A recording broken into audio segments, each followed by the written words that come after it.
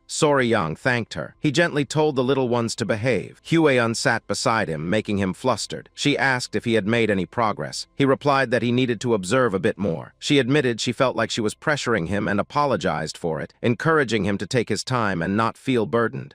Yang felt even more pressure after Huayan's encouragement. Then Huayan noticed some monkeys on the opposite side of the old tree. The monkeys were noisy, and one seemed particularly agitated. Yang called out to Huayan. He asked if she smelled something sweet. Huayan picked up on the scent, and Yang realized it could be pheromones. Yang quickly told her they needed to leave because the bees were about to swarm. Huayan grabbed him and ran, leaping high to put some distance between them and the hive. She held Yang by his armpits, and they watched as the bees swarmed out of the hive. Their target was the fallen monkeys, and the bees feasted on the corpses. It was a close call for the pair. Huayan was curious about how Yang knew the golden golden-haired king bees were about to attack, as he warned her before they even heard the buzzing. He explained it was because of the scent. Hueyun finally noticed the faint smell of magnolia. Soryang was impressed that she could distinguish the scent of pheromones. He asked if she recognized the earlier scent, and she confirmed it smelled like a magnolia flower. Excited to have found the answer, Soryang laughed like a maniac, causing Hueyun to blush because his hands were on her shoulders. With a devilish grin, Soryang said he had thought of a way to deal with those unorthodox groups who were after his honeybees. Meanwhile, the men from different clans were gathered around a bonfire, relaxing. They drank liquor and feasted on meat. One asked when they thought the Tang clan would come to gather the honey. Another replied it was hard to say. 3 days ago, the Tang clan had been wandering everywhere, but now things had gone quiet. Someone speculated that the clan might make a move soon, while another gave a vague response that it could be. Another man questioned whether beehives could really be that lucrative. A man, slightly annoyed by the question, commented that he seemed like he'd been living under a rock. He explained that candles made from the golden-haired king bee's beeswax were treasures used exclusively by the imperial family. He assumed the Tang clan would only take the honey and leave, allowing them to take the remaining beehives. The men had evil schemes in mind for after the Tang clan was wiped out. Someone brought up the notorious poisoner, the 3 flowers of Murim. They decided to keep an eye on her to ensure she didn't die, enjoying the idea since she was a beauty. Their lecherous nature was apparent as they expressed excitement at the thought, even joking that one of them might end up as the Tang clan's son-in-law. But then they stopped when someone noticed a scent. It was a pleasant smell, and one of them thought it was the poisonous flower scent. They assumed her natural scent was as intoxicating as that. Suddenly, a loud noise interrupted them. They looked up to see something forming in the sky. They were terrified and confused, realizing it was a swarm of golden-haired bees. They immediately ran in panic. The bees chased after them, and they screamed as the bees attacked. The mixture creating the scent was scattered on the ground. It was positioned like a trail. Soryang, Hueyun, and Wolfgang watched from behind the bushes. Hueyun and Wolfgang were surprised it worked. The bees were heading in one direction. Hueyun asked Soryang what he did, not expecting the bees to get furious over the scent of flowers. Soryang explained that he had ordered the bees to launch a full-scale attack by using a simple trick. Hueyun was puzzled since Soryang had only crushed some flowers and fruits, sprinkling their juice around. Soryang clarified that the scent acted as a trigger for an attack order. He explained that pheromones are chemical signals used by animals of the same species to communicate, especially social insects like ants and wasps. They rely heavily on these signals. The pheromone Soryang used was the exact scent bees released to signal an attack, known as isoamyl acetate. Hueyun asked if he meant that magnolias emit the same scent bees used to signal an attack, finding it fascinating. But Soryang was more intrigued by her ability to recognize the scent. Hueyun explained that, because the Tang clan specializes in poisons, she was sensitive to scents. The timing was perfect. With the golden-haired king bees off on their attack, Soryang decided it was time to enter the hive and harvest the honey. They cautiously approached. Soryang brought a makeshift incense wrapped in leaves. Wolfgang warned that it was dangerous and offered to take the lead. They were all impressed by the size of the hive. It was amazing. The honeycombs hung like a large golden chandelier from the ceiling, creating a beautiful sight. Fortunately, the bees had left, allowing Soryang, Hueyun, and Wolfgang to enter. Soryang noticed something peculiar. There was no honey at all. Wolfgang was surprised, inspecting the honeycomb and confirming it was just as Soryang had predicted. It was empty, which was unusual. Soryang realized there were no eggs in the hive either. Wolfgang asked if this had something to do with the hive being empty of honey. Soryang explained that the bees were preparing to migrate from the start. That would be why they consumed all the stored honey and carried it in their stomachs. He theorized that they sensed too many human presences nearby, prompting them to prepare to leave. Hueyun agreed with Soryang's explanation that when bees prepare to migrate, they stop laying eggs as they can't care for larvae. Then Soryang noticed something intriguing. He spotted the back end of a bee. With a large grin, he asked Wolfgang how long he could maintain his mobility arts without rest. Wolfgang replied that by pacing himself and running steadily, he could last about half a day. Wolfgang inquired why Soryang asked. Suddenly, Pai appeared, reporting that the golden-haired bees were returning, urging Soryang to leave immediately. They quickly ran for it. Wolfgang advised Soryang to give up while Hueyun rushed to his side. She grabbed his shirt and urged him to hurry. Pai panicked, telling them to get out quickly. Something was bulging from Soryang's chest. Time passed, and it was indeed a close call. Hueyun was grateful they managed to escape before the bees returned. She couldn't finish her sentence as she got distracted, asking what Soryang had on his chest. Soryang's immediate reaction was to reveal the little bee's head poking out from his clothing. Soryang explained it was the queen bee of the golden golden-haired king bees. Since there was no honey, he decided to bring the one who could make it. Upon hearing that, everyone looked nervous and turned pale, beads of sweat forming on their faces. The queen bee made a cute bee noise. With a devilish smirk, Soryang told Wolfgang that the bees would soon realize their queen was missing and would start chasing them. Instead of being worried, Soryang seemed delighted, gently rubbing the queen bee's head. He told them to run, and so began the life or death chase. Wolfgang carried Soryang on his back, and they ran as fast as they could. The queen bee was fussy. Soryang soothed it, promising to take the queen somewhere peaceful where people wouldn't bother them. It had been a few days since the honeybee race of death began. During that time, the group pushed themselves to their limits, cutting back on sleep and fully exerting their mobility arts. They were all out of breath and energy. By the time they reached their destination, a few warriors from the Venom Blood unit had already fallen behind. Soryang promised himself that he would demand to learn mobility arts when they returned. One of the warriors tripped and fell, prompting another to announce that another one had fallen. The fallen warrior was Huang Duryang of the Venom Blood unit. He looked half dead on the ground, with dark circles under his eyes and snot and saliva dripping from his open mouth. Soryang also had dark circles. He was hopeful that once the queen bee was far enough from the colony, they wouldn't be able to attack. Wolfgang was starting to lose hope and asked Soryang if they could really escape. Soryang gave a vague answer. 3 days later, another warrior fell face down, apologizing to Soryang as he could no longer move. Soryang was worried for Wolfgang. Hueyun decided she would carry Soryang instead. Soryang suggested he could run on his own, but Hueyun, despite her haggard appearance, shyly promised she could do it. She declared that a member of the Tang clan never gives up. At the entrance of the Tang clan's house, 2 guards were stationed. They noticed someone approaching and recognized their young lady. Hueyun and Soryang supported each other as they walked. The guards' jaws dropped at their appearance. Family members were called immediately. With all the commotion, Museong and Chialson came out. They were stunned to see the state of the two. Hueyun looked truly worn out. Chialson laid Hueyun's head on his lap as he began to heal her. Furious, he demanded an explanation from Soryang. Soryang told him to calm down,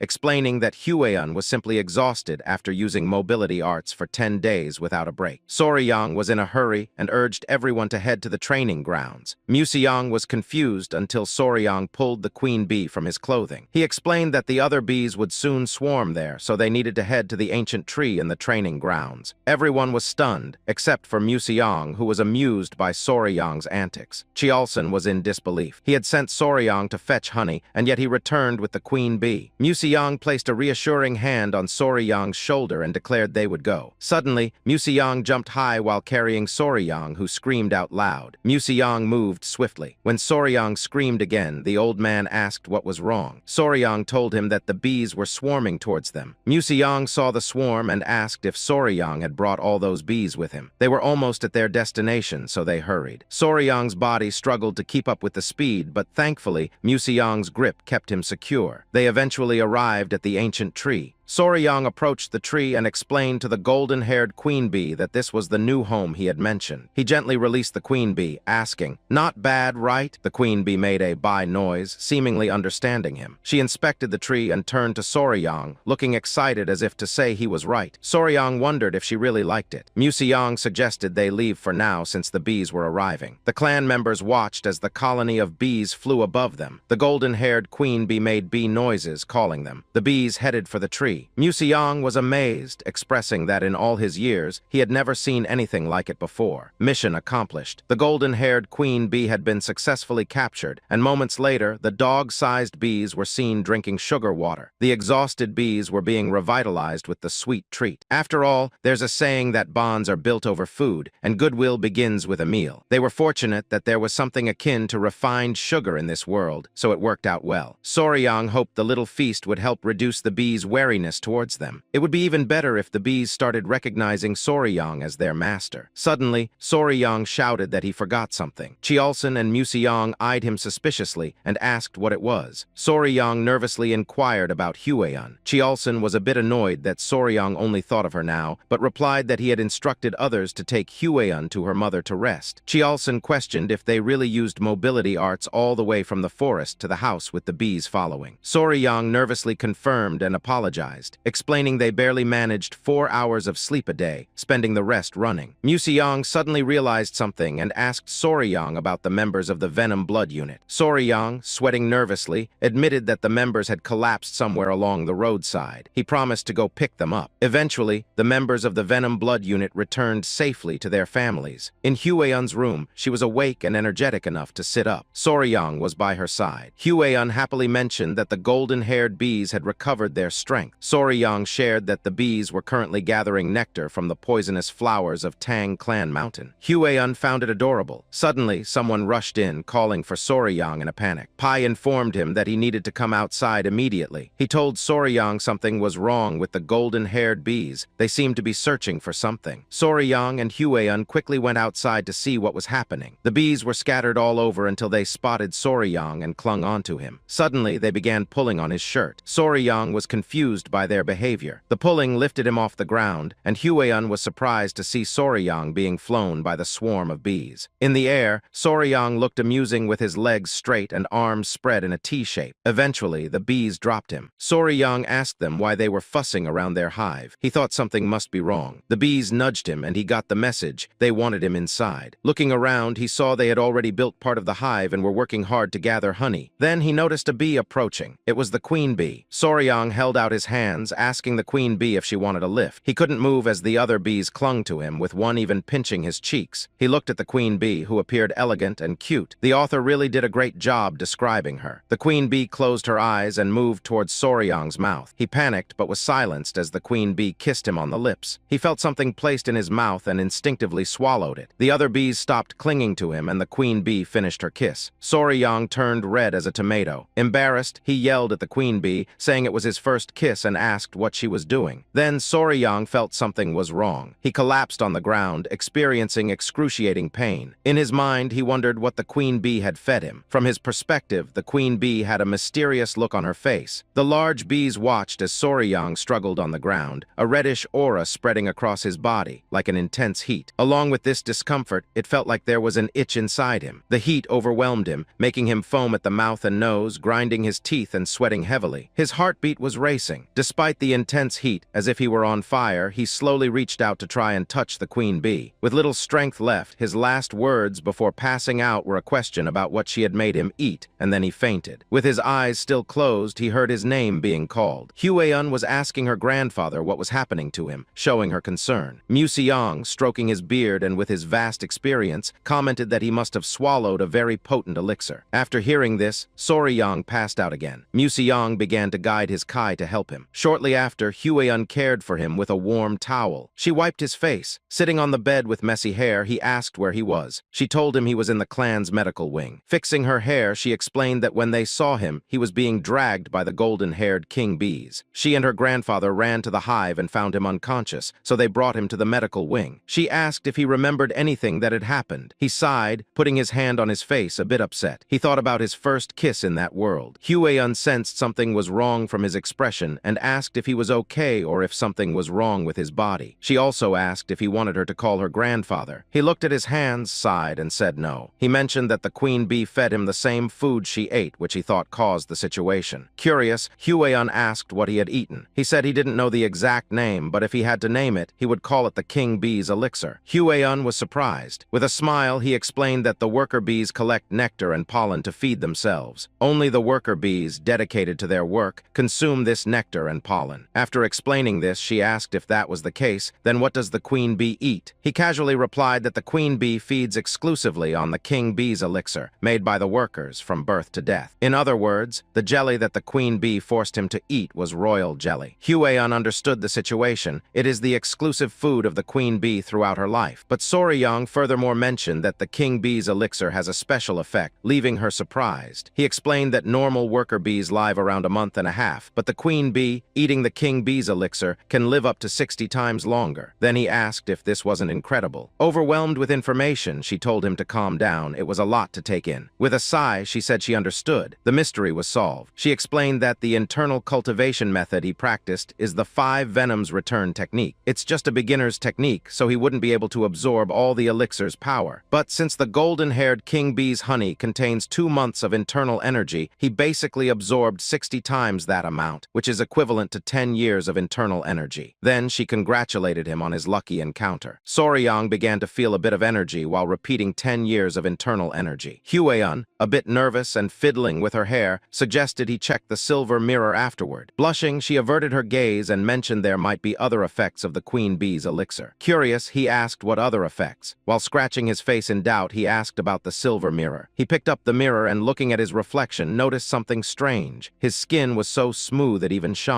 Still examining himself, he wondered if royal jelly always had such effects. Upon touching his face, he was surprised to find his skin soft and smooth, almost like that of a woman. While touching his face, he considered that perhaps royal jelly, the food of the queen bee, had caused some effects that were not very pleasant for him, making him worry that he might have turned into a girl. He looked around to clear his doubts. Then he looked between his pants and, with a sigh of relief, he lay down on the ground, happy he hadn't lost his most precious possession. Lying on the ground, he recalls Hueun mentioning that if her grandfather hadn't guided his Kai, something disastrous might have happened. He realized he should thank her grandfather since he was on the brink of death and was saved. He leaves the medical wing and walks through the clan, noticing everyone staring at him. Wondering why so many people are giving him strange looks today, he questions if it's because his internal energy increased. The stares and whispers bother him, so he decides to escape, running off while others laugh as he goes. He arrives at the clan's restaurant and peeks through the door. He spots his father-in-law, future wife, mother-in-law, and the old man dining. His mother-in-law quickly notices him and, pleased, comments on how handsome her son-in-law is. She asks how he is feeling. He greets them, saying he is fine and apologizes for worrying them. His mother-in-law, aware of the situation, says it's okay since he had such a fortunate encounter, making it a reason to celebrate. She decides to tease her daughter a bit, saying she must be envious of Soryang's skin. Embarrassed, she quickly invites him to sit. Soryang, also embarrassed, agrees. He joins the table for a huge banquet where everyone enjoys themselves. His father-in-law asks if he is feeling well after everything that happened. He confirms he is and apologizes again for causing concern. He expresses his gratitude to the grandfather for taking care of him. Museong, smiling, congratulates him on his lucky encounter. Seeing curiosity on everyone's faces, his father-in-law asks if he could explain what happened. He mentions he heard a little about the queen bee's elixir from wine, but wants to know the full story. He hesitates, scratching his face, but finally explains that the golden-haired queen bee seemed to like her new home and rewarded him for his kindness. As he gestures, he says she dragged him into the hive and fed him the king bee's elixir, which he believes caused all the confusion. To his surprise, his mother-in-law comments that even mid-level venomous creatures know how to show gratitude, finding it fascinating. Museong was equally surprised, asking if there's any way to get the king bee's elixir again. He mentions that if they could, it would greatly benefit the clan. Kaelson notes that even the honey from the golden-haired bees would be an incredible treasure, but the queen bee's elixir would be an extraordinary blessing. His mother-in-law, excited, agrees and asks her son-in-law if he could get more of the elixir, leaving everyone at the table confused by her sudden enthusiasm. Hueun then asks him if he could obtain more of this elixir. Soryang thinks it over. If they were just regular bees, they could create several queen cells and trick the worker bees into producing royal jelly. However, with the intelligent, golden-haired bees, they would be turned into hives quickly. Besides, royal jelly is essentially baby food produced by worker bees, but what he consumed came directly from the queen. He ponders whether what he ate might not even be the same substance, making him think more about the situation. He wonders if he should be honest at that moment. Finally, he decides to say that he thinks it wouldn't be possible to get more of the elixir. This prompts Museong and his mother-in-law to ask why it wouldn't be possible. Soryang explains that even if someone could consume it, he doesn't know if anyone would want to. Curious, Kaelson asks if the taste is bad or if it has a strange smell. With seriousness, he replies that it's not about the taste or smell. Sweating cold, he reveals that the king bee's elixir comes directly from the queen's mouth and that the only way to receive it is through direct contact with the queen. He explains that the method involves forming a connection by joining lips with the queen, with her tongue transferring the elixir. Everyone is shocked. Museong, shouting, asks in disbelief, "A kiss on the queen bee's mouth?" His mother-in-law is left speechless. Kaelson, even more shocked, concludes that they must assume it's impossible to get the elixir, unless it's the protagonist since he was favored by the queen bee. For anyone else, it would be impossible. Soon, his fiancée, understanding what happened, drops her chopsticks, outraged. She asks, "A kiss on the mouth," with a terrifying expression and a murderous look. She says his name, hinting that he kissed the queen bee. It was night, the moon was illuminating a river, and somewhere there was a temple. Someone whose hand was full of scars was observing the landscape. It was the leader of the Murim Alliance, the Emperor of the Fist, called Ju Young Hak. While he was deep in his thoughts, someone knocked on his door, informing him that they had brought tea. This caught Young Hak's attention, who came out of his trance and gave them permission to enter. A beautiful servant brought tea, informing him that she had prepared white dew tea from Zishan. This aroused Young Hak's curiosity, who was somewhat surprised. He sat down to have tea, reminding her that this was the tea from his hometown, and while the servant was serving it in the cup, she replied that she was aware it was a famous tea from Zishan. The emperor thanked her and decided to make sure to drink it well. He picked up the cup of tea,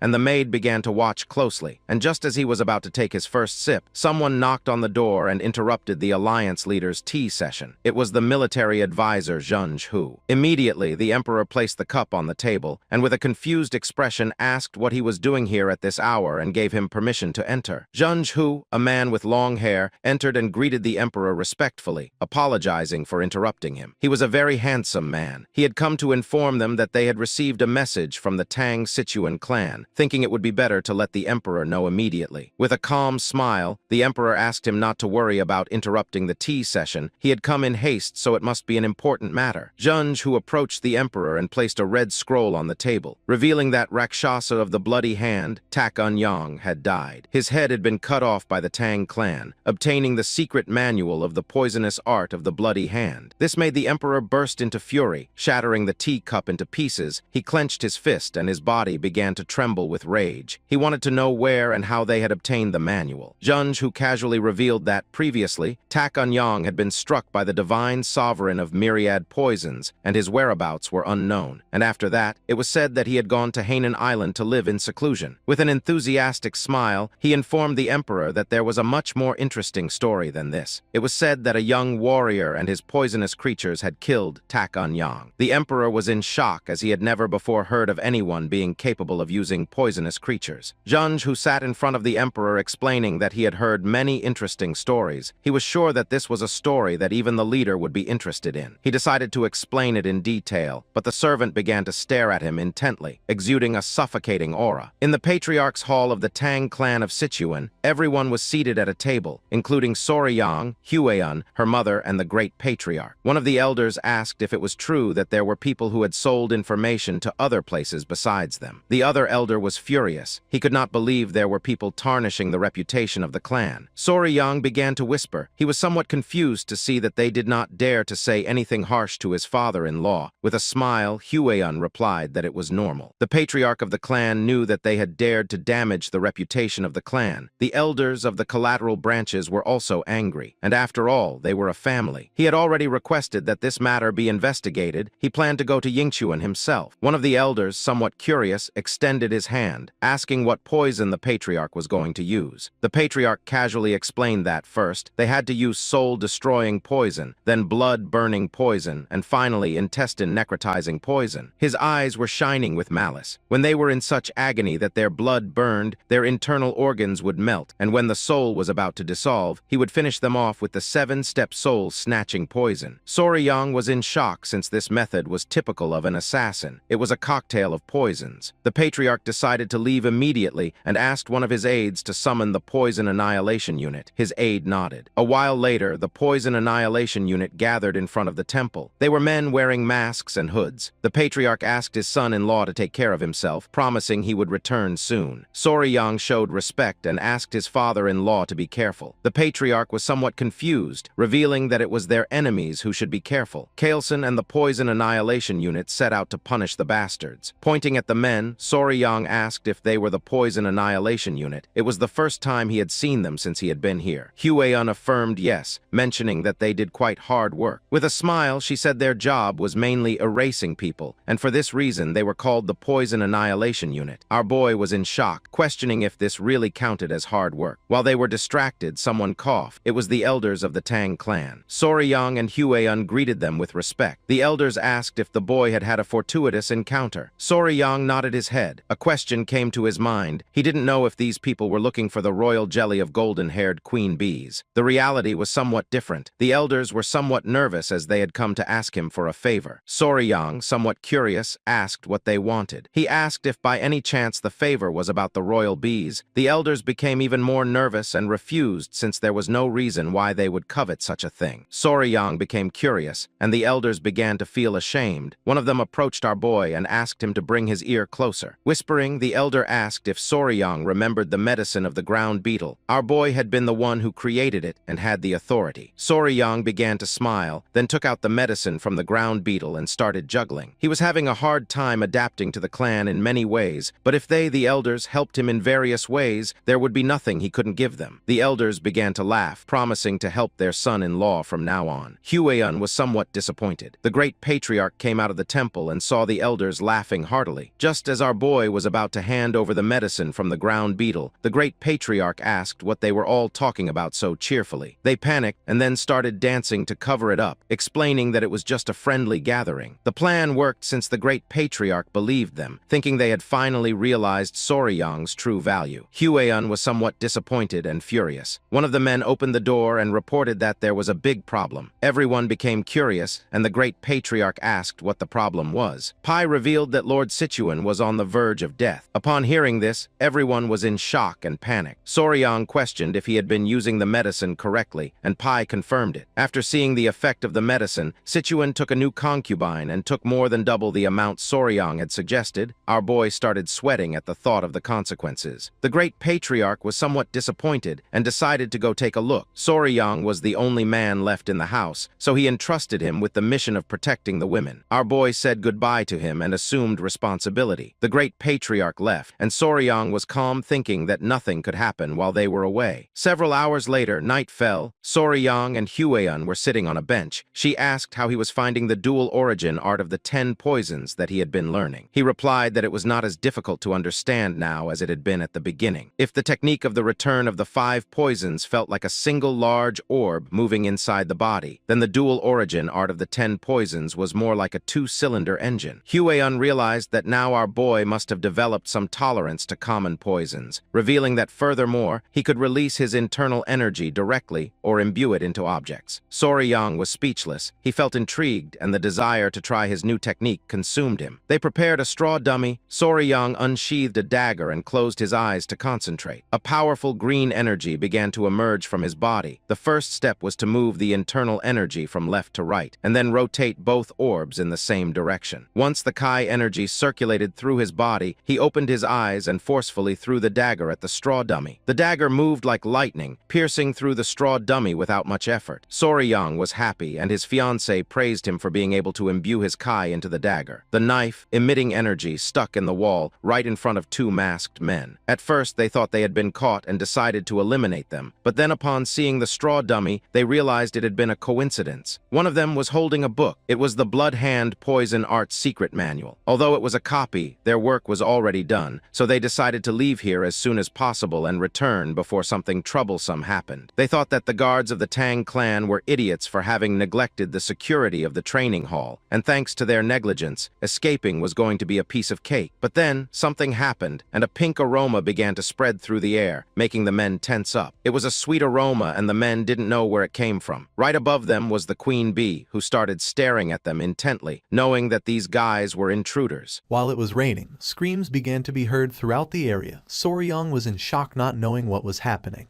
While on the other side, Huayan looked toward the direction of the screams and realized that someone was here. Looking toward the bushes, they saw men dressed as ninjas. 2 were hiding and 1 was standing.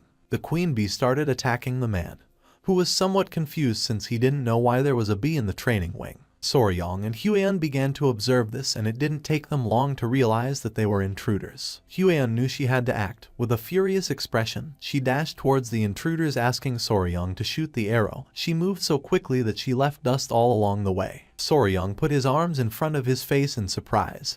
He didn't know what she was planning to do. The queen bee was biting one of the intruders' ears, who grabbed her and with tears in his eyes asked for help from the others to get her off him. One of the ninjas turned towards Soryang and upon seeing Huayan approaching, panicked and gave the order to his companions to retreat. The queen bee clung onto the intruder. The other 2 jumped and began scattering. Huayan started running quickly toward them, asking them to stop. Upon seeing that 2 intruders wanted to flee, she filled herself with determination and pulled out a whip. Using all her strength, she struck the ground, creating a small explosion.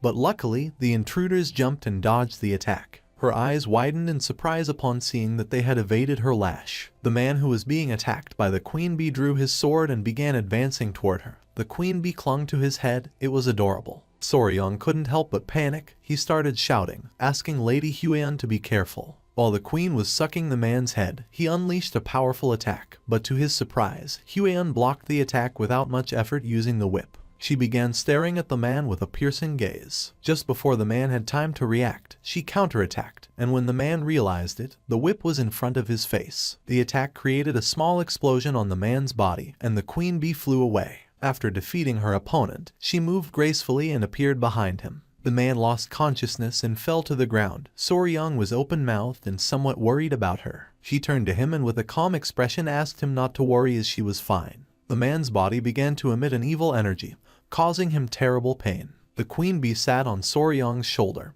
his gaze fixed on the body. He panicked, not knowing who this guy was or if he was dead. Huan put the whip inside her clothes, and the strange energy emerging from the man's body caught her attention. She began to observe in silence with a curious expression. Within seconds, the man lost his life, and she revealed that this guy had bitten poison to kill himself, surely because he had something he wanted to hide. Not far from them, someone sensed the presence of the intruders and started shouting to alert the guards. Huan turned around and decided to organize a pursuit team and begin the hunt. Our boy started sweating. He was somewhat surprised by her attitude. Huan asked him to follow her along with Gu Pi, the leader of the Venom Blood unit. It was nighttime, and the forest was illuminated by torches. Soryong, Pi, and several other members of the clan were chasing after the intruders through the forest. Pi, who was at the front, knew they couldn't have gone far. With a determined expression, he made it clear that they must capture them at all costs. The others did not seem tired, but Soryong was. He began to sweat and focused on using his two-cylinder engine. By doing this, he forcefully stomped the ground, breaking it into pieces. His body sank into the ground, and he started screaming like a madman. Because of this, small centipedes came out of his clothes. He turned around and with a confused expression asked if he was okay. Soryong created a large hole in the ground. P and the others stopped chasing the intruders and approached the hole to help Soryong. Thanks to their help, he got out of the hole and thanked them since he thought he was done for. He turned his head back and something caught his attention. Beneath him there were a bunch of green snakes, staring at him intently. Soryong couldn't help but start sweating and feeling fear, realizing it was a snake nest. He began observing the snakes and explained that snakes often gathered where the yin kai was strong, particularly during this season. They were unusually aggressive, so he asked Soryong to stay alert. Soryong couldn't help but sweat in fear. One of the snakes opened its mouth, ready to attack. For him, this was strange since tiger-striped water snakes typically weren't so hostile. The sky was filled with black clouds. Soryong admitted it was his fault they had been delayed. He knew it was going to rain, so he suggested moving quickly. T and the other man turned around, thinking he was right. They started running again since they couldn't lose sight of the intruders. Not far from them, a light could be seen. P turned to Soryong mentioning that they had found them. The masked men were furious. They were in a dead-end alley. Behind there was a rocky mountain. And while the sky was thundering, P and the others arrived, surrounding them. He and the others put their hands inside their clothes, announcing that this was where the escape ended. Soryong remained silent, while on the other side, one of the men's gaze fixed on the intruders, giving the order to the others, tighten the encirclement. The members of Unit Venom Blood drew their kunais, and upon seeing this, the masked men also unsheathed their weapons. Unit Venom Blood began advancing toward them, ready to attack. While the man wielding a sword was moving toward them, two men threw kunais, but one of the ninjas deflected them using his dagger. The man attacked with force and his sword and the ninjas' daggers clashed against each other. They were furious to see how strong this guy was. One of the ninjas moved quickly and gave a strong kick to the man's face, making him drop his weapon. They ordered him to get out of their way. Seeing this, the member of the Venom Blood unit couldn't help but panic. While the ninjas were distracted, something started approaching them at great speed. It was P. He tried to attack by surprise, but the ninja crouched quickly, dodging the attack. P began to observe in silence. The ninja took small jumps to retreat, but P used his skill called Triple Mirage Kill and threw his kunai towards the ninja. The kunai started flying towards the ninja and then exploded only to shoot into 3 kunais. Upon seeing this, the ninja was speechless. Luckily, he blocked 2 of the daggers, but one of them stuck in his shoulder, causing him severe pain. He put his hand over the wound. P began to approach, calling him a lucky bastard. 2 of the ninjas had already fallen and only one remained standing, but he was injured. P and the others started walking toward him. This guy should consider himself fortunate that the rain had diluted the poison on P's kunai. P began staring at the ninja with a furious gaze, but then someone started laughing upon seeing so many pitiful insects gathered together. P and the others stopped in their tracks, somewhat confused. P went on alert and with a serious gaze asked who they were. At that moment, someone descended from the top of the rocky mountain, landing in front of the ninja, shattering the ground into pieces. He was an old man with a beard, with an evil smile. He began to observe Soryong and the others with a murderous gaze. Upon feeling his energy, P couldn't help but go on alert, revealing that he was a martial arts master, giving the order to his men to step back. The old man's body began to emit a malignant energy. He stood up and with a smile started walking towards them. He asked the ninja if they had recovered it. In response, the ninja closed his eyes and took out the book he was hiding under his clothes, explaining that it was not the original but a copy recorded by the Tang clan. This caught Soryong's attention, leaving him somewhat surprised. His eyes widened when he remembered that the great patriarch had told him that the book was something only bad people looked at. His attention fixed on the book, and it didn't take long for him to realize that this was a copy of the bad book his grandfather was reading last time. They had tied up one of the ninja's bodies. Soryong, who was sitting next to him, revealed to P that the book was a copy of Blood Hand Poison Art's secret manual, leaving him somewhat surprised. His eyes filled with rage, causing him to clench his teeth tightly. The ninja handed the book to the old man, who opened it and began reading it with a sinister smile. P clenched his fist out of anger, not knowing what kind of people would dare to covet something so sinister. He wanted the old man to reveal his identity. With a smile, the old man began flipping through page by page. It was just as he had suspected. Since it was a copy, the book contained the forms of the techniques but lacked the critical formulas. Even so, it was more than enough. After reading it, he closed the book. Although it was a bit premature, there was no better way to announce their return. He gave permission to the ninja called Bloody Glory to unleash the martial arts of cultivation, giving him the order not to leave anyone alive. Bloody Glory cracked his fingers and with a gaze full of determination, promised to fulfill the order. Next to him was the corpse of one of his companions. He extended his hand toward it and concentrated. A red energy began to emerge from his hand, and not long after, blood shot out from the corpse toward his hand. T's eyes widened in fear upon realizing what technique this guy was using. While on the other side, Soryong put his hands on his head. He couldn't believe he had just seen something so terrifying. The ninja's eyes began to glow, and with a smile, he started absorbing the blood from the corpse through his hand. In the blink of an eye, the kunai that was lodged in his shoulder fell to the ground, and his wound healed completely. The old man began to smile like a madman. He summoned a ball of energy in his hand, and with an evil gaze revealed that he was none other than an elder of the blood cult, the Blood Hawk Dagger Claw named Lord Guchenak. Soryong clenched his teeth and drew his kunai.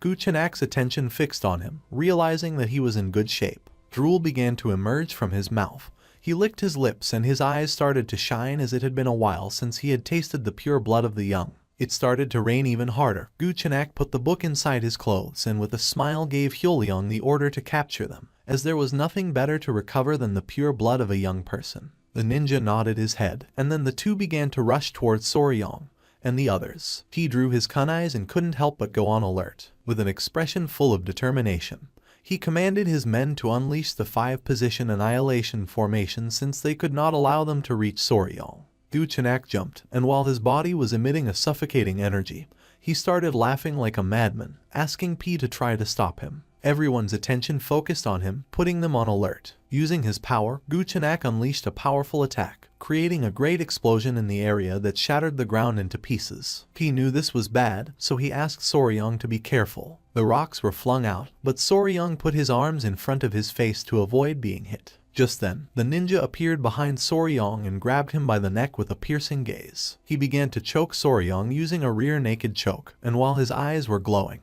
he asked him to stay still since the elder wanted to take his pure blood. Little by little, Soryong started running out of air, causing his face to turn blue. But with his remaining strength, he gave the order to his children to bite. The small centipedes emerged and attacked the ninja, biting him on the wrists and neck, forcing him to release Soryong. The small centipedes were biting with all their might. They were adorable. Seeing that they were centipedes, the ninja couldn't help but feel somewhat confused. While the ninja was trying to understand the situation, someone threw a kunai which lodged in his head, leaving Soryong somewhat confused. The small centipedes returned with Soryong and the ninja's body began to burn in flames. He put his hands in front of his face and closed his eyes without knowing what was happening. Someone called out to Soryong. He turned around and his eyes widened with happiness. It was Huiyan, the elder of the clan, and Wolfgang. She had been the one who had thrown the kunai. She became serious, and Wolfgang clenched his teeth as something caught their attention. He and the others were using the 5 poison annihilation formation, so they didn't know what was happening.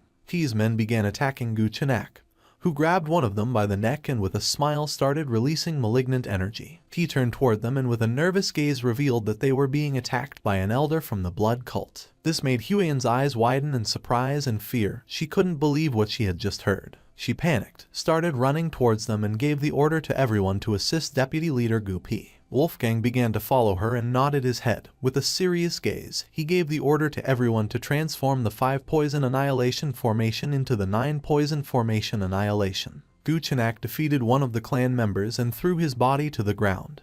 But just then, P and the others surrounded him, adopting the 9 poison formation annihilation. A smile appeared on Gu Chenak's face when he realized that Soryong had been the one who had defeated Takanyong's blood hand poison claw. His eyes began to shine with malice, and he mocked Takanyong, saying that Blood Hand Poison Claw was just an overrated name since, after all, he had been bitten to death by none other than centipedes. Wolfgang, annoyed by the old man's attitude, gave the order to shut his mouth, revealing that he was going to be buried here. Upon hearing this, an exciting smile appeared on Gu Chenak's face. He went crazy, and while his body was emitting a powerful evil energy, he mocked Wolfgang and the others, telling them to try it if they had guts. The battle began, and under the intense rain, fire started to emerge. One of the clan members was injured. Soryong began to bandage his arm wound, causing him to writhe in pain, but he asked him to please hold on a little longer. Soryong bandaged the wound. He was somewhat worried since things were not going well as their side was becoming increasingly exhausted. Gu Chenak grabbed one of the clan members by the neck and with a smile began to use his power and absorb his blood. P and the others grew weaker than before. This bastard from the blood cult became more energetic again as soon as he absorbed blood to recover. Gu Chenak attacked Huiyan, causing her body to crash against the tree. Soryong, who was bandaging the wound, couldn't help but go on alert. She fell to the ground, clenched her teeth, and began writhing in pain. Soryong, showing concern, turned around and asked if she was okay. He approached her and, worried about his future wife, placed his hands on her shoulders and asked if she was hurt anywhere. She lied saying she was fine, but then spat blood. She grabbed Soryong's hand, making him curious. With an exhausted look, she asked her future husband to please return to the clan and bring reinforcements, revealing that at this moment, they were not enough to defeat Gu Chenak. Soryong couldn't help but grit his teeth and feel furious knowing that she was right. Gu Chenak attacked again, absorbing the blood of another clan member, forcing P and the others to retreat. It was evident that Soryong could do nothing in this battle. Wolfgang, visibly nervous, asked Soryong to return and bring reinforcements for the sake of the clan. The elder promised to somehow hold back Gu Chenak, urging him to hurry. Soryong observed them silently for a moment and, with a desperate look, agreed, promising to return as soon as possible. He explained that his mobility arts were deficient, so he wasn't very sure if he would be able to do it. But just before he could finish the sentence, Huiyan gave him a hug with tears in her eyes and, with a kind smile, said she trusted that Soryong could do it since he had been training hard all this time. She promised that next time they would go looking for poisonous creatures together again, leaving Soryong surprised. Huiyan rested her hands on his shoulders and asked him to please go back and bring reinforcements from the clan. Then she ran out to support the others. Soryong stayed thinking in silence. With a sad gaze, he decided to return since this was driving him crazy. He started running back to the clan under the intense rain. He was panting heavily, and each step became heavier than the last. Soryong collapsed on the ground, causing centipedes to emerge from his clothes. The small creatures began encouraging him not to give up. He composed himself and began to stroke one of the centipedes. It was strange since even if he used his mobility art at full speed, it would take him almost half a day, not to mention that most of the clan's experts were also absent. Even if he called for reinforcements, they wouldn't arrive in time. It started raining even more intensely. Soryong began to observe silently and started pondering. A question came to his mind. He didn't know why they had sent him to seek help, realizing that they wanted to save at least him. He couldn't help but clench his fist as he thought the reason was because he was the youngest, weak, and needed protection. questioning whether this was what chivalry truly meant for martial artists. He remembered the kind smile of the patriarch when he mentioned that now Soryang was also part of the family. The word family began to resonate in his head. He had never seriously thought about this, thinking that he still wasn't a member of the Tang clan family from Sichuan. The exciting memories he had lived with them and the image of Huiyan and the others smiling and extending their hand appeared in his mind. Everyone thought that he was already part of the family. He couldn't help but feel somewhat embarrassed and didn't take their hand since he was the only one who thought that he wasn't part of the family yet. Soryang began to smile, and then he caressed one of his centipedes, realizing that they were too warm-hearted to be a clan of assassins. He stood up, and his eyes began to shine with determination as it was time to save Mom. The centipedes made an adorable sound, indicating that they were happy. Soryang started running. He was determined to save them. He had to think of some way. The members of the blood cult could recover energy. The forest was full of poisonous creatures like snakes and frogs and poisonous plants. Soryang continued running until he stopped. In front of him there was a nest of snakes.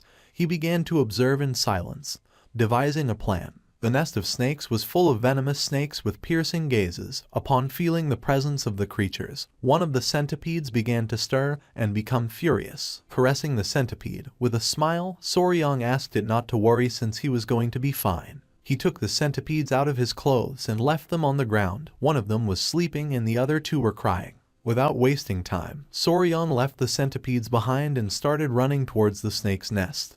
And without hesitating for a second, he jumped inside, making the snake's attention focus on him. A confident smile appeared on his face.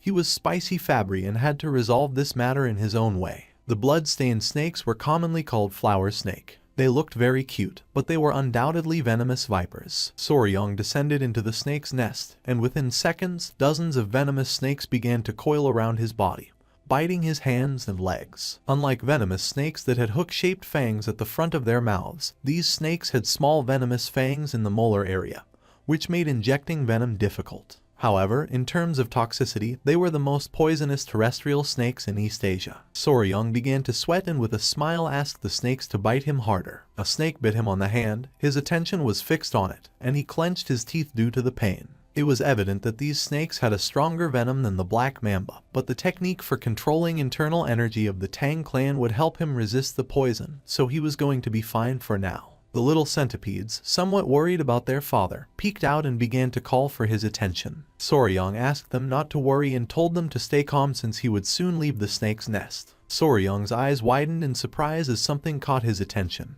His hand and arm were full of snake bites. Seeing this, he thought that this should be enough. He turned his head and with a calm expression decided to leave this place, but then he could not move, causing his eyes to widen in confusion. Once Soryang looked down, he saw that the snakes had coiled around his legs. He was in shock as he did not expect this to happen. He could not help but clench his teeth and panic since this was not part of the plan.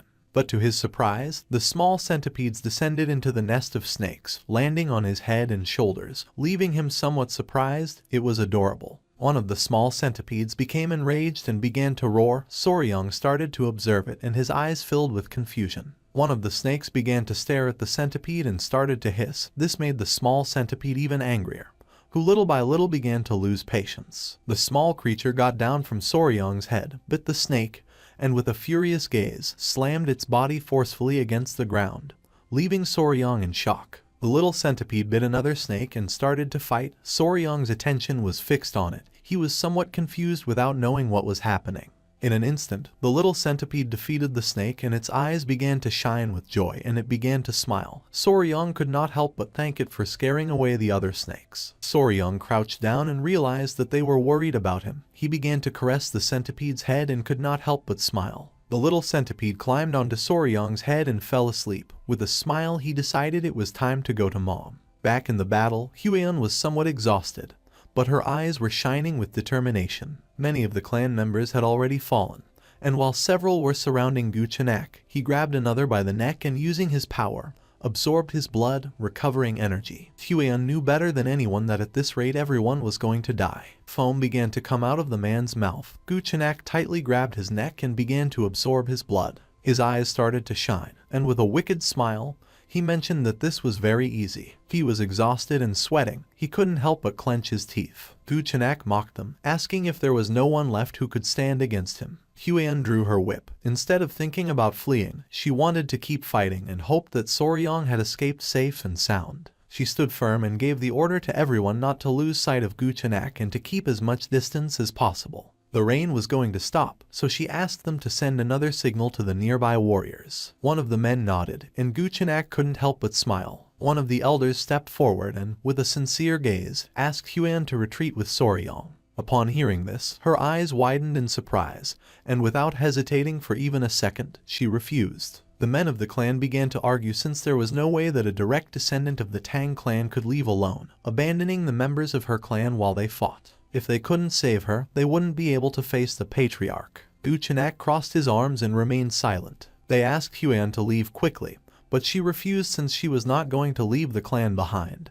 This made Gu Chenak gradually start losing patience. He interrupted the conversation and said that it was enough. He began to observe Huan and the elder and made it clear that if his toys escaped, he would end up bored. He couldn't help but show an evil smile. He put his hand on his chin and revealed that if Huan fled, he would turn the Tang clan into a hell since, to announce the return of the blood cult, it was necessary to give a great greeting. The elder couldn't help but clench his teeth upon realizing that this bastard had no intention of letting any of them go. Upon hearing this, Huan drew her whip. With a determined gaze, she swore to take at least one of Gu Chenak's arms even if in the process everyone died. The others nodded their heads, her gaze fixed on Gu Chenak, and he couldn't help but smile. But just then, someone appeared behind them and mentioned that it was just as she had said. Someone from the clan never leaves the other members behind. This caught everyone's attention. Huan's jaw dropped and her eyes widened in surprise. It was Soryong. With a confident smile, he began to walk towards them. The elder was speechless, and Huan felt somewhat worried without knowing why Soryong had returned. Soryong began to remove the small centipedes from his body, closed his eyes, and asked them to wait here, then reiterated that the Tang clan never surrendered nor left its members behind. Then he took off his shirt, and his eyes began to shine with determination, making it clear that he too was a member of the Tang clan. He drew his kunais and began to charge against Gu Chenak. Seeing this, an excited smile appeared on his face. Huan couldn't help but feel somewhat worried and asked Soryong not to do it. Gu Chenak prepared to attack. He had spared his life, and now Soryong had returned by his own means. According to him, Soryong was an idiot. Soryong lunged at him, ready to attack. Huan was in shock as, without much effort, Gu Chenak grabbed Soryong by the neck. His eyes began to shine with joy. He extended his hand and began to smile upon seeing that Soryong was willing to give him his blood. He placed his hand on Soryong's abdomen and decided to taste his blood, making him clench his teeth. But Soryong reacted in time and blocked the attack with his arm. Using his power, Gu Chenak began to absorb his blood. With an evil grin, Gu Chenak called Soryong an idiot, explaining that blood also flowed through the arms. He began to absorb Soryong's blood through his arm, causing him terrible pain. Seeing this, Huan and P panicked. She couldn't help but feel fear, and showing concern, she gave the order for everyone to help Soryong. While Gu Chenak was slowly absorbing Soryong's blood, P and Huan started running toward them. Gu Chenak began to feel pleasure since it had been a long time since he had tasted the essence of a young man's blood. Just before P and the others could approach him, he forcefully stepped on the ground, released Soryong's body, and used the technique called blood-filled wave, destroying the ground and repelling everyone. P and the others were sent flying backward and crashed into the ground. Luckily,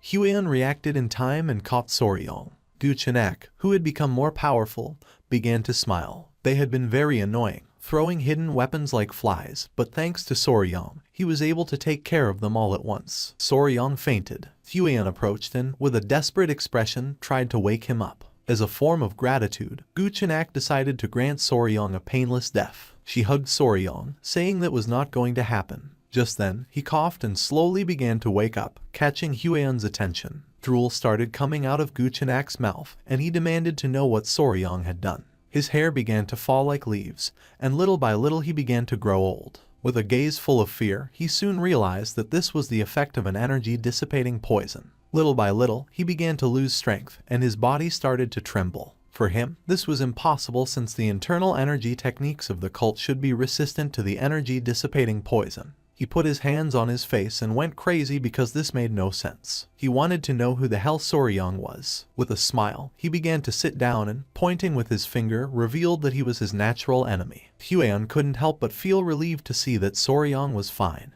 Little by little, the poison began to take more effect, and Guchenak could not help but tremble with fear. He could not believe that he had been defeated by a mere child. Soryang began to run out of energy, and with his last strength, he started looking at Huan and, with a tired gaze, revealed something to her. This made Huan's eyes widen in surprise, leaving her in shock. Guchenak's gaze fixed on Soryang, and his eyes began to shine with rage. He could not help but clench his teeth and sweat since he did not know what Soryang had done to his body. He panicked since ever since he had let Soryang's blood flow through his body, the blood no longer obeyed his will. He took a step forward, revealing that the blood cult's domination was just within his reach. He went mad and started running towards Soryang, swearing that he could not collapse here. He lost his composure, opened his mouth, and lunged at Soryang, intending to kill him. Upon seeing this, Huan drew her whip, clenched her teeth, and went on alert knowing that this was not good. Just before Guchenak could approach, she swung her whip forcefully, which wrapped around his neck, causing him terrible pain. Her eyes widened in surprise, leaving her speechless. She could not believe that her attack had landed. Guchenak grabbed the whip with both hands and began to exert force to free himself. A ghostly monster of a dark martial artist like him had not been able to dodge her attack. Guchenak's eyes began to shine, and drool started to emerge from his mouth. He was furious without knowing what Soryang had done to his blood art. Even if he crushed his bones and drank them, it would not be enough for him to recover. He exploded with rage and started running like a madman towards Soryang, swearing to kill them all, revealing that the blood cult had returned. Huan's eyes widened with concern. She gripped the whip tightly and with a furious expression asked the old man to shut up and die. Just before Guchenak could take another step, she tore off his head using the whip. His head shot out and fell near P. His attention fixed on it, and his eyes filled with confusion, and then a joyful smile appeared on his face upon seeing that they had won. Guchenak lost his life. The elder of the clan started running towards Soryang and Huan to see if they were okay. The members of the clan began to celebrate since the lady had torn off the head of the elder of the blood cult. With a confused and surprised gaze, she asked Soryang what had happened and how he had managed to weaken Guchenak. Soryang caught her attention by calling her big sis. Upon hearing this, she couldn't help but blush and feel embarrassed. Our boy started sweating and dark circles appeared. But even so, he did not stop smiling and said he needed to be bitten by a tiger-striped water snake to treat the poison. Seeing Soryang's condition, Huan panicked and was confused since she did not know what was happening. Soryang's face turned pale. Huan remembered that the tiger-striped water snakes had no venom. She ordered the clan members to bring an antidote. A few hours later, drooling, Soryang woke up in bed, and his eyes widened in surprise as he did not know where he was. Upon seeing that he had awakened, the attention of the great patriarch was fixed on him. He advised him not to move yet. Huan was also present in the room. With a surprised expression, she noticed that he could not move. Soryang was face down and stiff on the bed, his eyes filled with confusion, and he asked what this situation was. The great patriarch used his power and concentrated his energy on his back. Huan could not help but feel somewhat relieved to see that he had regained consciousness. The great patriarch revealed that 10 days had already passed since Soryang had collapsed. This left our boy in shock. With a kind smile, Huan mentioned that thanks to him she had been able to cut off that bastard's head. And then, they took Soryang's collapsed body back to the clan. And the poisoning was so severe that if Grandpa hadn't returned early, it would have been a disaster. Soryang swallowed saliva and his eyes filled with fear as he remembered how he had been bitten by a snake in his past life. He almost died twice from snake bites. A while later, the great patriarch finished the treatment, and now that Soryang had regained consciousness, he was going to be fine. He sat up with Huan's help and with a grateful gaze thanked him from the bottom of his heart. The great patriarch began to stare at Soryang and decided that it was time to talk about an important matter. He grabbed Soryang by the shoulders and with a curious gaze asked if the tiger-striped water snake really had venom and how he defeated the elder of the blood cult. Huan panicked and asked her grandfather to calm down. Little by little, our boy began to feel dizzy and decided to explain. With his hand on his head, he showed 2 fingers and with a calm gaze explained that the tiger-striped water snake was venomous and it had 2 types of venoms. One was inside of its mouth and the other came from the venom glands in the back part of its neck. Huan and the great patriarch sat next to Soryang's bed and became curious since this was something they did not know. Calmly, Soryang mentioned that it was because these snakes were shy and usually fled when they saw humans, and also their fangs were very small. In fact, it was not until the 1980s that people realized that tiger-striped snakes had venom. The great patriarch was clever, and it did not take him long to realize that the dissipation of the internal energy of the elder of the blood cult had something to do with this. But then he remembered that the blood cult was known for being immune to poisons like dispersing toxins. Soryang turned to him and explained that this was only a hypothesis, but he believed that the dissipation of internal energy of the elder was due to the poison of the tiger-striped water snakes. The main component of the venom of the tiger snake was hemotoxin, a hemorrhagic toxin. Hemorrhagic toxins could destroy various structures within the body, including cell walls of red blood cells, inner lining of blood vessels, and other tissue cells. Now, what would happen if they fed the blood cultists hemorrhagic toxins, who were like vampires that depend on blood for their martial arts? Soryang's plan had worked perfectly. He put his hand under his chin and with an uncertain gaze mentioned that the blood, which served as the source of their martial arts, had probably been altered, leading to this result. It is not widely known that tiger-striped water snakes were venomous, but their venom was 5 times stronger than that of a viper, and if their venom was amplified with yin-kin, it became a deadly weapon. The eyes of the great patriarch widened in surprise, making him sweat. He was in shock to see that such a powerful venomous creature existed near Sichuan. Huiyan began to look at our boy with admiration and, with a smile, praised him for having achieved such a feat. The grandfather closed his eyes and coughed, catching the couple's attention. He crossed his arms and, with a smile, mentioned that Huiyan had told him that the elder of the blood cult called Soryang Nemesis of Heaven, his natural enemy. Our boy felt embarrassed because said like that it sounded exaggerated, like a high school delusion. He covered his mouth with the blanket, looked away, and couldn't help but blush. Seeing this, Huiyan and her grandfather placed their hands on his shoulders, since he had been able to perfectly seal the elder's martial arts, then being called natural enemy fit. The great patriarch began to smile and thanked him for having protected his family. He clenched his fist and could not help but get angry without knowing how they had dared to attack his family while he was absent. He clenched his teeth and swore to uproot them once and for all. Soryang and Huiyan remained silent. With a serious gaze, he said that he agreed with the grandfather since they should completely crush the blood cult. Now that they knew their weakness, all that remained was to collect a large amount of venom from the tiger-striped water snakes. Soryang's eyes filled with rage at the thought of Guchenak and his subordinates. To him, they were nothing more than mosquitoes, and it was natural to strip them down to their souls. Since that day, and with the appearance of the blood cult, the Tang clan had been in a state of emergency. Many of the clan's warriors had been injured, and some had even died. Someone placed a message on the leg of a messenger pigeon.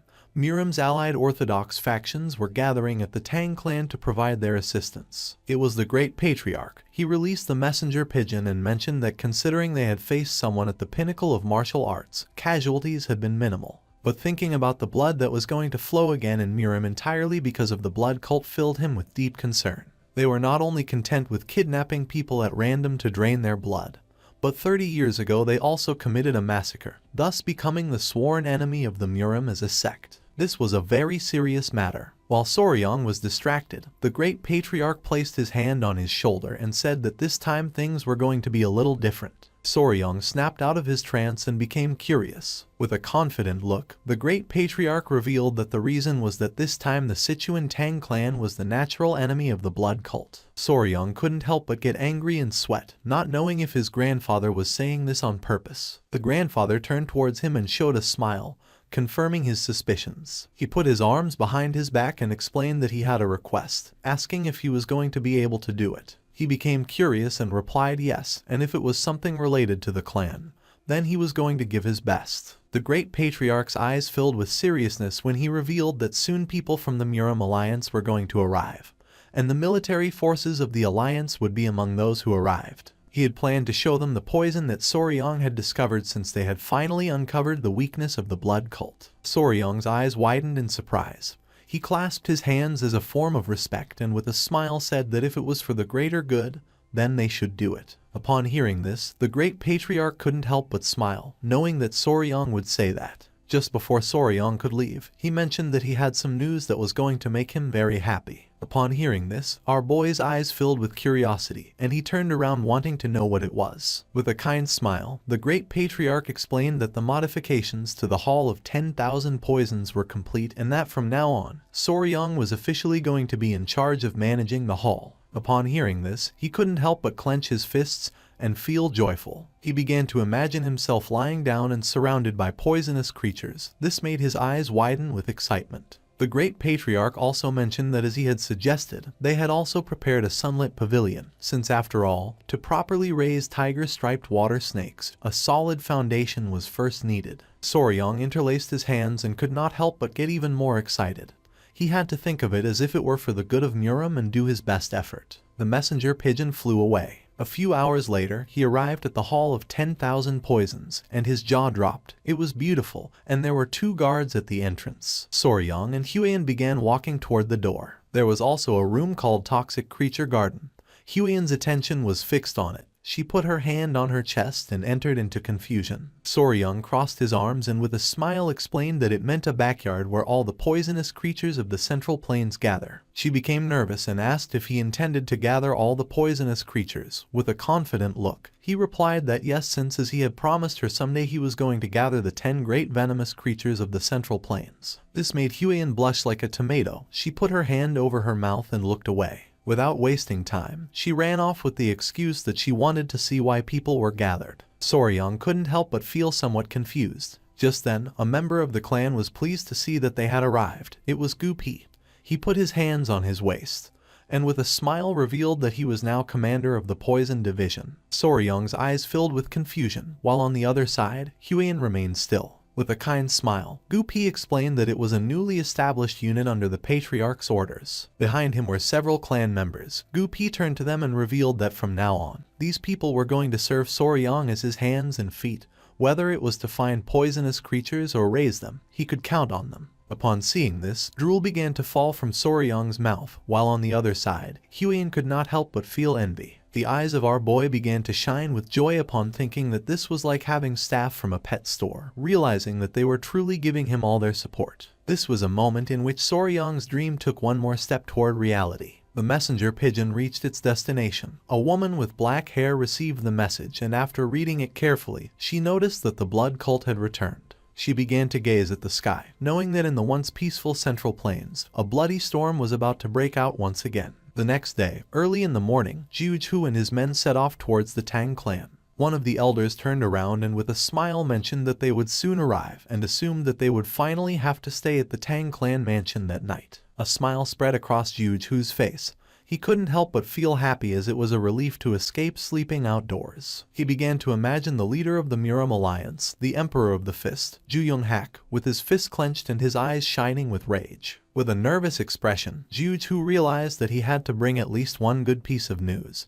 He was eager to find even a small trace of the blood cult. After several minutes, they arrived at the entrance of the Tang clan, which was being guarded by 2 armed guards. The elder could not help but feel joyful upon seeing that the Tang clan mansion was in sight. The attention of one of the guards fixed on them, and his eyes widened in surprise. He assumed that they must be the guests from the Muram Alliance. Jiuchu stepped forward, closed his fan, and with a calm gaze introduced himself as the military advisor of the Muram Alliance. One of the guards opened the door, and the other greeted them as a sign of respect and thanked them for their valuable visit, asking them to please wait a moment. The eyes of the guard expanded with nervousness. He looked to one side and explained that there were some things they had to be aware of before entering the Tang clan mansion. Upon hearing this, Jiuchu's eyes widened in confusion, making him curious, while on the other hand, the elder asked if they had to surrender their weapons before entering. The guard began to touch his chin with his finger and with an embarrassed expression mentioned that this might sound embarrassing, but explained that no matter how small or insignificant a creature might seem, they should never take a life within the Tang clan. Jiuchu began to imagine a golden statue of a Buddha and with a surprised expression wondered if the entire Tang clan had converted to Buddhism. The guard became nervous and explained that they would find out when they entered the Tang clan, but he asked them to keep this in mind. Upon hearing this, Jiuchu and the leader became serious. Just then someone appeared and felt happy to see that the military advisor had arrived. Seeing this, Jiuchu's eyes widened in surprise, making a smile appear on his face. They were Huiyan and Soryang. Both bowed their heads before him and greeted him as a form of respect. Jiuju also bowed his head to them and greeted them back, mentioning that it had been some time since he had seen Huiyan.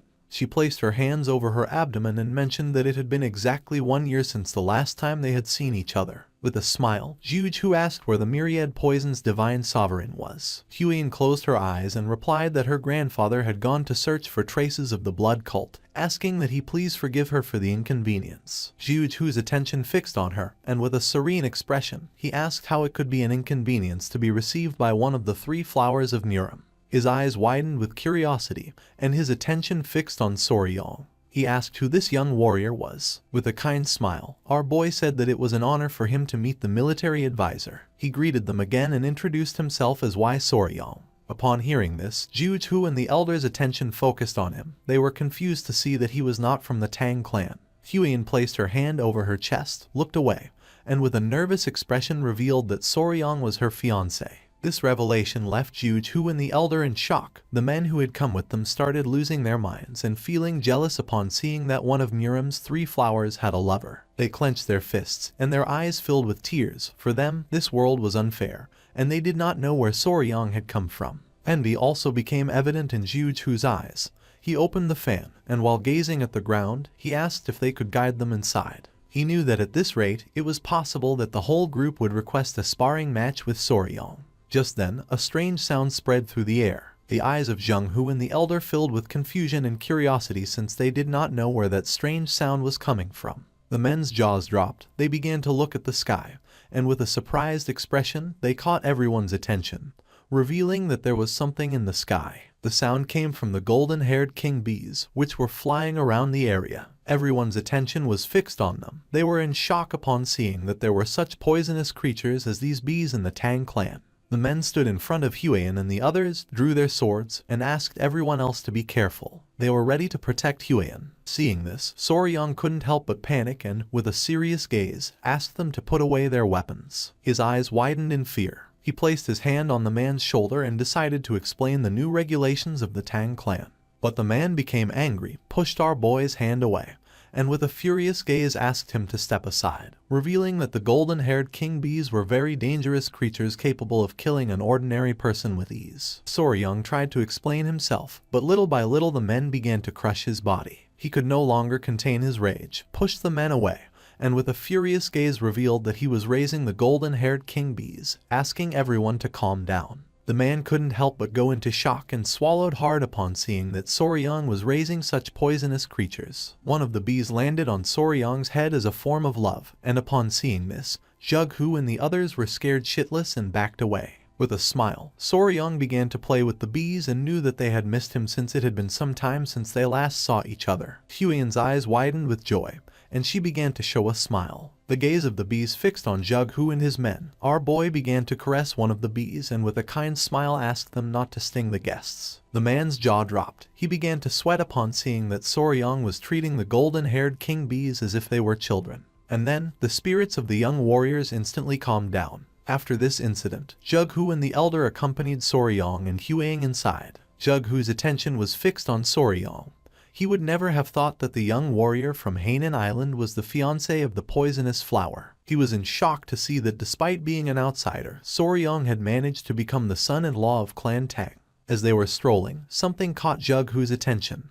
Not far from them, 2 men were sitting and arguing with each other. The black-haired man took out a small vase and, while pointing at it with his finger, with a furious gaze made it clear that a venomous scorpion would be more suitable for the Tang clan. The orange-haired boy took out a small chameleon and, with a gaze full of rage, asked what he was talking about and asked everyone to look at the shape of the chameleon's radiant crest. Zheng Hu's eyes widened in fear. He placed his hand on Soryong's shoulder and, while sweating, asked why all those warriors were taking care of insects and animals. Soryong came out of his trance and became curious. While the men were arguing, our boy explained that they were sentenced to the venomous creature companionship punishment. Zheng Hu started sweating and asked what they had done to deserve such punishment. Soryong put his hand under his chin and began to ponder. A few days ago, at night, the incident occurred. Soryong and Huiyan went to the training hall. Our boy started training. She got nervous and explained that he had to feel as if he were expelling his internal energy. Our boy concentrated, but it seemed like he was dancing instead of training.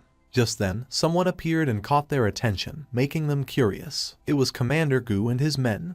They all closed their eyes and became nervous. With a sad gaze, Gupi apologized, explaining that this time more than half of the rat pups captured to feed the tiger-striped water snakes had died. Upon hearing this, Soryang turned towards them and his eyes filled with sadness. Huian was somewhat surprised as she did not know what was happening. Soryang crossed his arms, closed his eyes, and let out a sigh, knowing that there was not much they could do about it since naturally rats were sensitive, and if things became too noisy, sometimes the mother would kill them. But Gupi revealed that the warriors had eaten the rats. Soryang's eyes filled with confusion. Gupi explained that they had eaten the rats as snacks while drinking alcohol. His eyes widened in shock. He was speechless upon seeing that the warriors had eaten the young ones as a side dish for alcohol. He was confused, not knowing what was happening. Huian crossed her arms, began to observe Gupi, and explained that 3 screeches was a dish where live baby rats were dipped in sauce and eaten. Gupi could not avoid feeling embarrassed. He lowered his head again before Soryang and apologized again.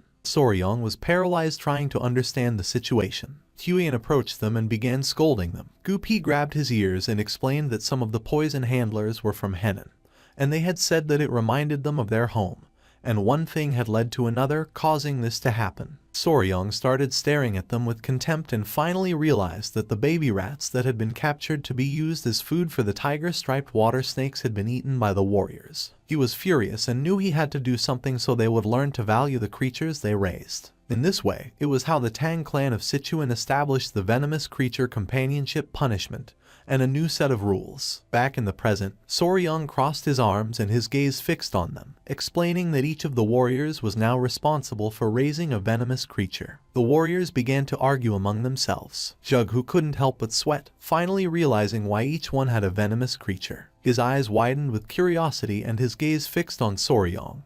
To him, he was someone very interesting. Soryang began staring at the warriors with hatred and sighed, and Jug, who finally realized that he was not an ordinary person. At nightfall, the great patriarch arrived, and the 3 sat at a table to chat. With a serious expression, the great patriarch recounted everything that had happened. Jug, who closed his eyes and with a smile mentioned that Soryang must be the enigmatic young warrior whom the patriarch of the Tang clan had met on Hainan Island. The great patriarch began to observe him and with a smile asked what he thought about the treasure of the Tang clan. Jug, who praised our boy, saying that calling him enigmatic did not do him justice, admitting that the golden-haired king bees were astonishing. Soryang could not help but feel nervous upon seeing that he was being praised. Jug, whose eyes began to shine with seriousness. For him, it was worrisome not to have found a single clue about the blood cult. With a smile, the great patriarch turned to Soryang and made it clear that they could not sit idly by and allow the influence of the blood cult to continue growing. Soryang's eyes widened with curiosity, and he turned toward him. The great patriarch asked our boy to bring that. This made Jug, whose eyes widened in confusion and curiosity. The great patriarch began to show a finger and, using his power, created a barrier around them. Then, he closed his eyes and with a smile explained that they could not risk any sound leaking out, so for this reason, he had invoked a Kai barrier. Our boy put his hand inside his clothes, and Jug, who began to observe the barrier, and his jaw dropped. With a confident smile, Soryang took out a small jar and placed it on the table. Jug, who grabbed the jar, began to observe it, and his mind filled with questions. He asked what kind of object required even a Kai barrier to maintain secrecy. With a confident gaze, the great patriarch replied that it was a poison that dissipated internal energy. Jug, who argued that the internal energy dissipating poison was quite common and hardly seemed like something that required a Kai barrier. Soryang and the great patriarch looked at each other and nodded with a smile. He revealed that this particular poison, which could dissipate internal energy, only affected members of the blood cult. Jug, whose attention fixed on the poison, and his eyes widened in surprise. He panicked, slammed his hand against the table, and asked if this was true. The great patriarch closed his eyes and, with a confident expression, explained that although it was hard to believe, it was true. With a gaze full of hatred, Jug, who began to imagine the members of the blood cult, thinking that this was a truly incredible discovery, revealing that the reason they had fought so hard during the blood cult rebellion 30 years ago had been because they had used internal energy dissipating poison against them. The great patriarch began to recall the blood cult rebellion and confirm Jug, whose suspicions by explaining that when martial artists like them were poisoned, their internal energy dispersed, leaving them powerless, but the members of the blood cult remained completely intact. With a serious gaze, Jughu asked what the potency of this version of the poison was. The great patriarch's eyes began to shine with confidence, and he responded that according to Huian, the poison was capable of reducing their physical abilities to the level of an ordinary person, revealing that she had defeated a blood cult elder who had been poisoned with a single blow. Upon hearing this, a smile appeared on Jughu's face and his eyes began to shine with joy, realizing that this had the same effect as the internal energy dissipating poison from the past. He greeted the great patriarch as a form of respect and thanked him, since with a gift like this, even the leader of the alliance could breathe more easily. He turned to Soryang and mentioned that if Jughu wished to express gratitude, he should direct it to Soryang, since he was the one who had made this discovery. He explained that Soryang had poisoned himself with the poison to lure the elder of the blood cult into absorbing his blood, and because of this, he had been on the brink of life and death for about 10 days. Jughu's eyes widened with admiration, thinking that he had great wisdom and bravery, sacrificing his own body. Our boy began to touch his neck and couldn't help but turn red. Jughu placed his hand on Soryang's shoulder, causing a confused smile to appear on his face. With a grateful gaze, Jughu said that if Soryang had any wish, he could ask him for it. Whatever it was, he would personally tell the leader of the alliance. Jughu started to smile, waiting for an answer. Our boy lowered his head and began to ponder.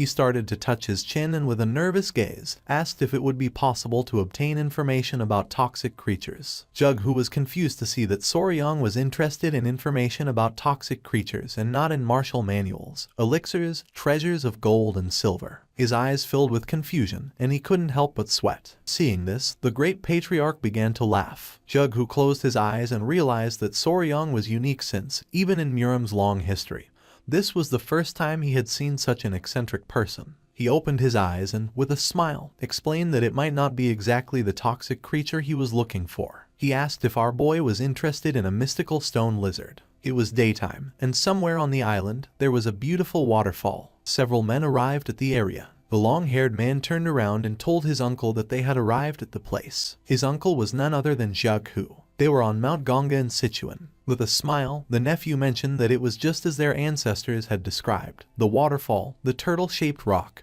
and further in the distance, one could even see the summit of Mount Ganga. Jughu approached the water and touched it gently with his finger. He began to observe the water and, with a sincere expression, admitted that since this water came from the melting of perennial snow, it was freezing cold. He stood up and with a cheerful expression asked his men to stay here and his nephew Chen to stay close and follow him carefully. The men nodded their heads, and Chen's eyes widened with joy, making an excited smile appear on his face. Jughu gained momentum and jumped. Taking small jumps over the water, he began to move towards the waterfall. Chen did not fall behind, and imitating his movements, he started following him closely. A while later, they arrived at the waterfall. Jughu placed his hand on the stone and peeked out. His eyes began to shine with confidence as he remembered that beyond the turtle-shaped rock, if they climbed up the waterfall along the cliffside, there should be an entrance next to the fist-shaped rock. With a surprised expression, Chen mentioned that this matched perfectly with the records. Both looked at each other and with a smile, they nodded. They found an entrance, and Jughu decided to go first, asking Chen to follow him. Chen put his hands on his waist and couldn't help but get excited. They entered the cave, which had walls full of herbs. With a serious gaze, Jughu began to walk carefully, while on the other hand, Chen's jaw dropped as he had never seen a place like this. Using his hand, Jughu pushed aside the lianas and his eyes widened in surprise, leaving him speechless. They reached the heart of the cave, where there was a hole in the ceiling through which sunlight was illuminating everything. Jughu put his arms behind his back and mentioned that they had arrived. Chen's attention was fixed on the precious rocks.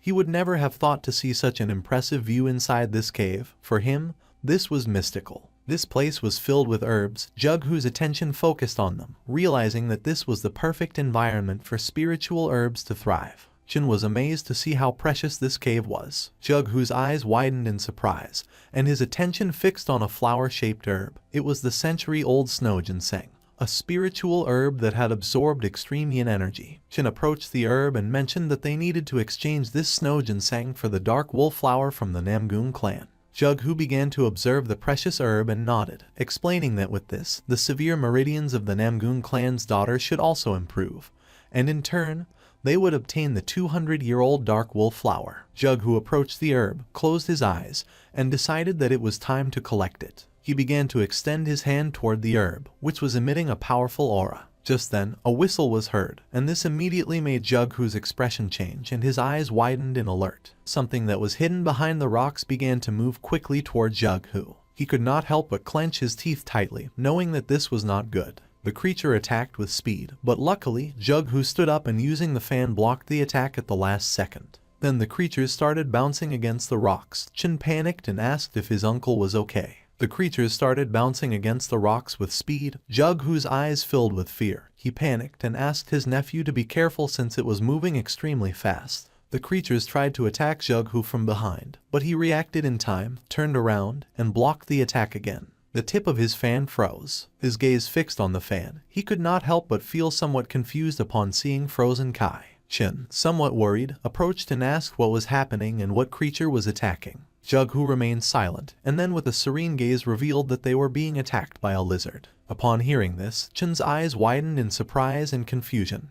He could not believe that this was true. The blue-colored lizard emerged, ready to attack again. Jughu told this adventure to Soryong. Our boy's jaw dropped and his eyes widened in surprise, as it was extremely rare to find a blue lizard. The great patriarch could not help but smile, thinking that Soryong was a lover of poisonous creatures. With a serious expression, he mentioned that the lizards were not poisonous, and asked if he was sure that if it was safe. The mouth of our boy watered and his eyes began to shine with joy. With a smile he said that it was fine, revealing that the lizards had poisonous Kai in their eyes. The great patriarch was surprised, and despite having no idea what our boy was talking about, he praised him anyway. Jughu began to show a forced smile, realizing that Soryong was certainly an eccentric. It was night and the sky was beautiful. Jughu explained that if he received any new information about other toxic creatures, he would let Soryong know immediately. Soryong's eyes began to shine with joy, and he couldn't help but thank him from the bottom of his heart. The next day, the patriarch returned. He was very worried, and the first thing he did was enter the mansion to check if Soryong was okay. Soryong, Huang, Jughu, and the great patriarch were sitting and having a cup of tea. Seeing that the patriarch had arrived, everyone's attention turned to him, and our boy asked if there was any problem. Tialson grabbed Soryong by the mouth and head and with a worried expression began to turn his head to see if he had any injuries and asked if he was okay. Huan stood up, and upon seeing this, she couldn't help but feel somewhat confused. Soryong was just as confused as she was and explained to the patriarch that he was fine.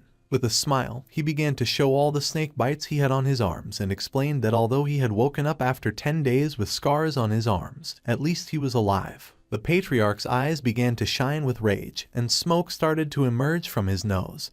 He was furious to see that the bastards of the blood cult had dared to harm Soryong. Just then, something caught his attention and his eyes filled with surprise. He turned to Huan and with a furious and worried expression asked if she was okay. Seeing this, Huan panicked and asked her father to calm down. With a confident smile, she admitted that she was fine, revealing that Soryong and the family members had saved her. The great patriarch coughed and with a smile caught everyone's attention, revealing that Soryong had done something incredible. He revealed that after knocking out the elder, Soryong said that he was his natural enemy. Our boy looked away and couldn't help but feel embarrassed, while on the other hand, a proud smile spread across the patriarch's face. Soryong joined his fingers and, while blushing, with a nervous expression explained that everything had gone well since his plan had worked. The great patriarch joined the conversation, revealing that thanks to that, they had discovered the weakness of the blood cult. Jughu, who was sitting at the table, raised his hand and with a kind smile caught the patriarch's attention by asking how he had been.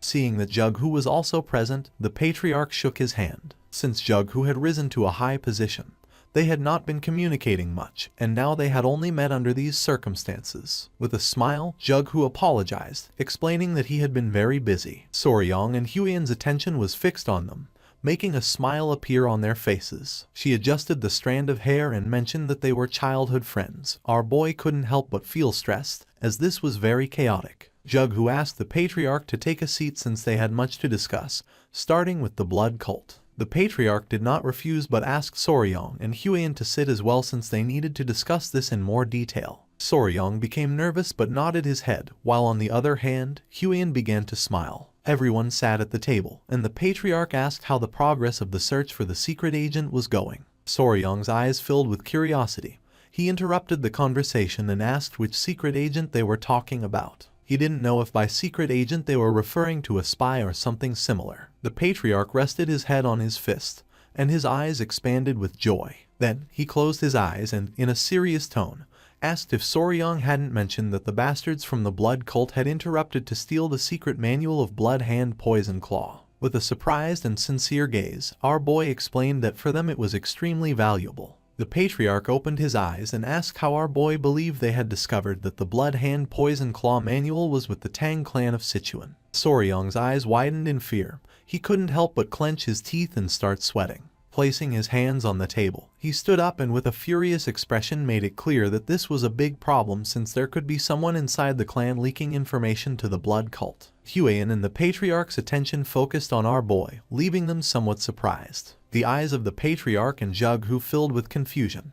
He placed his hand on the patriarch's shoulder and with a smile asked him to educate his son-in-law a little, since as a newcomer to the family, he was unaware of certain things. But even so, he was hearing some rather amusing stories. The patriarch began to stroke his mustache and could not help but feel somewhat disappointed. Soryong could not help but sweat upon realizing that he was the odd one out. With a kind smile, Huiyan explained to her future fiancé that secret agents could never exist in the Tang clan. Soryong turned somewhat surprised and asked if this was true. With a calm gaze, the patriarch explained that even when selecting a simple servant, they conducted exhaustive background checks on all their direct relatives and even distant relatives. Then, if they considered them acceptable, they incorporated all their direct relatives into the clan.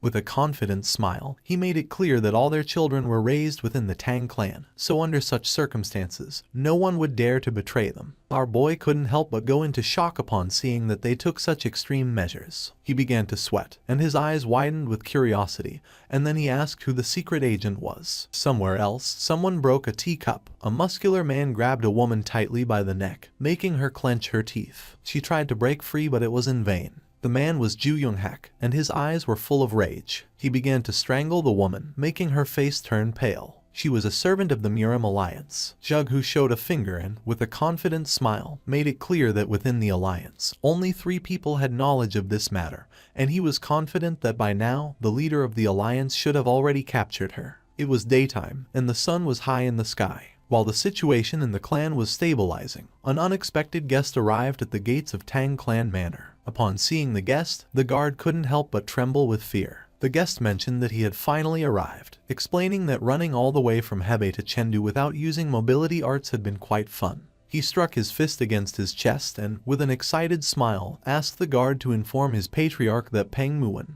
head of Clan Peng, had arrived. Someone shot an arrow into the air, and upon seeing it, Soryong and Huiyan started running towards the entrance of the clan.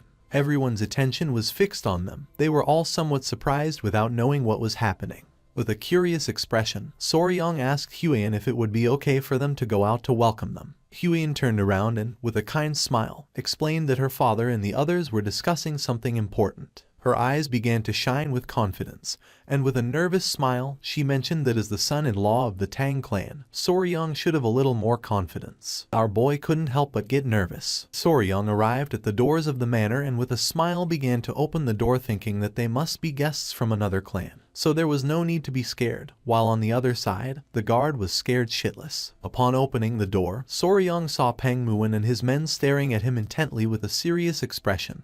This made our boy frightened. Peng Muwen's eyes widened in surprise and confusion.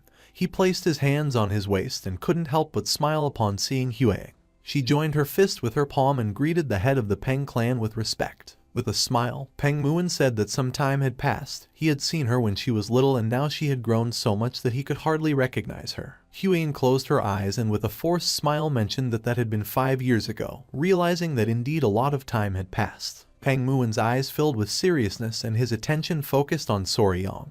He wanted to know who he was. Upon feeling the gaze of the head of the Peng clan, Soryong began to sweat like crazy. Huiyan started observing him and couldn't help but feel somewhat confused. With his face sweating, our boy greeted Peng Muwen, introducing himself as the son-in-law of the Tang clan. Why Soryong? Peng Muwen began to stare at our boy and while touching his chin, he began to ponder. He grabbed Soryong by the cheek and with a curious gaze asked if he was Huiyan's fiancé. Soryong panicked, not knowing what to do. Huiyan placed her hand near her mouth and nodded with a smile. This made Peng Muwen's eyes fill with seriousness. Soryong began to sweat and, with a nervous expression, looked away. Peng Muwen's attention was fixed on our boy. He put his hand under his chin and began to think with a curious gaze. Without wasting time, he touched our boy's private parts, which made Soryang turn as red as a tomato. Meanwhile, on the other side, Haoyun's jaw dropped and her eyes widened in surprise, leaving her in shock. With a smile, Peng Muin explained that he was wondering if Soryang was too young, but down there he was a full-grown man. Soryang, who was panting heavily, began to observe Peng Muin and couldn't help but feel somewhat confused. Our boy turned to Huiyan without knowing what was happening. Peng Muin placed his hand on Soryang's head, gave a thumbs up, and with a confident smile made it clear that in a few years, Soryang was going to be incredible. Huiyan turned as red as a tomato, looked away, and put her hands over her face. She remembered that the people of the Peng clan really didn't like formalities or rigid etiquette, so for this reason, the head of the clan had his own way of evaluating. Peng Muin placed his hand on Soryang's shoulder and began to smile. The attention of his men also focused on him, and their eyes widened in surprise,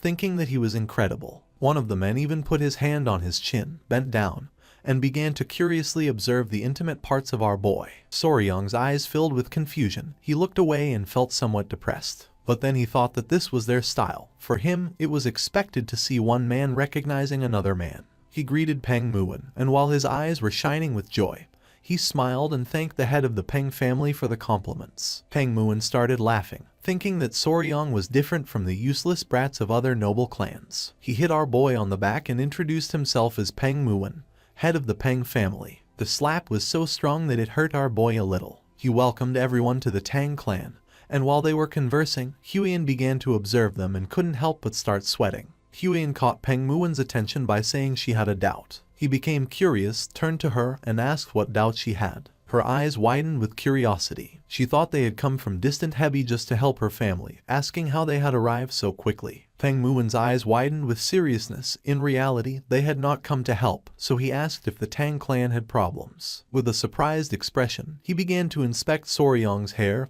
and asked if something had happened. Huiyan began to sweat. She was bewildered as she did not know the reason why Peng Muin had come. Seeing her expression, Soryang was confused. A while later, they went to the family mansion and Peng Muin was somewhat surprised to see that the blood cult had appeared. They sat at the table to drink tea and converse. With a calm expression, Huiyan informed them that they had already been eradicated. Peng Muin, who had his head resting on his fist, began to observe her and let out a sigh. He was somewhat annoyed and thought that he should have come a little earlier. Jughu, who was sitting beside him, remained silent. With a smile, the patriarch asked what had brought him here. Peng Muin's eyes widened in surprise. He turned to the patriarch and explained that he had been distracted upon hearing Huiyan's story about the blood cult, revealing that he had actually come hoping to receive some help from the Tang clan. Huiyan and Soryang's attention focused on him. The patriarch's eyes filled with surprise and curiosity.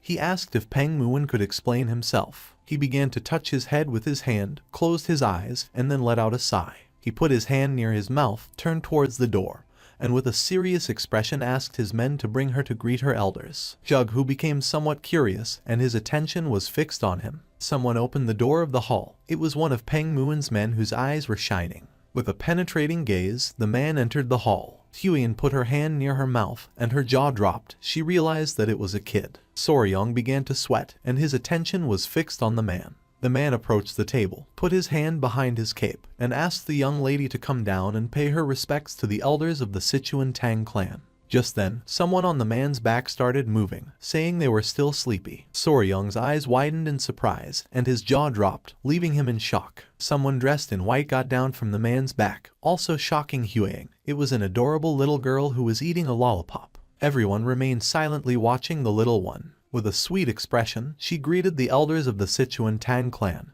introducing herself as Peng Yingying. The girl started eating a cookie. Peng Muin grabbed her and while showing her to everyone, with a cheerful smile he revealed that she was his daughter, leaving both Soryang and Huiyan somewhat confused. Her eyes widened in surprise, realizing that this girl was a miracle of genetics, while on the other hand, our boy's jaw dropped. Peng Muin couldn't help but laugh, explaining that because they looked so much alike, people always ended up giving them that look. He began to stroke the girl's head and explained that she was the reason he had come to the Tang clan. While the little one was eating the cookie, he placed his hand on her shoulder, revealing that his daughter was feeling a bit unwell and asked if the patriarch could take a look at her. With a serious gaze, the patriarch asked if Peng Muon was saying that his daughter was sick. Our boy's attention was fixed on the girl, and his eyes widened in surprise at the thought that she was ill. While the girl was eating cookies, he began to observe her closely, and could see that a strange energy was emerging from her body. That same night, Soryong was lying on the bed with the small centipedes playing on his body. He had heard about Peng Yingying's symptoms and had carefully reviewed them, but in the end, he had not discovered the cause. He closed his eyes and began to stroke one of the small centipedes. A few hours ago, they sat the girl in a chair while everyone was watching attentively. With a serious expression, Peng Muon explained that sometimes she had difficulty breathing and large red spots appeared on her body, and in severe cases, she even lost consciousness, and after a while, she regained her senses, but he had no idea what was causing it. The patriarch sat next to the girl, extended his hands, and decided to examine her. Peng Muon's eyes filled with rage as he had searched and searched. He had even made the disciples of the medical sect examine her, but they all said she was perfectly healthy. He was going crazy. One of the disciples had even said something strange, and he had almost beaten him to the brink of death before stopping. The patriarch asked what he meant by strange. Peng Muon explained that they suspected there were symptoms of poisoning due to the deliberate act of someone, but he was sure that there was no way someone like that existed within his Peng clan. Soryong's eyes widened in surprise, while on the other hand, Huiyan became serious. After examining the girl, the patriarch stood up and revealed that the cause was poisoning, revealing that it could be an internal problem of the clan. Peng Muon's eyes widened in surprise. He panicked and swore that no one from the Peng clan would ever do something like that. He put his hand on top of his head and decided to stop talking about it since he did not want to suspect his own clan. Jughu nodded and mentioned that it was still uncertain, so it was not good to jump to conclusions hastily, revealing that poisoning did not always necessarily occur because someone deliberately administered poison. The patriarch's gaze fixed on the girl who was absorbed in eating the cookie. He decided to provide them with an empty courtyard in the guest residence, asking them to stay there for now since he wanted to observe the girl's condition to determine whether it was poisoning or some strange illness. With a grateful expression, Peng Muon thanked the patriarch of the Tang clan, deciding to let his daughter be under his care for a while. Back in the present, Soryong began to imagine the girl eating sweets, no matter how he looked at it. That was childhood diabetes, realizing that sugar was literally multiplying inside her body. He sat on the bed and began to think, not knowing if diabetes caused red spots, and if there had been obvious symptoms, it should have been easier to recognize. Just then, someone knocked on his door. Our boy's eyes widened in surprise, and someone revealed that there was a big problem. Soryong became curious, opened the door to his room, and asked what the problem was. The maid who had knocked on his door became nervous, revealing that little Peng Yingying had collapsed. Upon hearing this, our boy went into shock. It was nighttime, and the moon was high in the sky. He put on his clothes and ran to the place where Peng Muon's daughter was. Upon arriving, he saw Huiyan and Muon's men with a worried expression. He asked what was happening. The girl had lost consciousness, her face was red, and she was breathing heavily. Peng Muon took her in his arms and couldn't help but panic. Huiyan explained to our boy that the girl had been sitting in the pavilion, coughing, and then suddenly collapsed. With a serious expression, the patriarch explained that seeing as she had collapsed here as well, it was safe to assume there were no spies within the Peng clan. Upon hearing this, Peng Muon couldn't help but clench his fist tightly. The patriarch's attention fixed on him. He became confused, not knowing what was happening. Without hesitating for a second, Peng Muon punched himself in the jaw with a powerful blow, leaving the man behind him in shock. The punch was so strong that a tooth flew out of his mouth. With his nose bleeding, Peng Muon closed his eyes and, with a smile, apologized since, even though he had said those words, he could not forgive himself for having suspected even momentarily of his own people. Now he knew that if Yingying collapsed again, it had to be for another reason. One of his men put his arm over his face and couldn't help but cry. Meanwhile, on the other side, Soryong's jaw dropped upon seeing that Peng Muon had lost a tooth. Peng Muon's men began to hit themselves in the face because despite being there, they had failed to prevent the young woman from collapsing, admitting that their sin was also great. The patriarch's eyes widened in surprise, and his jaw dropped. He reached out to them and asked them to calm down.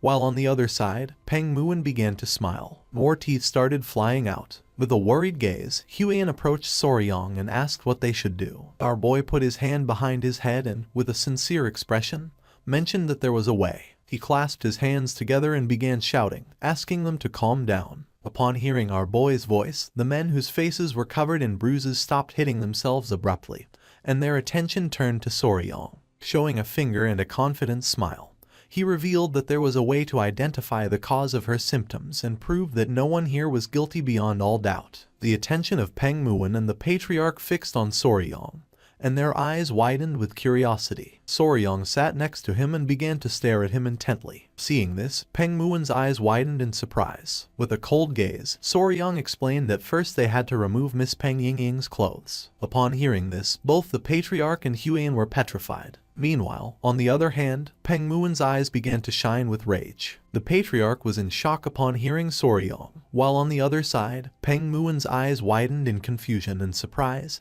He asked what Soryong had just said. Our boy's eyes widened in surprise and curiosity upon seeing their expression. This was a reaction he did not expect. Soryong mentioned again that they should take all of Yingying's clothes off, but just before he could finish the sentence, Peng Muon grabbed him tightly by the collar. Our boy couldn't help but feel afraid. Upon seeing that he wanted to undress his daughter, Peng Muon's eyes began to shine with rage. Soryong's eyes widened in panic. He opened his mouth and panicked, asking him to wait a moment. Just then, one of the small centipedes emerged from Soryong's clothing and its gaze fixed on Peng Muon. Soryong realized that the little one was ready to attack, so without wasting a second, he ordered it to hide again. Little by little, Peng Muon began to lose his composure, and Soryong soon realized that this was not good at all. The patriarch's eyes filled with fear. He panicked, asking him to calm down and explaining that his son-in-law must have had a reason for saying such things. Huan, who was sitting next to him, extended her hands and with a nervous expression asked Lord Peng to please at least listen to what Soryong wanted to say first. He grabbed the poor Soryong by the collar even more tightly. Our boy closed his eyes and began to show a forced smile. Peng Muon started staring at him with a gaze full of rage, not knowing what to do. Despite being in panic, Huan began to show a smile, explaining that Soryong was a good person. After going around the matter several times, Peng Muon let go of Soryong. Our boy had dared to suggest stripping his daughter, who had not yet reached her prime, so he decided to listen to any justification that Soryong could offer. Our boy opened his mouth and began gasping heavily, feeling somewhat relieved. He sat on the floor in front of Peng Muon and with a serious tone asked him to please calm down and listen until the end. Peng Muon crossed his arms and closed his eyes, deciding to trust him. Showing a finger and a sincere expression, Soryong explained that what he meant was to take off all of Lady Peng's clothes and change her into something else, as it was possible that something in her clothing or personal belongings was the cause of her collapse. Upon hearing this, Peng Muon's eyes widened in surprise and his jaw dropped. He was in shock, realizing that he had misunderstood Soryong. He lowered his gaze, clenched his fist tightly, and prepared to hit himself again for having doubted the words of our boy. Soryong's eyes widened in fear, making him panic. He began to shake his hand, asking him to calm down. He was sure that his daughter's sudden collapse must have left him shocked. With a kind smile, Patriarch Peng thanked our boy from the bottom of his heart for being able to understand someone else's mistake. Soryong began to stare at Peng Muon and with a serious expression explained that from now on, the young lady of the Peng clan was going to be under the care of the Tang clan, and until further notice, all contact with the Peng clan was going to be restricted. Upon hearing this, the Patriarch and Huan were somewhat surprised. Peng Muon began to point at himself with his finger and with a confused gaze asked if he also. Soryong's eyes began to shine with confidence and with a smile nodded his head, since if his daughter experienced the same symptoms under their care, then it would be proven that the cause was not related to the Peng clan. This was the method called controlled environmental adjustment, a technique commonly used by breeders who raised poisonous insects, snakes, and amphibians. In his past life, one day he took his little chameleon out of the terrarium. The little chameleon tried to converse with our boy by asking if he could add some vitamin D to the food. Soryong's eyes expanded in confusion, leaving him in shock. If only the creatures they cared for could tell them this part hurts, things would be much simpler. But there was no way since humans could not communicate with them directly. That's why they systematically changed aspects of their environment, such as habitat and food, to identify what was making the creature feel sick. Back in the present, Yingying, who had collapsed, had a red face and was breathing heavily. Soryong planned to use this method to diagnose her. He wanted to completely reset her environment and gradually reintroduce elements to identify the trigger since they couldn't just sit and let her keep collapsing without knowing why. The Patriarch began to touch his beard and with a curious expression realized that Soryong was right since, with some time, they would be able to discover the cause of her condition. He could not help but praise his son-in-law for having such a good idea. Soryong's eyes widened in nervousness, making him panic, while on the other hand, Huyen closed her eyes and felt relieved. Peng Muin understood Soryong's plan, and his body began to tremble. He hugged his daughter and, with tears in his eyes, asked Soryong to please take good care of her. Our boy's eyes began to shine with confidence. He placed his hand over his chest and, with a smile, asked him to trust him. What no one knew was that he had raised countless creatures, and a little girl was nothing in comparison. The next day, little Ying woke up and her eyes filled with tears. This was not going to be as easy as Soryong had hoped. Ying started crying, and upon seeing this, our boy panicked, not knowing what to do. Ying started crying even more. Soryong put his hands on top of his head and his eyes widened in confusion since the moment she had regained consciousness. She had begun to cry. Meanwhile, Lady Huyen and Soryong's mother-in-law were outside gathering essential supplies to care for Ying, so Soryong was left alone with an unpredictable little child. He approached the bed and with a confused expression asked if she was sleepy or hungry.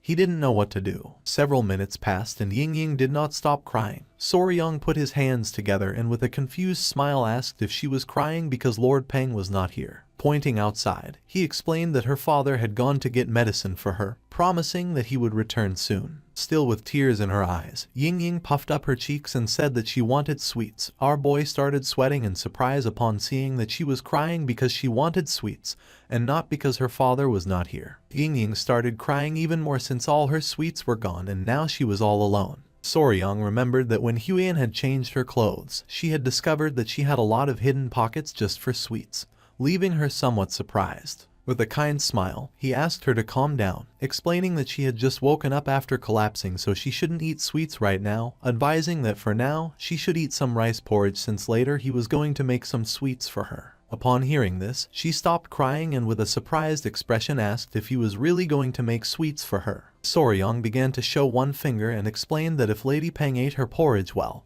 and was obedient, he would make candied fruit skewers just for her. The little girl's eyes widened in surprise. She closed her eyes and with a tender smile decided to make a promise with him. She clenched her fist and with a smile revealed that the Peng clan always kept its promises. If she broke hers, he could hit her in the face. Soryong lowered his head and couldn't help but feel somewhat disappointed, not knowing why the damn Peng clan taught these kinds of things to children. It was daytime and the sky was clear. Somewhere in the manor, Peng Moen was hiding among the bushes. His eyes were full of seriousness as lately he had been burdened with worry. Ying, who was playing with one of the bees, and Huyen passed in front of him. Peng Moen's eyes filled with tears as he could only see Ying from afar. You see, due to the rule of no contact with the Peng clan, he could not see his daughter. Soryong's attention was fixed on him.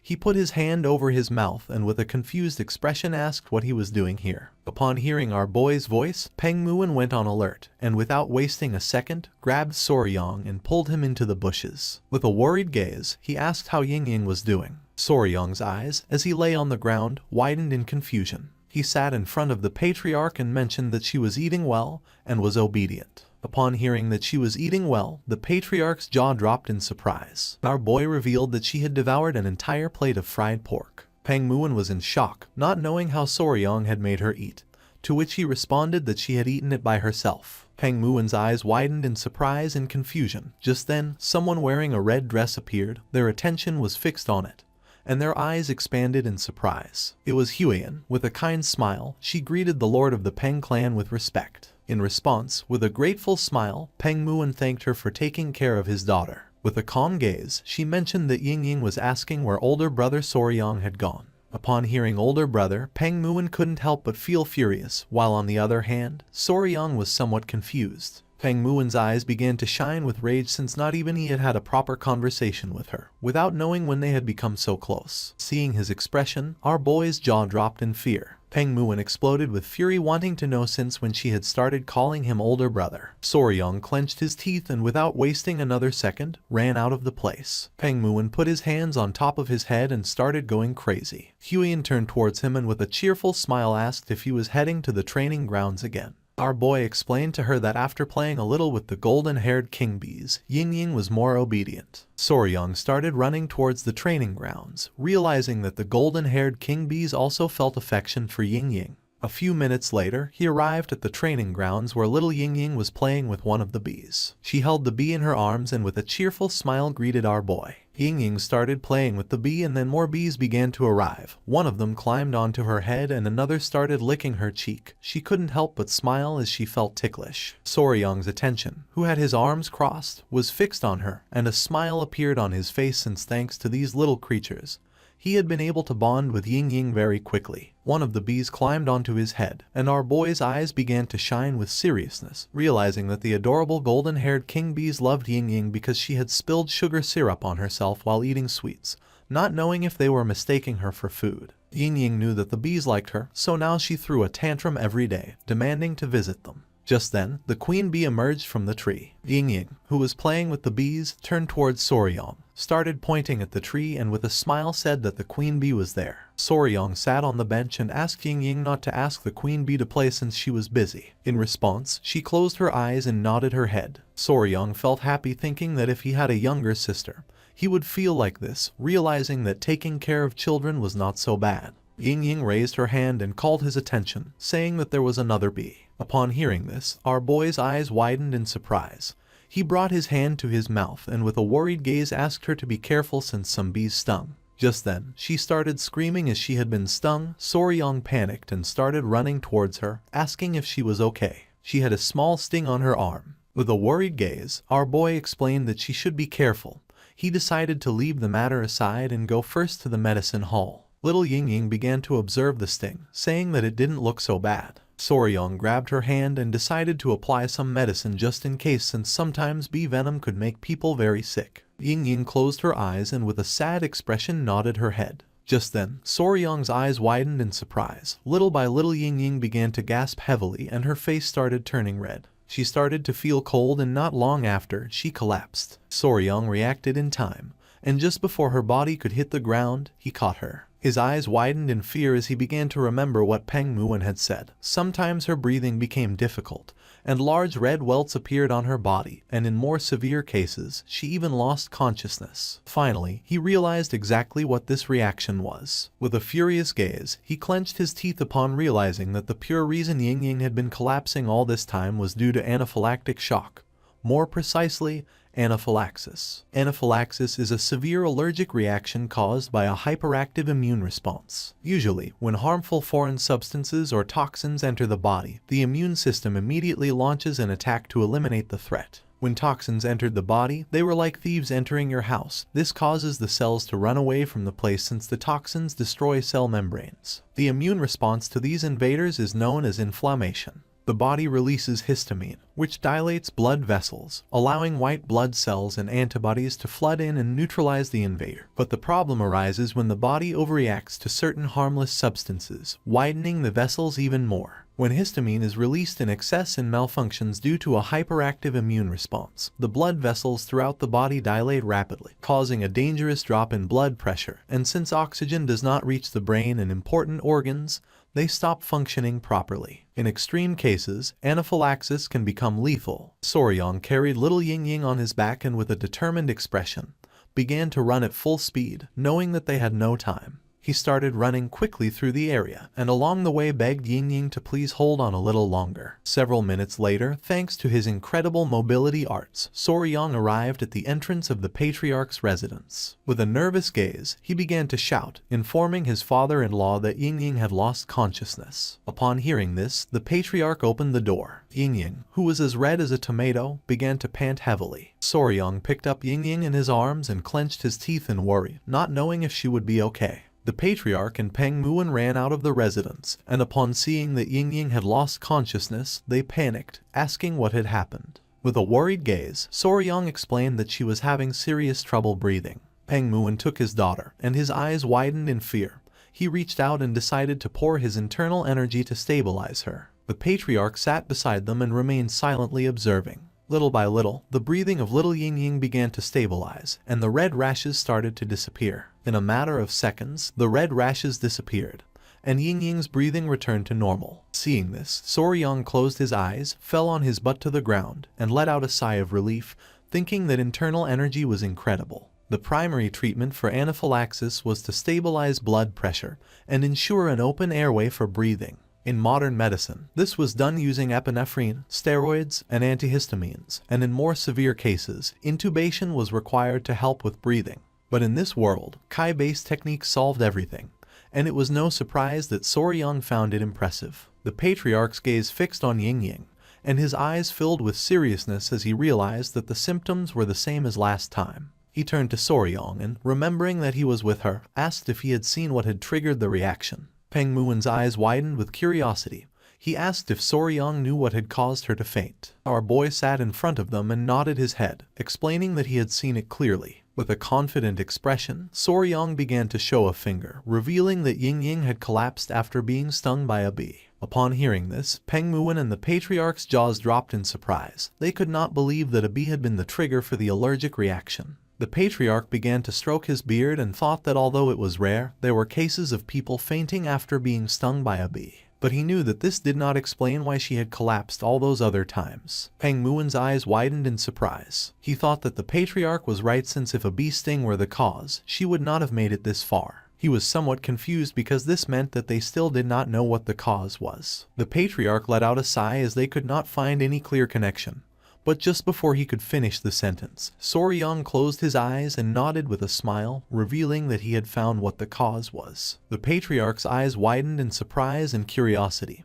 He was in shock and asked if Soryang was really telling the truth. With a smile, our boy revealed that Ying being stung by a bee had helped him discover the true cause. Peng Muin's jaw dropped in surprise. He demanded that Soryang explain himself. Our boy decided to explain in detail. Peng Muin's face filled with sweat, while on the other hand, the patriarch's eyes widened with suspicion. Soryang's attention was fixed on little Ying. He closed his eyes and with a smile mentioned that first they had to remove her clothes. It was already dusk. Someone closed the door of a room.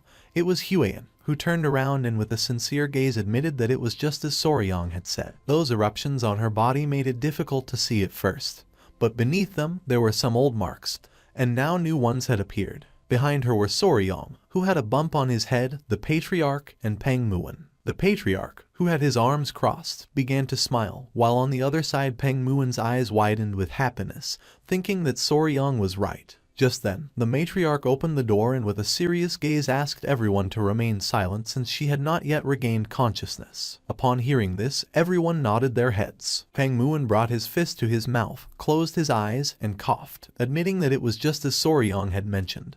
There were additional marks beyond just the rash. Soryang, who had a giant bump on his head, began observing him in silence. With a sad and confused gaze, Peng Muin asked why his daughter had been fainting all this time. With a confident tone, Soryang revealed that it was due to bee venom poisoning. Peng Muin's eyes filled with confusion as he recalled that the patriarch had said that was not the cause. Besides, there was no way they wouldn't notice a bee sting, and their courtyard had no flowers, only stone pavement, so there was no reason for the bees to be there. He wanted to know what made Soryang think it was bee venom. Soryang closed his eyes, started touching his chin, and thought that he was right since a bee sting would have been noticeable. But he had no doubt that her symptoms matched perfectly with anaphylaxis caused by bee venom. Little by little, our boy began to open his eyes, which started to shine. His mind was like a giant bookshelf full of books about poisonous creatures. His eyes began to shine with seriousness. He started touching his cheek and knew that what he needed to find out was another creature that had the same venom as a bee, one that contained melatonin or peptides that triggered swelling and difficulty breathing. He began to imagine the forest of Hebei province in China, which had a temperate western climate. Several poisonous creatures appeared in front of him. Among them was the white-lipped pit viper known as the Chinese cobra, the Chinese scorpion, the Chinese red ant, and the red-chested ant. Soryang began to touch his chin and decided to discard the snakes and scorpions. Peng Muin's and the patriarch's attention focused on him, and their eyes widened in confusion. They did not know what he was doing. He began to imagine little Ying eating sweets. He had to find an environment where she would often be bitten by that creature, something she did frequently. He remembered that she loved to eat sweets. His eyes widened in surprise as he recalled that Ying had a secret pocket in her clothes to hide sweets. He couldn't help but smile as he found the cause. He stood firm with his decision, mentioning that he was sure it was bee venom, asking them to trust him. Huiyan's attention was fixed on our boy, and her eyes filled with confusion. Peng Muin was somewhat furious and mentioned again that there were no bees in the Peng clan residence. Soryang turned to them and with a confident smile said that those from the Tang clan would know, the venom does not affect everyone in the same way. For some, even an infinitesimal amount could be lethal, while others could withstand 10 times that amount without problems. Peng Muin's jaw dropped, and he began to sweat without understanding a single word. The patriarch reached out to him and, with a sincere gaze, argued that Soryang was right since even with the same poison, the effects varied from person to person. Soryang extended his hands, explaining that as they had seen, Ying was particularly sensitive to bee venom. Huiyan remained silently listening, while on the other side, Peng Muin and the patriarch nodded their heads. Soryang's eyes began to shine with confidence. He started touching his head with his finger and said that one thing was certain: she was vulnerable to bee venom. But since there were no bees in their house, that only left one possibility. Peng Muin started to observe our boy and couldn't help but sweat. Somewhere in the manor, the queen bee was lying on the ground with a tender gaze next to another bee. Soryang revealed that the culprit was in fact a bee, but a very special kind. Several hours later, night fell. Soryang was crouched on the ground next to some rocks. Huiyan was illuminating the area with a fire lamp, and behind were the patriarchs. The patriarch started to observe our boy with a confused gaze. Peng Muin's eyes expanded with curiosity, and he asked if Soryang was sure that it was here. Soryang's eyes began to shine with confidence. With a smile, he said that he was sure this was the place. He asked Huiyan if she could illuminate the area a little.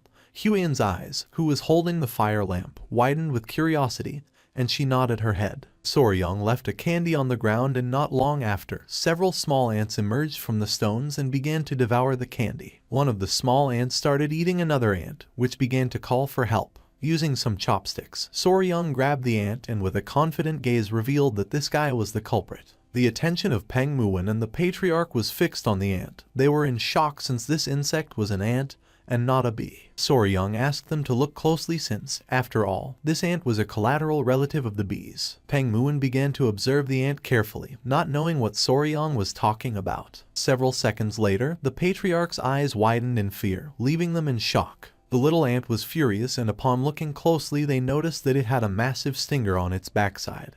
They could not believe that an ant had such a large stinger. The patriarch finally realized what Soryang meant by them being collateral relatives, while on the other hand, Peng Muin was left open-mouthed upon seeing an ant with such a large stinger. Soryang began staring at them, revealing that this creature was the collateral relative of the bee that had caused Ying to collapse, a real stinger ant. Peng Muin's gaze fixed on the ant, and he couldn't help but sweat, while on the other hand, the patriarch was in shock. This ant was the true culprit behind Ying's condition, belonging to the order Hymenoptera, family Formicidae, known as the Asian needle ant. The king stinger ant, or Pachycondyla chinensis, was from the order Hymenoptera, from the family Formicidae, and from the subfamily Ponrani. Many must be wondering what the hell ants had to do with stingers. It was simple. These stinger ants had evolved from the same ancestor as bees, which meant that they had retained many characteristics similar to those of bees. In fact, studies on the venom of stinger ants and bees had shown that people who suffered anaphylaxis from stinger ant venom also tended to react in the same way to bee venom. Soryang grabbed the ant with the chopsticks, making it become furious, pointing at it with his finger, and with a smile, our boy mentioned that he didn't believe the ant was targeting Ying specifically. According to him, it had probably appeared to feast on the demon beasts that had invaded the Tang household, revealing that the king stinger demon ant fed mainly on other demonic creatures. After being stung by the ant, one of Peng Muin's men carefully analyzed the sting. The mark looked like a common rash, so then they had no way of knowing what had really stung her. And by the time Ying regained consciousness a few days later, she simply assumed it was a residual spot from something insignificant. Peng Muin's eyes widened in surprise and his jaw dropped. Now everything made sense, and no one would have thought that Ying had collapsed because of such a pathetic and small creature. With a curious expression, he turned to the patriarch and asked if he could make an antidote. The patriarch closed his eyes and began to think. He opened his eyes, which were filled with seriousness, revealing that there was an antidote for bee venom. But cases like Ying's, where the body was highly sensitive to the toxin, often it did not work effectively. Peng Muin's eyes widened in surprise and his jaw dropped. The patriarch made it clear that just knowing the cause was a step forward, since at least now they could be careful before she collapsed again. Peng Muin couldn't help clenching his teeth and feeling furious, but then let out a sigh. He began to observe our boy and with a smile thanked him. Soryang's eyes began to shine with joy and he nodded his head, saying that there was nothing to thank for. With a confident expression, our boy asked Peng Muin not to worry since there was a way to treat Ying, and even though it was slow, it existed. Upon hearing this, the patriarchs were in shock. Peng Muwen extended his hand and asked Soryang to tell him what it was. Soryang began touching his cheek and with a calm gaze mentioned that it was something called desensitization. Huiyan's attention fixed on our boy. She didn't know what he had in mind. Soryang began to explain himself. Peng Muwen's eyes filled with confusion and he asked if they had to undress Yingying again. Soryang began to sweat and with a nervous expression explained that it was a treatment where small amounts of bee venom were injected into the patient's body over time, gradually decreasing sensitivity to the toxin, so it was normal that it was going to take some time. With an angry expression, Huiyan was already ready to give Soryang a good lesson. He was sure that once the treatment was complete, Yingying would no longer collapse from the venom. The patriarch, with a surprised expression, crossed his arms, realizing that Soryang's method was viable, since even in the Tang clan they had similar techniques. They introduced venom gradually into the body to develop resistance. Peng Muwen clenched his fist, asking if once the treatment was over, Yingying would no longer collapse. With a smile, the patriarch nodded his head. It was going to take a long time, but it should be possible. Upon hearing this, a pleasant smile appeared on Peng Muwen's face. He closed his eyes and patted Soryang on the back, thanking him for having saved his daughter. Our boy started touching his head in embarrassment. The patriarch and Huiyan couldn't help but smile. Peng Muwen's eyes began to shine with joy. He grabbed our boy by the shoulders. After receiving such help, there was no way he would simply let it pass, so he asked if there was something that Soryang wanted. Whatever it was, Soryang only had to name it and he would grant it to him. Our boy started to sweat, then closed his eyes and felt somewhat confused, not knowing what was wrong with the people of this world. At the moment he helped them, they began to throw blank checks. With a grateful expression, Soryang greeted Patriarch Peng, saying that Yingying was his little sister, so there was no way he could expect a reward in return. Peng Muwen started laughing and gave Soryang another pat on the back, explaining that there was no such thing as modesty in the Peng clan, asking our boy to say what he wanted as a reward. The slap was so strong that Soryang began to scream in pain.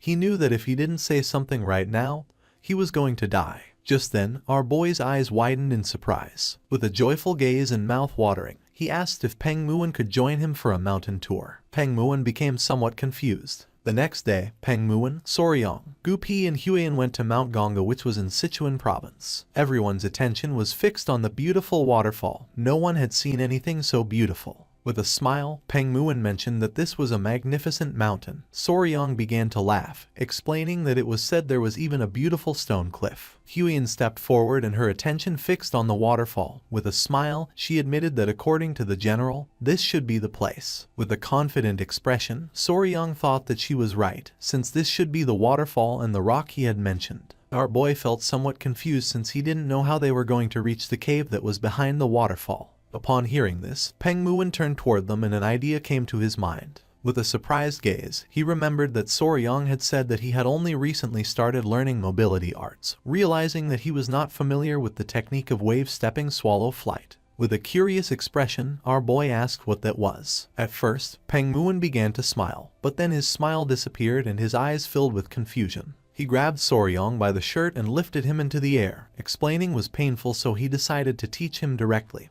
Our boy's eyes filled with fear, causing him to start sweating, while on the other side, Huiyan put her hand over her mouth and couldn't help but go into shock. Using all his strength, Peng Muwen threw Soryang toward the waterfall, and upon seeing this, Huiyan panicked. Our boy landed near the waterfall, and while he was gasping heavily, Peng Muwen also landed in front of him. He put his hands on his waist and started laughing, thinking that he had a pretty agile body. Our boy fell to his knees on the ground, thinking that this guy was crazy. Huiyan also arrived at the area and with a worried expression asked if Soryang was okay. She helped Soryang sit down and when looking forward she realized that this seemed to be the entrance of the cavern.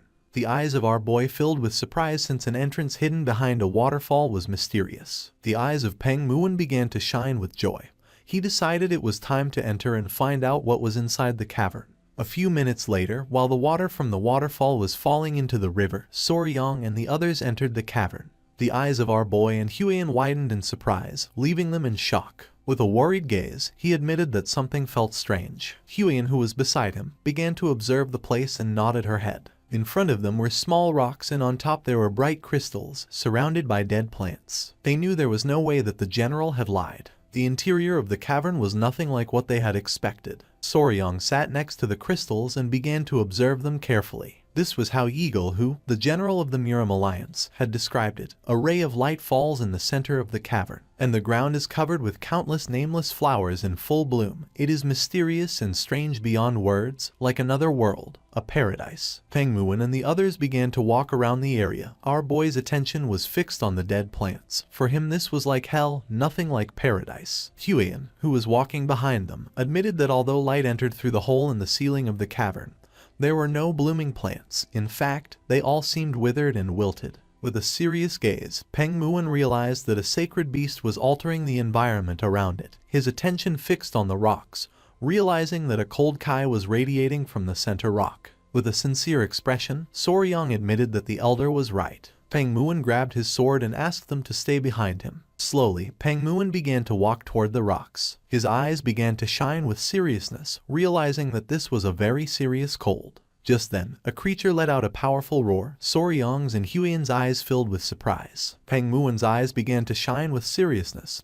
He unsheathed his sword, revealing that the creature was ahead, asking them to stay just behind him. Soryang's eyes began to shine with joy since for him the roar had been amazing. At that moment, a creature with bright eyes began to emerge from the rocks. It began to stare at our boy and let out another roar. Our boy's eyes widened in surprise and amazement, causing his jaw to drop. The creature was a chubby-tailed gecko. The creature began to walk toward them and its body began to emit a cold Kai. It was approximately 1 foot long. It had small and round yellow eyes and a chubby little tail. Soryang put his hands on his cheeks and his eyes expanded with love. The gecko was so cute that he was about to lose it. Huiyan put her hand near her mouth and with a smile admitted that the blue lizard was very beautiful. Our boy clenched his fists and couldn't help but smile, since he knew she was capable of recognizing its value. While on the other side, Peng Muin began to sweat, but then clenched his teeth as he realized something. Then the gecko began to roar. Upon seeing this, Peng Muin tightly grabbed the sword, revealing that there was another gecko deeper inside. Upon noticing there was another one, Soryang couldn't help but wonder if they were pair. Smoke began to emerge from his nose and his eyes widened in surprise when he thought that they could even have offspring out of this. He explained to Lord Peng that they had to bring them back alive no matter what. The gecko started staring at Soryang with a murderous look and cold Kai began to emerge from its body. Deeper within the rocks, there was another gecko that seemed to be injured. With a worried expression, Huiyan turned to him and asked if there was any problem. Soryang's eyes began to shine with seriousness and his attention fixed on the rocks. He had caught a faint glimmer, but he was sure of one thing. His eyes filled with concern and his gaze fixed on the gecko, revealing that he thought it might not be breathing. The other gecko opened its mouth and began to roar. Soryang decided to leave it to Commander Gupi. If something happened, he had to let him know immediately. The furious gecko was watching the entrance. Gupi, who was hiding, began to show a forced smile, asking Soryang to trust him. If the gecko showed any unusual behavior, he was going to inform Soryang immediately. Soryang left the cavern and decided to retreat for now. During the night, they lit a bonfire near the waterfall. Huiyan and Peng Muin began observing our boy who was standing near the entrance of the cavern. They knew nothing about its habits, and trying something reckless could harm the already injured creature. While the centipedes were playing with Huiyan, she adjusted her hair and with a loving expression asked our boy to come down and eat. Soryang closed his eyes and began to imagine Huiyan as his wife, preparing food for him. He couldn't help but blush since for him this was kinda sweet. Using the campfire, they started cooking the food. Peng Muin sat on the log, and with a curious expression asked if there had been any progress. Soryang, who was sitting next to Huiyan, began to ponder in silence, and then revealed that the creature hadn't moved at all. With a serious gaze, Peng Muin mentioned that when he had checked, the thing hadn't moved even a little bit. He asked if living creatures shouldn't at least be eating something. Soryang's attention was fixed on the campfire. For him it was strange, since usually geckos or common lizards fasted for several days when they were stressed. Especially fat-tailed geckos. They stored energy in their thick tails. If it hadn't eaten anything, it was likely surviving only on stored energy. They were reaching the point where a decision had to be made. With a serious expression, Soryang suggested checking on the gecko that wasn't moving. Peng Muin couldn't help but smile, thinking that they were finally going to catch the gecko. Soryang clarified that they were not going to catch it. He believed that they needed to check where it was injured, and if it got hungry, it could even eat something. He wanted Peng Muin to lure out the gecko that was watching the entrance. Upon hearing this, He couldn't help but feel somewhat surprised. Showing his bicep and a smile, Peng Muwen asked if it wouldn't be easier to knock it out with a single blow. That way they would get both the healthy one and the injured one. Our boy started sweating, knowing that the gecko was going to die on the spot after being hit by those muscles. With a forced smile, our boy explained that if Peng Muwen smacked it, even the rock thing that repelled General Jekyll, whose men could drop dead on the spot. Lord Peng started laughing, thinking that our boy was right. He gave Soryong a strong slap on the back, mentioning that it was no wonder that a scholar like him, always glued to his desk, had been relegated by a phenomenon like that rock thing. He thought that if he hit the gecko, he could kill it. With a serious gaze, Peng Muwen asked if the plan was to subdue the gecko gently. Showing one finger, Soryong said that was the best move. With the help of a stick, Soryong began to draw on the ground, explaining that first, Peng Muwen was going to lure out the lively gecko, then he and Huiyan were going to check on the one that seemed to be injured during that time. Huiyan threw some rocks on the ground, explaining that in the meantime, the poison division could block the path to Soryong. The Lord nodded his head, thinking that this seemed to be the best approach. With a smile, Peng Muwen asked if there was anything else he should watch out for. Our boy asked him just to make sure it didn't reach the wall, since it could climb it and come over to his side. Peng Muwen hit his fist on his chest, and his eyes began to shine with enthusiasm. He decided to move since his body was eager for action. He started running toward the cavern. Soryong panicked and asked him to please go slowly. A smile appeared on Huiyan and Soryong's face. Our boy knew that if the gecko was sick, then it might not have much time left. Peng Muwen, who had the sword resting on his shoulder, Soryong and the others entered the cavern. Upon noticing that they had returned, the gecko's eyes began to shine with rage. Soryong brought his hand to his mouth and whispering gave Peng Muwen that he could begin. Upon hearing this, an excited smile appeared on his face. Peng Muwen drew his sword and while his eyes were shining, began to imbue mana in it. He and his men drew their weapons and began to advance toward the rocks. Upon seeing that they were planning to attack, the gecko's eyes began to shine with rage and it let out a loud roar. It jumped and using all its strength, attacked, but luckily Peng Muwen reacted in time and blocked the attack using his sword. The gecko struck hard at the sword using its tail. He couldn't help but smile as he couldn't believe that such a small creature was good enough to be a first-rate warrior of the Peng family. The creature backed away, only to gather momentum and attack again. Upon seeing this, an excited smile appeared on Peng Muwen's face and his eyes began to shine. Using the sword, he deflected the trajectory of the gecko's attack, and when it realized it, it couldn't help but feel somewhat confused. With a serious gaze, Peng Muwen told his men that this was their chance. In the blink of an eye, Peng Muwen's men surrounded the small creature. It got angry and started roaring. Soryong's eyes filled with fear, but Huiyan grabbed him by the shoulders and whispering suggested moving quickly while they could. A while later, they moved away from the area and reached the rocks. Soryong's eyes widened in surprise. With a worried gaze, Huiyan asked if the creature was really injured. He replied that it seemed so. Upon observing closely, he noticed that the tip of the tail was necrotized due to an incomplete shedding. It had not been able to finish shedding, and now its eyes were also full of pus. With a curious expression, Huiyan asked what to do now. Resting his hand on the rock, Soryong explained that they should treat the gecko immediately, but there was no medicine or anything here. With a confident smile, he decided to strip it all off. Upon hearing this, Huiyan couldn't help but feel somewhat confused. With a furious gaze, she mentioned that lately, it seemed like he wanted to strip everything. Soryong started blushing like a tomato, but he knew this was the right method. Our boy took a step and the injured gecko woke up. He began to extend his hand toward it, explaining that he was going to treat it, asking it to stay still. The gecko closed its eyes. Soryong grabbed the creature and his eyes widened in surprise. Just like the queen bee, it seemed to understand speech to some extent. Soryong grabbed the gecko's skin, mentioning that these creatures, like snakes, shed their skin. However, wild fat-tailed geckos often ate their own shed skin, so it was difficult to find any remains. Huiyan's eyes widened in amazement. He left the gecko on top of the rock and took out his kunai, realizing that this skin was very tough, and doing this with bare hands wasn't going to work. With the help of the kunai, he got to work. Huiyan's eyes filled with surprise since according to her, it looked just like a precious stone. Using the kunai, Soryong cut a bit of the gecko's shed skin, revealing a beautiful and shiny color. Gently, Soryong removed the skin from the gecko's leg. Pointing at it with her finger, Huiyan couldn't help but feel tenderness since it looked like gloves. He knew she couldn't resist it because even during his days as a YouTuber, videos of peeling off shed skin went viral.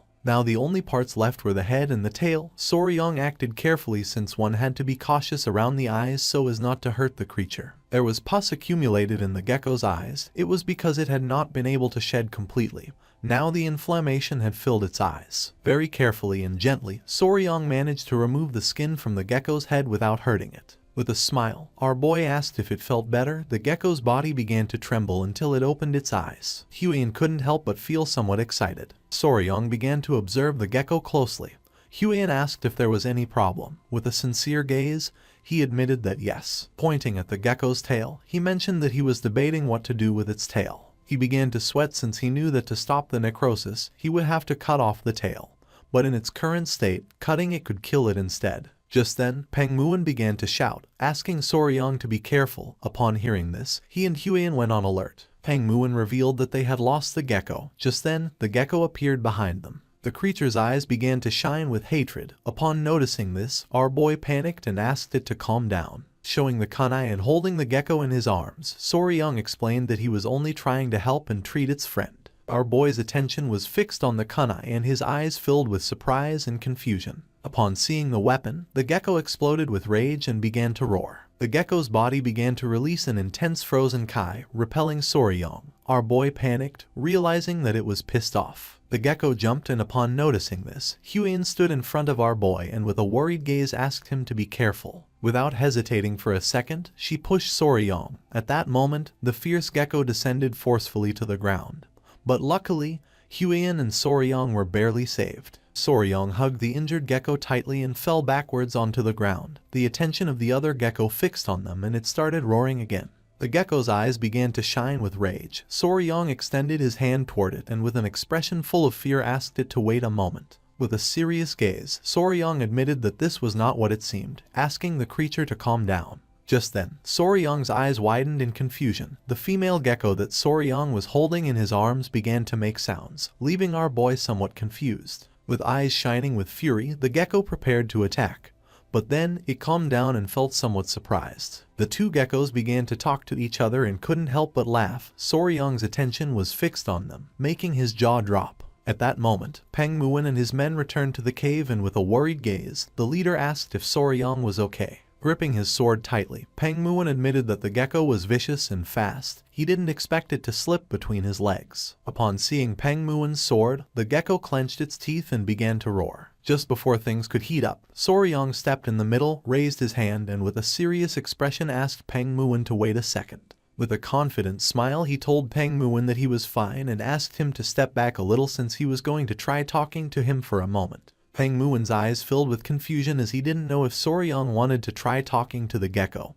He asked if our boy thought the gecko could understand words. Looking at the gecko, with a confident expression he said that the gecko seemed to understand speech up to a certain point and it was likely that it wouldn't attack them again. He asked if Huiyin could bring some dry grass. With a confused gaze, she nodded her head. With a cheerful smile, she and the centipede began to collect the dry grass that was near the rocks. A while later, she prepared a soft nest of dry grass for the female gecko. Soryong and Huiyin sat next to the female gecko, and our boy asked the male gecko not to worry since he was not trying to hurt her, explaining that he had removed the shell that would not come off and had taken away what was covering her eyes, asking him to make sure to keep licking her eyes for a while. The gecko approached her and with a curious gaze began to lick her eyes. Soryong crossed his arms and revealed that only one problem remained. Upon hearing this, the attention of both the gecko and Huiyin focused on Soryong. Touching his head, Soryong began to observe her tail and revealed that her eyes should heal well. But the problem was her tail.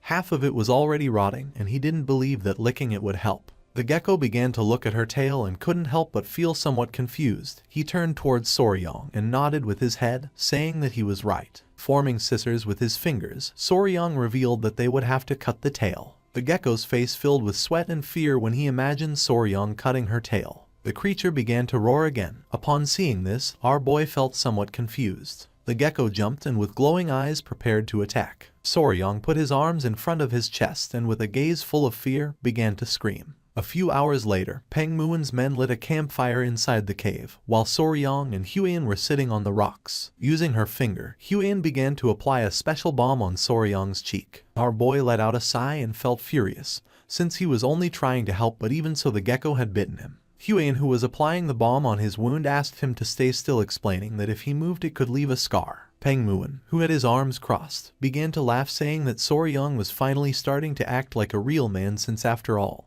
he had gotten a glorious scar in battle. Upon hearing this, Huan began to stare at Peng Muon with a sinister gaze. Feeling her gaze, the patriarch could not help but feel fear. Touching his cheek, Soryang felt relieved since the misunderstanding had somehow been cleared up. The small centipedes climbed onto Huan's body and began to play. Seeing how the centipedes were not reacting to any murderous intent, he realized that little gecko never intended to harm him in the first place. While they were distracted, Gupi appeared and called their attention. Upon hearing his voice, Soryang's and Huan's attention turned to Gupi. Gupi appeared alongside the gecko, revealing that the creature had something to say. With a forced smile, Soryang began to touch his cheek and asked if he was ready. The gecko nodded. Soryang stood up, promising to do his best effort.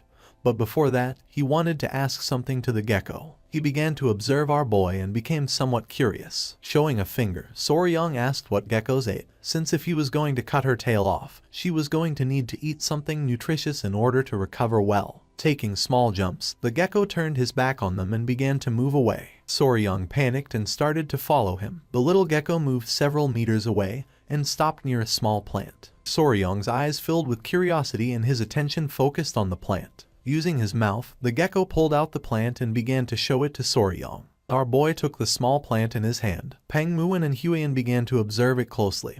With a curious gaze, she asked if she could take a quick look at the plant. Our boy did not refuse and handed her the plant. Huan took the plant and began to inspect it carefully. Showing the plant to Soryang, she revealed that although it was weak, she could feel a bit of kai seeping out. She was sure that this was a seed of a spirit herb that used to grow in this cavern. Soryang's eyes widened in confusion. He took the seed and his jaw dropped in surprise. With a serious gaze, Peng Muon revealed that he had heard about it long ago. It was said that spirit herbs always grew where spiritual beasts dwelled. The centipedes were sleeping on top of the rocks. Huan began to observe them and explained that if that was the case, then maybe these little ones, just like the centipedes, survive by feeding on the kai of the spirit herbs. Soryang clenched his fist and his jaw dropped, realizing that if they unearthed the spirit herb, then that meant they were in serious trouble. He panicked and started to replant the herb again, but Peng Muon mentioned that it was no longer useful. Soryang planted the herb again, but Peng Muon placed his hand on his shoulder and revealed that once a spirit herb had been touched by human hands, it would not grow again. He was sure that the gecko knew this and for that reason had unearthed it to show them. Even if he replanted it, it was not going to grow beyond this point, leaving our boy in shock. Soryang began to imagine Jughu pulling out the spirit herbs that were in the cave, and the little geckos crying. Soryang's eyes filled with tears knowing that humans were very cruel. With a curious gaze, Peng Muon asked Gupi what the name of the spirit herb that used to grow here was. Gupi began to observe him in silence, and revealed that that thing was called frost ginseng. Peng Muon began to ponder, and then a smile appeared on his face since then all they had to do was find something that emitted the same type of kai as the frost ginseng. Upon hearing this, our boy stood up and his eyes began to shine with joy. He asked if there really was something like that. With a smile, Peng Muon nodded his head and then revealed that it was called ice jade, just like the frost ginseng. It contained the essence of cold kai. Touching his chin, he mentioned that the problem was how to obtain the ice jade, since even with money, it was not something that could be obtained easily. While they were distracted, Huan stepped forward, capturing their attention. With a serious gaze, she said that if they were talking about the ice jade, then she knew someone who had it. Upon hearing this, a curious smile appeared on the faces of Soryang and Peng Muon since for them this was good news. With a curious gaze, Soryang approached her and asked who had the ice jade. She panicked and asked him to calm down. She began to sweat not knowing what to say. Seeing this, Soryang and Peng Muon became somewhat confused. Huan swallowed saliva, then began to touch her chin and with a sincere gaze revealed that they were some other weed. Upon hearing this, our boy's jaw dropped in surprise, while on the other hand, Peng Muon became even more confused. With a serious gaze, she let out a sigh. Soryang's eyes widened in fear as he did not know what was happening. Peng Muon and Soryang began to observe Huan, not knowing what she had in mind. Even Peng Muon felt confused. Huan began to show a confident smile, and upon seeing this, Soryang's eyes filled with fear, and he couldn't help but sweat. He put his hand on his face and let out a sigh. He didn't know why his father-in-law had to say something like that at that moment.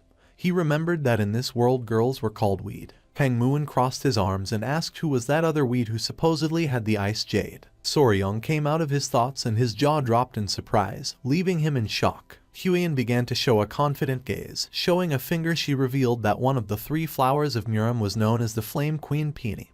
Her real name was Namgun Xiao, the daughter of the Namgun clan. From what she had heard, Xiao had the ice jade, but she really didn't need it. Upon hearing this good news, a smile appeared on Peng Muin's face, while on the other hand, Soryong's jaw dropped in surprise. While they were conversing, the little gecko appeared and started making chirping sounds to get Soryong's attention. Upon hearing the gecko's voice, our boy became curious and turned around. The little gecko's eyes filled with tears and sadness. Huiyan asked what he was saying, and Soryong revealed that he was asking them to quickly treat the injured gecko. Soryong reached out his hand and decided to save the rest of the conversation until after treating the gecko. Huiyan nodded her head. Noticing that the little gecko was nervous, she thought that was for the best. Soryong peeked his head between the rocks and saw the little gecko sleeping. He took her out of the nest and began to examine her carefully. The other gecko's eyes began to shine with concern. With a confused look, Huiyan remembered that geckos could cut off their own tails. She didn't know why it had held on until things had gotten so bad. With a sad expression, Soryong admitted that she was right, but also revealed that there were some geckos that weren't like that. Upon hearing this, Huiyan's eyes widened in confusion. When a lizard cut off its own tail, it was called autotomy, and depending on the species, the traits were different. Soryong began to observe the gecko carefully, remembering that there were some who could perform autotomy but couldn't regenerate. Some could both shed and regrow, and others couldn't do either of those things, so he couldn't assume anything and had to examine it properly. Soryong started to touch the gecko's tail. Once they confirmed it, they would find the detachment segment and press it with a finger to trigger the separation. Huiyan's eyes filled with confusion since she didn't know what that was. With a smile, our boy explained that although it seemed like the gecko's tail could be cut anywhere, in reality, the point where it breaks was predetermined. That was what they called the detachment segment. Huiyan was in shock since she didn't know much about geckos. Because they weren't poisonous, she didn't know how Soryong knew so much. According to her, this was amazing. The gecko was sleeping in Soryong's hands. He had sounded confident when he said it, but the tail was already very decayed, so he wasn't sure that the surgery would go well. Soryong grabbed its tail and his eyes began to shine with determination.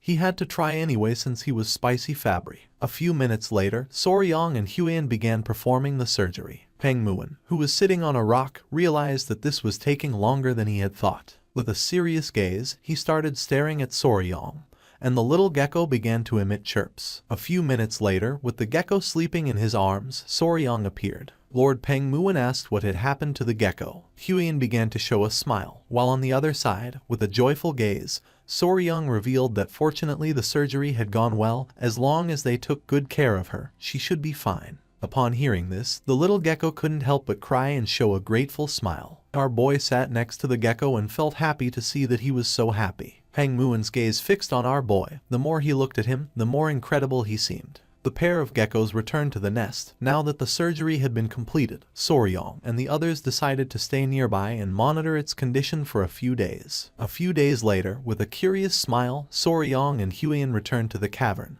and began to run toward the rocks. Near the nest was the pair of geckos playing happily. Seeing that her condition was better, Soryong couldn't help but smile. The little geckos began to show tender looks. Soryong clenched his fists and couldn't help but feel excited, realizing that they had gone from being kittens to being lizard puppies, knowing that if this had happened in his past life, it surely would have gone viral. Soryong's attention was fixed on the female gecko, realizing that the injured girl had also regained some strength. Now that her condition was better, Soryong decided it was time to leave. Upon hearing this, the gecko's eyes widened with sadness. With a smile, Soryong explained that they were not going away forever. They were just going to get some food for them and then come back. Until then, he asked the gecko to make sure to preserve the seeds kai. The two geckos nodded their heads. Soryong turned around and with a confident gaze told Huiyan that it was time to return to the Tang clan. With an excited gaze, he clenched his fist and thought that it was time to obtain the ice jade. A few hours later, they returned to the manor of the Tang clan and sat down to chat with the patriarch.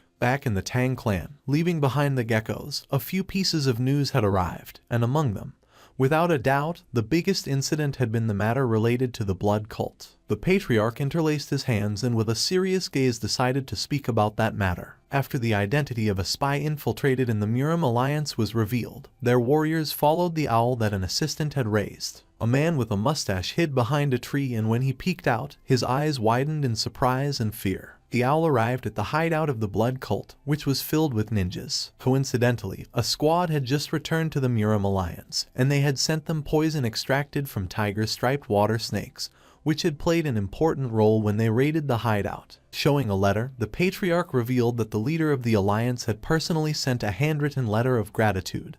He was very proud of Soryong. With a forced smile, Soryong coughed. The patriarch asked if he had caught that mysterious gecko.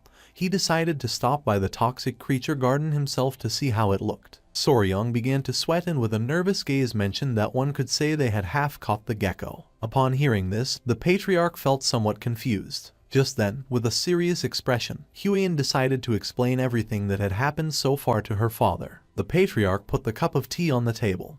He began to stroke his beard and started thinking about the ice jade. Resting her hands on the table, Huiyin stood up and explained that for that reason, they had planned to go together to Anhui province to visit the Namgun clan. After thinking, with a calm gaze, the patriarch gave them permission to go. For him this was very convenient since he needed them to deliver something along the way. The timing wasn't the best because of the blood cult, but if Soryong was with her, he could be at ease. Soryong let out a sigh and his eyes filled with confusion since he didn't know if that had been a stealthy way of assigning him a task. Just before they could leave, with a serious expression, the patriarch asked them to wait a moment. He closed his eyes and revealed that some disturbing rumors had been circulating lately about the Namgun clan. Soryong and Huiyin began to look at each other and their eyes widened in surprise. It was nighttime and near the Namgun clan was Yellow Mountain. Two men were walking around the area. The bald man's eyes filled with surprise and he couldn't help but sweat when he asked if his friend was joking. With a confident gaze, his friend said that he was telling the truth. He again mentioned that the young lady from the Namgun clan was not normal. With an angry gaze, the bald man asked his friend to stop saying nonsense and not to make up dirty and scandalous rumors. His friend's attention was fixed on something. Not far from them there was a man lying on the ground. Upon seeing this, their eyes widened in fear. They began to run toward the man without knowing why someone had collapsed here. The friend placed his hand under the man's head without knowing if he was dead. Just then, the man began to smile. Their attention was fixed on the man and they could not help but feel even more confused. The man had not collapsed. Blood was coming out of his nose. He was red like a tomato and gasping heavily, as if he were in love. The men began to look at each other and felt even more confused. They carried the man on their back and decided to take him to the village thinking that he must be drunk. Not far from them, there was a woman hidden behind a tree, watching everything. The woman's body began to release a strange aura. Her shadow became larger. She was like a spider hanging from its web. It was night and under the light of the moon, a woman was practicing with the sword. She concentrated and her eyes began to shine with determination. With precision and elegance, she swung the sword several times, cutting the leaves of the trees. At that moment, her body began to tremble, and the woman began to gasp heavily and felt frustrated. She had not managed to cut all the leaves, so she thought that she still needed more training. A woman with pigtails who was holding a lamp appeared and addressed the woman as Unnai. She was Namgun Yun from the Namgun clan.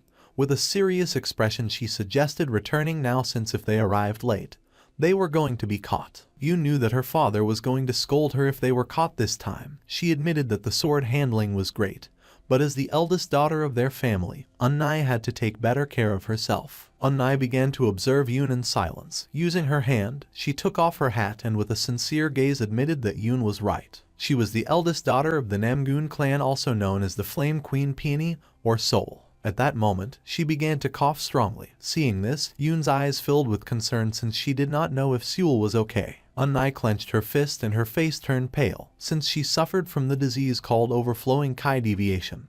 At first everyone in the family considered it a blessing. That was because the Kai channels were completely open, which made the construction of internal energy much faster, and there was no blockage at all in the circulation of pure Kai. The old man who was treating her mentioned that too many of her blood points were open, and her innate Kai was being depleted too quickly. With a worried expression, the father asked if there was no solution. The old man put his hand on his chin and began to ponder. With his face sweating, and with a sincere expression, The old man revealed that she needed yin energy, pure and strong yin energy, which should be used before her innate kai or her life could be shortened. Back to the present, Unnai began to pant heavily and little by little began to run out of energy. Yun approached her and with a worried gaze asked if she was okay. With a smile, Unnai asked her not to worry and suggested going back. With a confused gaze, Yun asked if she was sure. Just then, Unnai's attention was fixed on the lamp. She felt identified and thought that she was like the oil flame inside this lamp. She began to stare at the lamp knowing that she was a being who would disappear once the oil was consumed. She began to look towards the sky knowing that she had to hurry and master at least the Emperor's sword style as soon as possible. Her attention was fixed on the moon and while the wind was blowing, she thought that she should master the style before her body burned and disappeared. It was daytime and somewhere on the Yangtze River there was a boat. On the boat were Soryang, Huan and Gupi. Gupi began to point towards the water and asked Soryang to look since the Beiji dolphin had appeared. Upon hearing this, Soryang's eyes widened in surprise realizing that it was the Yangtze River dolphin. The dolphin emerged from the water and began to play. Soryang was in shock since he could not believe that he was seeing with his own eyes a species that had gone extinct. And even though he liked insects and reptiles, dolphins were something different. With a smile, Huan mentioned that if they followed the Yangtze River, they would reach Wuhan, where the Murim Alliance was located. Soryang's attention focused on her. With a smile he explained that according to his father-in-law's orders, they had to stop in Wuhan and deliver the red-necked keelback's poison. After that, they could get off the boat at Angyang, which was considered a safe zone. Huan began to show a smile and said that at this speed they could arrive at a much earlier hour. Soryang sat next to her and with a worried expression revealed that there was something he was concerned about. Huan sat next to him and with a curious gaze asked what it was. Our boy knew that if the ice jade was really so precious, then the Namgun clan would not hand it over easily. He extended his hand and explained that this fact kept bothering him, no matter how he thought about it. She started laughing and asked him to trust her. She started imagining Unnai and revealed that the ice jade was of special use for the young lady Namgung Seol. She needed to be able to eat it. But the ice jade could not be eaten. She started to point at our boy being sure that now that they had that, they were going to trade it for the ice jade since after all, that could be eaten. Soryang put his hand into his clothes, then he started to touch his chest and mentioned that she was not entirely wrong about that. He felt worried since he did not know if this ice jade was safe. He also remembered that lizards were cold-blooded, so normally they hated everything that was cold. He did not feel good feeding them something he was not sure about. With a serious gaze, he called Huan's attention and remembered that she had said that the ice jade contained cold yin energy. He asked what that was, since he had heard about yin and yang energy before, but for him it was still difficult to understand. Huan turned towards him and while her eyes were shining with joy, she started to show one finger and began to smile.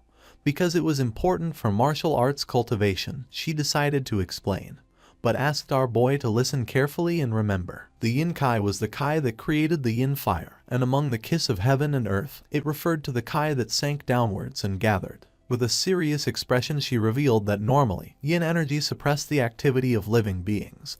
Dark, cold and fearful things were all types of yin energies, so the expression cold yin energy was simply a type of yin energy. Soryang's eyes widened in surprise and he thought that yin energy was bad. With a smile, Huan said no, since in contrast to yin energy, yang energy created yang fire, but an excess of it accelerated living activities, causing faster aging and depleting energy. Soryang began to imagine lizards playing with ice, realizing that the reason those two children needed cold energy was that their bodies were cold energy in itself, and thus they grew by absorbing that yin energy. He thought it was something like recharging batteries. Soryang started touching his head and questioned if yin and yang were not supposed to be balanced, like male and female. He did not know how they achieved that balance when they had pure yi energy. Soryang started touching his head in confusion. Huan's gaze fixed on him and she could not help but blush like a tomato. With a nervous expression, she looked away and said that she did not know. She started shouting saying that they were going to discover how to find that balance between yin and yang later. Upon hearing this, our boy could not help but blush and his mind filled with confusion. She put her hands on her face and felt embarrassed. Just then, Gupi appeared and announced that they had arrived, asking them to get ready to disembark. Their ship docked at the port of Wuhan. Once the ship stopped, Soryang and Huan got off. She introduced herself and revealed that they had brought the object he had requested. The man with a ponytail extended his hand and with a smile said that the general was already waiting for them. They started walking across a bridge and Soryong felt amazed. He was in shock to see how grand the Murim alliance was. Not far from the area, a woman grabbed a man by the ear, making the man start to scream. With his face full of sweat, the man asked the woman named Sword Phoenix to stop since he was about to teach that guy a lesson. With an angry gaze, she made it clear that he could not be dueling against his own allies. With a sincere expression, the other man told Seonghu that she was right since he had acted too hastily without verifying the facts first. Seonghu said that he was only defending the honor of the young lady. At that moment, something caught Seonghu's attention. His gaze fixed on Huiyin and he soon realized that she was the poisonous flower. Huiyin turned around and recognized the man with a white bandana as Slaying Dragon, the woman as Sword Phoenix and Seonghu as Spear Dragon. With a smile, she remembered that it was the first time they met since the Dragon Phoenix meeting. She asked how everyone had been. Seonghu could not help but smile since it had been a long time since he had last seen Huiyin. They began to talk among themselves and Soryong remembered that in Murim, only those with remarkable skills received titles like Dragon or Phoenix, realizing that all of them were elite martial artists. Sword Phoenix said that she had something to ask her, revealing that there was a strange rumor circulating about her. Upon hearing this, Huiyin felt somewhat confused. She revealed that there was a rumor circulating that she had a lover. Huiyin's eyes widened in surprise. Our boy started sweating and felt confused. With a confused expression, she asked if it was true that this rumor was circulating about her. With a nervous smile, Seonghu said yes, revealing that all the warriors were gossiping about it. He was about to challenge him to a duel in her honor for spreading nonsense. They were comrades who fought together, so he wanted to defend her honor. Our boy noticed that he had a crush on her. Huiyin looked to the side and made it clear that this rumor was false. Seonghu felt furious and decided to find the warrior who was spreading the false rumor and give him a good beating. Huiyin stepped forward and decided to correct that rumor. She grabbed Soryong by the arm, leaving him somewhat confused. She began to show off Soryong and with a proud smile revealed that she did not have a lover, but rather a fiancé. She introduced Soryong as her fiancé. Upon seeing this, everyone went into shock. With a surprised expression, Sword Phoenix noticed that Soryong was very young. With a forced smile, Huiyin apologized and thought that she should have introduced Soryong to them earlier. Soryong and the others greeted each other. Just when he raised his head, he saw Seonghu staring at him with a murderous gaze. He approached our boy and asked if his name was Soryong.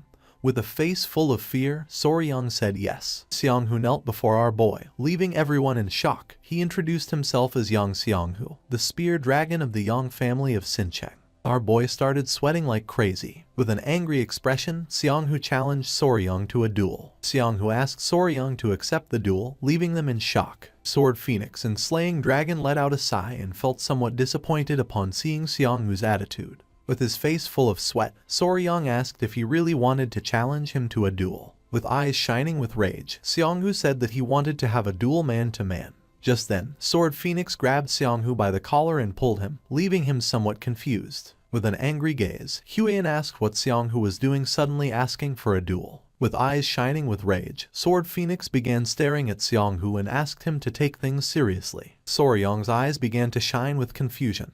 He couldn't believe that Seonghu wanted to have a duel with him as soon as they had met.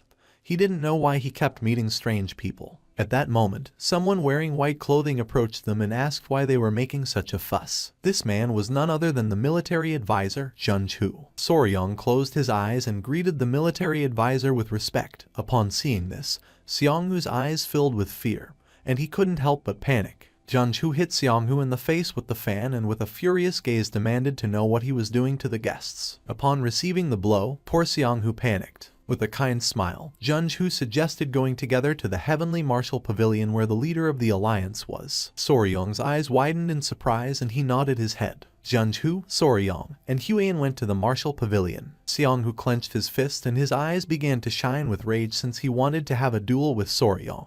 Seeing his expression, his friends felt somewhat confused and suggested that it was better to leave. It was daytime and next to the Heavenly Martial Pavilion there was a beautiful river. Huiyin decided to wait in the guest hall. Soryong, who was walking beside Junju, did not refuse and nodded his head. A girl who was in the guest hall began to sweat and with a nervous expression started pointing out the way, saying that first they had to go greet the leader of the alliance. Soryong's attention focused on her and he soon realized that she was a rookie and seemed a little lost. Junju began to smile and mentioned that they had caught that guy thanks to Soryong and explained that she was the one they had brought to replace the previous maid, who had turned out to be a spy, and because she was new, she was still somewhat inexperienced. Our boy began to show a forced smile. The maid closed her eyes and informed the leader that the general and the young warrior from the Tang clan had arrived. Upon hearing this, the leader gave them permission to enter. The door of the hall opened. The leader of the alliance was standing on the balcony enjoying the views. Junju and Soryong bumped their fists against their palms and bowed their heads to him as a sign of respect. Our boy introduced himself as Y Soryong from the Tang clan of Sichuan. Upon hearing this, the leader's eyes filled with surprise. With a kind smile, he asked them to come in since he knew that Soryong must be tired from such a long journey. Just then, something caught his attention, putting him on alert. He began pointing at our boy with his finger and with a serious expression questioned whether those little guys on his wrist and waist didn't bite just anyone. With a surprised expression, our boy said that they didn't bite just anyone. The little centipedes were sleeping under Soryong's clothes. He remembered that it was said the leader was one of the top 3 martial masters in all of Muram. He couldn't believe that he had instantly noticed the poisonous creatures wrapped around his body. They sat down to chat, and the leader got straight to the point and asked if Soryong had brought the venom from the tiger-striped water snakes. Soryong said that he had, and with a smile revealed that he had prepared as much as possible just before leaving. He had brought 3 bottles. Junju was in shock, and with a calm expression mentioned that when he was in Sichuan, he had seen the process of extracting that venom. A complicated task. It required a lot of work and effort to collect. He didn't know how to thank Soryong for having brought 3 bottles. The leader began to look at our boy and mentioned that he had heard that he had become the son-in-law of the Tang clan. Soryong turned his head toward him and nodded. The leader decided to ask about his parents, and Soryong revealed that he had no family. He was alone in this world and had no one to trust. Junju interrupted the conversation and with a serious tone said that he had heard that Soryong had lost all his memory in an accident, and before being taken in by the patriarch of the Tang clan, he used to live alone on Hainan Island, hunting snakes and selling them. The leader crossed his arms and it didn't take long for him to realize that Soryong must have lived a lonely and difficult life on his own. With a cheerful smile, Soryong began to touch his head and mentioned that he wasn't completely alone. The leader decided to change the subject and talk about the reason why he had summoned Soryong. He knew that our boy had played an important role in the recent blood cult incident and wanted to grant him a reward. The eyes of our boy widened in surprise. With a nervous gaze, he mentioned that he had already told the general what he needed the last time. Junju began to show a smile. What Soryong had discovered was something enormous, enough to ensure that those disgusting leeches from the blood cult would never set foot on the Central Plains again. And according to him, this kind of service deserved more than just a simple reward. With a nervous expression, Soryong began to shake his hands in denial, revealing that it had been something he had stumbled upon while trying to save his people from them. If it was that gift which had already been promised to him, according to him that was more than enough for him. The eyes of the leader and of Junju began to shine with seriousness. The leader placed his hand on the table and asked if he had really stumbled upon it while trying to save his people. He stood up, crossed his arms, and couldn't help but smile, as he had been wondering why he felt a sense of closeness with Soryong. Now he had realized that it was because they were alike. Soryong's eyes filled with confusion, and the leader clarified that he wasn't talking about their faces. With a serious gaze, he revealed that he had lost both his clan and the one he loved because of those bastards from the blood cult. He was struggling, doing everything possible to save even a single remaining member of the family, and at some point along the way, he reached enlightenment and achieved martial mastery. The leader began to observe our boy and mentioned that he had heard that Soryong had thrown himself against an elder of the blood cult while he was poisoned in order to save his people from the Tang clan. With a smile, our boy said it was true. A smile appeared on the leader's face since he had done the same thing 30 years ago. He began to walk towards Soryong. Despite being imposing, he had thrown himself in completely, with nothing but desperation in his heart. He placed his hand on our boy's shoulder, leaving him somewhat confused. With a smile, as a reward, he decided to grant our boy his unique martial art, called Iron Coffer Technique. The jaws of Soryong and Junju dropped in surprise. The leader couldn't help but smile and with a confident gaze revealed that he had never taken a disciple before. And when he died, his martial art would disappear with him. He had no intention of pretending to be his master, so he decided to let the Tang clan know they didn't need to worry. Junju stood up and his face was covered in sweat. Our boy was open-mouthed and sweating like crazy. From the bottom of his heart, he thanked the leader and swore to make sure not to bring shame to his great name. Upon hearing this, a kind smile spread across the leader's face. Once night fell, Soryong was walking around the area carrying a heavy book. He held the book tightly. The alliance leader was granting him his own martial art. For now, Soryong had to keep it secret from everyone except for the elders of his clan, since if it were found out, he could become a target of the blood cult. He decided to return to the guest hall and thought that if he told Huiyan she would be delighted. Just then, a man appeared and began watching him in silence. The man asked our boy to wait. With a curious gaze, Soryong turned around and saw the furious Seonghu staring at him. Soryong couldn't help but tremble. Seonghu took a step forward and with a serious look said that he had heard that Soryong had passed through the Heavenly Martial Pavilion. He had come since he still hadn't received an answer regarding their duel. Our boy was in shock to see how persistent this guy was. With a sincere expression, Seonghu admitted that he wanted to know if Soryong was a man worthy of marrying Huiyan.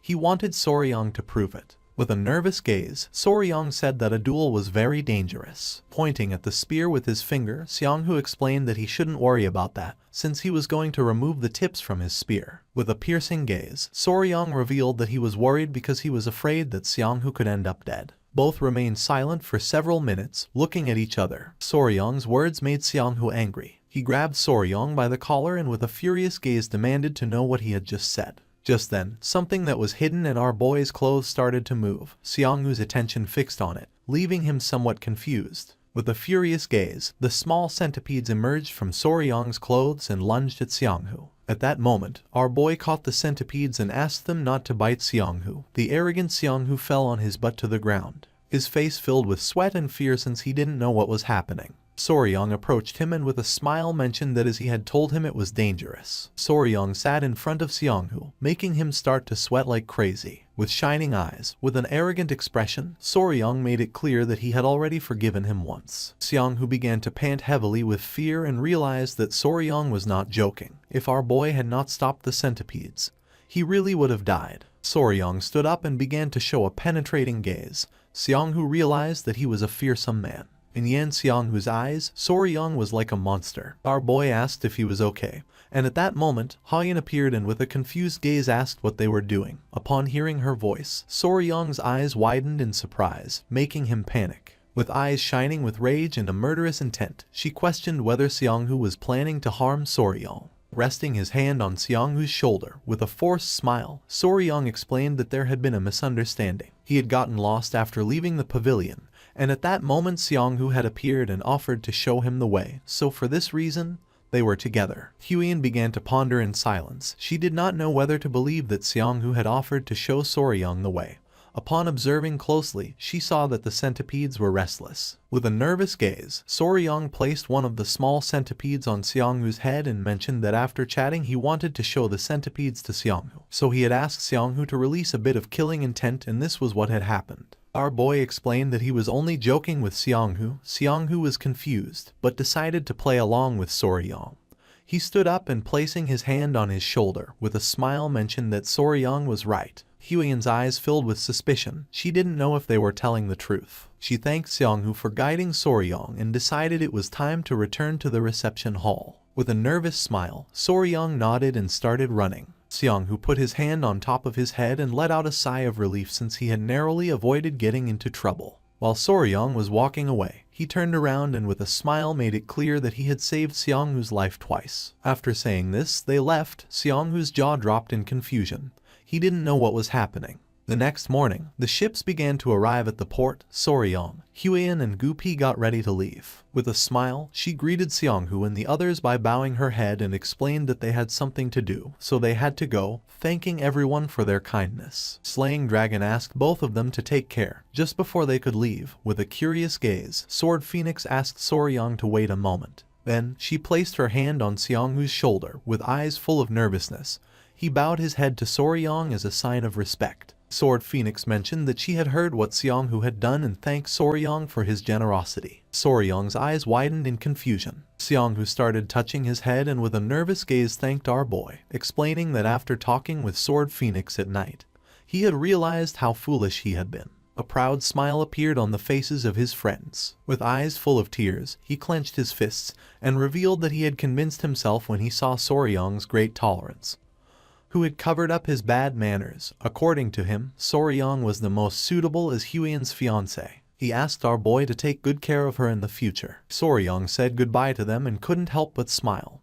He had heard that they would meet again at the Phoenix Dragon Conference, so there was no need to become enemies. Once Soryong and the others boarded the ship, Seonghu and the others bid them farewell with a smile. They departed in the sky filled with birds. Late at night, in the village below Mount Huang there was an inn. Soryong and the others stayed at the inn and sat down to eat. A maid brought them food and left. They had left Wuhan and arrived in Anqing. Gu Pi suggested that it was better to rest in this place since it was late. Mount Huang could be rough, and it took half a day to reach the Namgung clan. Soryong began to eat calmly. They decided to spend the night at this inn after hearing Gu Pi's words. Huiyan's eyes filled with confusion, leaving her in shock. She couldn't believe that Soryong had received the secret manual of the Iron Coffer technique, the exclusive martial art of the Fist Emperor. Soryong mentioned that he had said they looked alike and asked if that was a good thing. She nodded because although it was said that training for the Iron Coffer technique was painful, once he mastered it, it could even block swords and Kai-based attacks. With a cheerful gaze, she revealed that it was the exclusive martial art of the very Emperor of the Fist himself. Some even said that it rivaled Shailin's indestructible diamond divine art, and since it was an external martial art, it was not heavily influenced by internal cultivation methods, so Soryong wasn't going to have any problem learning it. Soryong was in shock as he knew that if he mastered the technique, he would gain bulletproof defense. He knew that he had inherited an incredible technique. With a kind smile, she offered to help him train, as she had heard that the first emperor used to whip his own body every morning as part of the regimen and she could do this for Soryong. Soryong's jaw dropped upon hearing that the first emperor used to whip his own body, clenching her fists. She said this was true since hardening skin through whipping was part of training. Soryong couldn't help blushing at the thought of Huiyan dressed as a maid holding a whip. Just then, an old man approached them and asked if they were planning to climb Mount Huangshan. Soryong's eyes filled with curiosity and he turned around. Huiyan nodded her head and questioned why the old man was asking this. The old man introduced himself as the owner of the inn and asked if they were heading to the Namgung clan. Our boy stood up and with a confused gaze asked if there was any problem. Huiyan remembered that her father had said that sinister rumors had been spreading. She didn't know if this could be related to them. The old man approached her and revealed that during the last few months, the people who had gone up Mount Huangshan had started to disappear. Eventually they had been found safe and sound, but all their yang energy had been completely drained. Upon hearing this, Soryong's face filled with fear, while on the other hand, Huiyan became suspicious since according to her this was strange. She questioned what all of this had to do with the Namgung clan. The old man coughed and couldn't help blushing when he revealed that each of the people who had come back to their senses had said the same thing. The person they had spent the night with was none other than Lady Namgung Xiao of the Namgung clan. Upon knowing this, Huiyan's eyes widened in confusion, leaving her in shock. She began arguing with the old man saying that this was absurd. According to her this must be a trap, a malicious slander. Soryong asked her to calm down. The old man panicked and with a nervous expression revealed that everyone had reacted like her. It was night and the moon was high in the sky and not far away was the manor of the Namgung clan. Xiao was sitting in her room sewing. Just then, a maid opened the door to her room, making her curious. The maid informed that the patriarch had summoned her to the patriarch's hall immediately, leaving her somewhat surprised. Without wasting any more time, she left her room and began heading toward the patriarch's hall. She did not know if her father had found out that she had been secretly training fencing at night. Once she arrived at the patriarch's hall, her eyes filled with surprise. In front of the patriarch there were several men kneeling. When he saw that she had arrived, the father's eyes began to shine with seriousness. He gave the order to all the men to raise their heads, and asked everyone to say if the one they had seen was really his daughter. With a face full of fear and trembling, one of the men raised his head, and the others began to ask for mercy. With a furious gaze, the father gave them the order to speak the truth at once, leaving Xiao somewhat confused. With a serious expression, he asked if Xiao had been secretly going out to Mount Huangshan at night. He revealed that these men were saying that she had drained their yang energy. Her eyes widened in fear and confusion. Her face filled with fear and she couldn't help but cry. The father began to point at her and asked her to speak clearly. With a sincere gaze, she admitted that it was true that she had been training with her sword in the valleys of Mount Huangshan the last few days, but swore that aside from training with the sword, she hadn't done anything else. The father turned toward the men and said that his daughter had declared herself innocent, so they must provide solid evidence of what they claimed to have seen. With eyes full of tears, the fat man swore that they only spoke of what they had seen with their own eyes, They did not intend to insult the young lady. The other man began to cry since he didn't know what was happening in this world, nor if everyone had gone crazy or been possessed by spirits. Upon hearing this, the fat man's eyes filled with surprise. He stood up and said that there was a mole. The patriarch became curious and asked which mole he was talking about. Pointing at his chest, he revealed that the woman they had seen had a mole on her chest. With a curious expression, the father thought this was nonsense, turned around and asked Xiao if it was true. She put her hand over her mouth and her eyes began to shine with fear, leaving her in shock. Seeing her expression, the father couldn't help but get angry. He couldn't believe that this was true. Huan and Soryang left the inn and began to walk through the forest. Huan's face was full of rage. Our boy approached her and with a curious expression asked if she was still upset about what the innkeeper had said. Despite being so, she denied it. In front of them was Gupi, who carried all the luggage in his backpack. With a furious gaze, Huan turned around and made it clear that it was ridiculous to think that Namgung Xiao was absorbing men's masculine energy every night. Soryang's eyes widened in fear, realizing that she was upset. Huan let out a sigh. With a sincere expression, she apologized since she didn't want to get angry. But according to her, those rumors were nonsense. She revealed that Namgung Xiao could not have contact with men, leaving Soryang in shock. With a face full of sadness, Huan revealed that Xiao had a strange illness, and if she didn't constantly receive yin energy, her life expectancy would shorten. Due to that type of body, yang energy was like poison for her. That's why she was careful not to let any man get close to her. So spending each night with men was something impossible for her. With a confused gaze, Soryang realized that this scenario was like that of a fantasy heroine. He didn't know if this was going to end well. Several hours later, they arrived at the entrance of the Namgung Manor. With a serious gaze, the guard began looking at Soryang and asked what they had come for. Huan began whispering and her eyes started shining with seriousness, realizing that the family atmosphere in the Namgung clan wasn't good. So it was possible that the guards wouldn't allow them, and if they said they came to see Xiao without any reason. So she asked our boy to make something up. With a curious expression, Soryang decided to listen to her. Our boy approached the guards, coughed, and with his eyes shining with confidence said they had come to make a deal. The guards said nothing, and upon seeing this, Huan panicked since she didn't know what Soryang was saying. Seeing that the plan hadn't worked, our boy couldn't help but sweat. Just then, someone opened the door upon hearing the commotion. Upon seeing who this person was, Soryang and Huan's eyes filled with surprise, leaving them in shock. This person was Namgung Yoon. She was just as surprised to see Huan. Thanks to her, Soryang and the others entered the clan's manor, and Huan and Yoon began to dance with joy. Yoon was happy since it had been a long time since the last time she had seen Huan. With a smile, Huan mentioned that it had been 2 years since the meeting of the 7 families. With a confused expression, Yoon asked what Soryang meant by making a deal. Huan closed her eyes and let out a sigh. With a nervous expression, Soryang began to show a smile. Huan explained that they needed the ice jade, and she had heard last time that Xiao had it. Upon hearing this, Yoon felt somewhat surprised. With a sincere gaze, Huan mentioned that they really needed it, so they had come to see if they could get it. Yoon put her hands together and with a kind smile suggested first going to the patriarch's hall to talk about the matter with her father. She was sure that her father was going to be happy to see Huan after such a long time. Resting her hands on Soryang's shoulders, with a smile Huan revealed that she had brought something to exchange for the ice jade. Our boy's eyes widened in confusion. Yoon was in shock and asked if she wanted to exchange Soryang. Not long after, they went to the Namgung clan patriarch's hall. They told everything to the patriarch. He stood up and with a surprised gaze asked if it was true. His eyes widened in fear. He was in shock since he couldn't believe that they had brought an elixir that contained cold energy. Huan asked Soryang to show it. Upon hearing this, with a smile, our boy put his hand inside his clothes, took out the elixir, and placed it on the table. The patriarch's attention was fixed on it and his mind was filled with surprise. Inside the elixir there was something shining. With a curious gaze, the patriarch asked if he could take a closer look, and with a smile Soryang gave him permission. Soryang couldn't help but sweat. It was an elixir that he had brought very carefully, keeping it in his arms. He hoped that they would accept this exchange. The patriarch began to examine the elixir carefully, and mentioned that the purity of cold kai was very high.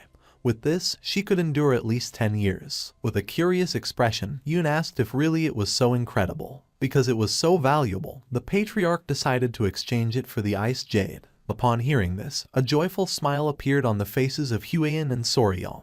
Pointing at it with his finger, the patriarch noticed that there was something inside and questioned what it was. With a forced smile, our boy said he couldn't tell him that. The patriarch realized that it could reveal the place where the elixir had been found and decided not to ask further. With a smile, Soryang coughed and thanked him, but then his face filled with fear since he knew that wasn't the real reason behind it. A few days ago, Soryang was in the clan walking with the grandfather. Our boy began to feel something cold in his clothes. The old man's attention fixed on him and he asked if there was any problem. Our boy took it out of his clothes and his eyes widened in confusion. It was a tail. Soryang handed the tail to the grandfather and mentioned that there was a strange thing similar to an ice crystal in the gecko's tail that he had kept as a souvenir. With a curious expression, the grandfather began to examine the tail carefully and noticed that it had cold kai, knowing that it was going to be good material for those who had mastered ice martial arts or cold kai martial arts. Soryang began to touch his chin and remembered the small geckos.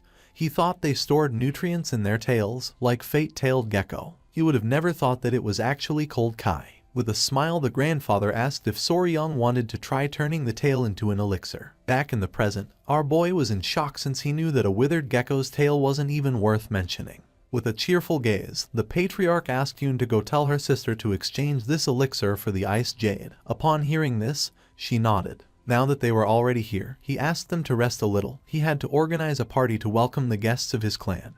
He also noticed that Hwaein was close to Seol. He revealed that his daughter had gone through something difficult recently and wondered if she could comfort her while she was here. With a smile, Hwaein did not refuse. They stood up and Yoon decided to guide them to the guest residence. They left the mansion and began walking. With a smile, Yoon mentioned that thanks to Hwaein, her father was in a good mood. These past few days, they had been walking on thin ice. With a curious gaze, Hwaein asked what had happened to Seol since she had heard rumors near Mount Hwangshan. Yoon's eyes filled with surprise upon noticing that she knew that. Her eyes began to shine with sadness because she didn't think Seol would do something like that. But since they hadn't been able to find any clues, she was locked in the confinement room and had to be marked with virginity sand to prove her innocence. Hwaein was in shock and Soryang was somewhat confused. Virginity sand was something women applied on their bodies to demonstrate that their body was pure. If you raise a gecko in a jar and feed it cinnabar, its body will turn red. Hwaein revealed that afterwards it was ground into powder and applied to the woman's body. If her body was pure, that blood mark could not be washed off even with water. Upon hearing this, Soryang's eyes widened in surprise and confusion. He was furious since identifying a maiden was the task of a unicorn,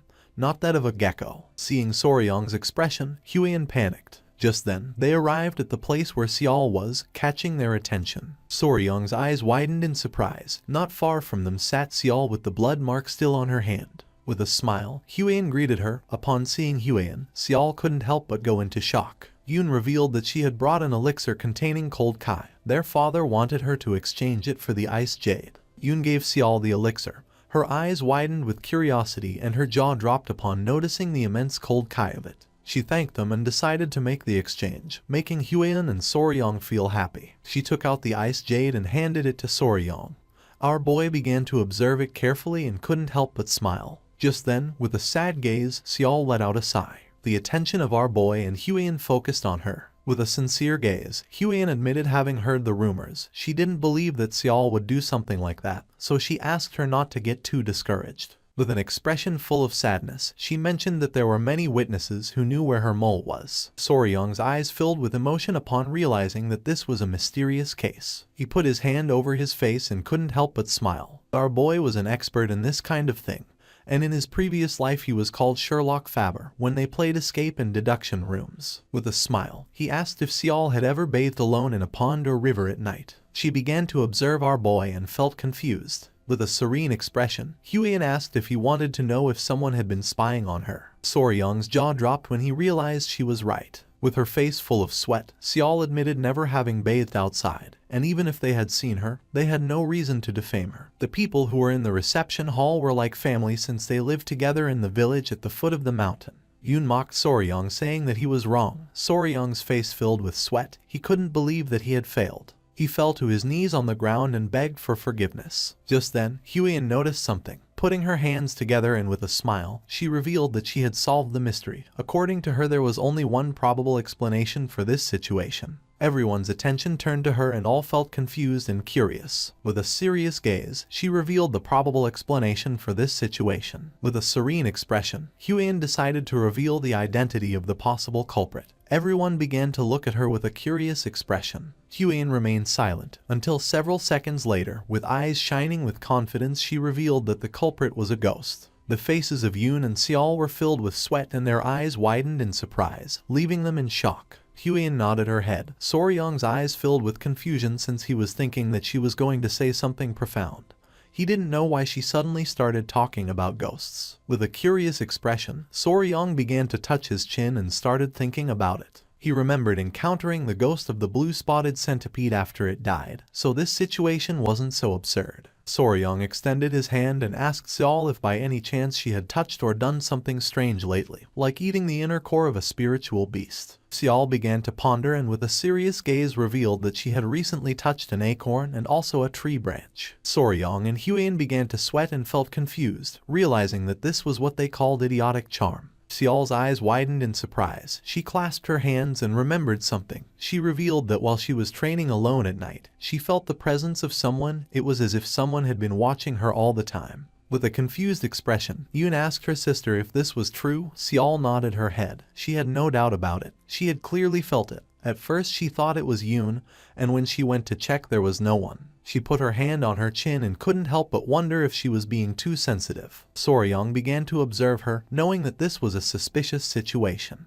While they were distracted, a maid came running. Upon hearing her voice, the sister's attention focused on her. With a face full of sweat and while panting heavily, the maid revealed that something terrible had happened. Upon hearing this, with a worried expression, Seol asked what was going on. The maid clenched her fists and revealed that another villager had disappeared. She also mentioned that the warriors had left the clan's territory to begin the search. With a confused gaze, Yoon asked if this was true. Seol began to look down at the ground and couldn't help but feel furious. Soryong's attention fixed on her. With a calm expression he asked if she was okay. Seol's eyes began to shine with determination. No matter what, she had to catch the ghost personally and avenge the affront against her lost chastity. Yoon clenched her fists and with a serious gaze asked her sister not to go, since if she sneaked out alone again and was caught, this time it was going to be a very serious problem. Seol started to think, and then with a smile, asked Yoon not to worry. Then she turned towards Soryong and Huyen, and revealed that this time they were not going alone.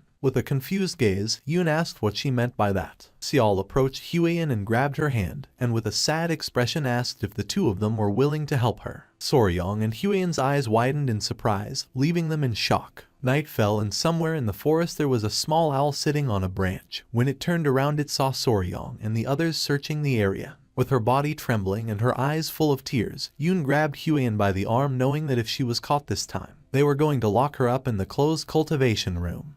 Then she thought she would be trapped there for at least half a year. Upon hearing this, Huyen began to show a nervous smile. Yoon turned around and mentioned that Soryong must be helping her stop Seol. She didn't know how Soryong could fall in love with her so suddenly. Soryong's eyes widened in confusion, and he began to show a nervous smile. A moment before, Seol took out a golden ornament. She explained that it was a norigi made of knots. The central piece was designed so that an ice jade could be inserted. Our boy and Huyen remained listening in silence. With a serene gaze, Seol mentioned that although she wasn't very sure why they needed the ice jade, if they were looking for something to carry with them, this wasn't a bad option. Soryong and Huyen began to observe it closely, and their eyes widened in astonishment. She split it in half, revealing that even it could be split in half, it could serve as a symbol between the two. She promised to give it to Soryong if he helped her. Our boy went into shock. Their attention was fixed on the bright ornament. Back in the present, our boy began to think silently. He placed his hand over his chest and made it clear that, as he had already said before, it wasn't because he wanted the norigi. He simply wanted to protect Lady Seol's honor. Yoon's face filled with rage. She knew that Soryong was lying. Seol began to stare at her sister and asked her not to be so impulsive. While Huyen was showing a forced smile, Yoon began to lose her mind since she didn't know what she should do. Several minutes later, they stopped walking. This was the area where she had felt someone's presence. There could be some kind of trace, so she decided to thoroughly check the area. Huyen approached her and with a worried expression asked what they were going to do if the culprit really was a ghost. Xiao began to show her sword and promised to cut the ghost with her sword imbued with the energy of destroying evil and revealing justice. Soryong began to observe carefully, realizing that this was intense. Just then, his eyes widened with curiosity and surprise as something caught his attention. Out of nowhere, fog began to appear in the area. Now none of them could see. Soryong began to look from side to side and became confused, not knowing what was happening. He began to shout and call for Xiao and the others. He began to walk around the area without knowing if they had been separated. Just then Soryong's foot bumped into something. He became confused, not knowing what was happening. When he looked closely, he realized it was a spiderweb. He grabbed it in his hand and noticed that the thread was very thick, realizing that the creature that had created the web was enormous. At that moment, screams began to be heard. With a gaze full of fear, our boy turned around. He panicked since the voice was Yoon's. He didn't know what had happened to her. Our boy called the little centipedes, Grace and Myra, and asked them if they could find their mother. The little creatures began to smile. They jumped from Soryong's clothes and began to run. Soryong entrusted them with the mission of going and protecting Huayan. Our boy began to run through the forest, realizing that they were being dragged deeper and deeper into the forest. He didn't know why there were spider webs. He began to pant heavily, remembering that spiders were divided into two types: sedentary and wandering.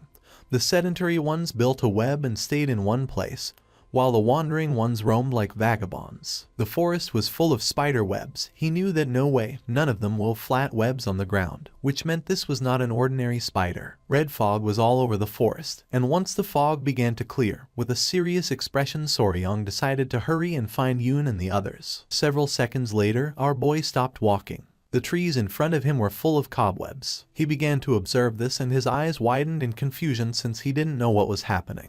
At that moment he heard Yoon's voice, and when he lifted his head his eyes widened in fear. She was wrapped in spiderwebs and stuck to a tree. Upon seeing this, our boy panicked. With a surprised gaze, Soryong turned around and saw a woman sitting on top of a giant spider. The woman began to smile. It was Xiao, with her eyes shining with evil. She started staring intently at Soryong. With eyes shining with evil, Xiao began to show a smile. Soryong's face filled with fear. He was in shock since he couldn't believe what his eyes were seeing. The area was covered in webs. It was a type of ground spider that our boy had never seen before. It wove its thread on the ground, not the air, so he thought it was a new species. Soryong clenched his teeth and began to stare at Xiao, who was sitting on top of the giant spider. He finally understood everything that had happened. What was in front of him, under the form of Namgung Xiao, was a pedipalp disguised as the spider. A pedipalp was, in essence, a sensory or manipulation appendage of spiders, often mistaken for a leg but actually being a specialized organ attached to the head, used for touch, mating or prey capture. He observed how, with a slight slide, it was revealing its shoulders and acting seductively to attract him,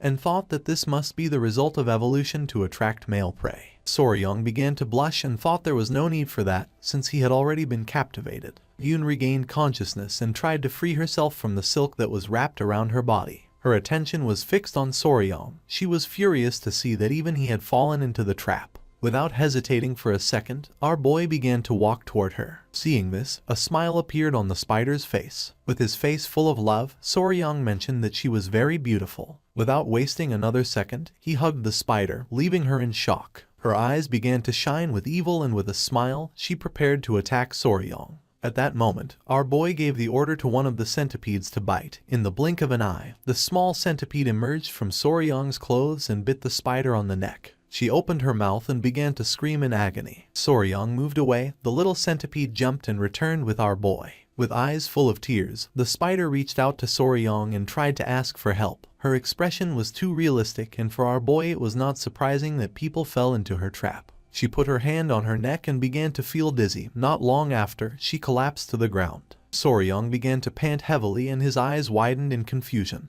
He did not know if the poison had paralyzed her. Using a stick, Soryong began to touch the body of the spider. The venom of a centipede was a neurotoxin intended to paralyze other insects. He thought that although centipede-type insects had quite strong venom, the size of this creature should correspond to its toxicity, so it would be fine. He began to pet the spider and asked it not to be upset since he had saved it from being captured and killed by the villagers. Soryong's eyes began to shine with excitement, and without hesitating for a second, he began to hug the spider. He was happy because the spider had a bright red body, 4 large spots on its back, soft and dense fur like velvet. He began to pet it again. According to him, it was like a scarlet spider. With a curious expression, he decided to see how pretty the spider's face was. He wanted to know what shape it had, and thought that it maybe had big fangs like those of a tarantula. Soryong lifted her skirt, and at that moment, Huion appeared and with a furious expression gave him a powerful kick in the face. Our boy's eyes filled with confusion, leaving him in shock. Soryong's body flew off and crashed against a tree. With eyes shining with seriousness, Huion made it clear that the spider was a monster. She asked him to try to breathe while circulating his internal energy, asking him to do it slowly. She put her hand over her face and her eyes filled with fear, realizing that she had not controlled her own strength when attacking.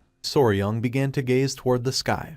He seemed to have lost consciousness. Several minutes later, he stood up. With a worried gaze, Huion asked if he was okay. Our boy became somewhat confused. With eyes full of fear, she revealed that the mist surrounding the forest was clearly the work of the spider. Inhaling the mist made men's desires increase so much that it was like an aphrodisiac. She inhaled a little and was very surprised, so she forced the mist out of her body with her internal energy, and then came to where Soryong was. With a serene expression, Soryong revealed that he had not felt anything strange. He put his hand on his chin and came to the conclusion that the villagers acting as if they had been possessed was the work of the mist. He did not know if it was some kind of pheromone that spiders released. He started to touch the spider and asked Huion what this monster was. It could release mist and was gigantic and poisonous. Huion couldn't help but feel afraid when she saw that Soryong was touching the spider. She began to look at the ground and apologize to Soryong. She put her hands over her face and started blushing like a tomato. She had thought that Soryong had been seduced by the spider. Soryong was confused, but she was right. In a different sense, he really had been seduced. Soryong began to pet the spider's leg, explaining that he was only trying to observe the shape of the spider. According to him, the leg was very fluffy and cute. With her face full of sweat, she asked Soryong to stop petting the spider. She couldn't help but blush and, with a surprised look, began to remember something. A bright red body, 4 large spots on its back, and soft dense fur like velvet. Soryong's eyes widened in confusion. He didn't know why she was so nervous. Just then, someone coughed, making both of them turn curiously. With a confused gaze, Soryong turned around, and not seeing anyone, he couldn't help but wonder if the spider had made that sound. The voice started to sound again, making Soryong's eyes widen in surprise. It was Yoon, who still had her body wrapped in silk. Our boy panicked since he had completely forgotten about her. She began to cry, and upon seeing this, Soryong quickly lowered her, and they placed her body on the ground. Huion and Soryong sat next to her. Yoon's face was pale and she was gasping heavily. She was breathing, so he realized that she was only paralyzed. Upon hearing this, Huion felt relieved. It was night, and Soryong mentioned that now all that remained was to find Seol. Now that the mist had disappeared, Huion was sure of being able to find her soon. Our boy stood up and decided to do one thing before going to look for Seol. Huion's attention fixed on him and she couldn't help but feel somewhat confused. He started to tie the spider's body using the threads of its silk. Several seconds later, our boy completely tied the spider's body. He started to drag the spider's body and decided to take it back to the clan to check what kind of monster it was. He was sure that it was not a creature.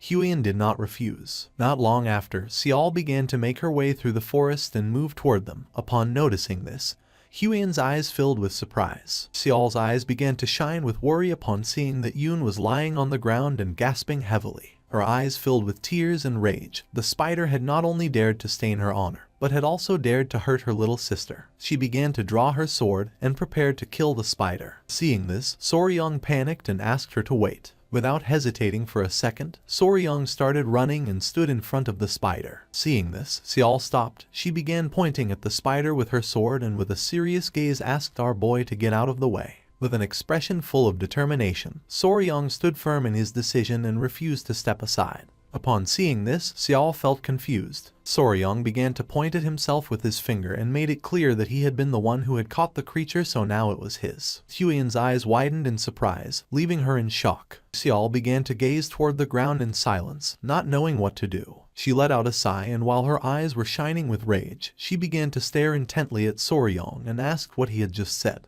With a furious expression, Seol asked what Soryong had just said. Our boy swallowed hard. According to him, killing the small creature was too much. He remembered that first she had killed a salamander with a poisonous chant, and now wanted to kill the spider. Huion grabbed Yoon in her arms and asked Seol to wait, revealing that she was still alive. She was only paralyzed. Upon hearing this, her eyes filled with relief and surprise, and she asked if this was true. Huyen confirmed it and asked her to calm down. Huyen understood Lady Namgung Xiao's feelings but warned that if the hosts were killed and the mimicry broken, it would change into another form and then there would be no way to clear Lady Yun's name ever again. Looking at the spider with a serious expression, she asked Xiao to think about it. If she took the spider and showed it to her family members, her grievance would be cleared. Besides that, it had been Soryong who had caught that host. He found the elixir that would be delivered to her and even saved Lady Yun's life. It was Soryong who helped clear Lady Yun's grievance, therefore Xiao should not wield her sword recklessly. Soryong and Xiao's eyes filled with surprise.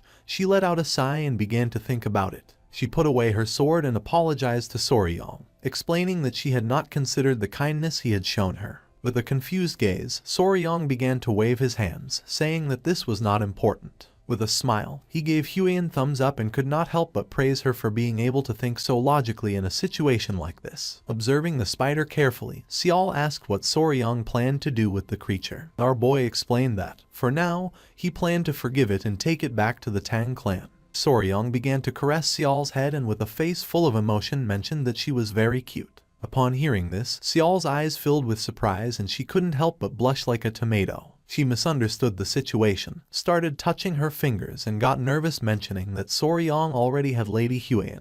Huyen let out a sigh and with an exhausted gaze explained to her that Soryong hadn't said it with that intention. He was only referring to the fact that the host spider itself was cute. It was red, its fur was soft and it possessed unique abilities, which is why Soryong had expressed that he found it adorable. Upon hearing this, Xiao's eyes filled with fear. Soryong's attention, who was caressing the spider, focused on her, leaving him somewhat confused. It was night and when he asked what the two of them were talking about, they changed the subject. At dawn, the spider and Lady Namgung Yun were safely transported with the Namgung family. Everyone was in shock since they had never seen such a large spider before. The patriarch panicked and began to draw his sword, furious upon learning that this creature had stolen his daughter's appearance and insulted her. Our boy asked him to calm down, explaining that now the misunderstanding about the lady would be cleared up and the rumors corrected. Upon hearing this, the patriarch decided to calm down, and Soryong realized that he and Xiao were alike. After all, they were father and daughter. The patriarch extended his hand to express his most sincere gratitude to the young warrior. He declared that it was as if he had saved the lives and honor of his two daughters and assured that the Namgung clan would never forget such kindness, so they would honor his wishes. Pointing at the spider with his finger, our boy mentioned with a smile that, just as he had said, he would take that guest with him. The patriarch showed no objection but mentioned that there was one thing that worried him. Upon hearing this, our boy became somewhat curious. The patriarch was in shock to see that the creature was still in the form of his daughter Xiao. He reasoned that, if that creature had stolen his daughter's appearance, it could also change into another form. Therefore, he asked if it could not at least adopt a different appearance. He never wanted to experience such doubts about his own daughter again. Soryong put his hand under his chin and began to ponder. He understood that, although he had secured ownership of the creature, there still remained the matter of image rights, and he wondered what should be done about it. Just then, he turned around and his eyes filled with surprise. Suddenly everything was becoming chaotic. He ran up to Gupi and asked what was happening. Gupi reported that the crowd was very agitated. 3 old men appeared, visibly furious. They began shouting, referring to the creature as a cunning little thing and a bastard who had been imitating the young lady's appearance. They demanded to know what they were doing and why they weren't killing it. With a serious gaze, Gupi extended his hand and asked them to watch their words. He reminded them that this guest had been captured by his clan and asked if they were daring to defame the property of the clan. Upon hearing this, the old men panicked and begged for forgiveness. Soryong crossed his arms. Now that the misunderstanding was already cleared up and it seemed that almost everyone who needed to see it had already done so, he explained to Gupi that they should not accept anyone else, as he was concerned that the creature could be hurt if this continued. Gupi nodded his head and gave the order to the guards to close the entrance. Once the people left, the guards closed the entrance. But just then, someone appeared and asked them to wait. It was a bald old man with a cane, who was gasping heavily and whose eyes were full of fear. He began to cough and asked if he could take a quick look. The guard explained that he had orders from above and couldn't do anything about it. With his face full of sweat, the old man explained that he was just going to take a look for a moment. The guard started touching his head and mentioned that it wasn't allowed. With a smile, our boy asked the guard to show him, since he realized that he had come a long way despite his poor health. The old man's eyes filled with surprise and with a grateful expression, he thanked our boy. The old man approached the spider and began to observe it carefully. Soryong and the others remained silent. The old man's eyes filled with tears, and upon seeing that it was true, the spider's attention focused on him and its eyes widened in surprise. The old man turned around and asked if Soryong was going to kill the spider as the others said. With a calm expression, Soryong replied that he would by no means do so. He explained that it was a precious creature and he planned to take it to Sichuan to raise it properly in the Tang clan. Although its diet might seem unusual, it was simply a guest. According to him, this was something predetermined by the heavens, and it wasn't the little creature's fault. The old man's eyes filled with tears of joy, since he had never heard anyone say something like that. He decided to trust him. Without wasting any more time, the old man began to untie the ropes that were around the spider. Seeing this, Soryong and the others panicked. With eyes shining with concern, our boy revealed that this was very dangerous. After untying the spider, the old man began to caress it, and the spider's eyes began to shine with joy. With a confused gaze, Soryong let out a sigh. For him it was not surprising, since from the beginning he had felt that a familiar aura emanated from him. He began to observe the old man closely, realizing that he was a kindred spirit. There was no doubt about it, he was an enthusiast. The old man revealed that the name of the spider was Yowa. He explained that one day, after losing his entire family to the plague and falling into despair, he had found the little creature, who at that time was only about as big as his fist, and they started living together. That had been more than 20 years ago. When he still had vitality, he personally fed her with his yongkai in order to raise her. However, as his strength waned and he could no longer provide her with his yongkai, these kinds of things had begun to happen. He turned around and revealed that she had ended up doing something terrible to the young lady of the Namgung clan, and it was all his fault. Soryong's eyes filled with surprise. The old man couldn't help but cry, confessing that he didn't know what to do. He had been wandering in anguish, but now that a gentleman as kind as him had taken her in, he could finally rest easy, so he begged him to please take good care of his Yowa. Soryong greeted the old man with respect, bowed his head before him and promised to raise her well. With tears in his eyes, the old man explained to Yowa that he was already old and could no longer take care of her. He asked her, please, to follow Soryong and live a long life. Yowa and the old man gave each other a hug, and the creature's eyes filled with tears. Soryong felt moved and couldn't help but cry, amazed that a pet could understand human speech and respond to emotions in that way. He wondered how much time they must have spent together, realizing that the old man had truly treated and treasured her like a daughter. He reached out his hand and asked the old man to please stop. He asked if he would consider following them to Sichuan, suggesting that it might be better for them to go together instead of simply parting ways. The old man refused and, with tears in his eyes, explained that he deeply appreciated his words, but he was no longer young enough to endure such a long journey. Besides, his family's graves were here, so it was impossible for him to leave this place. Soryong began to touch his head and, with a smile, asked the old man if he could share the experience he had acquired raising Yowa, explaining that it was the first time he dealt with a creature like that. The old man promised that he would answer anything he asked to the best of his knowledge. Our boy began to blush and, with a nervous expression, admitted that what aroused his curiosity the most was undoubtedly yongkai, and asked how it was provided. The old man extended his finger and Yowa began to suck on it. He decided to show him directly how it was done, explaining that the finger was simply inserted in that way. He added that apparently even just sleeping together was enough to transmit yongkai. The form of the host began to change and everyone's attention was fixed on her. The old man revealed that when yongkai was transmitted in this way, the creature would transform into the form it considered most beautiful in the eyes of its owner. Yowa took the form of a beautiful woman. It was the appearance of the old man's late wife when she was young. He had wanted to see that face before dying and, upon achieving it, he felt relieved. With a curious gaze, the old man asked if Soryong wanted to try. Our boy approached her and began to ponder silently. Our boy inserted his finger into Yowa's mouth, and not long after, her form began to change again, causing Soryong's eyes to widen in surprise. His eyes began to shine with excitement as he wondered what form it would take, assuming that, naturally, it would be Lady Huiyan's. The spider began to change shape, and upon seeing the form that it had taken, the old man and Soryong went into shock. Goopies and the patriarch's eyes filled with fear and surprise. They asked if that new form was to her liking. The spider began to change shape and took the form of a wooden doll. The old man's eyes widened in confusion and surprise. According to him, this form was, without a doubt, the appearance that Yowa had shown only once before taking human form. Goopy panicked and asked Soryong why she did not appear as Lady Huiyan. Our boy was not very sure. Soryong began to sweat and feel dizzy. He understood that the reason why Yoa, or rather, the creature, had been able to maintain Namgung Xial's appearance all that time was because most of the villagers considered her the most beautiful woman. However, now it was about the most beautiful woman in all of the Central Plains, Tang Huiyan the poisonous flower. He himself had given his Kai Yang to the creature, and yet Yoa had not transformed into Lady Huiyan, which made no sense to him. Soryong turned his back on them and started to run.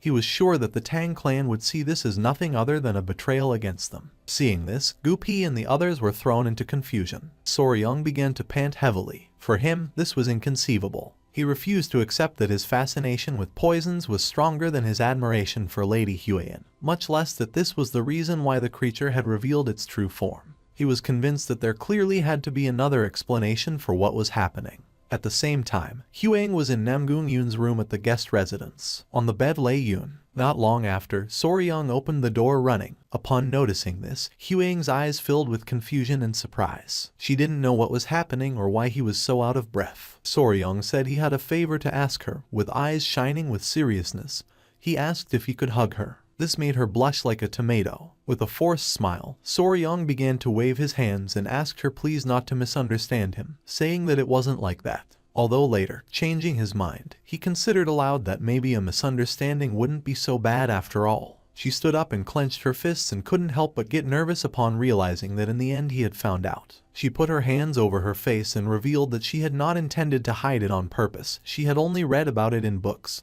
so she was not sure herself and, consequently, had not been able to say anything. Soryong became confused since he did not know what she was talking about. She began to gasp and decided to talk about that spider, revealing that it was one of the 10 great venomous creatures of the Central Plains, the human-faced spider. Our boy was paralyzed, not knowing how to react. His eyes filled with surprise. He could not believe that Yoa was one of the 10 great venomous creatures of the Central Plains. With an embarrassed look, Huiyan began to touch her fingers and swore that she had never intended to deceive him. She had only thought it would be better to be sure first, because of the promise they had made in the past. Soryong began to observe her carefully, realizing that this was the reason why she had been hesitating. She began to approach Soryong knowing that a promise was a promise. Without hesitating for a second, she gave our boy a hug. Soryong couldn't help but blush like a tomato, but then someone coughed, making his eyes widen in surprise. It was Yun who was awake and, with an embarrassed expression, asked if she should give the two of them some space. Seeing that she was awake, our boy panicked, and upon seeing his expression, she got nervous and started to gaze off to one side. It was already daytime and the sun was shining high in the sky. And 2 days later, Soryong began saying goodbye to Xiao and the others. Xiao began waving goodbye to them and thanked them deeply, promising she would never forget that debt of gratitude. The incident came to an end, and they departed from the Namgung clan. Fortunately, after Yoa consumed Soryong's Yongkai, she transformed into the appearance of Lady Huiyan. He assumed they would no longer have to worry about those piercing gazes. With a kind smile, he asked her if she was okay, asking her to hold on a little longer and assuring her that he would let her out as soon as they arrived. Upon hearing this, Yoa couldn't help but feel happy. Yoa was inside a cage. Gupi reached out his hand and asked Soryong if he had any idea about the next part of the journey. Soryong explained that originally, after recovering the ice jade, he had been planning to head directly to Mount Gonga, where the fat-tailed geckos lived. But now that they had brought Yoa along, he was debating whether they should stop by the Tang clan first, since he wasn't sure if Yoa could endure an even longer trip. Yoa began shaking her head no, and upon noticing this, Soryong became confused not knowing if she was okay. Her eyes began to shine with worry. Soryong approached the cage and a tear formed in his eyes.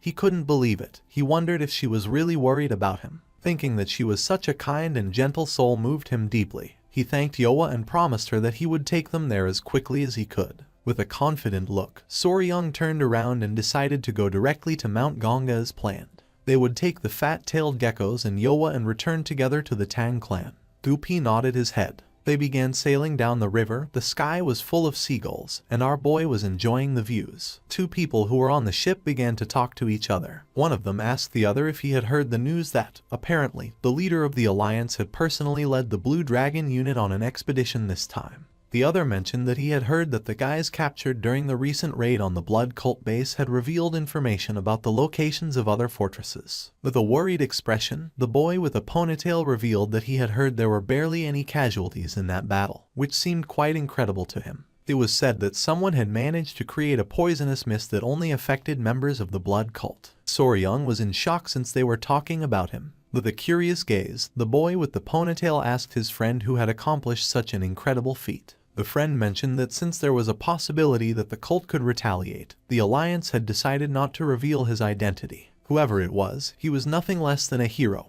and he had decided to admire that person from that moment on. Soryung felt excited as he began to remember his past life where he was a YouTuber. While he was distracted by the avalanche of compliments, before they realized it, they had arrived at Mount Gongda. They got off the ship and reached the area where the waterfall was. With a sincere gaze, Soryung explained that he wasn't very good at light foot techniques, so he wouldn't be able to cross by himself. Therefore, he asked if Lady Huan and Commander Gupi could go and bring back the little ones. He knew there wasn't anyone there this time to throw him across to the other side. Gupi began to touch his head. He was not sure if the geckos would follow them without Soryung.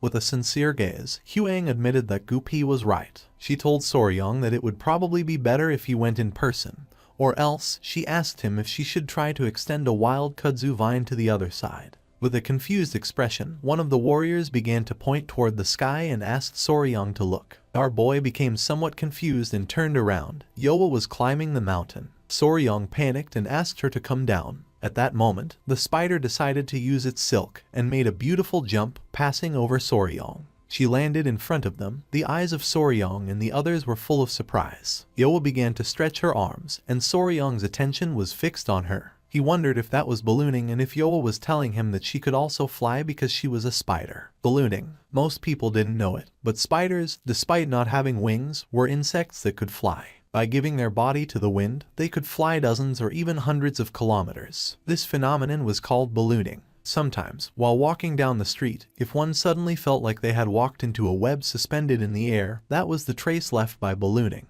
His eyes widened in amazement upon realizing that Yoa could also do ballooning. An idea came to his mind. Not long after, Yoa hugged Soryung, and with a jump and using ballooning, they reached the waterfall. Our boy was happy to see that this had worked. He couldn't help but hug Yoa since, according to him, she was incredible. He didn't know how she could be so ridiculously versatile. Yoa began to show a smile. With an annoyed look, Huang approached them and expressed her discomfort with the hug to Soryung. She explained that, since Yoa had her appearance, the situation made her feel as if it were herself who was being cradled, which felt strange to her. Soryung got nervous and stopped hugging Yoa. He asked them to wait a moment and decided to go bring the geckos. Our boy entered the cavern. Sunlight was coming in through the hole in the roof, and in front of Soryung were the geckos. He started to show a smile and caught their attention. The geckos turned around, and upon seeing Soryung they felt somewhat surprised. They jumped and Soryung started running toward them. He was worried and wanted to know if they had been okay and if they weren't hurt anywhere. The geckos started licking our boy's face, and he couldn't help but smile. He realized they had become even more affectionate during his absence,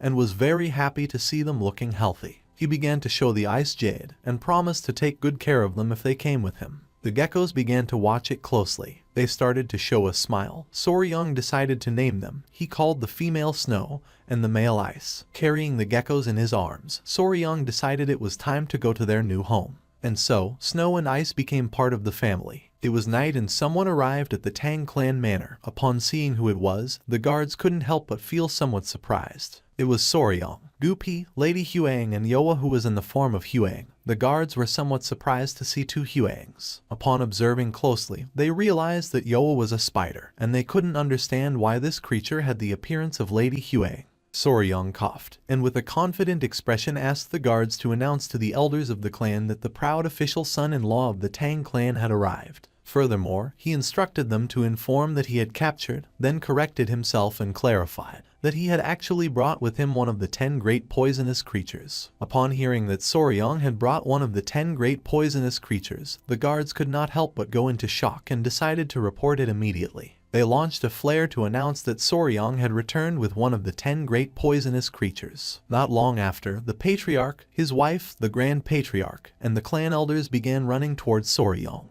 The Great Patriarch remembered that Soryung had said he would go look for food for the lizards, questioning with disbelief how, instead of this, he had ended up bringing a spider. The Patriarch demanded to know where Soryung had been and what he had been doing.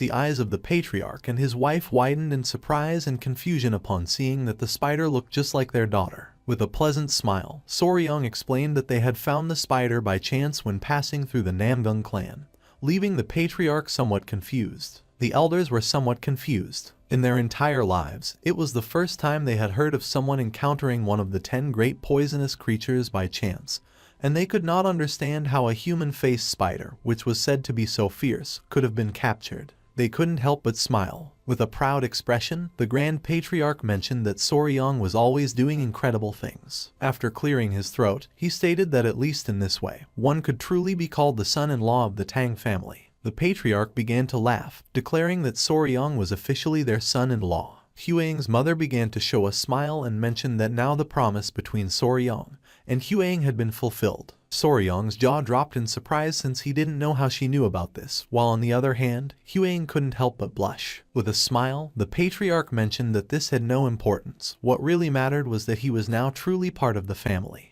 With a calm gaze, the great patriarch asked Soryong to go to the river starting the next day and catch a live goose. Our boy became somewhat confused. The great patriarch extended his hand and with a smile questioned whether Soryong didn't know that he had to prepare the goose for the engagement ceremony himself. He added that, although he was not yet old enough to marry immediately, at least they could celebrate the engagement. Soryong's eyes widened in surprise. He didn't know what to say. The patriarch began to show a finger and explained that once this was done, even if one day he stopped liking Huang, he wouldn't be able to run away.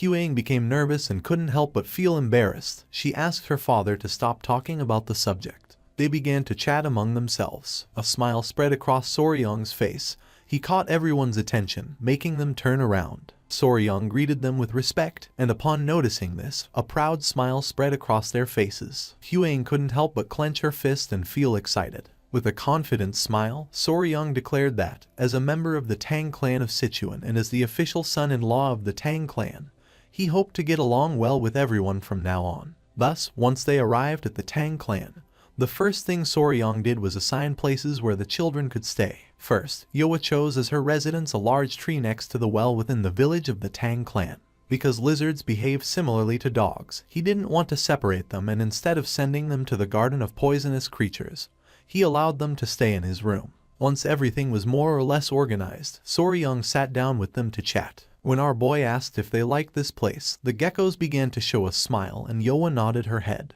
Then, he told Yoa that if she was hungry, she could come directly to where he was, asking her if she would know how to get there. She began to show a smile, and then started pointing at the spiderweb with her fingers. Soryong's attention focused on it, making his eyes widen with curiosity. She had spread the spiderweb all over the place. If someone bad came, she would punish them and send out an alert with her web. Huang was somewhat confused, while on the other side, Soryong's eyes widened with joy. Showing a finger, he asked if what she meant was that, in case someone suspicious invaded, he should touch the spiderweb and she would come running. She started clapping. With eyes shining with joy, the geckos began to look at our boy. Soryong understood that they also wanted to say that he shouldn't worry because they were going to protect him. He put his hand over his mouth and couldn't help but cry with joy. He got ready to give them a hug, realizing that they were very trustworthy. He was very happy. Thus, once the new home for the new family members was prepared, the engagement ceremony was held. For this, the elders of the clan gathered and, in a simple ceremony, engagement gifts were given as an oath of marriage. However, there was a small misunderstanding during the preparation of the gifts. While Soryong was waiting in the hall, Huan appeared carrying the geckos in her arms. Soryong's eyes widened with surprise and confusion. She began to show a confident gaze, and our boy noticed that she wanted the gifts to be the lizards, and he couldn't help but wonder if they weren't just a simple ornament. Our boy's face filled with sweat, realizing that this was a problem. He regretted that it had to be precisely this, and he didn't understand how he was supposed to offer the geckos as an engagement gift. He began to remember Huang. He knew that she had liked the geckos, but he didn't think she would say it directly. With a confident expression, he apologized and explained that this was going to be complicated. She became somewhat confused as she didn't know why. Soryong grabbed her arm, began to look into her eyes, and explained that originally engagement gifts existed to promise eternal love. He clarified that although lizards were pretty, the gifts should be immutable objects, like ice jade, to properly symbolize this promise. Huang couldn't help but blush like a tomato. With a kind smile, Soryong mentioned that both geese, which symbolized 100 years of life together, and oath letters had deep meaning. He continued by explaining that in celebrating the engagement, Everything he owned would essentially be hers. Upon hearing this, her eyes widened with love. She turned around and thought that this was true, and decided to follow Soryang's will. Our boy was happy and praised himself. She caught our boy's attention, making him curious. With a confident gaze, she asked our boy to call her Huang from now on instead of Lady Huang. Now that they were engaged, they shouldn't use titles between them. Soryang's face filled with sweat, making him blush like a tomato. While the geckos were playing, with a nervous expression, he nodded his head. The next day, when the sun came out, it was time for the meeting with the patriarch. He asked if Soryang and Huang had rested well. Our boy was somewhat curious, wondering why he had called them and whether it would be to give them some advice. With a serious expression, the patriarch revealed that they had been called because they had something to say about Soryang's great technique. Soryang's attention was fixed on him and his mind filled with confusion. Huang explained to our boy that the great technique consisted of learning the internal art of the Tang clan and accepting the poison. Soryang realized that she was referring to the 10 poisons. With a smile, the great patriarch explained that this time it had been a very good thing for Soryang to bring the spider with a human face, since being the weakest among the 10 great poisonous creatures, it was the best one to accept first. Soryang questioned if he was now going to train the great technique. The patriarch shook his head and mentioned that Soryang had said he would use the 10 great poisonous creatures for the great technique, but he originally had another proposal. Our boy's eyes widened in surprise and confusion. With a serene expression, the patriarch revealed that upon reviewing the poisons Soryang had and those he would bring, he had remembered something the clan had forgotten for a long time. With a smile, he asked if Soryang knew what 5 poisons meant. Soryang's eyes widened with uncertainty, wondering if he was referring to the 5 poisons return technique that he had learned. The patriarch nodded his head. Then, he began to show one finger at a time and named the centipede, the lizard, the scorpion, the snake, and the toad. He explained that these 5 poisons formed the basis of the 5 poisons return technique. With a serious expression, he suggested to Soryang the idea of practicing the divine 5 poisons return technique. Our boy couldn't help but sweat. He didn't know what to say. The patriarch interlaced his hands and explained that in the Tang clan they divided poisonous creatures into 2 main categories: common beasts and spiritual beasts. His eyes began to shine with confidence as he revealed that the common beasts were ordinary poisonous creatures that could be found anywhere. The spiritual beasts, on the other hand, were those that possessed mystical powers, intelligence, or even an internal core. Soryang felt somewhat confused and questioned whether the golden-haired king bee he brought, the fat-tailed geckos Snow and Ice, the blue-spotted centipedes, and the human-faced spider would then be considered spiritual beasts. The patriarch nodded his head. It was precisely because of this that he was going to propose something else. The great patriarch began to laugh and made it clear that the 5 venoms returning technique was limited in its mastery, as it only absorbed the venom of ordinary poisonous creatures. But its origin technique, the 5 venoms true returning technique, was different. It could absorb the venom of spiritual beasts. He pointed out that with the blue-spotted centipedes and the fat-tailed geckos, he already had 2 of these beasts prepared. If they also managed to obtain the venoms of the snake, scorpion, and spiritual level toad, then all conditions would be met to master the 5 venoms returning divine art. That was why he suggested training in said divine art. Soryang's eyes widened in surprise. He remembered that fat-tailed geckos were not venomous. The great patriarch began stroking his beard, explaining that he had examined them. They carried a venom that plunged people into a state of extreme cold. The icy air they emitted was their venom, leaving Soryang somewhat surprised. Now our boy had 2 paths open before him. One was to absorb the venom from the blue-spotted centipede and from the fat-tailed gecko in order to aspire to master the 5 venoms returning divine art. The other was to absorb poison from the human-faced spider, one of the 10 great venomous creatures, and begin gathering all 10 poisons necessary for dual-core 10 poisons body. With a curious gaze, Soryang asked if he couldn't simply use the 10 great venomous creatures to complete the 5 poisons body. The patriarch shook his head. The fat-tailed gecko was not among the 10 great venomous creatures. Soryang put his hand under his chin and began to ponder. He understood that if he absorbed poisons from lower-class creatures like blue-spotted centipedes and fat-tailed geckos, it would no longer be possible to complete the 10 poisons body path using only the 10 great venomous creatures. The choice came down to this: absorb what he called children's poison and follow the path of the spiritual beast class 5 poisons body,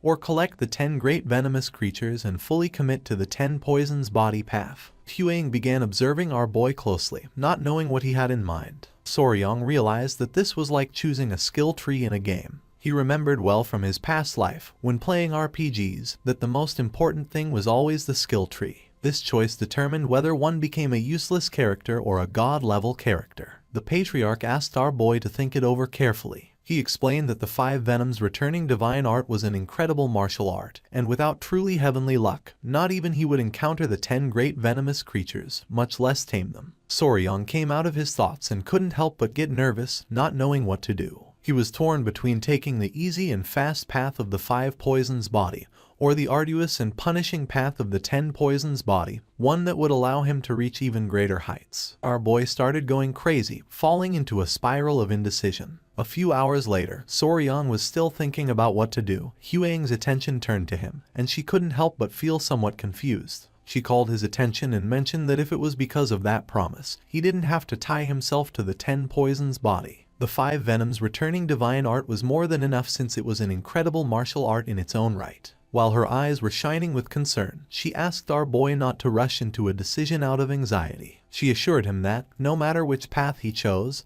he would still be Soryong. Upon hearing this, Soryong turned around, and while his eyes were shining with sincerity, he was honest and said that even the patriarch had mentioned that the preparation process was the same in both cases and only the final poison changed. He decided to take his time to think it through. A few days later, Soryong was lying in bed. Even though 2 days had passed while the grand technique was being prepared, he still couldn't decide easily. While the geckos were playing, our boy, completely undecided, asked them what they thought he should choose. Just then, Huang opened the door to Soryong's room with a surprised expression. Our boy became somewhat curious and asked what was going on. With her face full of sweat, she revealed that the blue-spotted centipedes were about to shed their skin again. Soryong got out of bed and his eyes widened in surprise. Without wasting any more time, he went to the pavilion where the centipedes were. Upon seeing them, both he and Huang felt tenderness. The creature's skin had become hard as stone. Soryong remembered that they had been growing very fast lately and hadn't thought that the second shedding would begin so soon. With a curious smile, Huang asked if the appearance of the blue-spotted centipedes would change again. With a confident smile, Soryong nodded his head, revealing that this time, blue spots would start to appear on their bodies. Our boy's eyes filled with excitement. Just the idea that they were becoming like their mother made his heart race wildly. Huang began to show a kind smile. She was very eager to see how the centipedes would change. Soryong was sure that they were going to be even cuter than before. Just then, his eyes widened in surprise and his attention focused on them. Suddenly he realized that this was not something to celebrate. What if they didn't manage to finish drying their bodies in time for the day when the grand technique would take place? Soryong put his hands on top of his head and couldn't help but feel worried. He knew that ordinary centipedes took an entire day to dry their bodies, and based on the last molt, this process would definitely take even more time. Huang's attention was fixed on our boy and she couldn't help but feel somewhat confused. Soryong knew that the venom of fat-tailed geckos was special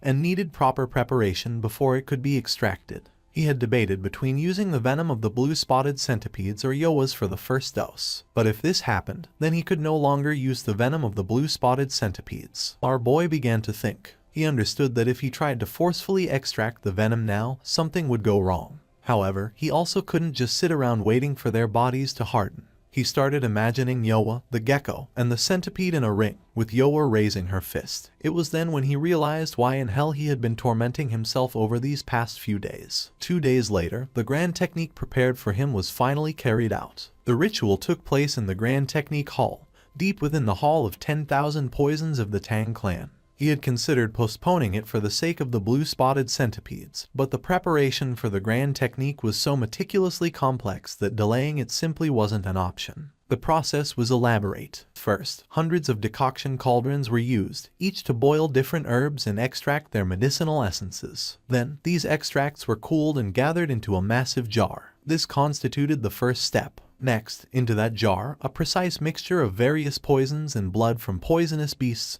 was added. Although this might sound simple, working with hundreds of herbs, poisons, and blood, each with its own volatile properties, and managing them all at once in perfect harmony was an extraordinarily difficult undertaking. In addition to this, with the slightest delay, all the medicinal liquid they had worked so hard to prepare would become useless and would have to be completely discarded. Because of this, sitting idly by waiting was not an option either. His mind was already made up. He would accept Yoa's poison, one of the 10 great venomous creatures. Soryang began to observe the liquid closely, realizing that the color was incredibly dark. The great patriarch approached our boy and informed him that they would now begin the grand technique, ordering him to take off his clothes and enter the jar. Soryang came out of his trance and nodded. Soryang took off his clothes, first put his foot into the jar and then began to insert the lower part of his body. His eyes widened in surprise, as for him, this felt strangely familiar, like an herbal bath. While the great patriarch's eyes were shining with joy, with a smile, he mentioned that they were going to add a single drop of Yoa's poison into this herbal decoction to provoke a reaction.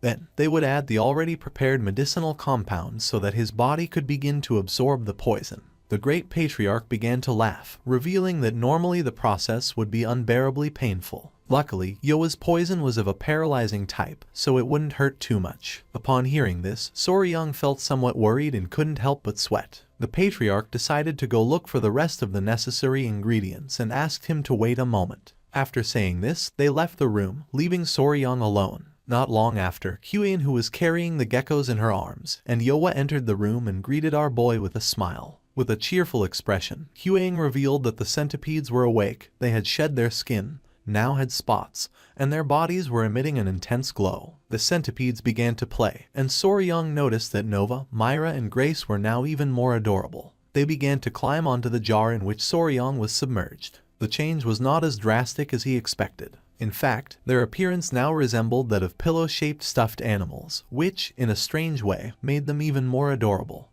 The centipede's attention was fixed on the liquid. Soryang started laughing since he realized that it must be strange for them to see their father inside there. He knew it was dangerous, so he asked them to stay with Huang.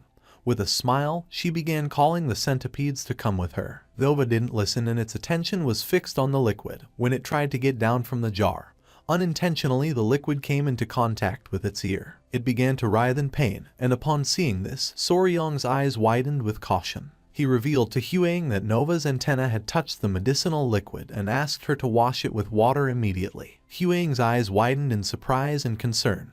Without wasting more time, she grabbed Nova in the process. It opened its mouth and its saliva came out of its mouth and fell into the liquid. Soryang began to observe closely. Nova's saliva caused the liquid to start reacting and began changing color. Huang's eyes filled with fear upon realizing that the poison was seeping into the jar. Soryang clenched his teeth tightly and not long after, he began screaming in agony. Our boy began to scream in agony. With a worried expression, Lady Huang asked Soryang to regain control. The liquid began to burn Soryang's skin, making his face turn red.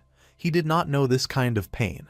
It was as if all his skin were being torn off while his entire body burned. He remembered that he had been told he must not move at all during the grand technique. Even though he desperately wanted to jump out of there, somehow he barely managed to restrain himself. Foam began to come out of our boy's mouth. For him this was too much. Upon seeing this, Yohua and the geckos were in shock. Lady Huang put her hand near her mouth and her eyes filled with worry. She didn't know what to do. The great patriarch and the patriarch returned, and upon seeing what was happening, they went into shock. They started running toward our boy. Huang turned around and with a sincere expression explained to the great patriarch that the centipede had accidentally dropped a bit of venom. Soryang began to collapse while begging to be saved. The great patriarch grabbed Soryang, supported one hand under his head trying to calm him down. The patriarch asked our boy to stay alert, calm his mind, slow his breathing and above all not lose consciousness. Our boy opened his mouth and started to bleed. He could no longer bear the pain. Not long after, he dropped his hand because he no longer had strength. The patriarch's attention was fixed on him and his mind was filled with surprise. Everyone panicked, not knowing if Soryang was okay. Little by little our boy's eyes began to close. Soryang felt as if he were underwater. Little by little he opened his eyes and his attention focused on Nova,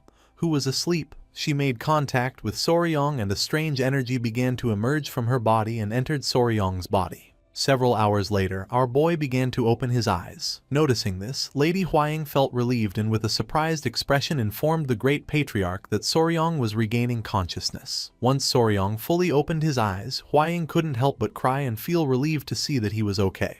While on the other hand, the grandfather began to show a kind smile. Soryang started touching his head and realized that he was in the same place. With a worried expression, Huang asked if he was okay. The great patriarch explained to our boy that, fortunately, he had guided his internal chi directly through his Baihui point, so he managed to overcome the worst. He informed him that the grand technique had also ended safely and successfully, and that, although it was not Yohwa's poison, in the end he had accepted instead the centipede's poison. Soryong put his hand on top of his head and let out a sigh, realizing that, after all, Nova wanted her father to learn the 5 poisons body. With a worried gaze, he asked if Nova was okay, since he remembered that Nova's antenna had been exposed to the substance. Huaying and the Great Patriarch were somewhat surprised. She explained that she had washed Nova's antenna immediately. She did it anxiously, not knowing whether Soryong would live or die. Soryong's attention was fixed on her and his eyes widened with concern. She turned her gaze to the side, as she was angry. Our boy panicked, knowing that right after the engagement ceremony, he should have gone to see Huaying, his fiancée. But instead, he had instinctively run first toward the centipedes. Soryong's head started hurting again. Noticing this, Huaying asked if the pain was returning. Our boy's eyes began to shine with seriousness since the most important thing for him was to know if Nova was okay. The Great Patriarch and Huaying were in shock as they couldn't believe that he was more worried about Nova than about his own well-being. She noticed that our boy had not yet fully regained consciousness. The Great Patriarch decided to call the physicians. Our boy let out a sigh of relief, since his movement had been swift. 2 days later, the grand technique finally came to an end, once all the medicine in the jar had dried up. Soryong met with the Great Patriarch, who asked our boy if he was really okay, suggesting that maybe they should examine him a bit more thoroughly. Soryong promised that he was fine. With a serene gaze, the Great Patriarch mentioned that, in any case, whether he wished it or not, he had now begun the path of the 5 venoms returning divine art, so he would hand him the corresponding martial arts manual. Soryong remained listening in silence and his eyes filled with surprise. The Great Patriarch revealed that there were 5 martial techniques in total: Centipede's Poison Fang Claw, Venomous Snake's Life-Grabbing Hand, Scorpion Tail Rapid Leg, Lizard Wall Climbing Body Step, and Toad's Explosive Palm. He began to stroke his beard and explained that each of the techniques belonged to a specific category: Claw Technique, Hand Technique, Leg Technique, Step Technique, Body Technique, and Palm Technique. This martial art allowed one to reach a realm where one became poison, and poison became oneself, achieving a true unity between being and poison. Soryong's eyes widened with excitement and joy. Seeing our boy's expression, the Great Patriarch realized that he liked it. Soryong nodded his head, although he admitted to being surprised. They were not poison arts or assassination techniques as he had expected. The Great Patriarch coughed. According to him, Soryong had been perceptive in noticing it, since the truth was that this martial art did not originally come from his Tang clan. He closed his eyes and revealed that the 5 venoms returning divine art, and these 5 poison techniques were the martial arts of the 5 poison sect, which had already been annihilated. 200 years ago, the second son of the Tang family, a genius of his time, and the daughter of the palace lord of the southern barbarian beast palace fell in love. Despite fierce opposition from both clans, they eloped and founded the 5 Poison Sect. They created a new martial art by combining the strengths of poison arts from the Tang clan with beast fist techniques from the Beast Palace. However, they selfishly took martial arts that should never have left their sect and even mixed them. Naturally, they could not escape persecution from both clans and, about 100 years ago, were finally annihilated in the jungles of Yunnan by both forces. Showing one finger, the Great Patriarch mentioned that after this, it was agreed that both sides would reclaim their respective martial techniques, and what was recovered then was the 5 venoms returning divine art and the 5 poison techniques. His eyes began to shine with tranquility as he explained that, since the essence of both clans' martial arts was intertwined, there was much dispute over its ownership. But since it was necessary to accept the poison in order to master it, in the end it was passed down to his Tang clan.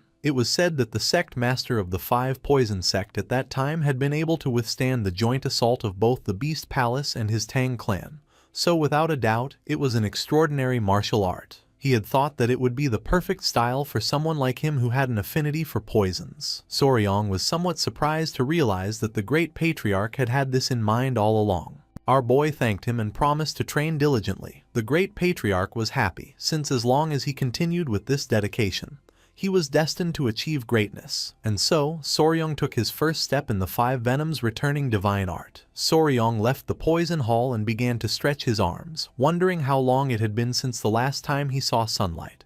Only now did he feel truly alive again. At that moment, one of the little centipedes started running toward our boy. His attention fixed on it and his eyes widened in surprise. It was Nova. She couldn't help but cry with joy upon seeing that he was all right. Soryong realized that she had been waiting for him there all this time. He began to show his bicep and a smile. He knew that she must have had a hard time emotionally. He assured her that she shouldn't be heartbroken, since this hadn't been her fault, and, to prove it, he showed her that Dad was already fine. Nova jumped in and got inside our boy's clothes and started playing. He thought that maybe she felt a little prickly because not much time had passed since she molted. He really would prefer her to climb on his clothes instead of on his bare skin. She began to observe our boy closely, and upon noticing this, Soryong couldn't help but feel somewhat surprised. She came out of Soryong's clothes and started running along his arm. Our boy's eyes widened in fear, wondering if Nova had just understood what he was thinking. According to him, this couldn't be. It must be just a coincidence. He told himself that these kinds of things sometimes happened when you raised a pet for a while. Soryong began to ponder, realizing that he was a hopeless fool. There was no way that Nova, a simple poison creature,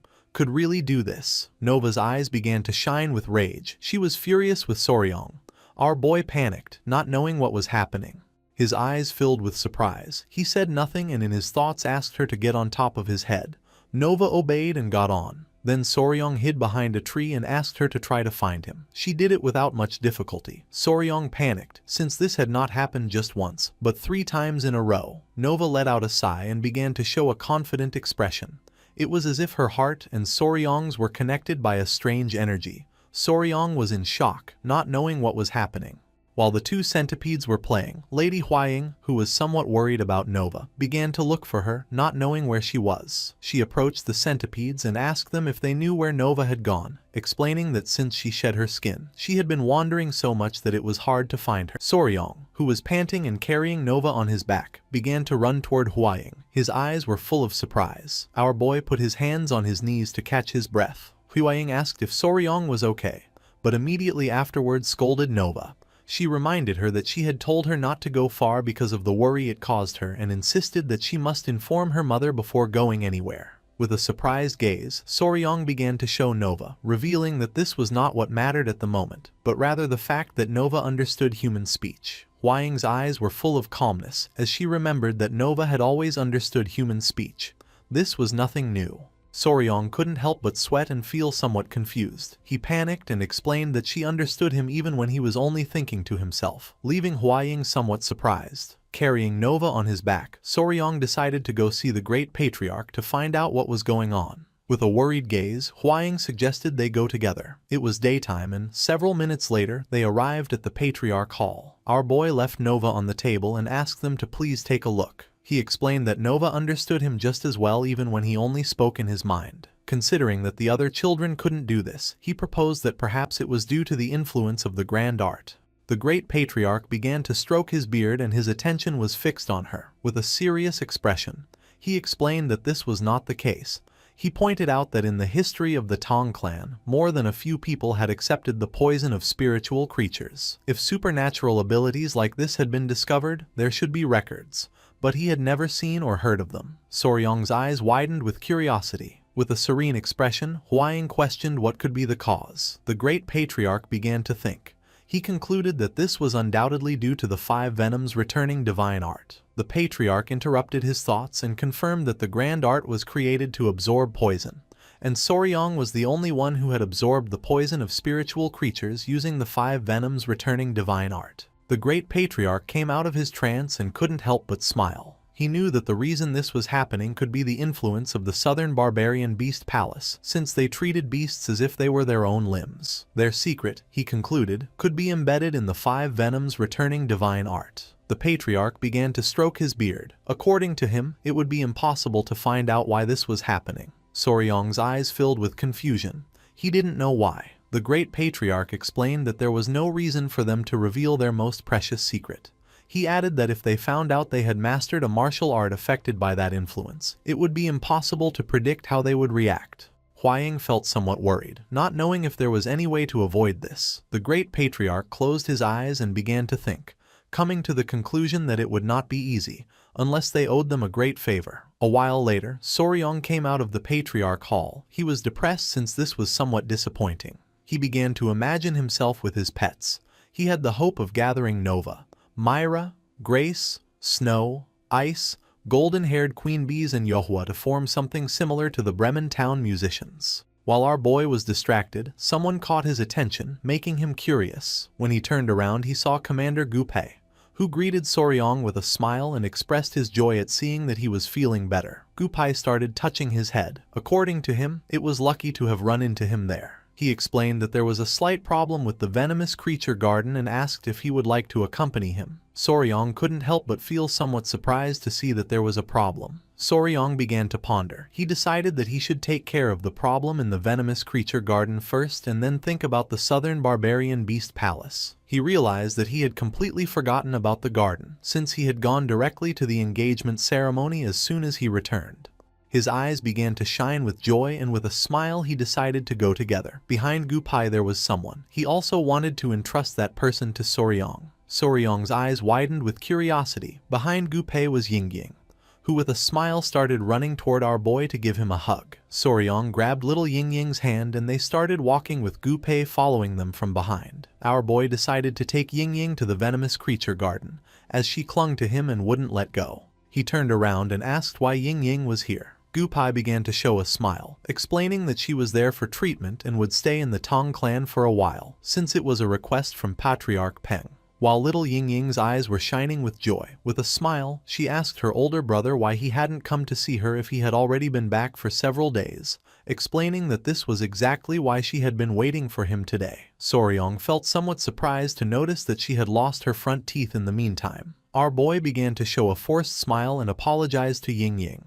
He explained that he thought she had already gone back and asked her if she had gotten very bored being alone. She began to show a bag, making it clear that she hadn't been bored since she had been playing with Clicky. Soryong opened the bag and his eyes widened with curiosity. Gupai also came closer to see what the bag contained. The bag contained a spring beetle. The spring beetle, known in the West as click beetle, was characterized by its ability to produce a clicking sound when flipped onto its back. It was a pest that bored into potatoes and sweet potatoes and destroyed plant roots, but for children it turned out to be a familiar and adorable insect. Gupai felt somewhat confused, not knowing if it was a snapping beetle. Yingying made it clear that it was Clicky, not a snapping beetle. Soryong began to remember his childhood. As a young boy, he called these insects click bugs. This was the first insect he raised in his past life. He could consider it an introductory insect, the one that had led him to where he was today. He sat in front of her and with a smile realized that Yingying liked bugs. She nodded, affirming that she did like them, and she also liked Queen Bee and Clicky. Soryong's eyes began to shine with excitement, as she seemed like a small version of himself when he was young, and he wondered if he should give her some kind of training with poisonous creatures. He picked up Yingying in his arms and with a smile asked her if she would like to learn about insects with her older brother, assuring her that they were very special and fun. Yingying's eyes began to shine with joy and she couldn't help but smile. They started chatting among themselves. Gupai felt somewhat confused since he didn't know what to say to Patriarch Peng. They arrived at the venomous creature garden. Yingying's attention was fixed on a turtle. Soryong opened one of the drawers, which contained a striped snake. He turned and asked Gupai how the rat breeding was going. Gupai mentioned that at that moment, after giving birth only once or twice, there would no longer be a shortage, estimating that in about 2 months the population would probably exceed 1,000. Soryong noticed that the feeding of the tiger-striped water snake had been solved, so he wondered what was then the problem. Yingying took out the small turtle that was inside the cage and began playing with it. Gupai began to touch his head, explaining that the number of crickets they were raising as food was not increasing at all, and that because of this, some creatures were starving. With a confused gaze, Soryong put his hand under his chin. He wondered if they might be eating them again, like in the incident with the baby rats, since the crickets, no matter how many there were never enough. After thinking about the matter several times, he came to the conclusion that the only way was to find an alternative food source. At that moment, little Yingying began to cry, causing Soryong and Gupai to panic. He tried to calm her by asking if she was okay. Yingying continued crying, revealing that there was a strange smell, leaving Soryong somewhat confused. She began to show her hand, as a strange smell was coming from it. With a surprised expression, Soryong asked Yingying if he could see her silk pouch. Soryong opened the silk pouch using chopsticks and his eyes widened in surprise, realizing that it was just as he had thought. She had made the same mistake he did when he was young. He let out a sigh and asked her to look closely because these were not clickies, but something else. Yingying stopped crying. Using the chopsticks, Soryong took another bug out of the silk bag, and Gupai noticed that it was a flower weevil. The name of this insect was mealworm beetle. Upon reaching adulthood, it emitted a terrible stench when touched due to the substance secreted by its odoriferous glands. It looked similar to a click beetle, which is why this confusion sometimes happened. Showing one finger, Soryong explained that click beetles made a clicking sound with their abdomen, but the mealworm beetle did not, so she should not confuse them next time. With a gaze full of determination, Ying clenched her fists and nodded her head. With a proud smile, Soryong told Ying that, even so, she had done a good job, since her older brother really needed these friends. Gupai became somewhat confused, as he did not know why he would need those stinky insects. Showing the silk bag, Soryong's eyes began to shine with determination. He revealed that, from that moment on, they would raise the mealworm beetles that Ying had caught in the venomous creature garden. Although it didn't seem like much, these mealworm beetles were actually the most commonly used food for insects and lizards. Soryong was happy, as it was the perfect moment. If they replaced the crickets with mealworms, the food supply would be sufficient. With a smile, he mentioned that, thanks to Ying, they could take care of the immediate problem. He decided to go to the cricket breeding facility to see what the problem was. With a cheerful look, Gupai nodded. They went to the cricket breeding facility. Our boy put his hand under his chin and began observing carefully, noticing that the breeding facility and environment didn't seem to have any problems. He opened the cap of a jar and his eyes widened in confusion upon seeing that the cricket's legs were detached. His eyes filled with fear as he thought cannibalism was occurring. Because of this, the numbers were not increasing, leaving Gupai and the other in shock. He was sure he had given enough food to the crickets. Soryong turned toward him and with a serene smile revealed that he himself had experienced this problem when raising them on Hainan Island too, since sometimes these things happened regardless of food. Soryong began to ponder. He didn't know much about crickets either, which was somewhat frustrating. He was spicy Fabre, not just Faber, so unfortunately he did not possess the knowledge for large-scale breeding of ordinary non-poisonous insects. He knew this was a big problem, since they couldn't figure out the cause. At that moment, one of Gupai's men approached them, started touching his head and with a nervous smile mentioned that, if it was someone familiar with crickets, he just happened to know the right person. Gupai became somewhat curious upon seeing Huang Geon. He extended his hand toward him and explained to Soryong that, besides himself, Huang Geon was the only volunteer in the poison division. Soryong felt somewhat surprised to see that he had volunteered. This seemed trustworthy to him. With a nervous expression, Huang Geon was honest. He admitted that sometimes he went to the cricket fighting arena to pass the time, although he clarified that he didn't do it often, just enough for some drinks. Our boy felt somewhat confused, but Huang Geon explained that it was a game of chance where crickets fought each other and bets were placed. Since the bigger and stronger crickets were traded at high prices, they were usually raised in facilities inside the gambling den. There was a cricket caretaker there. Somewhere, where the light barely reached, someone began to pet a cricket. It was a woman with long hair. She had bandages all over her body and messy hair. Huang Geon had heard that she knew everything about crickets. Night fell and the streets of the Tang clan lit up with red lanterns. Everyone had gone out to have fun. The women had put on makeup and the men were drinking. Not long after, Soryong, Gupai, Lady Huaying and Huang Geon arrived at the place. They headed toward the gambling den in the capital to meet the cricket caretaker that Huang Geon had told them about. Soryong and Gupai wore elegant suits. Our boy had thought they would use the Lightfoot technique, believing that their destination was far away. However, they were advised to dress well and use a carriage since they were heading to a gambling den. While he was distracted, someone informed him that they had already arrived at the gambling den in the capital, causing him to snap out of his trance. In front of them was a man next to two muscular guards. Gupai approached, extended his hand and informed the man that Lady Huaying, the direct descendant of the Tang family, and her fiancé Soryong were there, asking him to show them the way. The man's eyes widened in fear upon hearing that it was the direct descendant of the Tang family.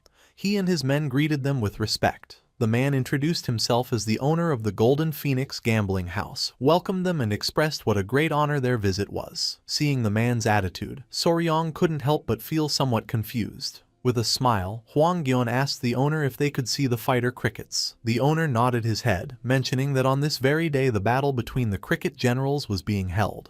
He began to guide them and asked them to enter. Passing through curtains, Soryong and the others entered the betting den. Our boy's attention was fixed on several excited warriors standing around a table. A battle between two crickets was about to begin, and one of the men decided to bet all the prize money he had won last time. The crickets began staring at each other and then attacked. While the two creatures were fighting, people started cheering for the fight. Soryong was somewhat surprised to see that this is what a cricket fight looked like. With a smile, Hwang Gyeon asked if it wasn't exciting, explaining that the one who turned its back on the other would lose. One of the crickets gave a strong bite to the other in the abdomen, causing it to start fleeing from the fight. The owner of the winning cricket couldn't help but smile upon noticing that the battle of the cricket generals had ended. Not long after, several men began showing bags full of money. Hwang Gyeon revealed that they also immediately auctioned off the winning cricket general. According to rumors, one could reach a price of about 30 silver taels. Soryong was in shock at seeing so much money. His eyes began to shine with excitement and, with a smile, he decided that he might dedicate himself to selling crickets later on. With a serious look, Lady Hwaying called our boy's attention, telling him that he had already seen enough and that it was time to go meet the caretaker. A few minutes later, they began to descend some stairs, and the owner opened the door to the basement of the place. He couldn't believe that they had come to meet the cricket caretaker. He explained indifferently that, although sometimes other guests wanted to see her, there was nothing special about the girl. Her only task was to feed the crickets and clean, since they didn't care who would win. The owner began pointing at the woman with his finger, revealing that she was the caretaker. He added with disdain that the girl was useless, and for this reason he left the care of the crickets to the brat. Finally, he complained about how incredibly gloomy she could be. The woman turned her back on him, and upon noticing this, the owner started shouting, demanding that she get up immediately. Soryong and Hwaying were important guests. He couldn't believe that she wasn't even greeting them. With an expression full of fear, she stood up and apologized. Soryong's eyes widened in surprise and confusion. Upon observing closely, he realized that the caretaker was a woman.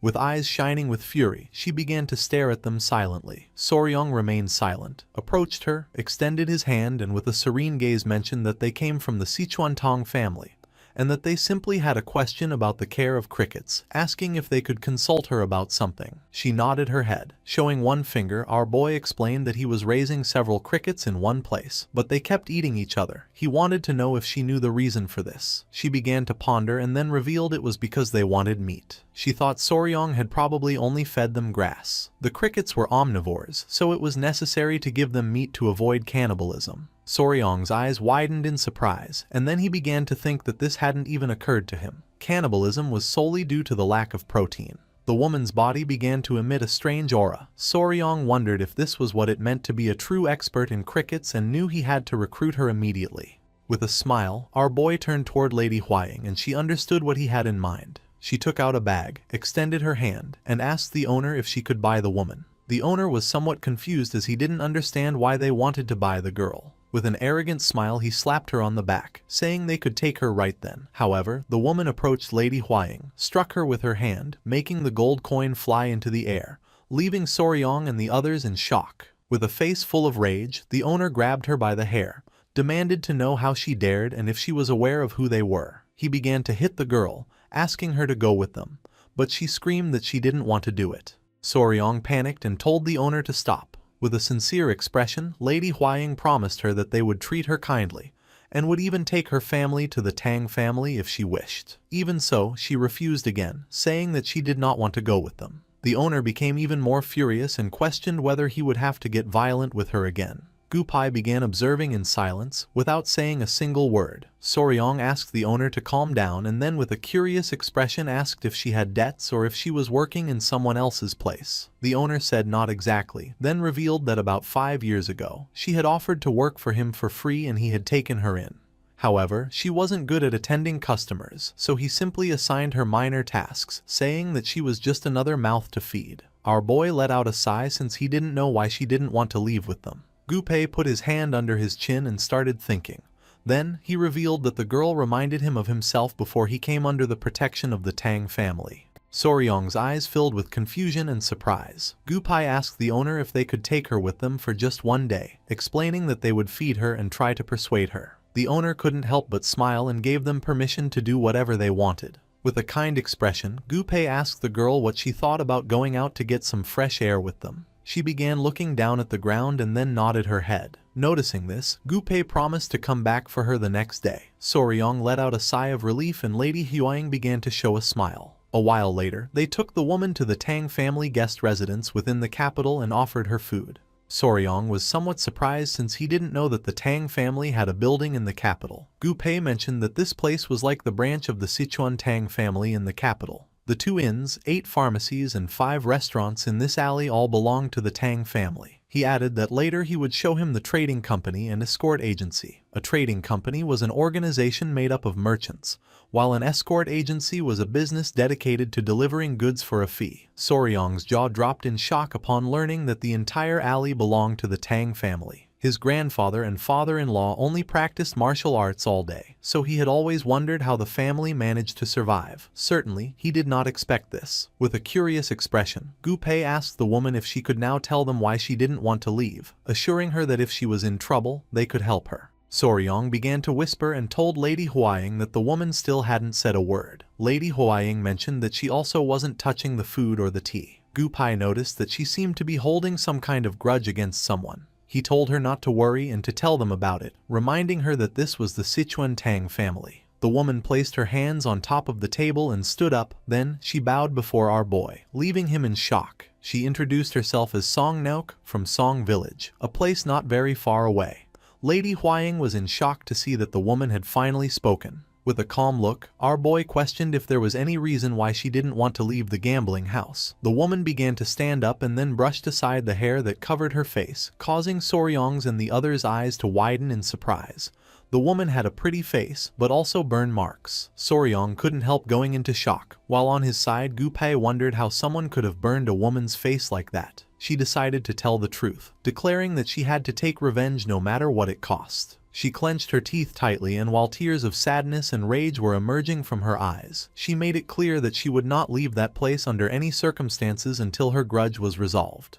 Song Naik decided to tell her past. Her story dated back to a quiet day in the areas near the Sichuan Song village, where she and her younger sister, Nyeon, lived in the small town where the Song family gathered. After losing their parents at a young age, Song Nauk took it upon herself to raise her younger sister, and because of this, they both became quite well known in the village, due to their beautiful appearance, and especially their pearl-white skin. They were known as the Jade Sisters. Nyeon, in a sad tone, asked her older sister if she couldn't skip work that day. With a smile, Nak explained that the neighboring village wasn't far. She promised she would help with the festival work and return immediately, asking her to wait a little. Nyeon started shouting, saying she didn't want to be alone that day and would rather go with her. The truth was, that day was Nyeon's birthday. Stroking little Nyeon's head, Naek apologized. She couldn't let her suffer too. This was something she had already promised their parents. On the ground was a jar with several crickets, and Nyeok knew that even if her sister felt lonely, she should stay and play with them until she returned. Nayeon calmed down a bit, but still with tears in her eyes, she mentioned that even cricket fights were more fun with 2 people. Naek reached into her bag and let out a sigh. Noticing this, Nayeon became somewhat curious. Naek took out an incense pouch, which she had been hiding as a birthday gift. She reminded her sister that this was what she had wanted last time. The incense pouch was a small bag filled with aromatic herbs for perfume.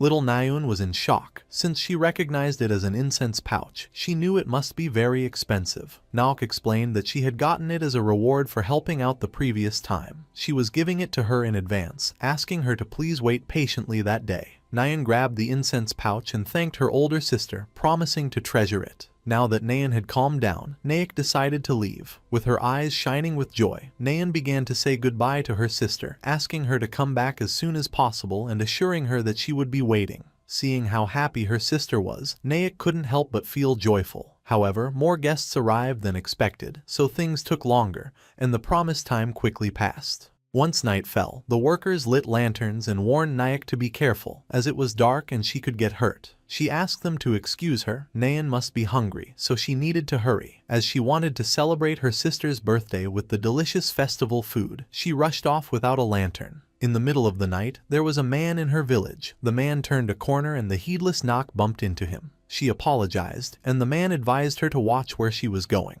At that moment, her eyes widened in surprise. The man turned his back and started running, leaving a trail of scent behind him. Naek's attention was fixed on him. As she could smell the incense pouch coming from this man, she felt a little worried. It seemed strange, as outsiders were not often seen in the village, but she simply dismissed it and headed home. A few minutes later, she arrived at her house, announcing her arrival. She was confused, not knowing why everything was so quiet, wondering if her sister had gotten tired of waiting and fallen asleep. She lit a small candle and opened the door. The only thing she could see was the destroyed furniture of the house, her sister lying on the floor with her clothes torn and covered in blood. Naek dropped the candle to the floor and, with tears in her eyes, rushed to see if her little sister was okay. Her eyes filled with fear and sadness as she wondered what the hell had happened.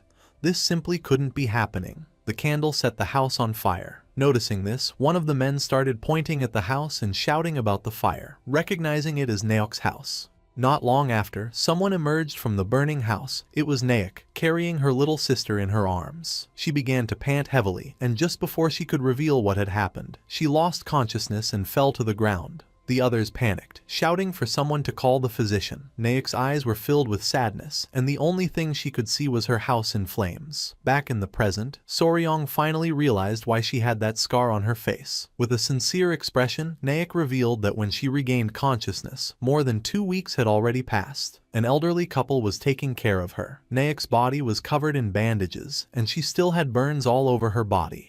The old man began to cry, explaining that he had asked the escort agency to find that bastard.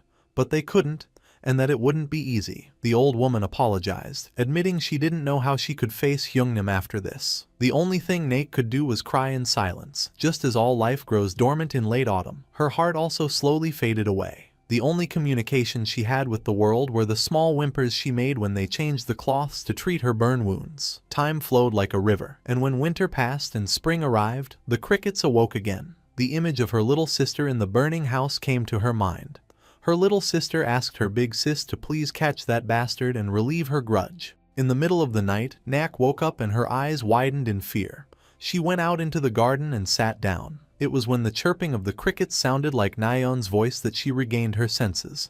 Naek clenched her fist tightly, and her eyes began to shine with rage. She knew she had to find and kill that bastard. All that remained was a grudge deeply rooted in her bones. The next day, she told the old man something, causing him to panic. With a confused expression, he questioned where she was going, reminding her that she wasn't even fully healed yet. Naek was sincere and revealed that every night, Nayeon screamed in pain. She couldn't stand still. As her sister, she had to avenge her. The old man felt even more confused, questioning how a woman like her could carry out revenge, especially when she didn't even know who that bastard was. The old woman admitted that her husband was right and advised Naek to take better care of herself. The old man and woman even locked the door so she couldn't leave.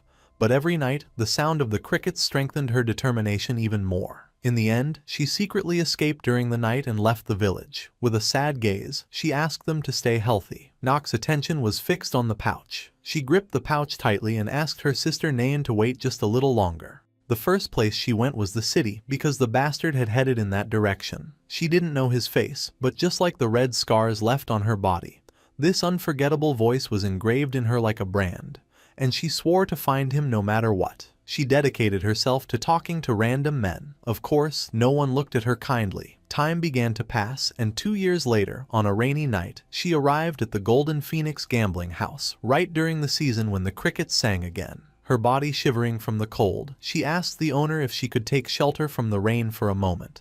The owner was somewhat furious. He called her a brat, yelling that she was ruining his business and to get lost. At that moment, a man walked past her and seemed annoyed by the smell she gave off. Hearing this, Naek's eyes widened in surprise. With a piercing gaze, the man mentioned that this smell was ruining his mood and told her to get lost. Naek was in shock, and memories of her little sister lying in the house came to her mind. She hadn't forgotten. She couldn't forget. She had finally found the owner of that voice. Soryong and Hwying became somewhat curious as they wanted to know what happened next. Naek mentioned that while wandering the city, she approached a beggar who told her that the bastard frequently visited a gambling house. Soryong finally understood why she had worked at the gambling house. With a sad gaze, she explained that she initially thought of following him secretly and stabbing him. However, the beggar told her he was a martial artist, so it was impossible for a woman like her to get revenge on him. The beggar told her that the best way was to poison the alcohol or food he consumed, so she put poison in the drinks she offered him. But even that failed. Apparently, the poison she bought in an alley wasn't really poisonous. After this, she started taking care of the crickets in the basement. Every time she heard their chirping, she remembered Naeun's face. Then, she would be half insane, only to regain her senses again and again. Naek gritted her teeth tightly, and her eyes filled with tears. With a gaze full of anger and rage, she swore that she must kill that bastard and that she could not leave that place until she did. With a confused expression, Soryong began to whisper, explaining to Gupai and Lady Huang that, although her circumstances were clear, he was doubtful of the situation. She needed to raise the crickets, but hearing their chirping made her faint.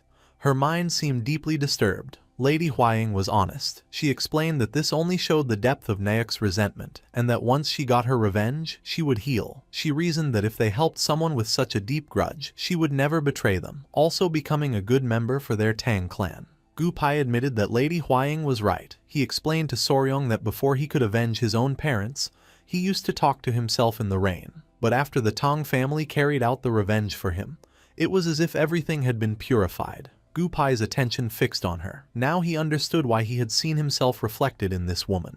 Soryong began to ponder, and he started to watch Gupai. Gupai nodded his head. With a confident smile, our boy stood up and got Naek's attention, making her somewhat curious. He placed his hand over his chest and assured Naek that they would help her settle that grudge, asking if, once they did, she could promise to become part of their clan. Naek's eyes widened in surprise. She asked if they could really help her, swearing that if they did, she would serve them with her life until her last breath. Our boy asked her not to worry and to simply entrust it to them. Soryong began to gaze towards the floor, and as his eyes were shining, he asked who exactly that bastard was. Naek felt somewhat surprised. She grew nervous and began to hesitate, unsure whether to tell the truth. After mulling it over, she was filled with determination, clenched her fist, and revealed that the bastard was the third son of the Great Harmony Gate, named Jin Daisung. With a confident smile, Soryong placed a hand on his chest. He would take care of Jin Daisung and destroy him completely. Lady Huang's and Gupai's eyes widened in surprise and confusion. Huang panicked and asked Naek if she was sure the killer was the third son of the Great Harmony Gate. Naek nodded, promising she was telling the truth. Soryong grew a bit confused and asked if there was a problem. Gupai's attention turned to our boy, and he revealed that the Great Harmony Gate was a sect that belonged to the same orthodox faction as them. In Sichuan, they were the most powerful after the Tang, Amei, and Qingcheng. Soryong was in shock, not knowing it was such a powerful sect. Lady Huang placed a hand under her chin and began to ponder. According to her, if what Jin Daisheng had done was true, then his sect didn't matter. She began to whisper, revealing that the problem was the pact their clan had made with the Great Harmony Gate. Her great-grandfather had once received great help from them. Because of this, even if the Great Harmony Gate committed a grave offense or a crime worthy of death, they had to, at least once, unconditionally yield or forgive it. Soryong's eyes widened in fear, realizing this meant he could do whatever he wanted. Lady Huang mentioned that in the Murim, oaths and promises were extremely important, especially when made in the name of a technique, a clan, or a nickname. They were sacred and had to be fulfilled. Naek approached them and asked if there was a problem. Hearing her voice, Soryong panicked and with a forced smile, assured her there was no problem. He was just surprised it was someone like that. He told her they would take care of the rest, asking her not to worry and to get some rest. Naek's eyes filled with tears and gratitude. She didn't know how to express her gratefulness, as she could finally avenge Naeun. Not long after, she collapsed to the ground and fell asleep. Lady Huang noted that she seemed to have relaxed too suddenly, and proposed that, first, they should take Miss Naek to the Tang residence to rest.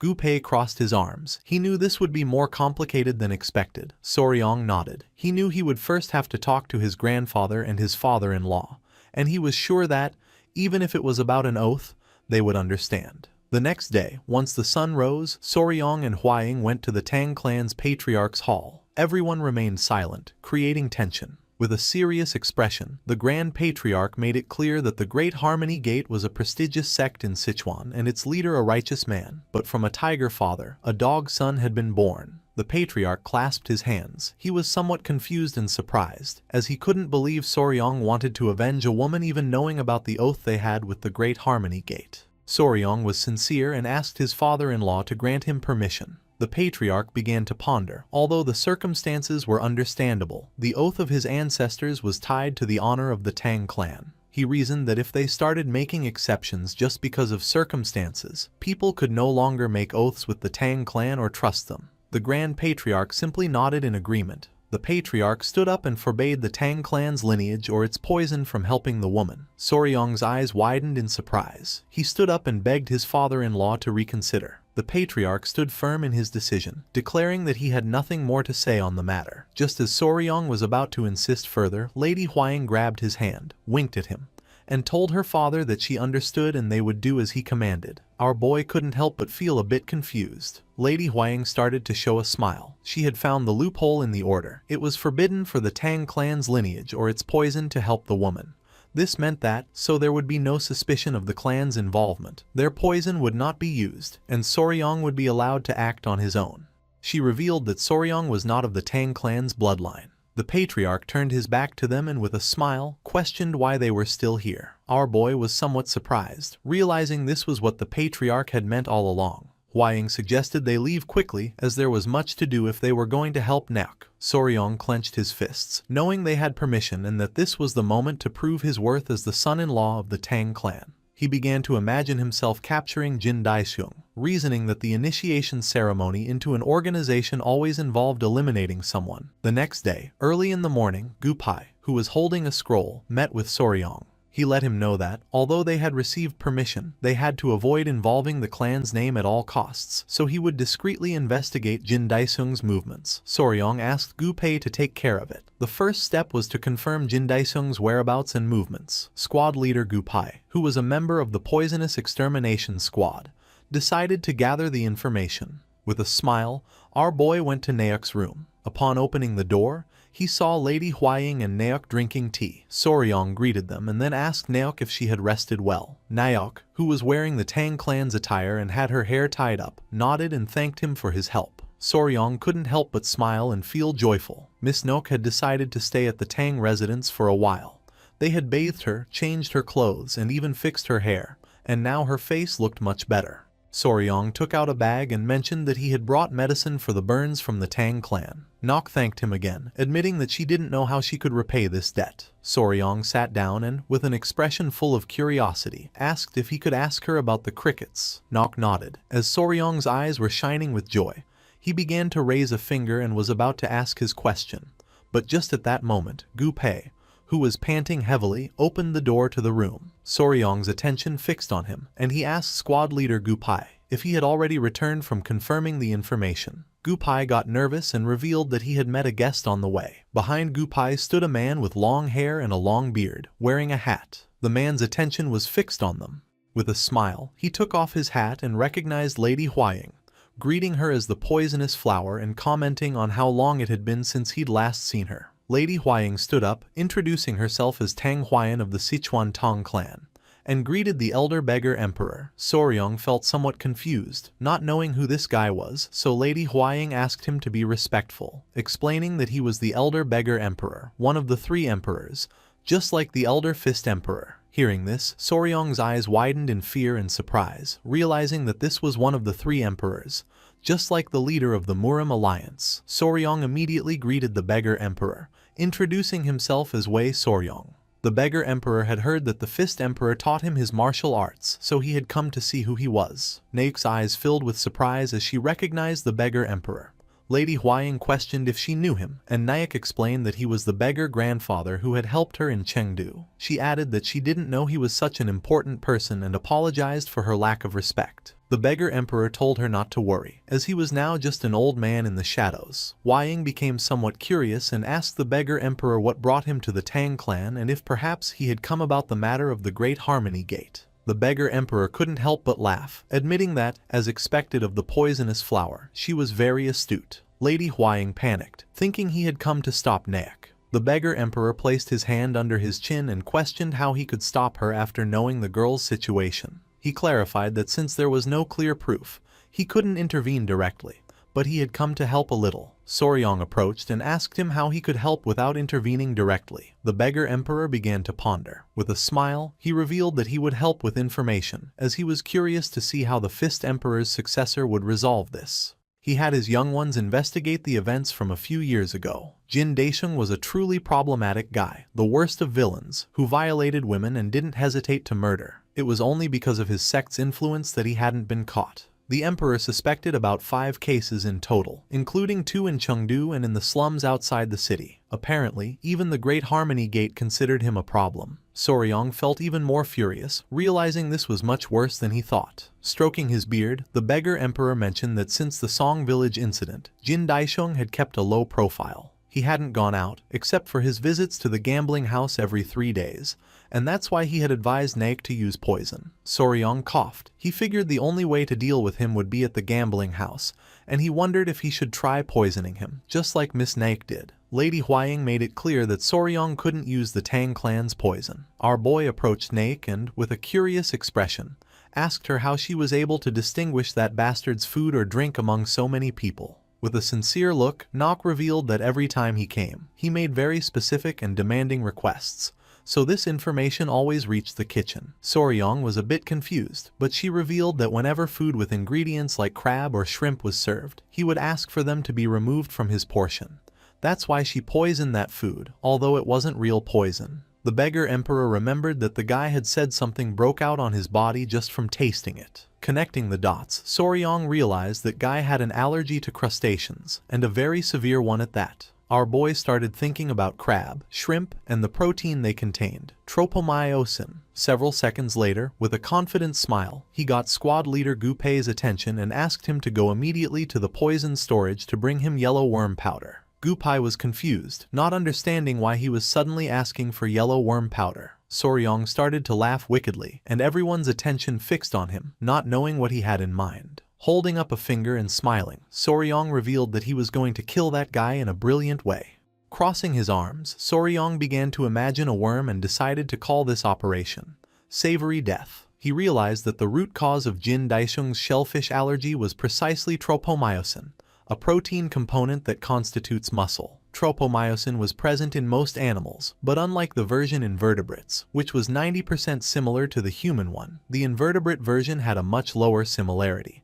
and this was what caused the allergy. The important thing was that tropomyosin was found in great abundance in mealworms, even in a much higher quantity than in crustaceans like shrimp or crabs. While our boy was distracted, Gu Pei opened the door with a bag in hand, informing him that he had brought the mealworms as requested.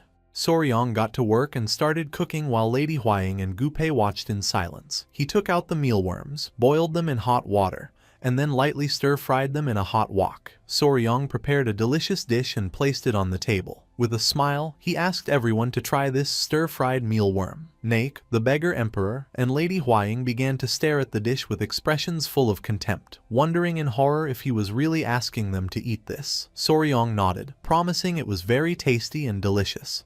They decided to trust Soryong, and the first person to try Soryong's dish was the beggar emperor. Lady Huaying and Naok remained silent, not knowing what to do. Without wasting any more time, Lady Huaying grabbed a mealworm and put it in her mouth. The taste left them impressed. Both she and the beggar emperor were in shock. It was delicious. They couldn't understand how an insect could be so tasty. Noticing this, Soryong's eyes began to shine with joy. Of course, it was delicious, so much so that it was known as gosoe for being a savory larva. In his past life, it had been a surprisingly popular snack. With a curious expression, the beggar emperor admitted it was tasty but asked how he planned to assassinate Jin Daisheng with this. Our boy crossed his arms, then, showing a finger and a confident smile, he reminded them how it was mentioned that Jin Daisheng had a reaction when eating things like crab and shrimp. He explained that what was harmless to one person could be a poison to another. Just like crab or shrimp, these mealworms also contained an ingredient that was a poison to him. Lady Huaying realized it was similar to how Lady Yongyong was sensitive to bee venom. Soryong explained that if they ground it finely and mixed it with other food, it would only add a delicious flavor, and there would be no reason to suspect murder by poisoning. With a smile, the beggar emperor began to stroke his beard, realizing that this was what Soryong meant by killing him in a savory way. Soryong began to ponder and mentioned that the more they added, the more certain the effect would be, so they would add a generous amount. The problem was deciding which food to put this in. Nok raised her hand and in a calm tone, mentioned that she had a good idea. Soryong became curious, wondering what she had in mind. She extended her hand and proposed putting the mealworms in ryatagan, as they often ate it at the gambling house. Hearing this, Soryong felt a bit confused. In a serious tone, she explained that ryotagin was made of glutinous rice with red bean paste inside. Sometimes, its exterior was covered with syrup and then with soybean powder. If they mixed this mealworm powder with the soybean powder and coated it, it would be perfect. An idea came to Soryong's mind, a glutinous rice cake soaked in yellow worm powder, and on top, covered with a sticky syrup. This was the perfect dish to die of asphyxiation. It was perfect for a murder. Clenching her fist tightly, she asked Soryong to let her make the ryotagin. Only if she made it with her own hands would she feel that she had been freed from this grudge. Stroking his beard, the beggar emperor nodded. He agreed that revenge should come from her own hands. His last meal, a ryotagin covered in insect powder, was a fitting end for trash like him.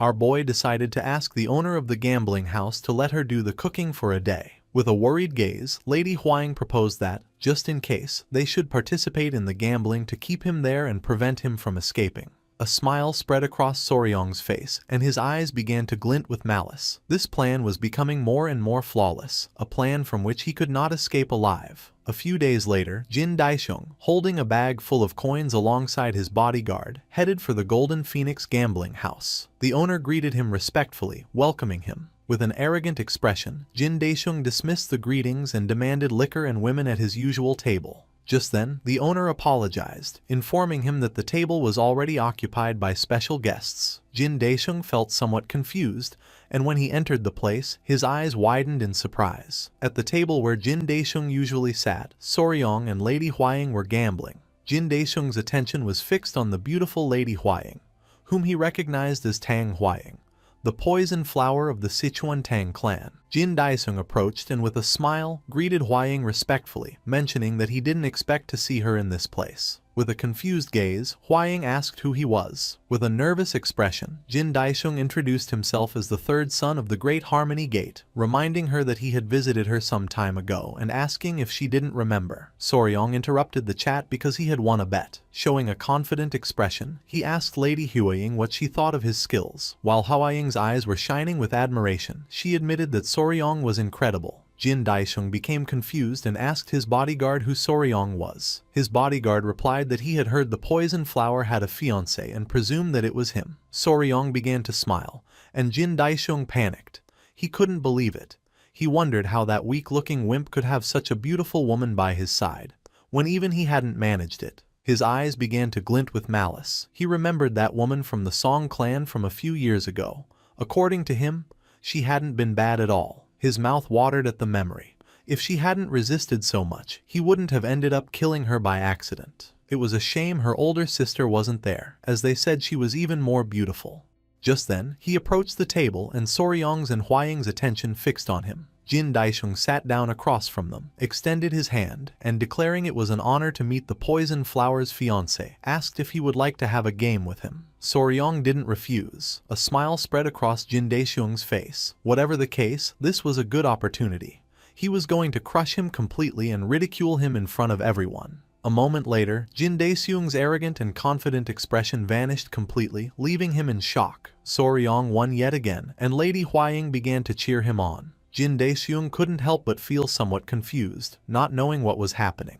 According to him, this was ridiculous. Soryong grabbed the bag of coins, and all Jin Daisheng could do was stare. He had been losing non-stop for an hour and had already lost half of his money. Soryong grabbed the bags of coins and with a smile, said it was getting late and that he had to go. Soryong and the others left. Furious, Jin Daisheng clenched his teeth and fist tightly, cursing the tremendous humiliation this represented. He let out a sigh and tried to calm down, thinking it was just a bad streak. Then he told the servant to bring him something to eat, as he was a bit hungry after all the tension. His attention was caught by some men who were eating. One of them mentioned that the ryotagin was especially delicious, much better than the ones sold in the market. With a curious gaze, he turned to the servant and asked if it was really that delicious. With a smile, the servant mentioned that it was especially delicious today and asked if the young master would like to try some. The servant brought the dish, and Jin Daisheng decided to try a little. Grabbing a piece, he took a bite.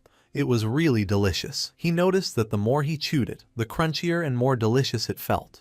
Not long after, Jin Daisheng's face twisted in pain, causing him to fall from his chair to the ground. He placed his hands on his neck, feeling a familiar sensation. Hearing the commotion, Soryong and the others started running towards him, worried about what had happened. The bodyguard revealed that the young master had collapsed after eating the ryo tagan. Soryong asked the bodyguard to step aside for a moment to attend to him. Worried, the bodyguard asked Jin Daisheng to hang on for a bit. Foaming at the mouth and with his eyes full of tears, Jin Daisheng grabbed Soryong by the shirt, begging for help. But not long after, his eyes widened in surprise. As a sinister aura emanated from Soryong's body, he began to stare at Jin Daisheng and asked him if he had enjoyed the ryo tagan. With a cold expression, he told him that for the crime he had committed in the Song clan's village, he hoped he would regret it forever, even in the afterlife. Furious, Jin Daesung grabbed Soryong by the collar, not knowing how this bastard knew about that. Soryong pushed Jin Daesung's hand away, exclaiming that he seemed to be suffering horribly. Jin Daesung started screaming in pain,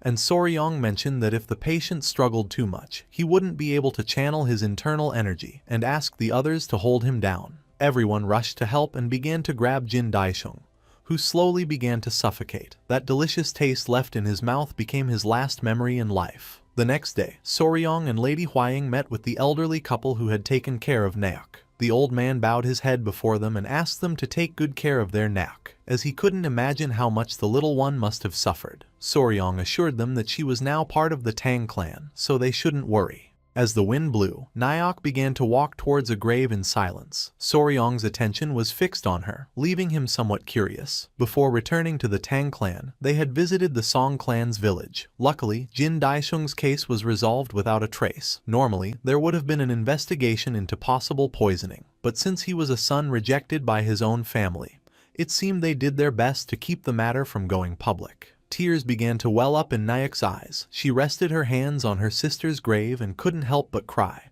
wondering if she had taken too long. Overwhelmed by guilt, she lamented not having come home earlier that day, repeating over and over that she was sorry. Soryong couldn't help but feel somewhat surprised, and he realized that even the crickets were crying. Lady Huaying's eyes widened with sadness. She remembered that Miss Naok had told her that the song of the crickets reminded her of her younger sister's voice. Soryong wondered what her younger sister might be saying to her at that very moment. As the sun was setting and the crickets were crying, the only thing Naok could do was feel guilty for not having gotten home sooner.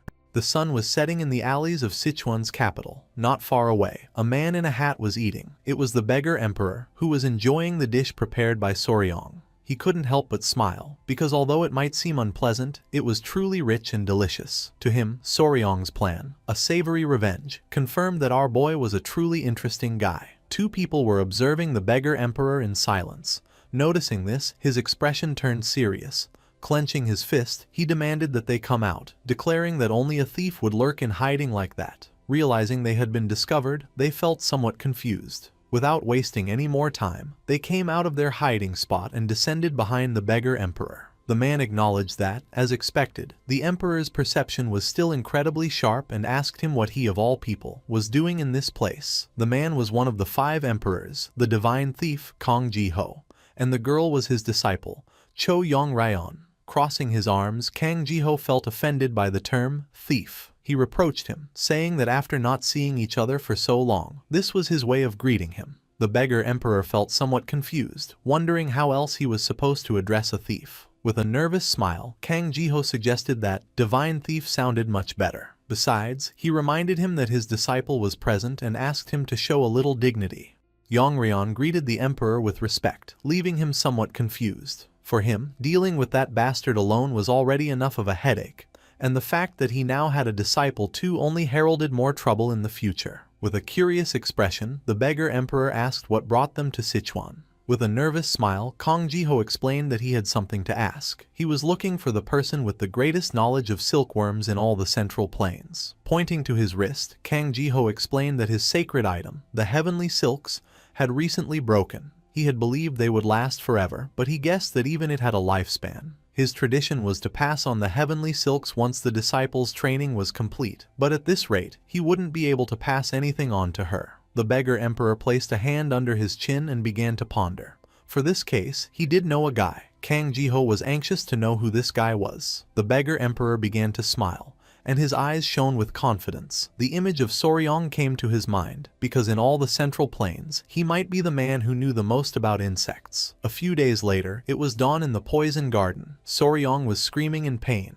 One of Gupai's men was hitting him on the back with a whip, telling him to endure just a little longer. Not far away, Lady Huaying and the small centipedes were observing in silence. Soryong was cultivating the iron coffer art, a unique martial art of the Fist Emperor based on poison. In short, this was a technique that strengthened him the more he was beaten, almost to the point of death. The method consisted of tensing his muscles upon receiving a blow and, at that exact moment, circulating his chi to harden his body. With a cheerful gaze, Lady Huaying and the centipedes began to cheer our boy on. The man gripped the whip tightly, declaring that this was where it truly began. One of the centipede's attention was fixed on it, and its eyes began to shine with excitement as it remembered when Lady Huaying used to caress them with a feather. Without wasting another second, it leaped from Huaying's arms, causing her eyes to widen in confusion. As the whip was slowly approaching, it jumped and put itself in the path of the lash. Noticing this, Soryong, whose back was covered in wounds, panicked. Luckily, he was quick, and using his arm, he grabbed the small centipede and then took the full force of the lash on his back. Our boy placed the centipede on the ground and began to pant heavily, knowing it had been a close call. Lady Huaying felt somewhat worried for our boy. She scolded the little one, Hyanga, for its dangerous action, wondering in exasperation if they couldn't have a single day of peace. Soryong, somewhat surprised, asked if Hyanga got into trouble often. Letting out a sigh, Lady Huaying explained that Hyanga was such an energetic creature that it simply couldn't stay still. From the moment it opened its eyes, it would start causing trouble. The last time, it had chased a butterfly, and it ended in enormous chaos. Soryong was in shock, as the little one could have been seriously hurt. The centipede sister started to scold Hyanga. To Soryong, seeing another centipede scold Hyanga was something anyone who had ever raised a pet knew. Even within the same species, each individual had a different personality. Apparently, Hyanga was curious and mischievous. Since Cho had recently caused a major incident, Hyanga seemed to hold the title of resident troublemaker for now. Cho, being the eldest, was sensible and charismatic. She kept the younger ones in line, being strict when necessary. Finally, there was Bina. She was usually quiet, but deep down, she was a tsundere who held the greatest affection for him. Her only small problem was that she slept a lot. To Soryong, this confirmed that, although they looked similar, the three had their own unique personalities and were special creatures. His wish was for them to grow up healthy and strong so they could become great blue venom sovereigns, just like their mother.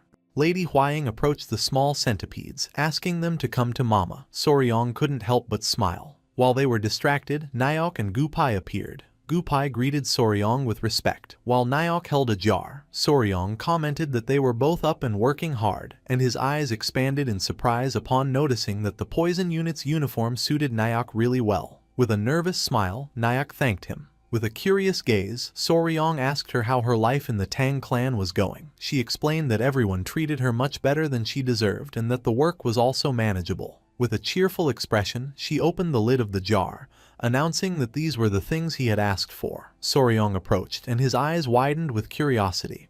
He felt happy to see that the jar was full of crickets. Gupai was honest, admitting that this might be more crickets than they could use and that it was because Naek handled everything so meticulously. Naek couldn't help but feel a bit sad, and our boy figured that being too good at your job could also be a problem. With a confident smile, he declared that, in that case, he would make sure to bring new members to the Poison Garden soon. Gupai, somewhat surprised, asked him if he was finally going out to capture new poisonous creatures. Crossing his arms, our boy nodded, explaining that while they could stop raising them, honestly, the best way to use them was as food for other beasts. Lady Huaying, somewhat worried, approached and interrupted them, advising Soryong that, before doing this, they should probably wait for news from the Martial Alliance. Her eyes filled with fear as she explained that to go on an expedition and gather them, they would need an official permit, and with the blood cult situation, it wasn't easy to get permission to go out at the moment. She had heard that the Alliance leader had personally led the raid on the border of the Daiwel nation, but since then, there had been no news. Hearing this, Soryong's and Gupai's eyes began to shine with anger. While they were talking, a servant came running, making them somewhat curious. Huaying asked her what was happening, as she was in such a hurry. The servant informed them that the clan head was calling them to the clan head's hall, as he had something to tell both of them. This left them somewhat confused and surprised. Both went to the clan head's hall, where the patriarch clasped his hands and began to ponder in silence. Soryong's and Lady Huaying's attention was fixed on him. Soryong felt the tension in the air. He wondered what this could be about, as the clan head would normally be busy at this time, and he questioned if something had happened again. His father-in-law's strange smile seemed ominous. The patriarch decided to speak and, laughing, told his son-in-law that he brought the news Soryong wanted to hear. He extended his hands and took out a scroll. With a smile, he began to point at it with his finger and revealed that they had finally received news from the Martial Alliance. The expedition had been a great success. A joyful and surprised smile spread across Soryong's and Huaying's faces. The Patriarch explained that the Alliance leader had raided a village on the Daewell border and completely annihilated the blood cult's base. Half of those cult bastards were killed or captured, and the rest fled towards Daewell. Both felt thrilled as they knew what this meant. They started to dance with joy, and the Patriarch confirmed that they could finally go capture poisonous creatures as they wished, giving them his permission to form an expedition. With a cheerful gaze, Soryong lamented not having planned their destination in advance. With a serious tone, the Patriarch clasped his hands and mentioned that, in this case, he had a place to recommend. Soryong turned around, his eyes filled with curiosity. The Patriarch began to stare at Soryong, because for the first expedition of the Tang Clan Poison Division, there was no place more suitable than this, a place where countless poisonous creatures roamed everywhere, where even at the entrance there were beasts on par with those of the Golden Phoenix class, a place known as a paradise for poisonous beasts. This place was Yunnan. Several days passed, and the journey took him to the far southwestern edge of the Central Plains, below Sichuan, to the tropical jungle of Yunnan. Deep in the Ailao Mountains, there was a valley known as the Poison Ravine. This was a place where the cries of beasts were heard before the words of men, a land where strange rocks rose like forests, and mysterious creatures abounded. For him, this was basically paradise on earth. Soryong was lying on his bed next to his pets, the sleeping centipedes and lizards. He was happy, unable to wait to discover what kind of creatures inhabited this place. Grabbing one of the centipedes, Soryong asked them to wait just a little longer, as he was going to bring them back many new friends. Several days went by, and soon in the morning, a small unit was selected from the Poison Division to form the expedition. The management of the Poison Garden was entrusted to Lady Naok, who was officially appointed vice captain of the division. It was considered that without a title, it would be inconvenient for her to give direct orders while the team was away. Soryong, Gu Pei, and the others prepared their luggage, and just as they were about to depart from the Tang clan, one of the small centipedes grabbed our boy's foot and began to cry. It wasn't just one, but all of Soryong's pets, the lizards, the centipedes, and even the spider Yowa. With a nervous smile, Soryong asked them to let go so he could leave. They started to growl, not wanting him to go. Soryong then asked them to understand, as he was only leaving to bring them more friends. He assured them they shouldn't worry, since while he was away, the members of the Poison Division would provide them with yang energy. Hearing this, Yohua's eyes widened in surprise. In the blink of an eye, she wrapped Soryong's body in a spiderweb, causing him to start screaming for her to release him. Lady Huaying noticed that they didn't want to be separated from him. Soryong complained that they kept insisting on going with him. Finally, as Soryong began to break free from the webbing, the Grand Patriarch explained that this wouldn't work. Perhaps the others could go, but Yohua couldn't, as she had the exact form of Lady Huaying. He knew that her massive spider body would attract attention, and they wouldn't be able to provide an explanation for it. Yohua began to stare silently at the Grand Patriarch. She decided it was time to do something about it. Everyone's attention was fixed on her, leaving them somewhat confused. Yohua's body began to change, and not long after, her massive spider body disappeared, leaving only the appearance of Lady Huaying. She sat down and began to show a proud smile. Soryong's and the Grand Patriarch's jaws dropped in shock upon seeing that Yohua's body had vanished. They couldn't understand how this had happened, and Soryong despaired, wondering where his pet's beautiful body had gone. Soryong approached and began to caress Yohua's smooth spider skin. Lady Huaying was somewhat confused. The Grand Patriarch was clever and realized that she could hide her body from sight. Our boy was overjoyed, since this way no one would mistake her for a spider demon. With a smile, Lady Huaying let out a sigh and accepted that in this case, everyone could accompany them, offering to help take care of them. Soryong began to smile. Lady Huaying approached them and warned that since they had ignored their father and thrown a tantrum, they would have to obey during the trip. Soryong stepped forward, and with the lizard sitting on his shoulders, he raised his hand and with a smile announced that they were ready to leave, and thus the first journey of the Poison Division began. They arrived in the vicinity of Mount Eme, in the Sichuan province, where there was a long line. With a confused expression, Soryong asked Gu Pei why the line was so long. Gu Pei explained that it was a checkpoint. Since the appearance of the blood cult, these inspections were sometimes carried out in the middle of the road. He had heard it wasn't easy to pass and expressed his concern about whether they would be all right. The attention of one of the workers was drawn to them upon recognizing the Honorable Elder Mandong Shingun. She noticed that even members of the Tang clan were there. With a kind smile, the Grand Patriarch informed her that they were heading to Yunnan and asked for permission to pass. The woman began to smile and replied that, of course, they could proceed. Soryong let out a sigh of relief. It was a completely free pass.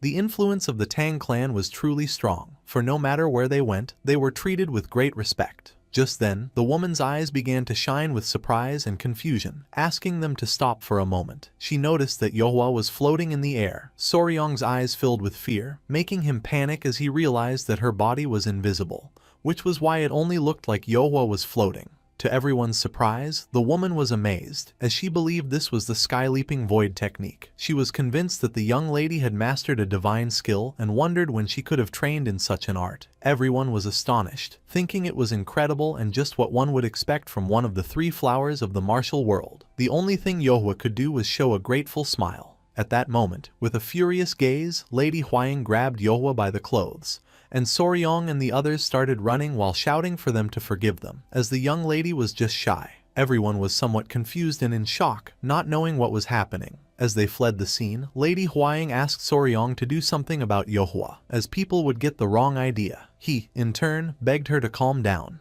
To avoid suspicion because of Yohwa, Huaying dressed in men's clothes and covered her face with a veil during the journey. In the Central Plains, twins were considered as ominous as demons due to superstition. Although a few small incidents like this occurred on the way, in the end, they arrived in Yunnan safely. Soryong and the others were exhausted. In front of them was a beautiful river and mountains.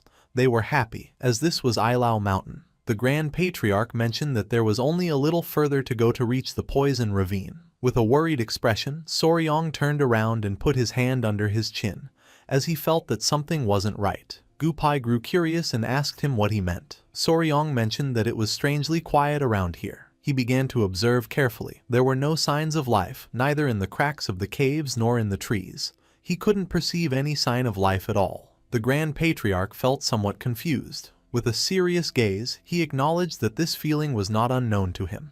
It was just like when they had hunted the Blue Venom Sovereign. Soryong's eyes widened in surprise when the Grand Patriarch mentioned the Blue Venom Sovereign. The Grand Patriarch nodded, confirming it and explaining that around the Sovereign's lair, even the chirping of insects had disappeared. Everything had either fled or become prey. He decided to explore a bit. He instructed the rest to fall back to the point where the Yun River and the Amok River joined, as birds still seemed to be flying there. Soryong and the others showed no objection. The Grand Patriarch gathered his strength and leaped away. Observing carefully, Lady Huaying confirmed that he was right. On the side they had crossed, birds and insects were still present. Gupai felt that something was dividing the area along the river. Soryong was lost in his thoughts, concluding that something must be living there, in Ilao Mountain. But to claim such a vast territory, it had to be something dangerous. Crossing his arms, he let out a sigh, knowing this was strange. With a curious look, Lady Huaying asked him what he meant. Soryong turned and explained that for a beast to take such a wide area as its lair, it would have to be enormous, like the Blue Venom Sovereign. Soryong was unsure, as he saw no signs either beyond the river or along the path deep into Ilao. He wondered how it would hunt or find prey if there was nothing there. He closed his eyes, certain that its suspected size was too large and the environment wasn't suitable to sustain prey. This was truly strange. Gupai coughed, acknowledging that this was true. They hoped the Grand Patriarch would discover something. A while later, the Grand Patriarch and his men returned. Noticing this, Soryong's attention fixed on them, making him curious. The Grand Patriarch revealed that this was problematic, as even at the entrance of Ilao Mountain he had found nothing, leaving Soryong and the others in shock. With a confident smile, the Grand Patriarch stated that the poison ravine was most likely the same. He added that the sun was almost setting, so they should stop there for the day and search again tomorrow. Soryong thought the Grand Patriarch was right, although deep down he was furious. They couldn't return empty-handed. They would capture whatever it was, no matter the cost. Night fell and they lit a bonfire to prepare food. While Soryong was playing with the centipedes, Lady Huaying brought him a plate of food. She asked Soryong to eat and then told the pets to let their father rest and go with her. Soryong thanked her. She noticed Soryong was examining the map and with a smile asked what he was doing. Soryong was checking the vast expanse of the area. He believed the creature's lair was likely in the center. While they were talking, one of the centipede's attention was caught by a dragonfly flying near them.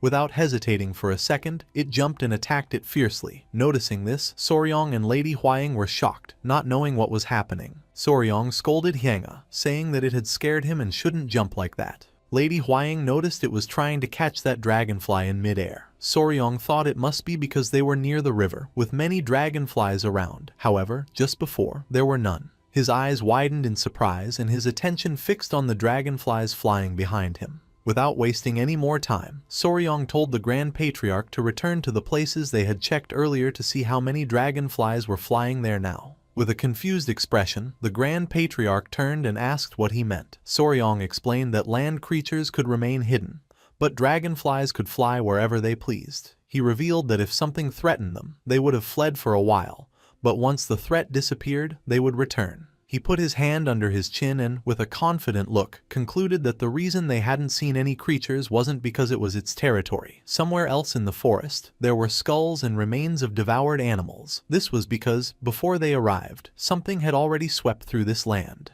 Soryong and the others set off. The Grand Patriarch warned them that the area ahead was a thick jungle and that they should stay alert, as wild animals could appear at any moment. With an excited smile, Soryong nodded his head. Soryong's eyes were shining with curiosity, as he realized they needed to catch up to whatever was moving ahead before it got away. The Grand Patriarch felt worried about our boy, and asked him if this was too difficult for him. With a confused expression, Soryong turned to him and replied that it wasn't difficult at all, that he could handle it. A smile appeared on his face, because although he would normally complain non-stop, he couldn't give up until they caught it. Just then, a strange sound caught their attention, making them curious. Gupai noted that it sounded like bamboo swaying forcefully in the wind, which was strange, as there shouldn't be any bamboo forest ahead. Two men from the clan leaped forward, warning that there was a cliff ahead and to watch their step, as there was something down below. Soryong and Gupai panicked and couldn't help but feel fear. In front of them was a cliff, and at the bottom were hundreds of strange creatures. Observing closely, the Grand Patriarch saw they were red ants and panicked, wondering if they weren't demonic ants, all clustered together like this. Gupai was speechless, as judging by the size,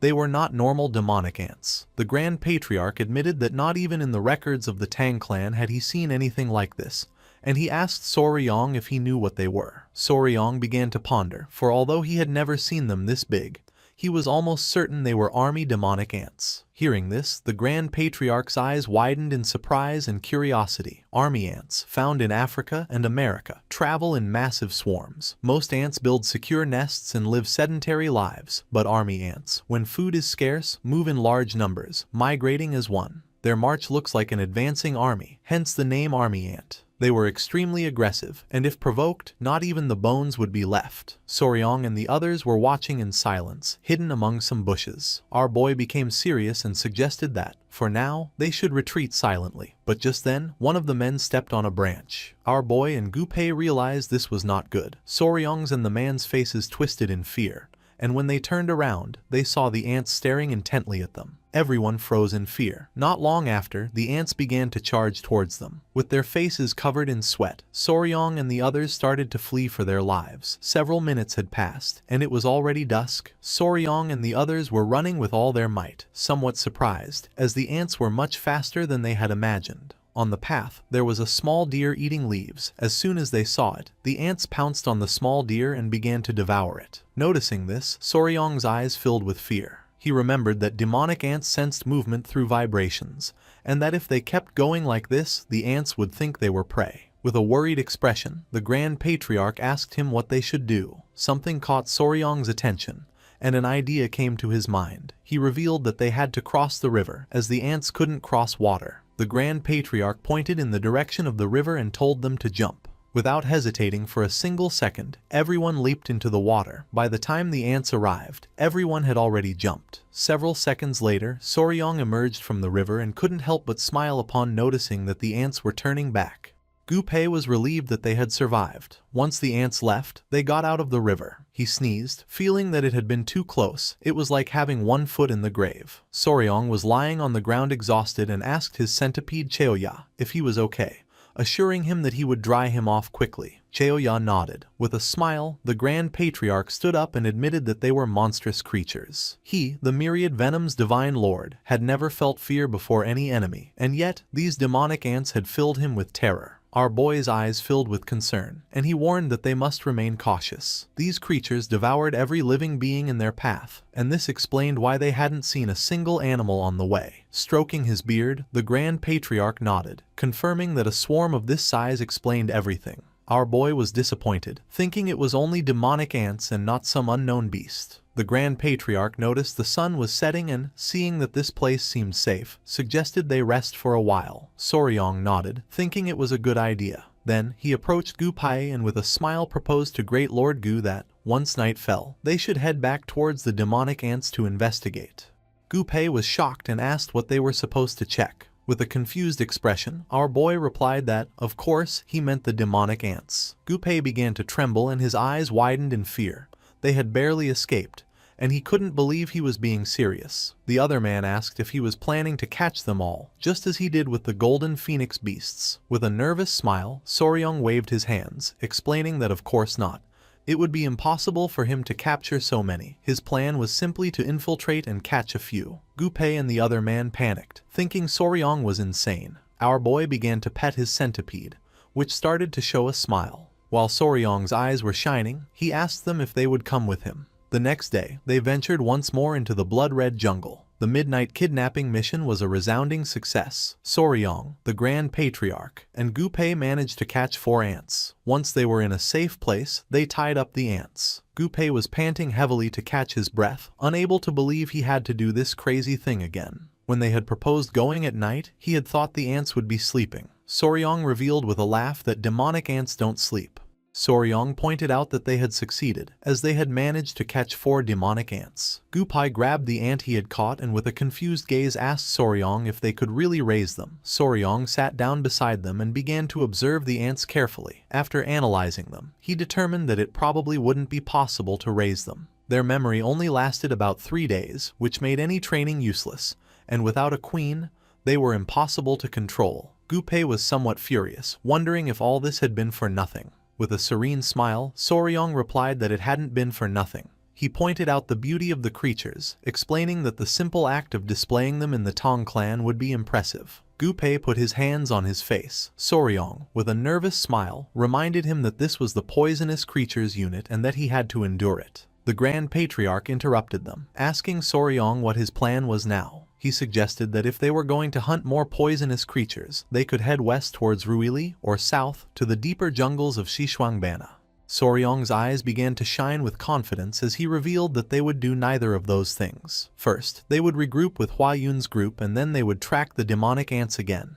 More precisely, they would move ahead of them. Gu Pai and the others were in shock. Soryong cracked his knuckles and revealed his plan. Their targets would be the poisonous creatures flushed out by the march of the demonic ants. This, in reality, would make it easier to capture others, turning it into a perfect opportunity. For this reason, they had to join their march. Gu Pai's face was covered in sweat, knowing he wouldn't make it out of this alive. A smile spread across our boy's face, making him feel excited as the image of poisonous creatures came to his mind. It didn't matter if he couldn't catch the ants. With this plan, he would take over all the venomous beasts of Yunnan. He would sweep them all up. Once night fell, they lit a bonfire. Lady Huaying was in shock to see they had captured 4 ants. Her attention was fixed on the sharp limbs of the insects. She couldn't believe that Soryong wanted to run in front of these creatures and, on top of that, catch the venomous beings that fled from them. She became somewhat furious. After the bees, now it was ants. She remembered it hadn't been that long since they ran in front of the golden-haired royal bees. Soryong panicked and, showing a nervous smile, reminded her that she herself had said they got good results last time. Her eyes widened in surprise, as she knew Soryong was right. She remembered the Grand Patriarch's words, who had explained that by running tirelessly in front of the swarm of golden-haired royal bees, she had depleted her internal energy over and over again. Thanks to this, she was able to absorb most of the energy from the inner core of the blue-spotted centipede. And without seeking it, even Huyen got a great opportunity. A cheerful smile spread across our boy's face. He explained that, now that the centipedes had molted twice and no longer needed to feed on the core's energy, it was her chance to completely absorb the remaining energy. The Grand Patriarch approached them and interrupted, asking Soryong if for that very reason, he shouldn't run as well. With a confident gaze, Huaying nodded. She stated that Soryong had also taken the elixir of the golden-haired royal bees, and therefore, he also needed to absorb this energy. Soryong's face filled with sweat and, with a confused expression, he proposed that the Grand Patriarch carry him and run, arguing that his Qigong skills weren't very good. Laughing out loud, the Grand Patriarch told him that he had seen him run very well that day, and that this was a great opportunity. Soryong couldn't help but grit his teeth hard and feel furious. Just then, Lady Huaying took our boy's hand and with a smile, asked if he would run with her tomorrow. Soryong didn't know what to say. Huaying let out a sigh, and as her eyes shone she whispered that this was his punishment for trying to get his way. Her expression seemed strangely satisfied, like someone who had just eaten powdered yellow worms. The next day, the ants were chasing a wild boar through the forest. The large-scale collection of venomous creatures had begun. Shortly after, the ants caught the boar and began to devour it. Not far away, Lady Huaying, Soryong, and Gu Pei were running at full speed. Our boy informed them that the hunting unit was at the front of the legionary ants, so they had to be careful, as they bit everything that got in their way. Huaying nodded her head. Soryong's eyes began to shine with confidence and a smile spread across his face. He explained the plan. The current distance between them and the ants was about 60 zhang. Once the ants began to move, they would reduce the distance to less than 30 zhang and maintain it while they ran. When they caught the venomous creatures that appeared, they would pass them to the main group running alongside them. This group would place them in a cage and leave them on the opposite bank of the river, out of the ants' reach. Thus, the deadly race began once more. The plan worked, as many venomous creatures were also fleeing from the ants. With an excited smile, Soryong caught one of the snakes. With an expression full of determination, he noted that the name of the Valley of Venomous Creatures was not in vain, as all kinds of them were coming out, and he was determined to catch them all. The hunt continued for another hour or two, and the venomous creatures began to pile up without a problem. Soryong, Gu Pei, and Lady Huaying were now carrying several venomous creatures while fleeing from the ants. Soryong caught a snake and threw it to a man who was holding a wooden box. The man put the snake inside the box and with a worried expression asked our boy if he was feeling okay, to which he replied with an energetic yes, declaring that he couldn't get tired because there were venomous creatures waiting for him. Huaying informed our boy that there was a huge snake up ahead. Hearing this, Soryong's eyes widened in surprise. His attention was fixed on the snake in the tree. It was a genuine Burmese python. The Burmese python was one of the 5 largest snakes in the world, and the largest of them all. It was an animal as large as it was adorable. Besides, it was docile and not difficult to raise. Gu Pei was somewhat confused and asked Soryong if this snake wasn't a venomous creature. With a smile, Soryong nodded and stated that, while that was true, he had to catch this one. Gu Pei panicked, reminding him that he had said the same thing when the whip scorpion appeared, and again with the giant toad. At this rate, he wondered why they didn't just catch everything that appeared. Our boy's eyes began to shine with excitement and, with a confident smile, he stopped running and turned around, declaring that he would catch the snake then too. Lady Huaying told him to wait, revealing that the ants were too close. With a smile full of excitement, our boy assured them not to worry, as he would be right back. Soryong reached the Burmese python, grabbed it, and put it around his neck. The ants were hot on his heels, but our boy continued to smile. He wasn't going to let such a beautiful creature end up as food for the ants, so he decided it was time to get out of there. Soryong's luck ran out when he tripped on a branch and fell face first onto the ground, right in front of the ants, causing Lady Huaying and Gu Pei to panic. Knowing this was not good at all, Soryong turned around and his eyes widened in fear, knowing the ants were very close. Consumed by fear, the only thing Soryong could do was freeze as the ants lunged at him. Just then, someone grabbed Soryong by the collar. It was Manhwa, who had tied her spiderweb to a tree branch and, grabbing our boy tightly, lifted him off the ground, preventing him from being devoured by the ants. Soryong was in shock, as he couldn't believe she had saved him. The stampede of ants was so large it created a blizzard. Manhwa told our boy to hold on, making his eyes fill with tears. Noticing this, Lady Huaying and Gu Pei felt relieved. She congratulated Manhwa on a job well done and asked her to please take Soryong to a safe place. The ants had destroyed everything in their path, devouring every living being and tearing down trees. A moment later, Manhwa let go of Soryong, causing him to fall to the ground. As he was panting heavily to catch his breath, Manhwa started running towards him with a furious expression. Huaying let out a sigh and told Manhwa to give Soryong a good scolding. With a furious gaze, she declared that from now on, she would not allow him to get near the ants. The only thing our boy could do was apologize, Then a collar made of spiderweb wrapped around his neck. Soryong felt somewhat confused and asked Yoha to untie him, but she and Lady Huaying began to show a wicked smile. At that moment, Gu-pei arrived and saw Soryong on all fours like a dog, a scene that confused the leader. Lady Huaying quickly asked what had happened with the ants. Gu-pei mentioned that, luckily, they had stopped just on the other side of the hill and, as the sun was setting, he suggested they take a short break. Soryong didn't lift his head. He was very embarrassed. Lady Huaying agreed and decided they would wait there for the main group that was following them. At that moment, something behind the trees began to move. Noticing this, Huaying's eyes filled with curiosity. Not long after, someone threw a spear which stuck in the ground near Soryong. Seeing this, everyone panicked, not knowing what was happening. Men carrying spears emerged from the bushes, ordering them not to move. They declared that this was the land of the Beast Palace and demanded the intruders identify themselves. With a confused gaze, Gu-pei unsheathed his dagger, while on the other side, Lady Huaying asked them to calm down, revealing that they were from the Tang clan of Sichuan. Upon learning they were from the Tang clan of Sichuan, a man carrying a spear and with a fierce, bright-eyed wolf as a pet emerged and asked them how the Tang clan had come to the depths of the Yunnan jungle. His attention fixed on something and his eyes filled with seriousness.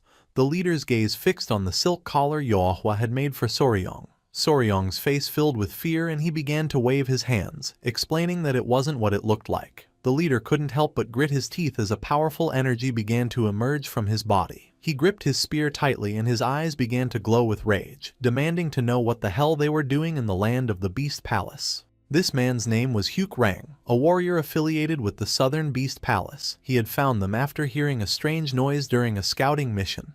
This place was the territory of the Beast Palace, a valley called the Valley of the Wild Beasts. As he walked towards them, Huk Rang stated that this was why they couldn't enter the territory. With a smile, Soryong nodded and said that they would withdraw.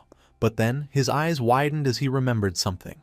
He told the great warrior Huk Rang that, before they withdrew, he had something important to tell him. With a curious gaze, Huk Rang turned around, asking Soryong what it was about. With a nervous smile, our boy asked if he could go up this hill with him for a moment. Huk Rang did not refuse and decided to climb the hill our boy mentioned. Once at the top, his eyes widened in surprise and fear. He couldn't believe what his eyes were seeing.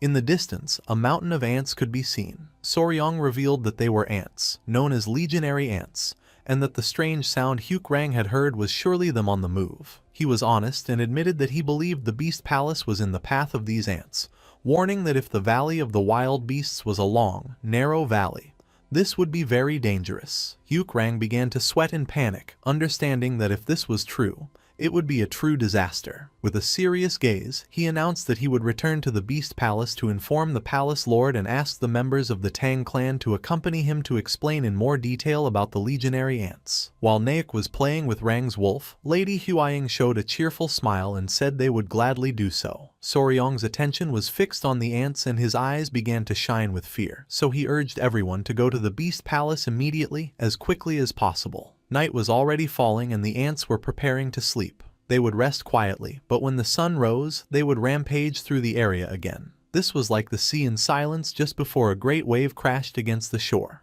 Once night fell, Soryong and the others went to the Beast Palace. The place was beautiful and Soryong, somewhat surprised, thought to himself that this was the Beast Palace. With a smile, Rang noted that this must be the Tang clan's first visit in 100 years. In this place, everyone was taken care of or walking with their beasts, something that astonished Soryong. Lady Huaying explained that it was said that the beast-taming techniques of the Southern Beast Palace were unrivaled, not even beyond the Great Wall or in the Central Plains. With a kind smile, Rang explained that the large circular clearing they had passed at the entrance was a training ground where they let the beasts loose, and that from this point on, the residential area began. He detailed that the Valley of the Wild Beasts was shaped like a gourd with a single entrance. Huaying was astonished, as the entire environment was surrounded by high rocky mountains. Rang nodded. For as long as the entrance was well defended, it could be considered a perfect natural fortress. Soryong's attention was fixed on the buildings, realizing that while it was a fortress, on the contrary, if the entrance was blocked, it meant they would be trapped like rats in a cage. Once at the entrance, Rang became serious and informed the palace lord that the guests from the Tang clan of Sichuan had arrived. The palace lord gave them permission to enter. Everyone's eyes widened with seriousness, and upon entering, Soryong saw 3 figures next to their black leopards. The atmosphere was tense. The old man with white hair and scars on his face began to pet his beast and introduced himself as Manhwa, the lord of the beast palace. Clasping his fist in his hand, Soryong bowed his head before him as a sign of respect and introduced himself as Wei Soryong of the Tang clan of Sichuan. Lady Huaying also introduced herself.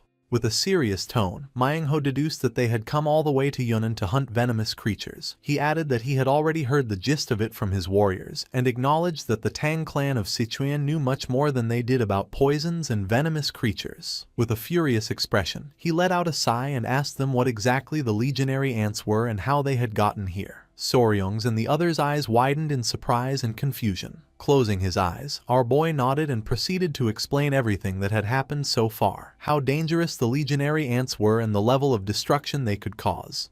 He even warned them that they should evacuate the people immediately. However, their reaction was different from what he had expected. As a suffocating aura emerged from Manhwa's body, with a furious gaze, he questioned the simple suggestion of evacuating. He began to stroke his beard, asking if they were telling him to abandon his home of over 300 years just out of fear of some ants. The brown-haired woman placed her hand on her chest and with a gaze full of rage told the palace lord not to listen to this outsider from the Central Plains, assuring that if he gave her 500 flying wolves, she herself would take care of annihilating them all. Her eyes began to shine with confidence and her gaze fixed on our boy, dismissing the threat by stating that, even if there were many, they couldn't be a big deal and that outsiders from the Central Plains always exaggerated. Clenching his fist tightly, our boy made it clear that he was not exaggerating. He warned that if by 500 flying wolves she meant 500 wolves, then all of them would be devoured by the legionary ants in an instant. The woman became furious. She couldn't believe what Soryong had just said. Lady Huaying grew a bit nervous, reprimanding Soryong for being very rude. Soryong decided to confront the woman, explaining that they were not ordinary ants, so they would undoubtedly cause great damage. It would be a real tragedy if the animals were injured or died because of this. The woman became even more furious and asked what the hell an outsider from the Central Plains knew to say this. She added that his people even ate the dogs they raised and that, for this reason, they were incapable of understanding them. Hearing this, Soryong became furious and gritted his teeth tightly. For her to judge them just for raising animals differently, this was crossing the line. A powerful energy began to emerge from our boy's body, causing Lady Huaying and Gupai to panic. While he could tolerate other things, he couldn't stand anyone doubting his feelings for his pets. He decided it was time to show everything he had. Without hesitating for a single second, he extended his hand and ordered his pets to come out. The 3 centipedes emerged from his clothes. Naik showed her true form, her spider body now visible, and then the lizards also emerged. Everyone's attention was fixed on them and their eyes widened in surprise, leaving them in shock. Soryong began to show off all his beasts with a proud smile, while those present, speechless, recognized the centipedes and lizards, and understood that the woman, in fact, was not a twin. While petting the centipedes, with a confident look, Soryong told them that her words were a bit offensive, as these were his companion venomous creatures. He revealed that it broke his heart when they got sick or were injured, so, of course, he also understood very well. The woman was in shock as she couldn't believe someone like Soryong had so many beasts. The old man with a parrot as a beast was dumbfounded and asked if by companions, he meant they were venomous creatures that would accompany him for life. The old man with a cat added that even in their beast palace, where they cherished animals, no one used the word companion. Manhwa's furious expression disappeared and a smile spread across his face. He began to laugh out loud, exclaiming that this was truly extraordinary. Laughing, he mentioned that it had seemed strange to him that a woman was holding the young warrior on a leash, but that if the one holding the leash was this tamer and her companion, it meant that they both considered each other as their owner. Soryong panicked and began to sweat, knowing that this was all a misunderstanding. The elders became serious. They reasoned that if the young warrior referred to the creatures he raised as companions, it showed the magnitude of his love for them. Nodding, they concluded that if the advice he had given them arose from this same feeling, then they should not ignore it. Manhwa also agreed, thinking that our boy was right, as buildings could be rebuilt, but people and beasts would not come back. With a cheerful smile, Soryong and Lady Huaying looked at each other. They couldn't believe Soryong's plan had worked. Placing his hand on the table, Manhwa stood up and ordered everyone to gather in the main courtyard of the Beast Palace to prepare for evacuation. Following Manhwa's order, several hours later, everyone went to the main courtyard of the Beast Palace. Manhwa, who was next to Rang, approached Soryong and thanked him. Placing a hand on his shoulder, with a smile, he told him he was sorry he couldn't see him off or compensate him properly due to the urgency of the situation. Soryong said it was nothing, that he had only done what any person should do. With a regretful expression, the woman apologized to the young warrior for yesterday. She admitted she didn't know he was so serious and that she had made a mistake in judging him. Our boy told Miss Seal Pio not to worry about it. This aggressive woman turned out to be not only one of the palace elders but also the daughter of the palace lord. Her attention fixed on one of the centipedes, acknowledging that this was truly amazing. For her, it was easy to have beasts near people, but getting insects and venomous creatures to follow him like this was something else entirely. She began to pet the small centipede on Soryong's head and asked the young warrior if, in the future, his little creatures happened to have offspring, could she keep one. At that moment, roars of agony began to be heard, causing everyone to panic. Seol Pio became somewhat confused, wondering what that sound was and if it was an elephant. Soryong's eyes filled with surprise, and when he turned around, he saw that the ants were attacking and slowly devouring an elephant. Soryong felt fear as he understood this was bad, as the elephant must have fled right in this direction. The elders were in shock. It was the ants, and the elephant had been taken down without being able to do anything. Our boy began to sweat. He panicked, turned around, and shouted at them that there was no time to lose. He urged them to evacuate immediately, as the ants were coming straight for them. Manhwa refused, gritted his teeth and revealed that it was already too late, as they had already reached the entrance of the Wild Beast Valley. The ants began to devour the elephant's carcass while the others were on their way to the Beast Palace, which was only a few hundred meters away. Fleeing was no longer an option.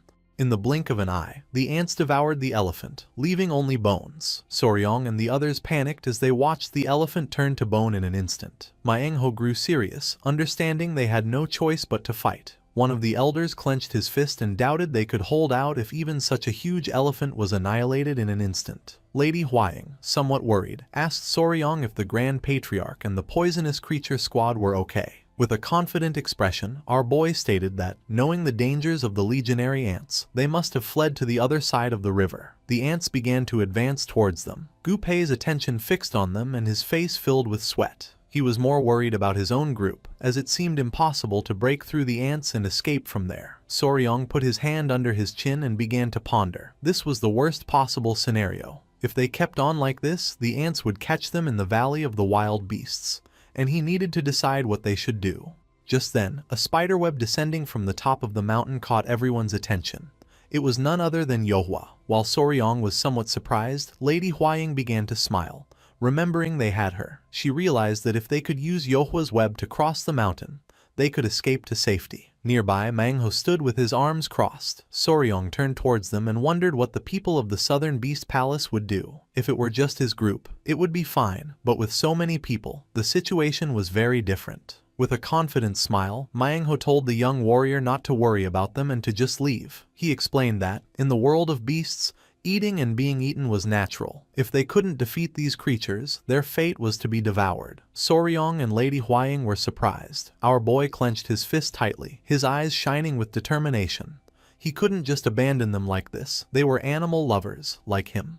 He concentrated, telling himself that there had to be a way to save them all, and that, as Spicy Fabor, he had to think. Soryong began to carefully analyze the habits and migration routes of the legionary ants. His eyes began to shine with joy, and with a smile, he revealed that he had an idea. Manhwa and the others were somewhat confused by this. With his eyes closed and a curious expression, the palace lord asked Soryong if there was a way to deal with this horde of ants. Our boy nodded, confirming that there was a way, although they would have to suffer a bit to achieve it. With his hand on his chin and an excited smile, he asked if he would like to hear it. The next day, the ants, having completely digested the elephant they devoured, began to move towards the Valley of the Wild Beasts in search of food. Following the plan they had prepared all night, they arranged themselves in formation and waited for them in the middle of the grassland. Lady Huaying, who was watching from afar, closed her eyes and clasped her hands, praying that no one would get hurt. Everyone was carrying their weapons. With a serious gaze, Soryong told Manhwa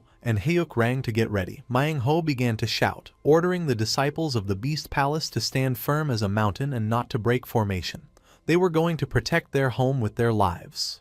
The ants began to advance towards them. Soryong started to stare at them intently, waiting for them to get a little closer. Once the ants stepped onto the liquid that was on the grass, our boy gave the order for everyone to throw their torches. Following the order, Hyuk threw his flaming torch, which hit the liquid squarely. The instant it made contact, flames erupted, and in the blink of an eye, several of the ants were trapped within a circle of fire. Soryong was overjoyed to see that it had worked. The hunting group had been isolated. With an expression full of determination, Soryong began to run towards the ants, declaring that their formation had collapsed and ordering the advance with the water buffaloes. The warriors and the water buffaloes began to fight against the isolated ants. Using their sharp spears, they began to slaughter the ants, knowing they had to annihilate everyone in the hunting group and cover the young warrior so he could reach the main body. Myung-ho's daughter wished our boy good luck. Soryong was more worried about them and asked them to be careful not to get hurt. While the warriors were fighting the ants, Soryong broke through and reached the main body. Several minutes passed and nothing happened. Noticing this, our boy began to ponder. Not long after, he started making faces and mocking the ants,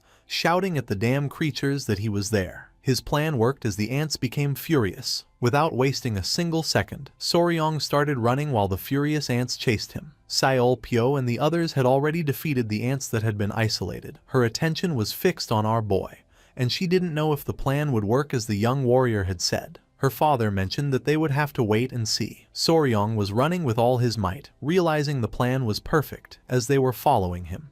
He just had to keep running in circles around the grassland. At that moment, our boy stepped on the oil and lost his balance. His eyes widened in fear, knowing this wasn't good. Seizing the opportunity, the ants closed the distance and pounced on him. Soryong panicked as he realized he had stepped on the oil they had spilled earlier.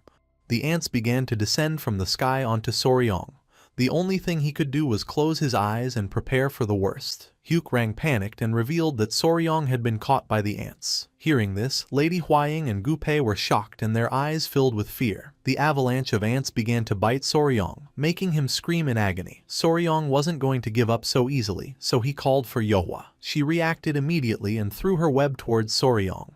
Luckily, our boy was able to grab it, and by pulling hard, she prevented him from being devoured by the ants. Gupai and Lady Hwaying were relieved to see that he had managed to survive, and they praised Yohwa. Soryong, who was sitting on some rocks, began to pant to catch his breath. Looking at his clothes, he noticed one of the ants was still trying to bite him. Fortunately, he only received a couple of scratches and was glad to have learned it. Soryong's body was as hard as iron. Using the iron coffin technique, Soryong killed the ant that was stuck to his clothes. Yohwa and the centipede became furious and began to scold Soryong.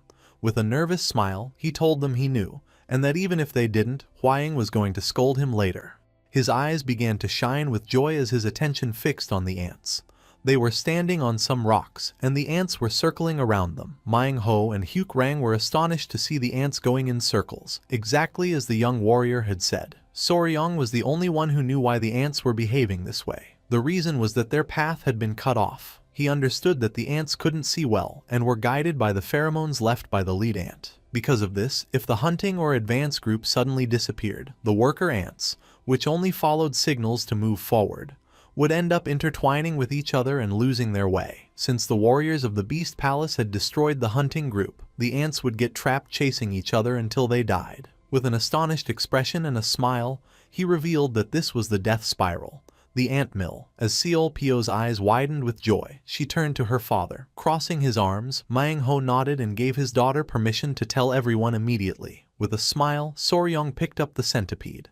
Her and Yohwa's eyes were filled with tears of relief and fury. Lady Hwaying and Gupai couldn't help but smile. Our boy felt relieved as everything had turned out well, and that was how that little warrior prevented the destruction of the Beast Palace. 3 days had passed since Soryong had trapped the legionary ants in the ant mill. In front of the Beast Palace, the massive swarm of insects continued to march in endless, self-destructive circles, slowly getting weaker. The colony was now falling apart as the ants collapsed one by one from exhaustion. The warriors of the Beast Palace walked among them, finishing off the last of the weak creatures by crushing them. Standing with Soryong, Myung-ho, the lord of the Beast Palace, asked if the long ordeal was finally ending, and Soryong hesitantly agreed. Myung-ho, grateful, asked what Soryong wanted him to do. Soryong made a strange request. He wanted help finding the queen ant among the dying swarm. He explained with a smile that he wanted to see if he could raise her, asking for their help just this one time. In his mind, Soryong was excited, remembering how he used to catch and raise ants as a child. He thought they were the perfect pet and was determined not to let this rare chance slip by. With a new goal, the search began. Soryong told everyone, including Hukrang, Gupei, and Lady Huaying, to search for the ant with the biggest abdomen. Hukrang shouted that he understood and led the search. It wasn't long before one of the Beast Palace warriors called out to Soryong, telling him to come quickly. Soryong rushed over, surprised and hopeful. He was met with a gruesome sight. A monstrously large red ant lay on the ground, surrounded by the bodies of other ants. This giant insect had menacing, glowing red eyes, and a spear was already in its head, yet it was still alive. The group gathered around in shock, pointing out that the ants were eating each other, with the giant ant at the center of the scene. Lady Huaying asked if this could be the queen. Soryong, with a disturbed look, confirmed that it must be the queen, but he couldn't shake the feeling that something about the situation was very strange. Soryong was deeply troubled by the scene. He knew from his knowledge of insects that while a new queen ant might eat her own eggs to survive and start a colony, a queen would never eat her own young once the colony was large and established. Also, he knew that ants only recognize their dead companions after about 3 days, when the bodies start to release a specific chemical. This led him to a horrible conclusion. The queen was eating her own young while they were still alive, which was completely against the laws of nature. Just as he was thinking about this, Lady Huaying called out to him, telling him to look closely at the queen's head. His eyes widened as he saw something gleaming where the warrior's spear had been. It was a golden needle, glowing with a faint energy, stuck deep in the creature's forehead. Driven by curiosity, Soryong carefully approached the dying monster. Lady Huaying warned him to be careful, but he was focused on the strange object. He reached out and, with a firm grip, pulled the golden needle free from the queen's head. The moment it came out, black blood shot from the wound, and the giant ant let out a final pained screech before collapsing. Soryong stared in shock. The queen was dead. Holding the strange needle, he turned to Lady Huaying and asked if she recognized it. She looked at it thoughtfully, explaining that while the Tang clan also used golden needles, this one had a rare length and shape. As Soryong looked at it more closely, he noticed that the needle was hollow. He guessed that it must have been used to inject some kind of drug or poison into the queen. Suddenly, a voice called out to Soryong and Lady Huaying. It was the Grand Patriarch, who came running towards them with his men, much to the relief of his grandchildren. The elder explained that he had met the warriors of the Beast Palace while searching for them and had been told everything that had happened. He asked Soryong if he was all right, and the boy assured him that thanks to his iron coffin technique, he had only a few scratches. Manhwa then approached the Grand Patriarch and, confirming he was an elder of the Tang clan, did something amazing. He, along with all the warriors of the Beast Palace, knelt down in a deep bow of gratitude. Manhwa declared that his people owed a great debt to the Tang clan for their help, leaving the Grand Patriarch completely flustered and begging them to rise. Lady Huaying noted to herself that for the proud lord of the Beast Palace to show such deep respect was truly special, even for someone as important as her grandfather. Once they stood up, Manhwa insisted on treating the Tang clan with the greatest hospitality, and invited them into his palace. However, Soryong interrupted, explaining that he had an important question for his grandfather first. He held out the golden needle he had pulled from the queen ant's head, explaining where he found it and noting its similarity to the needles used by their own clan. He asked the Grand Patriarch if he had ever seen one like it before. The moment the Grand Patriarch saw the needle, his expression changed to pure shock and horror. He grabbed Soryong's hand, demanding to know where he had found it. Startled by his grandfather's intensity, Soryong repeated that it was in the queen ant's head. Lady Huaying asked what was wrong, sensing a serious problem with the needle. With a grim and heavy tone, the Grand Patriarch looked at both his grandchildren and the members of the Beast Palace. He ominously stated that it seemed an old enemy, one who held a deep grudge against both the Tang clan of Sichuan and the Beast Palace, was still alive. This news left Manhwa and his warriors completely stunned and filled with dread. Manhwa was taken aback, questioning who could possibly hold a grudge against both their houses. With a grim expression, the Grand Patriarch revealed the name of their old, shared enemy, the Five Venoms sect. The name struck the members of the Beast Palace like a thunderbolt. Manhwa and his elders cried out in disbelief, asking if it was possible for the sect they had supposedly wiped out 100 years ago to still be alive. As the elders reacted, Soryong recalled a story his grandfather had once told him. He remembered hearing that the divine technique he had learned had come from this very sect, which the Tang clan and the Beast Palace had joined forces to destroy long ago. Manhwa, putting the pieces together, realized that if the Five Venoms sect was involved, they must have used their forbidden great explosive immersion technique of wild beasts on the Ant Queen. Seeing Soryong's confusion, Seolpyo explained that it was a dangerous technique that forced a beast's potential to be unlocked, driving it into a frenzy. She added that it was a last resort art, as it could easily kill the animal if done wrong. The Grand Patriarch explained more about the sect's cruelty, describing them as ruthless people who forced beasts to breed with venomous creatures to create spiritual pills and who would kill anyone who got in their way. He concluded that the combination of a Tang Clan-style golden needle and a beast palace technique was undeniable proof of their involvement. Fear began to spread through the beast palace warriors as they whispered among themselves, wondering if the terrible events of a century ago were about to happen all over again. Interrupting the growing panic, the Grand Patriarch placed a reassuring hand on Soryong's head. He acknowledged the danger but focused on the positive outcome. He stated that the ants had been defeated and, more importantly, this incident had shown that the Five Venoms sect was still active. Looking down at his grandson with pride, he told him that he had accomplished something truly great. Manhwa wholeheartedly agreed, patting Soryong's head as well and admitting that without the young warrior's help, they would have remained unaware of the coming threat. Soryong blushed under the praise.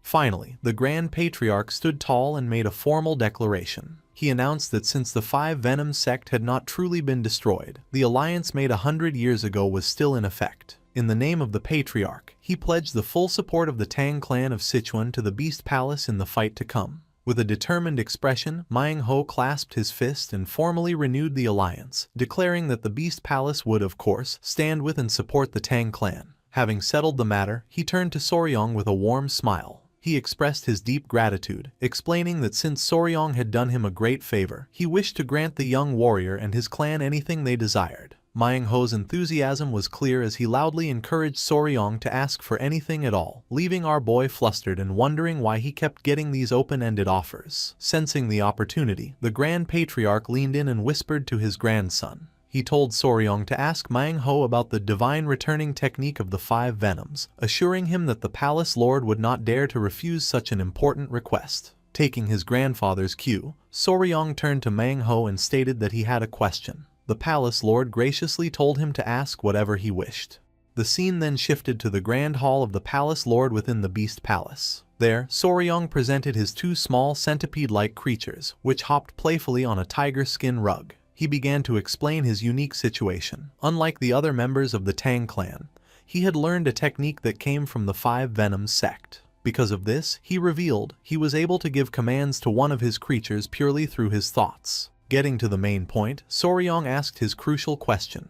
Did the divine returning technique of the Five Venoms, that the Tang clan had also contained the secrets of the Beast Palace's Wild Beast's Heart technique? He recounted his understanding that their two clans had divided the techniques of the defeated sect between them 100 years ago. He explained that his ultimate goal was to understand how this mental connection was possible and to find out if he could do it with his other beloved creatures. The question hung in the air, leaving Manhwa and his daughter Seolpyo to think about the deep implications of his request. After a moment of thought, Manhwa regretfully told the young warrior that his request was a difficult one to grant, leaving Soryong looking disappointed. Seolpyo explained more about her father's refusal. She explained that while the Beast Palace was not stingy with its martial arts, the Wild Beast's Heart technique was their greatest and most guarded secret. It was an art that allowed one to share their heart with wild beasts, but it was passed down only to the direct descendants of the palace and it was strictly forbidden to share. This created a problem for the elders. Manhwa noted that the son-in-law of the Tang clan had somehow already mastered a part of their most secret technique, and they were unsure what to do. Realizing he had asked for too much, Soryong panicked and turned to his grandfather, apologizing for asking something he shouldn't have. Suddenly, Manhwa's expression changed as an idea seemed to strike him. He looked intently at Soryong and asked a very personal question. If he was the son-in-law of the Tang clan, what about his original family? Confused, Soryong answered truthfully that he was completely alone, without any family or connections, and wondered why the palace lord was asking. To Soryong's utter shock, Manhwa and Seolpyo reacted with delight. The palace lord exclaimed that being an orphan was perfect, which only confused Soryong more, who couldn't understand how that could possibly be a good thing. Manhwa laughed heartily, complimenting Soryong on his fitting name and praising his love for his creatures, declaring it was more genuine than anyone else's in the entire Beast Palace. His expression then turned serious as he captured everyone's attention. He looked directly at the stunned young warrior and, pointing a commanding finger at him, made a shocking declaration. With absolute certainty, Manhwa announced that Soryong would become his son. Soryong and his companions were left speechless by Manhwa's sudden announcement. Flustered, our boy could only stammer, asking if the palace lord had really said he wanted him as a son. Manhwa confirmed his offer with a firm look, stating clearly that Soryong was to be adopted into the Beast Palace. He explained that if Soryong became a member of his family, he could learn all of the Beast Palace's martial arts, including its greatest secret technique. He added that with the Five Venoms sect appearing again, it was more important than ever for their two houses to have a closer relationship. Turning to the Grand Patriarch, Manhwa respectfully asked for his opinion. He admitted that a previous attempt to unite their clans 200 years ago had failed, but he believed that with a special boy like Soryong, they could finally fix past mistakes. The Grand Patriarch stroked his beard in thought. He agreed it was a tempting offer, especially if Soryong's status as a son-in-law to the Tang clan was also honored.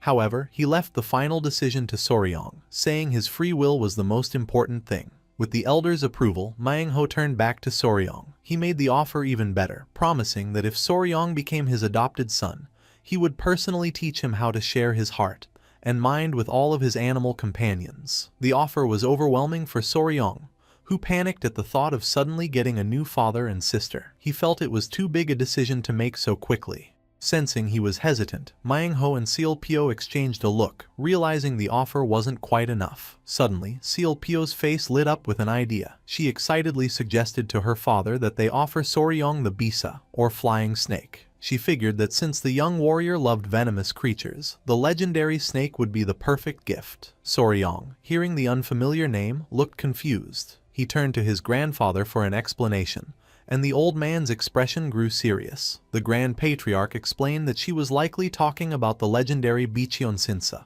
the divine flying snake. He described it as the greatest of all venomous creatures. It was a mythical beast, said to have 2 horns and the ability to fly through the sky. The description had a huge and immediate effect on Soryong. His hesitation vanished, replaced by pure excitement. His eyes began to sparkle, and he clenched his fists, completely taken by the thought of such an incredible creature. It was, he thought, an insanely amazing offer. Seeing that Soryong was about to accept, Seolpyo made the final, irresistible offer. With a confident and playful smile, she promised him that if he became her little brother, she would personally help him capture the legendary flying snake. That was all it took. All of Soryong's doubts disappeared. Without a second thought, he bowed deeply and formally greeted his new family, calling Manhwa father and Sealpyo older sister. The palace lord burst out in joyous laughter, welcoming his new son. While Lady Huaying and her companion from the Tang clan looked on in confusion, the hall filled with celebration.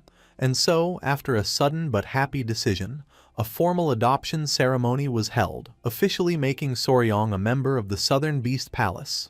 Later that night, as Soryong lay in his new comfortable bed, he couldn't help but smile at how strange his situation was. He thought that in his past life, he had adopted many animals, but he never imagined he would be the one getting adopted. Still, he found that it wasn't a bad feeling. He felt that the people of the Beast Palace, with their deep love for animals, were genuinely good, just like his family in the Tang clan. His peaceful thoughts were shattered when his bedroom door was suddenly thrown open. To his shock, in the doorway stood his new sister, Seolpyo, and a very flustered Lady Huaying, both dressed only in their nightgowns. Before he could figure out what was happening, Seolpyo casually said that since they were all family now, they should sleep together and talk. She winked, explaining that she had always dreamed of doing this if she ever got a younger brother. When Soryong dazedly asked why Lady Huaying was there, she blushed and stammered that it was a custom in the Beast Palace for fiancés to sleep in the same room. Soryong's mind went into overdrive. For a moment, he thought it was a wonderful custom before he realized the full meaning.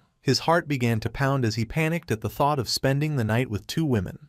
Ignoring his flustered state, Seolpyo playfully pulled at his blankets and, along with a hesitant Lady Huaying, climbed into bed, trapping the embarrassed Soryong between them. As he let out a silent scream, Seolpyo cheerfully suggested they start by talking about his venomous pets. On a nearby table, his small creatures could only watch in confusion as their master was overwhelmed by his new family. The next day, Soryong walked with his new father and sister outside the palace. It was clear he had not slept at all, his face tired from the night's chaotic slumber party. When Manhwa asked if he had slept well, the boy could only force a denial. Manhwa announced it was time to begin Soryong's training and teach him the technique he was so curious about. But first, he needed to check the boy's internal energy. He told Soryong to sit and relax, and our boy did. Manhwa then placed a hand on his back, sending his own internal energy through Soryong's body to check his condition. After a moment, the palace lord pulled his hand back with a thoughtful look. He said that Soryong's energy was so well hidden that he hadn't been able to sense it properly before. He concluded that while Soryong had managed to copy the wild beast's heart technique, his version was incomplete and much weaker. This, he decided, was something he needed to discuss with the Grand Patriarch. Still confused, Soryong asked what the wild beast's heart technique was. Seolpyo explained that it was an internal training method that lets a warrior communicate their heart to beasts and grow stronger with them. Soryong was amazed. Manhwa added that it also gives the user the ability to feel a beast's heart and give special commands. Deciding a demonstration would be better than words, he prompted his daughter. Seolpyo took a deep breath and let out a sharp, powerful howl. In response, a pack of large, fierce wolves with glowing blue eyes came out of the nearby woods, snarling as they approached. Soryong stared in stunned silence as the intimidating beasts gathered around them. The alpha wolf began to growl at Soryong, but Seolpyo quickly scolded it, telling the beast not to be suspicious, as Soryong was now her little brother. The wolf immediately stopped, letting out a confused whimper. With the pack now calm, Seolpyo smiled and encouraged Soryong to try giving them a command himself. She ordered the wolves to attack Manhwa using a fierce wolf formation. Instantly, the whole pack obeyed, attacking Manhwa together. The palace lord, however, stood his ground, not worried at all. With just a flex of his internal energy, he easily pushed back the fierce beasts, sending them flying without touching them. The powerful demonstration ended with Manhwa standing calmly among the now calm wolf pack. Soryong was left completely speechless, his eyes wide with awe. He exclaimed that it was incredible how all 10 wolves had moved in perfect sync. Manhwa explained that this was possible because they were all connected through the wild beast's heart technique. He proudly described the art as a way for the user to become one with beasts, using their fangs and claws as their own. He also explained that once the technique is fully mastered, a warrior could command hundreds or even thousands of beasts at once, though he warned that being too greedy could be dangerous. The explanation and display of power were more than enough for Soryong. He clenched his fists, his face excited, and declared that the technique was the absolute best. Without hesitating, he dropped to his knees in a formal bow, earnestly pleading with his new father and sister to teach him the wild beast's heart technique. A broad smile spread across Manhwa's face. He laughed and told his new son to rise and sit, declaring that he would, of course, pass on the technique to him. Overjoyed, Soryong thanked him. Manhwa once again placed his hand on Soryong's back, and a powerful visible surge of energy began to flow from the palace lord into his new son. As he transferred the knowledge, Manhwa focused. He thought to himself that while teaching Soryong the wild beast's heart technique, he would also adjust the boy's own 5 venoms returning origin technique. He had analyzed Soryong's body and noticed the great strain it was under from constantly using poison, something the Beast Palace's core art was never made to handle. As he continued the process, Manhwa explained that the wild beast's heart technique wasn't really meant to handle poison. Its true purpose was to connect with something more basic, like a creature's blood. The news shocked Soryong. Manhwa added that it only required a single drop of blood, or even other body fluids like spit. He revealed this was the reason Soryong was already able to give his centipede-like creature mental commands. The bond had started to form when the creature bit him. The memory clicked for Soryong, and he finally understood. With a final pat on Soryong's shoulders, Manhwa announced that the ritual was complete. He told his new son that he was now fully connected to his little centipede through the technique and would be able to feel its heart and emotions completely. Closing his eyes and holding the small creature, Soryong felt a warm, golden energy surround him. He was stunned, he could truly feel it now. He was overwhelmed by a wave of pure, unconditional love from his companion, an emotion so strong it was like being loved as a baby. Tears streamed down his face as he hugged the creature tightly. Manhwa looked on, satisfied, declaring that this was the power of the complete wild beast's heart technique. Ready to continue, Manhwa then asked Soryong to hand over his other small creatures so he could repeat the process and form a bond with them as well. Though Soryong worried they might bite, Manhwa assured him he would be fine, as he could use a protective aura if he needed to. However, the method for the next step was much weirder than Soryong could have imagined. Manhwa instructed him to lie on the ground and open his mouth. Before the confused boy could react, Manhwa held the two creatures over his face and commanded them to each spit into their master's mouth. He explained that Soryong's training was to use the technique to feel the spit as it entered his body. Horrified, Soryong tried to protest, but it was too late. The two creatures began to drool heavily above him. As the spit dripped down, Soryong was filled with disgust, thinking that the situation was getting very weird. In the training grounds at the Beast Palace, Soryong prepared to train his three small, rabbit-eared centipede creatures. With his new sister Seolpyo and Lady Hwaying watching, he gave his companions the signal to begin. He ordered them to perform the centipede chain formation, a new technique he was developing. The three creatures leapt towards a wooden training post, but instead of a fierce attack, they just latched onto it gently. From a distance, Seolpyo and Lady Hwaying were overcome with emotion, saying how incredibly adorable the little creatures were. Soryong, however, was horrified, realizing this wasn't the scary effect he wanted. He thought about how powerful and cool the wolves looked when they attacked, but his own creatures just looked cute. He tried to coach them, telling them to perform their attacks with a bit more style. Seeing their sad faces, Soryong immediately panicked and rushed to reassure them, praising them for doing a great job. Holding them close, he reminded himself that they weren't even a year old yet and just needed to grow slowly. With that, he decided they would get back to training.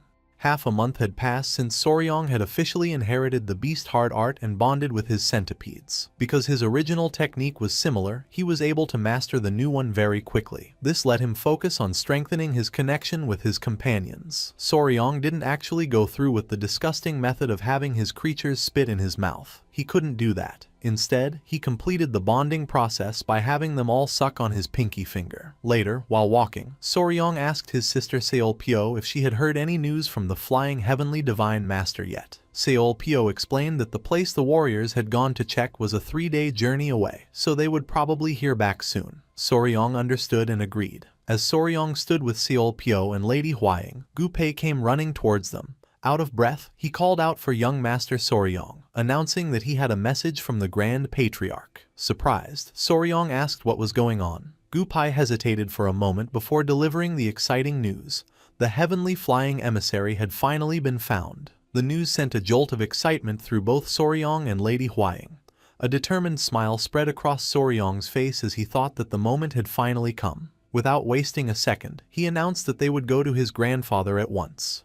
The group arrived at the guest hall of the Beast Palace, where the Grand Patriarch was watching his men prepare various materials. Soryong, along with Gupei and Lady Hwaying, rushed over to him. The Grand Patriarch greeted his grandson warmly and asked how his training was going. Soryong assured him that he was fully dedicated to it. Eagerly changing the subject, Soryong mentioned that he heard the heavenly flying emissary was found. The Grand Patriarch confirmed this, explaining that he was personally watching the creation of a special Realgar mixture using the Tang clan's secret formula, which was needed for the capture. He explained that while the creature had been found, they couldn't move to capture it right away. He warned that although its poison was considered weaker than the 10 great poisons, they couldn't be careless. Before talking about it further, the Grand Patriarch's expression softened. He told Soryong that he had caught something interesting and wanted to show it to him. He pointed towards a large clay pot, leaving Soryong to wonder what could be inside. As the Grand Patriarch presented the pot, Soryong and Lady Hwaying looked inside, their eyes widening in surprise. At the bottom sat a strange-looking spider with a hard, flat abdomen that looked exactly like a fancy gold coin.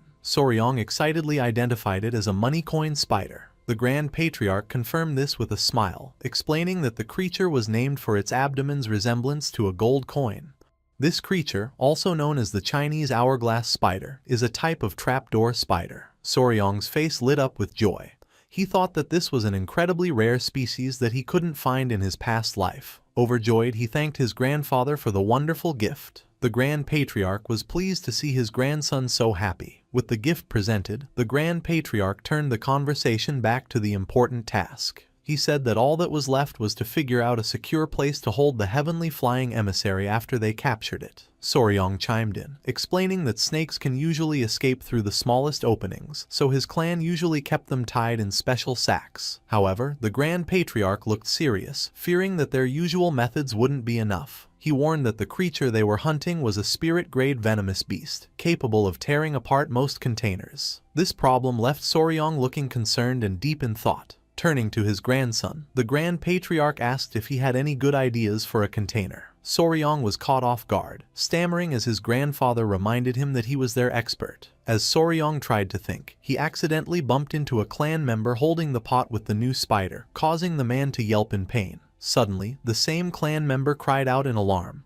telling Soryong they had a problem. In a panic, the man announced that the money coin spider had disappeared. He held up the pot, showing it was now empty except for the dirt. The man was upset, apologizing and explaining that he had only looked away for a moment. Soryong, however, stayed calm. He reassured the man that it was all right and that the creature hadn't actually escaped. He then asked the clan member to bring him some spider thread and chopsticks. Once he had the items, Soryong tied an insect to the thread and dangled it over the center of the jar. In a flash, the money coin spider burst out from under the dirt, snatching the bait with surprising speed. The clan member was completely shocked. Soryong explained that it was a trapdoor spider and that it naturally digs burrows to live in, telling the man not to worry. The man let out a huge sigh of relief. As the man walked away with the pot, Soryong watched him, a thoughtful look on his face. He remembered how the spider built its home by digging a burrow, creating a secure, pouch-like space. As he pictured the spider's den, a brilliant idea suddenly struck him.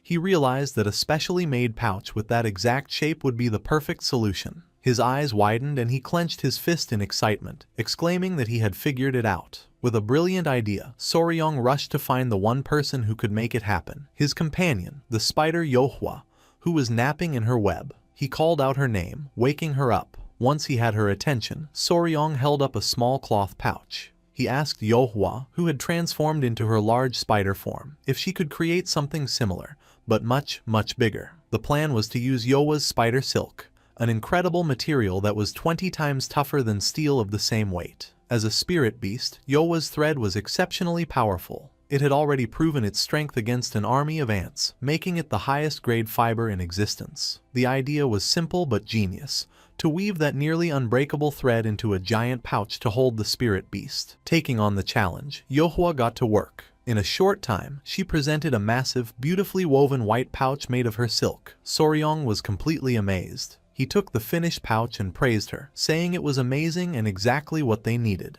Yohwa chirped happily, proud of her work. The others were equally impressed. Gupai tested the pouch by trying to cut it with a dagger, but the blade only sparked against the tough material. He exclaimed in shock at how tough it was. The Grand Patriarch agreed that it was a monstrous creation. With this final preparation complete, the Grand Patriarch announced that they could now leave as soon as the next day. He gave the order for the warriors to be prepared, as they would set out early in the morning. Soryong, standing proudly between Yohwa and Lady Huaying, confirmed that he understood. Overjoyed and relieved, Soryong turned to Yohwa and told her she had done a great job. As a reward, he gave her a storm of head pats, much to her delight. The Grand Patriarch and Gupai laughed at the sweet scene, while Lady Huaying looked on with a blush.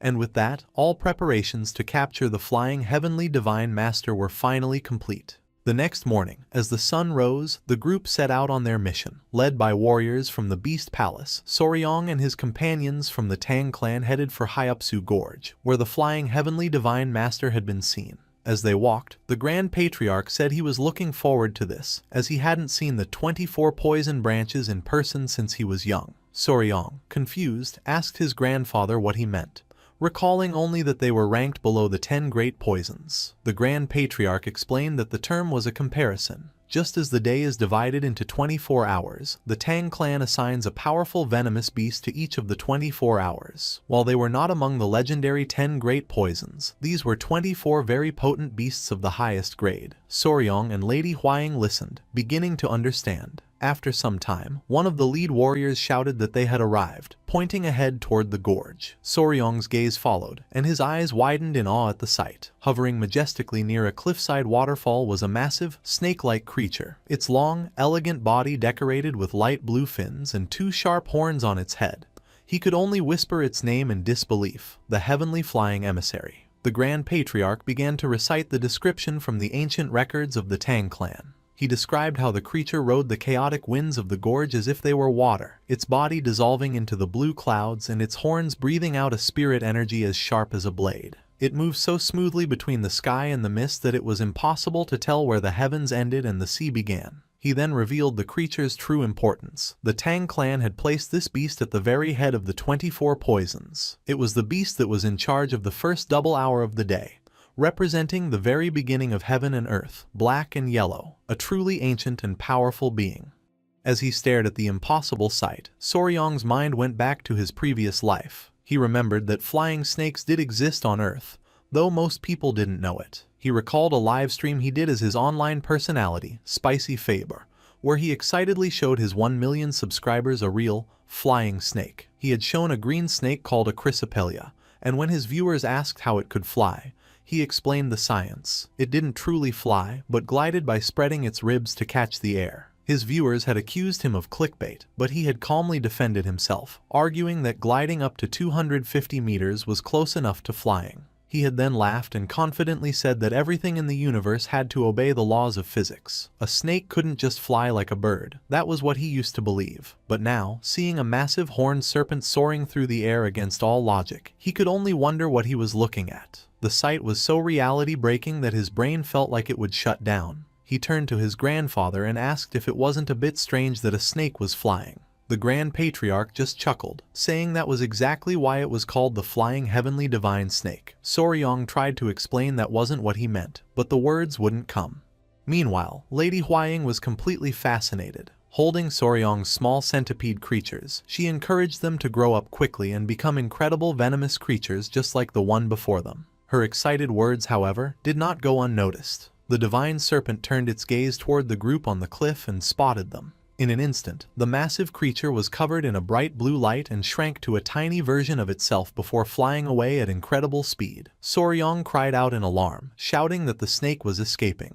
The Grand Patriarch stayed calm, noting that it had obviously sensed them. He told the panicked Soryong not to worry, confident they would find it again. He decided the creature likely hadn't gone far and told the group to set up camp and send out a scouting party to search the area. Soryong, calming himself, agreed to the plan. After the divine serpent had fled, the group stood on the cliff, thinking about their next move. Seol Pyo approached Soryong, who seemed lost in thought, and asked him what he was doing. He explained that since it was his first time seeing a snake that could actually fly, he was trying to figure out a plan to lure it back down so they could capture it. Seol Pyo chuckled, playfully teasing him. She had thought that with all the creatures he commanded, he would surely know the basics of hunting. Soryong was puzzled, asking what she meant by the basics. She explained a simple but important fact. Even though the creature could fly, it was still a living being. It had to eat and sleep just like any other animal, which meant it would eventually have to come back to the ground. That would be their chance to strike. The simple logic hit Soryong like a lightning bolt. He understood immediately. Of course, the creature couldn't fly forever. His mind made a connection to the video games of his past life, where a boss was always weakest while eating.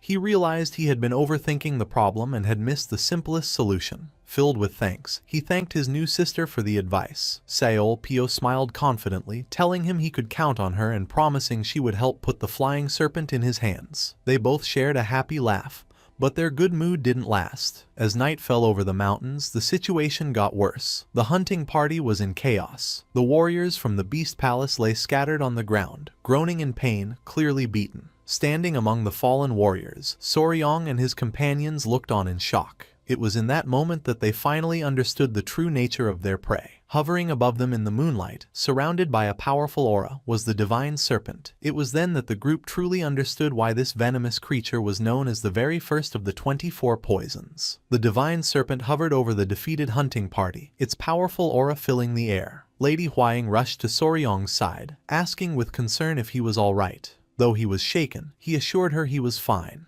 The serpent's glowing eyes stared down at them, a clear show of its power. Soryong's mind raced, thinking about the events of the last few days.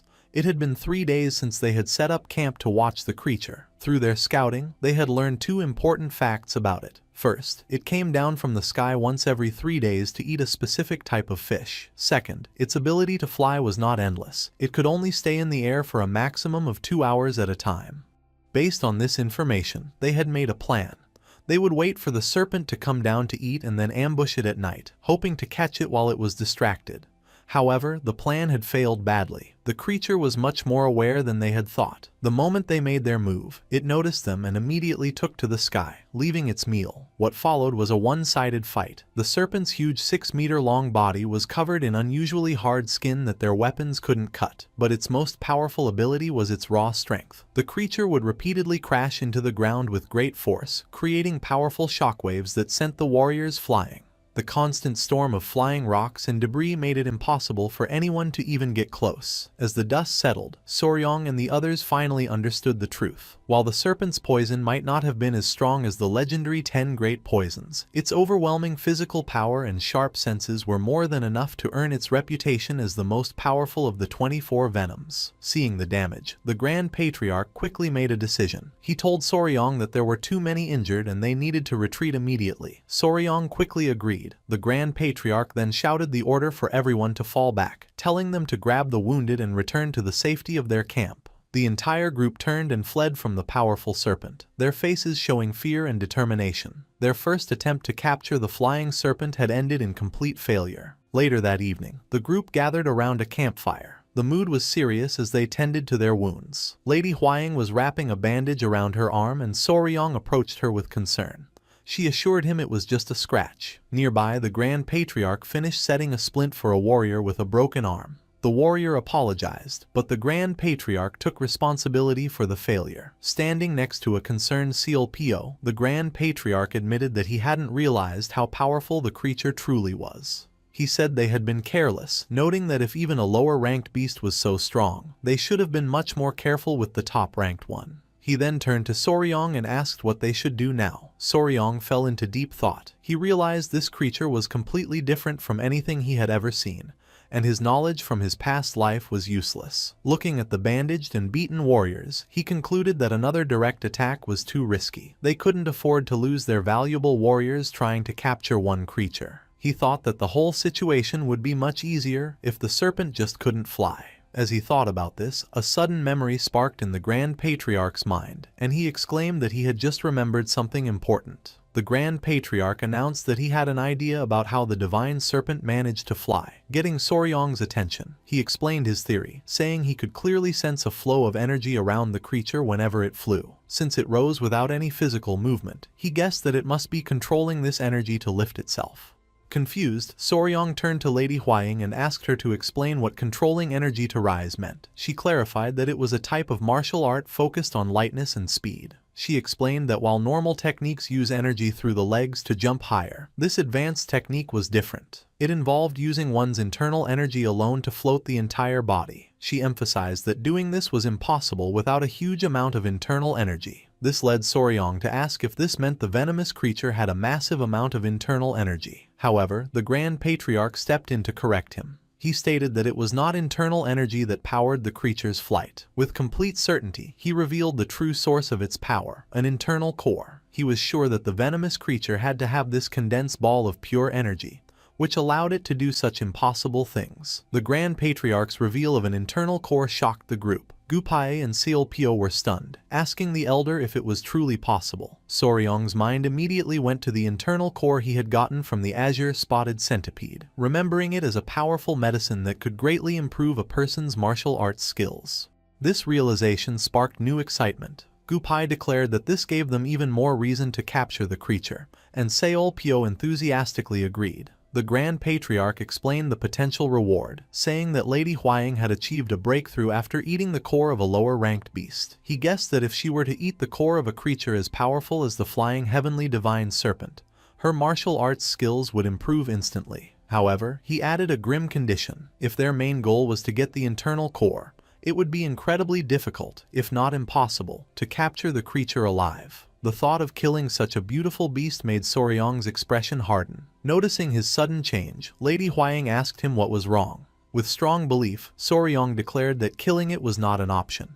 He stated firmly that they would capture the serpent, but it had to be done alive. The rest of the group looked on, surprised by his firm decision. Seol Pyo was the first to question him, asking why he would pass up such an opportunity. She reminded him that this was the internal core of a legendary flying serpent. Soryong just laughed and explained his way of thinking.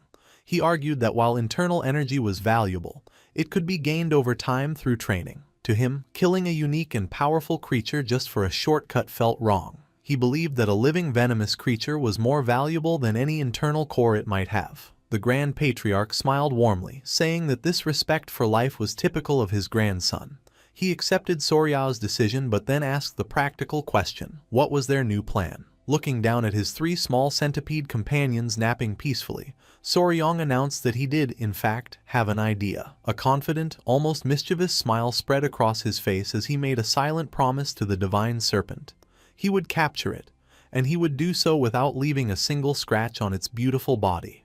Following Soryong's new plan, the group began their operation. They found the divine serpent as it came down to a quiet river to drink. From a hidden spot, Soryong picked up a rock and threw it near the creature. The sudden noise startled the serpent, causing it to hiss and look around for the source of the sound. Observing its reaction, Soryong began to analyze the situation scientifically. He knew there were 3 main ways a snake senses the world. The first is through a bone in its head that detects sound waves and vibrations. The second is an organ that analyzes smells captured by its forked tongue. The third is a pit organ that uses heat-sensitive cells to track the body heat of its prey. With this knowledge, Soryong came to a simple conclusion. If they could block their scent and hide their body heat, the serpent wouldn't be able to find them. The way they did this, however, was not very dignified. The whole group, including the Grand Patriarch and Lady Huaying, found themselves wrapped from head to toe in thick, white bandages, looking like mummies. The Grand Patriarch was very embarrassed, asking Soryong if he really had to wear such a silly outfit. Soryong explained that the suits, made from Yowa's super durable and insulating silk, were essential for the plan to work. He did, however, warn everyone that the suits didn't block their presence completely, so they had to be careful not to get too close. The Grand Patriarch, while understanding the reason for the disguises, still had one important question. He asked Soryong how these suits would actually help them catch the serpent without hurting it. Soryong smiled and began to explain the full plan. He started by reminding them of his sister Seol Pyo's advice. Even a divine beast is still a living creature that needs to eat and sleep. With that as the foundation, he revealed the next step. He said that from now on, they would follow the serpent for several days, and every time it tried to land to eat or rest, they would bother it by throwing rocks, not letting it have any peace or food. The simple but brutal strategy left the Grand Patriarch and Lady Huaying speechless. Soryong confidently explained the logic behind his tough plan. Since the suits made from Yowa's silk would make them invisible to the serpent, the creature wouldn't be able to find them to attack. By constantly denying it food and sleep, it would eventually get exhausted and collapse. He reasoned that even though it was the most powerful of the 24 venoms, it couldn't ignore the basic needs of hunger and sleep. He admitted this would be tiring for them as well and told them he was counting on their endurance, which made the other members groan. And so, their campaign of harassment began. 6 long days passed. Just as the hunting party was getting tired, they found the divine serpent, now looking weak and weary, coming down to a small spring for a desperate drink of water. A lookout warrior immediately spotted it and shouted the order for everyone to throw their stones. The serpent let out a frustrated and tired roar, its body trembling with fatigue. It tried to fly back into the sky, but its movements were now slow. The creature grew dizzy, its vision blurring from exhaustion. Finally, its body couldn't take any more. The divine serpent gave in to hunger and exhaustion and fainted, falling from the air and crashing to the ground. The warriors below shouted in victory as their target was finally down. And just like that, the operation was a success. The warriors quickly moved in with the giant pouch made of Yowa's silk and secured the unconscious beast. They had managed to catch the flying heavenly divine serpent without a single scratch on it, and just as importantly, without any of their own warriors getting hurt. Soryong, looking at their prize, proudly decided to name his successful strategy the Heaven and Earth Net Pursuit. The entire group erupted in cheers, celebrating their hard-won victory. With the serpent safely contained, the group loaded the huge white pouch onto a large wooden cart and began the journey back. As they traveled, the Grand Patriarch stood beside Seol Pyo. Looking at the cart, he sighed, remarking on how much trouble that one miserable creature had put them all through. Curious about the prize, Soryong asked his grandfather if he had had a chance to check the serpent's internal core. The The Grand Patriarch confirmed that he had. He explained that while the core itself wasn't very large, the energy inside was incredibly dense. He estimated its power was equal to 120 years of dedicated internal energy training, a truly amazing treasure. The Grand Patriarch's assessment of the internal core's power left Lady Huaying completely stunned. She exclaimed in disbelief, questioning if it was really equal to 120 years of power. The immense value of the core immediately changed her mind. Turning to Soryong with an eager Seol Pyo, she pleaded with him to just let them take the core. She stressed that this wasn't just 5 or 10 years of power, but a huge 120. She continued, reminding him that he was still young and that with such a massive boost to his internal energy, he could master any martial art. She acknowledged his love for venomous creatures, but insisted this was a once-in-a-lifetime chance. The Grand Patriarch added his voice, agreeing that an internal core of this quality would completely change a person's body and give them a huge amount of power. He suggested that with it, Soryong might even be able to surpass the legendary 10 great poisons and reach a higher level of existence. Soryong fell silent, seriously thinking about their words. He admitted to himself that the idea of surpassing the 10 great poisons was very tempting. However, his thoughts went back to the creature itself. The flying heavenly divine serpent was an incredibly rare and beautiful being. The thought of killing such a magnificent creature was something he couldn't do. Sensing his hesitation, Seol Pyo and Lady Huaying grew more insistent, pleading with him to decide quickly. Overwhelmed by the pressure, Soryong could only ask them to give him a moment to think. Suddenly, their debate was violently interrupted. The large wooden cart carrying the serpent began to shake uncontrollably, and to everyone's horror, it was lifted completely off the ground. Soryong stared in shock, realizing the creature inside must have woken up. The warriors holding the rope struggled desperately to control the thrashing pouch, realizing the creature still had a surprising amount of energy left. The serpent let out a furious muffled roar from inside its silk prison. The Grand Patriarch watched the chaos with a grim look. He noted that the serpent was still full of energy and didn't seem like a creature that had been starved for days. Soryong sighed, adding that snakes are tough creatures that can go for a month without eating. The Grand Patriarch pointed out that this gave them a serious problem. Now that the serpent was awake, it would constantly try to resist, and its thrashing had broken the cart, making it hard to transport. He then brought up an even bigger concern. He admitted to Soryong that he had kept quiet because he knew how much his grandson admired the creature. He explained that while Soryong's other pets were easy to raise, this divine serpent was so fierce and powerful that he wasn't sure if they could even find a place to keep it if they brought it back to the clan. The Grand Patriarch's patience had run out. With a grim and determined look, he gave an ultimatum. If the creature continued to resist so violently, they would have no choice but to kill it and take the internal core, whether Soryong wanted to or not. As he spoke, the thrashing inside the pouch suddenly stopped. The abrupt silence was broken only by a soft hissing sound, leaving the warriors confused. A moment later, a strange vapor began to come out of the silk pouch, and everyone watched in stunned silence. Then, something incredible happened. A glowing blue-green orb rolled out from an opening in the pouch. The warriors were speechless. One of them finally shouted for Soryong to come quickly, announcing that the flying serpent had shrunk. Soryong and the others rushed to the cart. Peeking inside the now loose pouch, they saw an unbelievable sight. The once massive, majestic serpent was now a tiny chibi-like creature with large, tear-filled eyes, looking completely harmless. The transformation was too much for Soryong. Instead of being relieved, he fell to his knees in despair. He cried out, mourning the loss of his magnificent flying serpent, which had been reduced to a mere pet. The Grand Patriarch, watching the scene, quickly understood what had happened. He explained that the creature must have offered up its internal core to save its life. He was amazed by its intelligence and its ability to expel its own core. Soryong, however, was not listening. He was now scolding the tiny serpent, calling it a fool for giving up its power so easily. He insisted that if it had just waited, he could have convinced his grandfather to let it live. He picked up the core and tried to force the little creature to eat it, begging it to take its power back.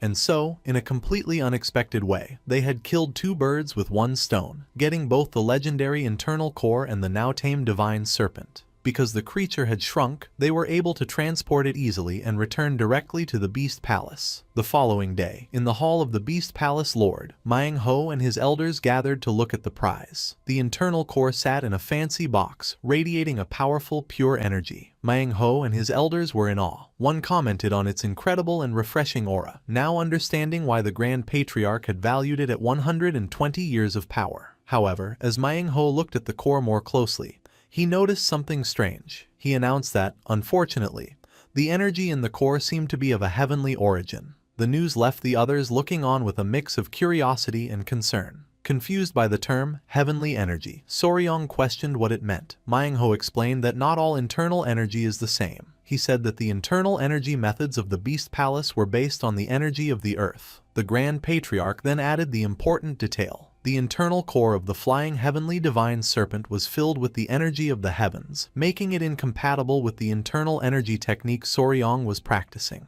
He regretfully told his grandson that because of this mismatch, he would likely only be able to absorb about half of the core's immense power. Despite this, Soryong was not discouraged. He reasoned that even half of such a powerful core was still a great chance. The Grand Patriarch was pleased with his positive attitude and agreed, telling him to store the core safely for now while he tried to find a way for Soryong to use more of its energy. Lady Huang congratulated Soryong on the incredible opportunity, and he happily accepted the fancy box with the precious core.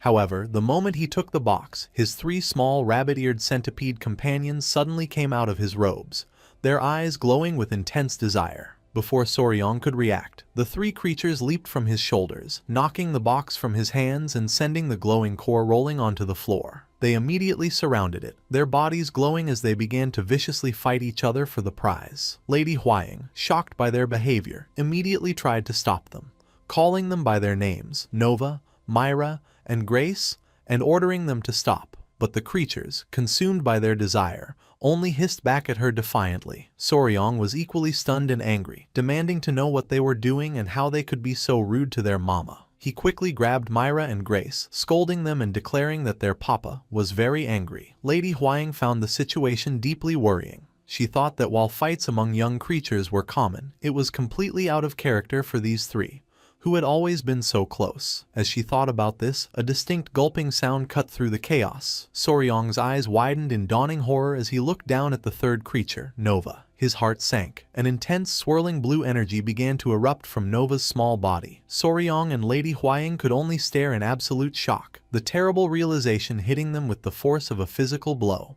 Nova had swallowed the internal core. In the Beast Palace's main hall, a blinding blue light suddenly exploded from where Nova was. The blast of energy was so strong that everyone was thrown back. Lady Huang cried out, realizing Nova had swallowed the powerful core. As chaos erupted, Soryong had a strange vision, realizing this was the exact scene he had seen in a dream. Immediately after, a terrible headache hit Soryong, causing him to scream in agony. A worried Lady Huang rushed to his side and asked what was wrong. The surge of energy was so powerful that even she stumbled back. Overwhelmed by the pain, Soryong collapsed, unconscious. Lady Huang shouted his name in panic as his 2 other small companions looked on, distressed. As Lady Huang knelt beside Soryong, she saw Nova glowing brightly on his chest. She started to move forward, but Myung-ho quickly shouted at her to stop and not to touch Soryong. She was confused and asked why she shouldn't help. He told her to look closely, explaining that the same light from Nova was now also coming from Soryong. Myung-ho could feel the energy of the beast heart art and realized something was happening inside Soryong. He warned that if anyone touched him, he could suffer a dangerous Kai deviation. Lady Huang was left confused and terrified. A moment later, she got goosebumps as Soryong's body began to float into the air, surrounded by a brilliant white light. The scene then shifted to inside Soryong's mind. He found himself in a dark, watery space, clutching his head in pain. He felt as if his head was about to split open. He wished he could pass out and mentally cried out for someone to help him. Just then, a large glowing orb of light came down towards him. From the light, a mysterious woman appeared, floating down to him. She reached out a hand towards his head, and Soryong looked up in surprise. The woman gently placed her hand on his head. As she softly stroked his hair, Soryong felt the intense pain begin to fade. Though he didn't know who she was, he felt calm and relieved from her gentle touch. Inside his mind, Soryong felt the gentle touch and turned around, confused. He wondered if the person comforting him was Lady Huang or his sister, Seol Pyo. However, he saw a completely unfamiliar young girl with blue hair and a kind smile, who was glowing softly. He stared in shock, bewildered as to who she was.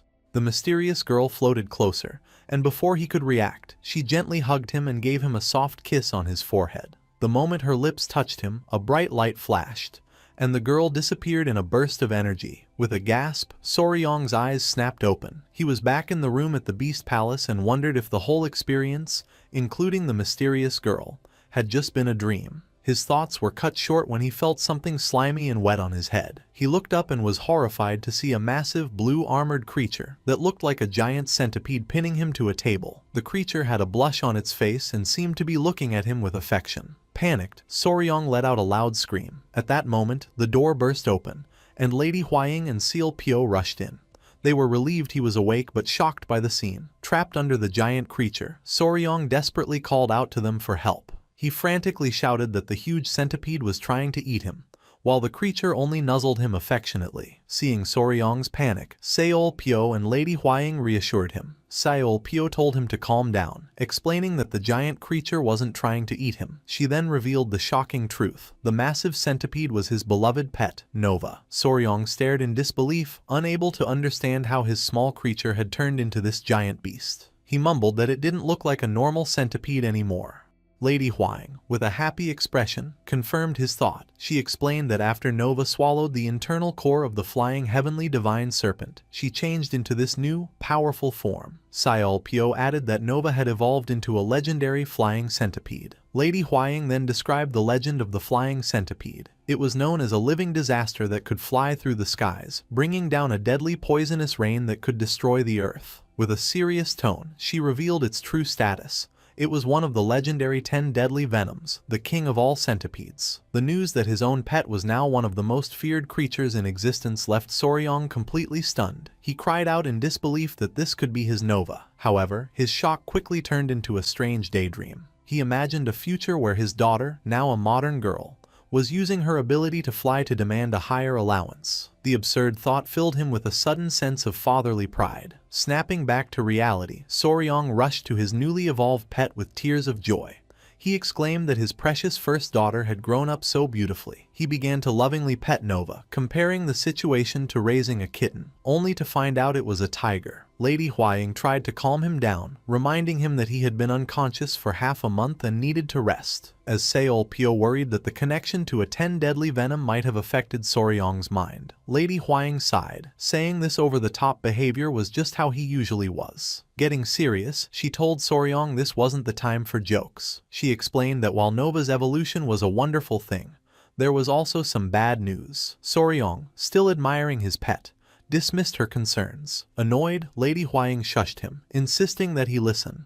Lady Huaying, with a serious expression, told Soryong the bad news was not small. On her shoulders, his other two small creatures, Myra and Grace, glared menacingly, their eyes glowing red. She explained that the two girls were absolutely furious. A moment later, a horrifying realization hit him. He imagined the scene before the core was eaten. Nova pointed at the two creatures and declared the rule of their competition. The centipede that won the fight and ate the core would evolve. This was followed by another comical vision where his 3 pets were human children. 2 of them argued that the oldest sister was cheating, while Nova proudly held the core. Soryong, as their father, was left trying to comfort the 2 crying children. Snapping back to reality, Soryong was horrified, finally understanding the sibling rivalry he had accidentally created. Filled with guilt, he rushed to apologize to the 2 angry creatures on Lady Huaying's shoulders, telling them he was sorry and that they were just as precious to him. The 2 creatures seemed to accept his apology, nuzzling happily against Lady Huaying's cheeks. This, however, only sent Soryong into a new panic, as he realized his daughters now preferred their mother. Lady Huaying just laughed, explaining that it's common for children to love their mothers more. After a long round of apologies from their father, the 2 little creatures finally calmed down.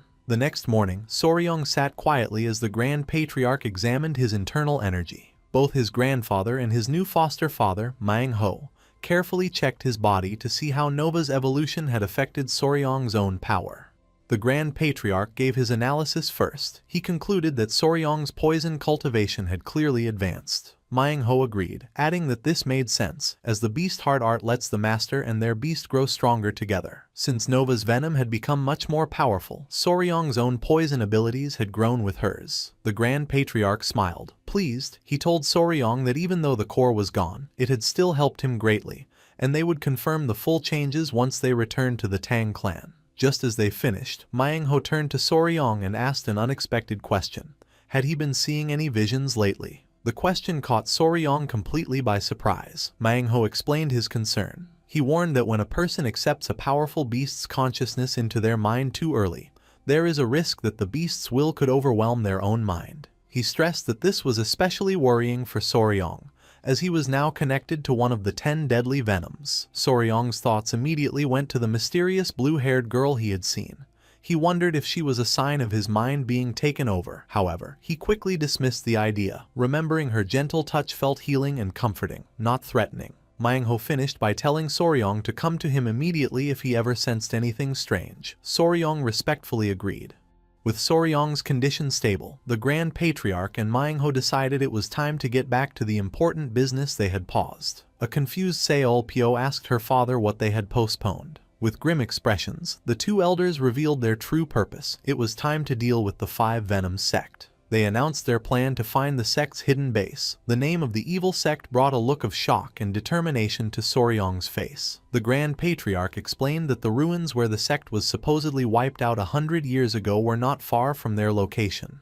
Now that they had clear proof the sect was still active, they couldn't just do nothing. Soryong clenched his fist, thinking about the cruel sect hiding somewhere, breeding their monstrous creatures. The Grand Patriarch continued, saying that since the sect had already targeted the Beast Palace, it was only a matter of time before they aimed for the Tang clan next. With absolute resolve, he made a final, powerful declaration.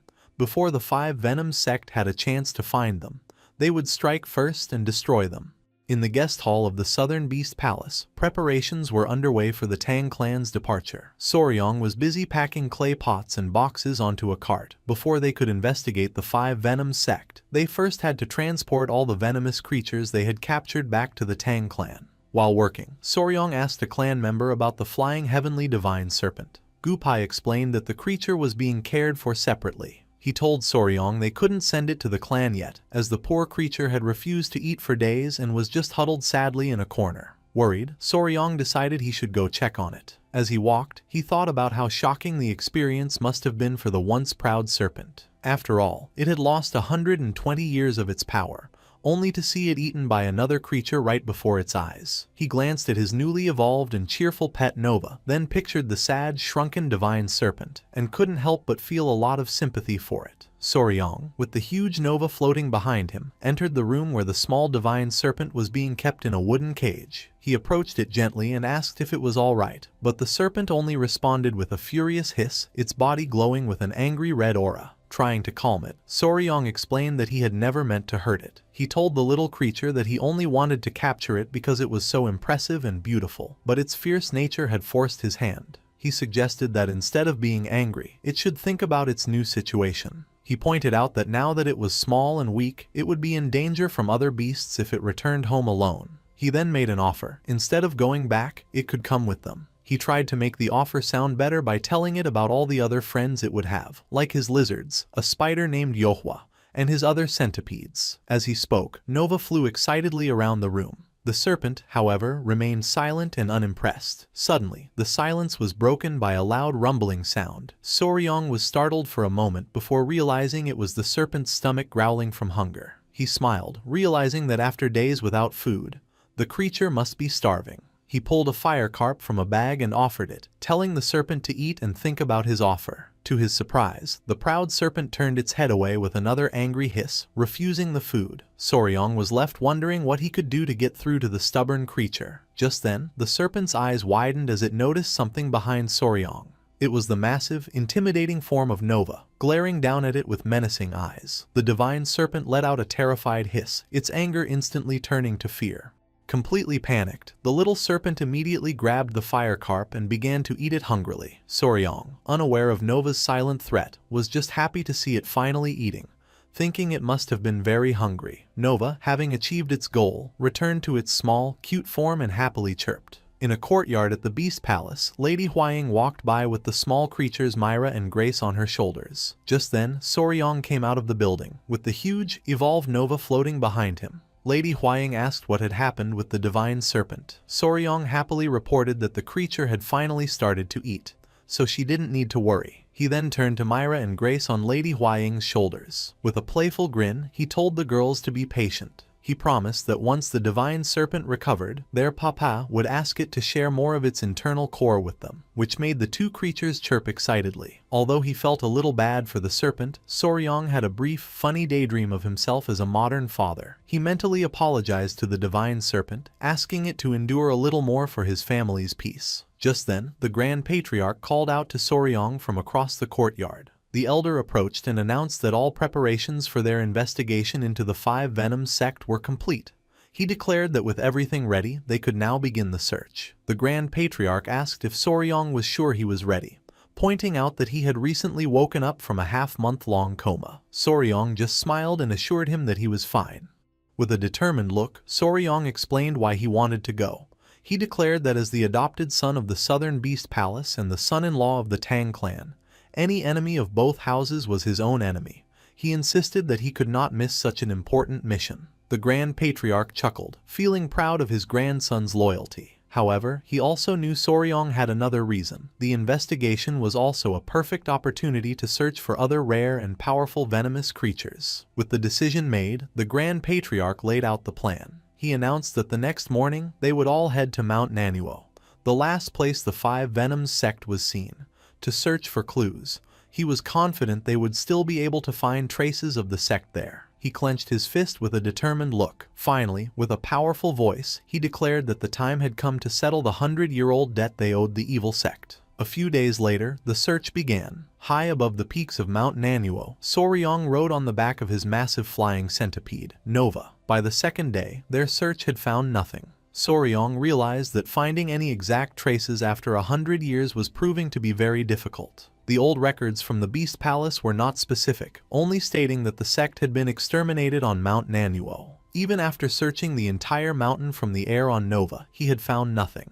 As the sun began to set, Soryong let out a tired sigh, wondering if another day would end with no results. As Soryong was about to head back, his companion, Nova, suddenly stopped and began to chirp excitedly. Confused, Soryong asked what was wrong. He followed Nova's gaze and saw a large flock of creatures flying against the setting sun.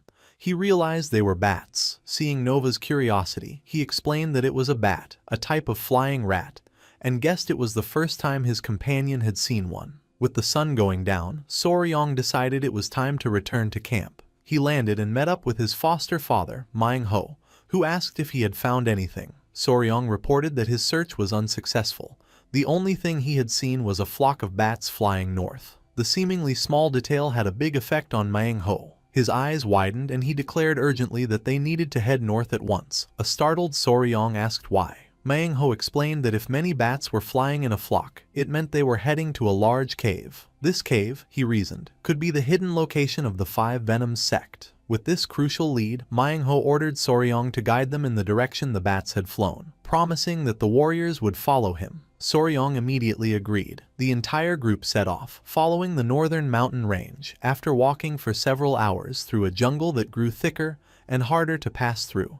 They arrived at their destination. Before them stood a massive, towering cliff face that seemed to stretch up forever. The huge size of the rock wall left everyone in shock. Soryong and Lady Huaying stared in awe, wondering if the entire mountain could be connected to one gigantic cave system.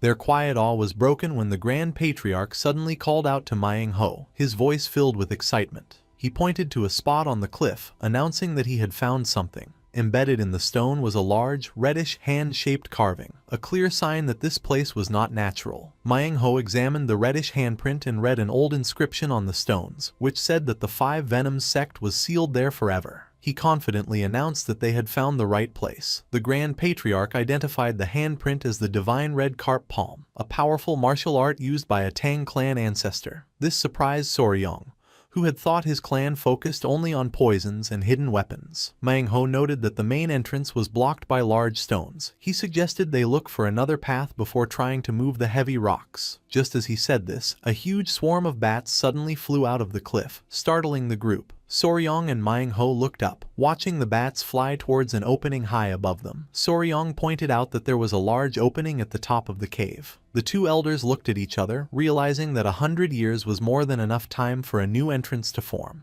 Seeing the new opening, Soryong volunteered to go first and scout ahead. He assured the elders that he would be safe with his powerful companions, Nova and Yohwa. Lady Huaying and Sealpio also agreed that with his two powerful beasts, there was nothing to worry about. The Grand Patriarch, however, insisted that Soryong take Sealpio and Lady Huaying with him just in case. He told them he and Manhwa would check the lower area a bit more before following. Soryong happily agreed. With that, Soryong, Lady Huaying, Sealpio, and Yohua made their way into the dark cave. As soon as they entered, they were hit by a terrible smell. Lady Huaying pinched her nose, and Soryong warned her to be careful, explaining that the cave was filled with bat droppings. The group went deeper into the darkness, finding the cave filled with loud, echoing noises and a darkness so complete they could barely see. Fortunately, Soryong was prepared. He remembered that at the Beast Palace, he had learned the Dark Night Cat's technique from Sealpio, which let him see clearly in complete darkness. He thought that exploring the cave shouldn't be a problem.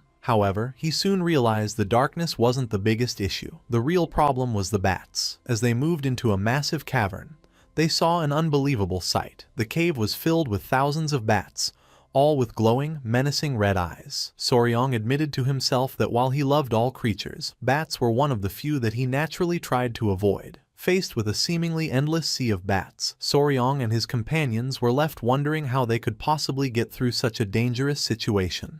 Faced with so many bats, Soryong's powerful companion, Nova, took action. The massive centipede took a deep breath and let out a deafening roar.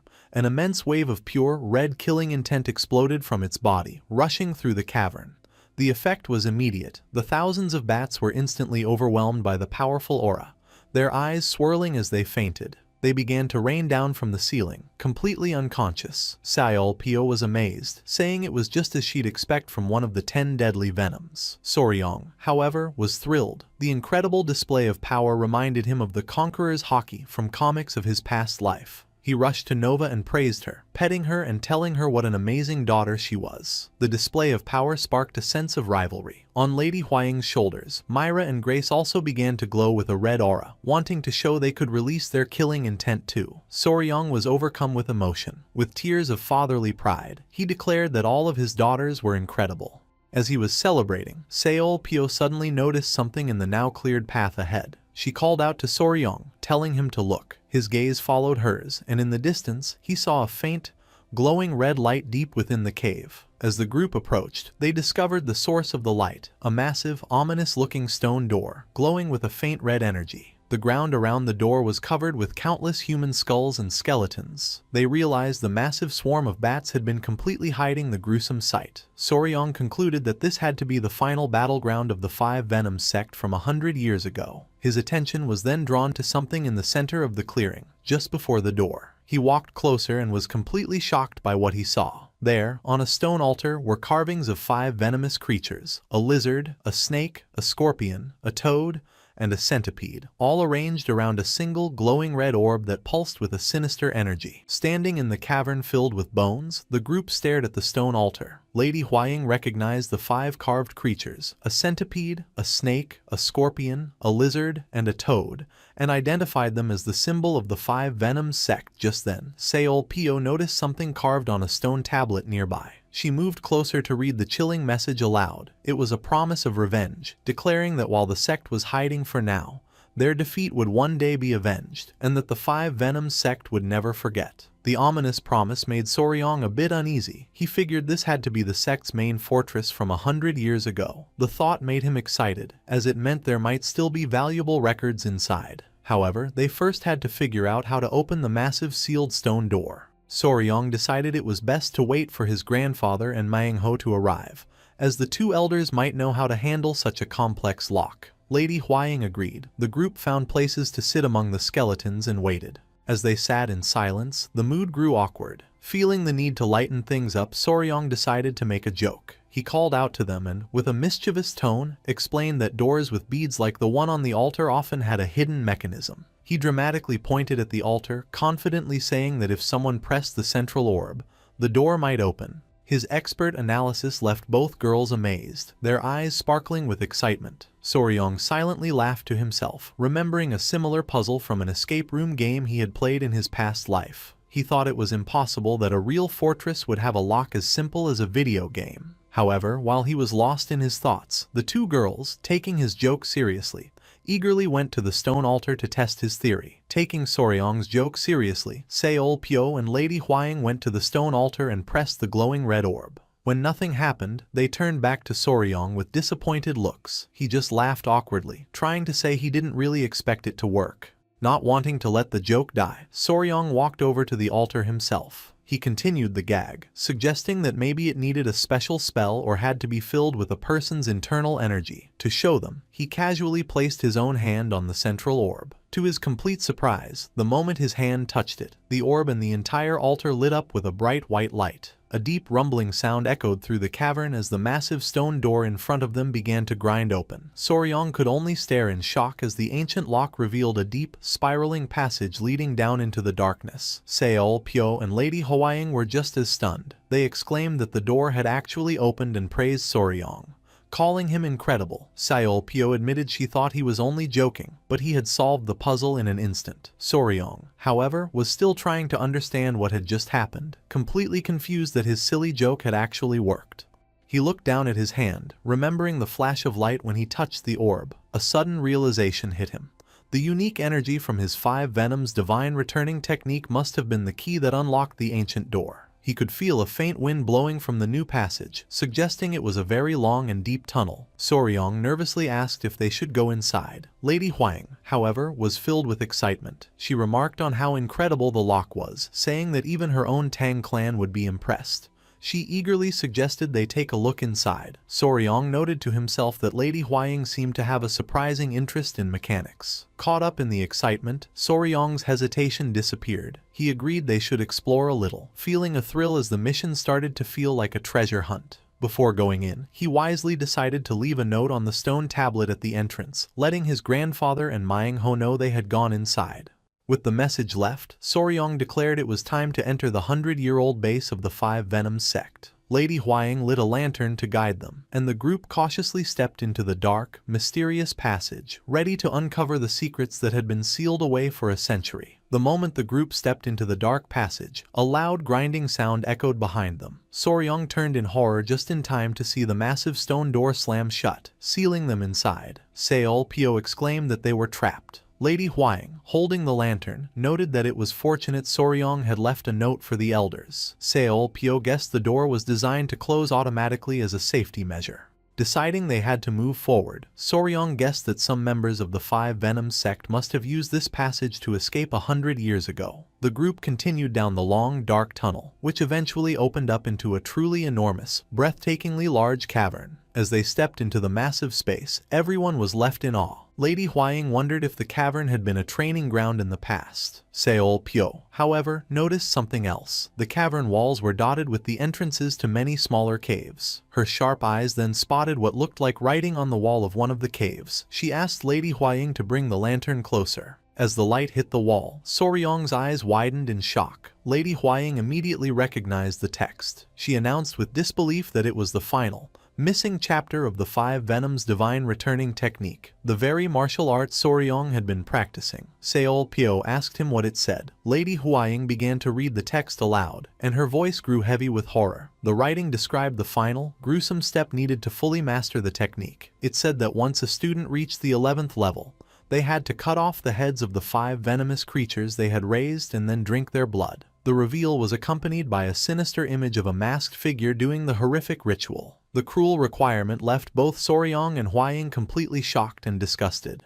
The cruelty of the ritual sent Soryong into a rage. He couldn't believe the technique demanded such a monstrous act against the very creatures a person had cared for. Clenching his fist, he furiously cursed the sect, calling them inhuman bastards. In his fury, he turned to Hwaying and demanded her lantern. Taking the candle from inside, he held the flame to the wall, burning the vile writing away. He declared that such disgusting nonsense needed to be erased, saying that harming the creatures one has raised and drinking their blood was absolutely unacceptable. Seol Pyo looked on with pride, agreeing with her new brother's strong sense of right and wrong. His determination hardened. Soryong announced they needed to search the entire area to find and destroy any other records like this one. He declared they would explore every single cave in the cavern. His companions, sharing his determination, immediately agreed. A few hours passed as the group carefully searched the many small caves. After exploring what seemed to be old living quarters, they met back in the central area. Lady Huaying reported that while they found some large rooms, everything inside was either broken or had been burned. Soryong concluded that the attacking clans must have burned everything when they destroyed the sect 100 years ago. As they stood in a new, long passage, Lady Huaying remarked that this particular cave felt strange. She pointed out that its surface and structure seemed too perfect to have been formed by nature. Soryong agreed, noting that it was definitely different from the other caves. He paused, a thoughtful look on his face, feeling a strange sense of familiarity, as if he had seen a cave just like it before. Suddenly, a memory from his past life flashed through his mind. He realized the tunnel was very similar to the Cu Chi tunnels in Vietnam, a place he had visited on a trip. He recalled the tour guide explaining that the tunnels were dug for military purposes, because the ground was a mix of clay and limestone that hardened when exposed to air, making it perfect for tunnel building. Putting the pieces together, Soryong shared his theory with the others. He explained that he believed the members of the Five Venoms sect had dug these tunnels themselves. This meant the cave system could be far longer and more complex than they had imagined, and he warned that they needed to be extremely careful. Seol Pyo, however, was not scared. She confidently scoffed at the idea of a man-made tunnel being that long. Full of energy, she pointed down the passage and declared that since they had already come this far, they should press on a little more. Her confidence, however, quickly faded. The group walked and walked, but the seemingly endless tunnel stretched on. Soon, even the energetic Seolpio was panting with exhaustion, admitting that her ancestors were right when they said the members of the Five Venoms sect were truly insane. Soryong had collapsed to his hands and knees, completely tired out, as Huaying wondered how much further they could go. After what felt like forever, Seolpio asked how long they had been walking. Soryong, still on the floor, breathlessly answered that it had definitely been more than 2 days. He decided they needed to rest. Just as he said this, a loud rumbling sound echoed in the quiet tunnel. It was the sound of both Nova's and Yohwa's stomachs growling from hunger. The serious reality of their situation began to set in, and Seolpio started to panic, worrying they might never get out. Soryong, trying to sound strong, told them not to worry and promised a delicious meal once they were free. As the exhausted and hungry group was about to give up, a faint, unfamiliar scent drifted through the air. Seolpio sniffed curiously and asked what the smell was, her sharp senses telling her a delicious aroma was coming from deeper inside the tunnel. A moment later, her eyes lit up with excitement as her hunger took over. She declared with certainty that it was the smell of roasted rabbit. As her mouth began to water, Soryong quickly tried to warn her, reminding her that it could be a trap set by the Five Venoms sect. Seolpio, however, just smiled slyly. She told Soryong that it would be even better if it was the Five Venoms sect. With a confident look, she suggested a simple plan. They could fight them and take both the meat and the sect members as prisoners. The bold idea left Soryong completely speechless, no longer able to control her hunger. Seolpio grabbed a panicked Soryong and began to drag him down the tunnel, shouting that it was time to eat. Soryong could only yell for her to calm down as the others followed. Their frantic rush was cut short when Seolpio suddenly stopped, sensing something ahead. She pointed towards a large, glowing hole in the floor of the cavern, realizing the delicious smell was coming from there. The group cautiously approached the edge of the pit. Peering down, they saw 3 people gathered around a campfire at the bottom, cooking a large piece of meat. Soryong quickly shushed everyone, his mind racing. He wondered if these people could be the last of the Five Venoms sect, yet as he looked at them, he felt a strange and undeniable sense of familiarity. His confusion turned to utter shock. As Huaying asked him what was wrong, Soryong stared in disbelief at the people below. He recognized them. He was left completely stunned, unable to understand why those specific people would be in this hidden, ancient fortress. The story flashes back a few days, revealing why the mysterious figures were in the cave. In a burning village, the powerful Fist Emperor Ju Junghak, leader of the Murim Alliance, was shouting orders to his warriors. He told them not to let a single member of the evil blood cult escape. The Alliance had found a hidden cultist base in the forest of Funing and launched a full-scale attack. During the fierce battle, the Murim Alliance had a major advantage. A special poison was used against the cultists, causing them to scream as their internal energy was drained away. Fist Emperor Ju Junghak realized the poison was stopping the enemy from fighting at full strength and saw it as their chance to end the fight quickly. The battle continued, with the Alliance warriors overwhelming the weakened cult members in a flurry of powerful attacks. After a brutal and bloody fight, the Murim Alliance stood victorious over the bodies of the defeated cultists. After the battle, Spear Dragon, Sword Phoenix, and Slaying Dragon stood together, relieved that the fight was over. Slaying Dragon said it hadn't been too difficult, as the poison had made the cultists easy to defeat. However, their relief was cut short when another warrior rushed to the Fist Emperor, shouting that there was a problem. The warrior reported that the blood cult members they had captured had vanished without a trace, leaving the Fist Emperor completely shocked. The warrior explained that they found a hidden cave entrance at the bottom of a well inside the enemy's base, and some of the cultists had used it to escape. Furious, Fist Emperor Ju Junghak immediately ordered a pursuit team to be formed, saying that no one could be allowed to escape. The trio, Spear Dragon, Slaying Dragon, and Sword Phoenix, accepted the order. The pursuit began at once, leading them into the dark, narrow cave system. A chaotic and deadly fight continued for 3 long days as they battled the fleeing cultists in the tight passages. Finally, after the desperate struggle, the pursuit team came out of the other side of the cave. They found themselves in a beautiful, unfamiliar forest, realizing the long cave had led them across the border into the Dai Viet kingdom. The story then returns to the present moment that Soryong had witnessed. Exhausted from the endless pursuit, Spear Dragon's group had found a large cave and decided to rest there, roasting some meat over a fire. While they ate, Slaying Dragon teased Sword Phoenix about Spear Dragon's obsession with rabbit meat. She sighed, complaining that at this rate, she would end up smelling like a rabbit. She then asked why he couldn't find some fruit for a change. Her complaint made Spear Dragon furious. He angrily pointed at his 2 companions and yelled at them, demanding to know what they had done to help find food. He told them they should be grateful for what they have instead of complaining. Slaying Dragon casually replied to Spear Dragon's outburst, claiming that he and Sword Phoenix had been cheering him on from the side. This answer only made Spear Dragon angrier. He furiously listed all the tasks he had to do by himself: hunting, washing clothes, starting fires, and even tracking, and demanded to know how his 2 companions were helping at all. With a carefree laugh, Slaying Dragon explained that in his Peng clan, they were only taught martial arts and nothing else. Sword Phoenix added with a sigh that in her Zhencheng sect, the other disciples always handled such tasks for her. Defeated by their excuses, a tired Spear Dragon simply gave up arguing. Suddenly, Spear Dragon's expression changed as he sensed something above them. The trio looked up in complete shock to see Soryong's giant, glowing centipede pet, Nova, looking down into their camp. Stunned by the sight of the massive creature, Spear Dragon instinctively raised his weapon in defense. A familiar voice then called out a simple greeting from above. Spear Dragon broke into a nervous sweat, recognizing the voice instantly. Looking up, they saw Soryong riding on Nova's head, with Lady Huaying and Seol Pyo behind him. He greeted the trio, saying it had been a long time. The warriors from the Murim Alliance stared in disbelief, recognizing him as the one they knew as young warrior Wei. While the reunion was happening, a starving Seol Pyo took the opportunity to take a large bite of the roasted rabbit leg. After Soryong introduced his companions, Nova and Yohua, the 2 groups settled around the campfire, talking and sharing the food while the massive centipede slept peacefully nearby. Slaying Dragon remarked on what a strange coincidence it was to run into him in such a remote place. Sword Phoenix then playfully corrected him, asking if they should now call him Young Master Soryong, since he was part of the Beast Palace. Soryong just laughed and told them they could simply call him by his name. Slaying Dragon, noting that Soryong must have been through a lot, kindly offered him another piece of meat. Soryong politely tried to refuse, saying that his friend, whom he called Guseong, needed to eat as well. Guseong insisted, pushing the food towards him and saying that he was happy just watching him eat. Soryong reflected on why Guseong, whom he had only met a couple of times, was being so kind to him. The reason was simple. Guseong was from the Peng clan.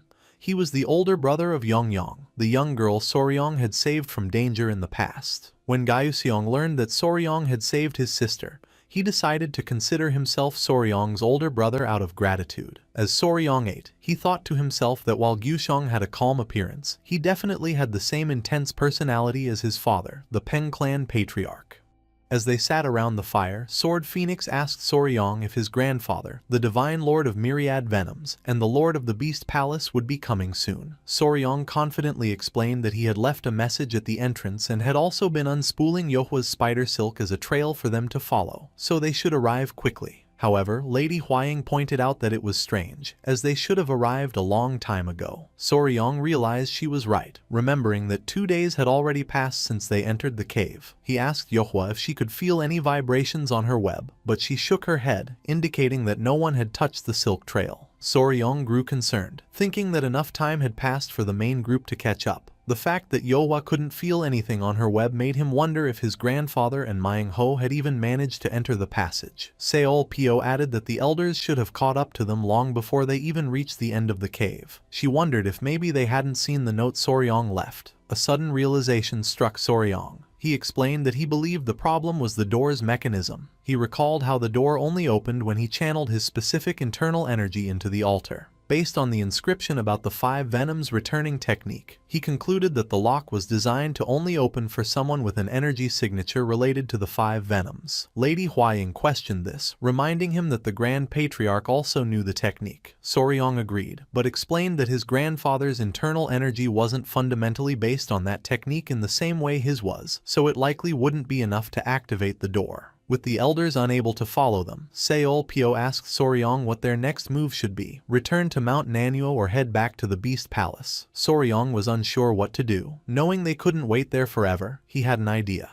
He suggested that they join Spear Dragon's group. He reasoned that with the blood cult members still on the loose, it would be dangerous for them to travel alone. By joining forces, they could help the Miram Alliance warriors while also gathering clues about the 5 Venoms sect. Lady Huaying immediately agreed it was a good idea. Spear Dragon confirmed that his group was also planning to head to a rendezvous point to meet up with their main forces. He agreed that it would be best for both groups to travel together until then. With a grand and confident gesture, Gaoshong declared that he, Peng Gaoshong, would personally ensure that Soryong and his companions made it safely to the Central Plains. His over-the-top promise made Spear Dragon and Sword Phoenix roll their eyes in the background. With the decision made, the two groups decided to follow Spear Dragon's team to their meeting point. After getting enough rest, they set out together the next morning. As they finally emerged from the dark cave system and into the bright sunlight, Seol Pyo shielded her eyes, exclaiming that it had been so long since she had seen the sun that the light was burning her eyes. As the newly formed group stood outside the cave, Spear Dragon approached Soryong with a tired look on his face. He asked, just in case, if Soryong knew how to hunt and find water. Soryong cheerfully confirmed that he and his companions, whom he called Sail Nui and Huayan,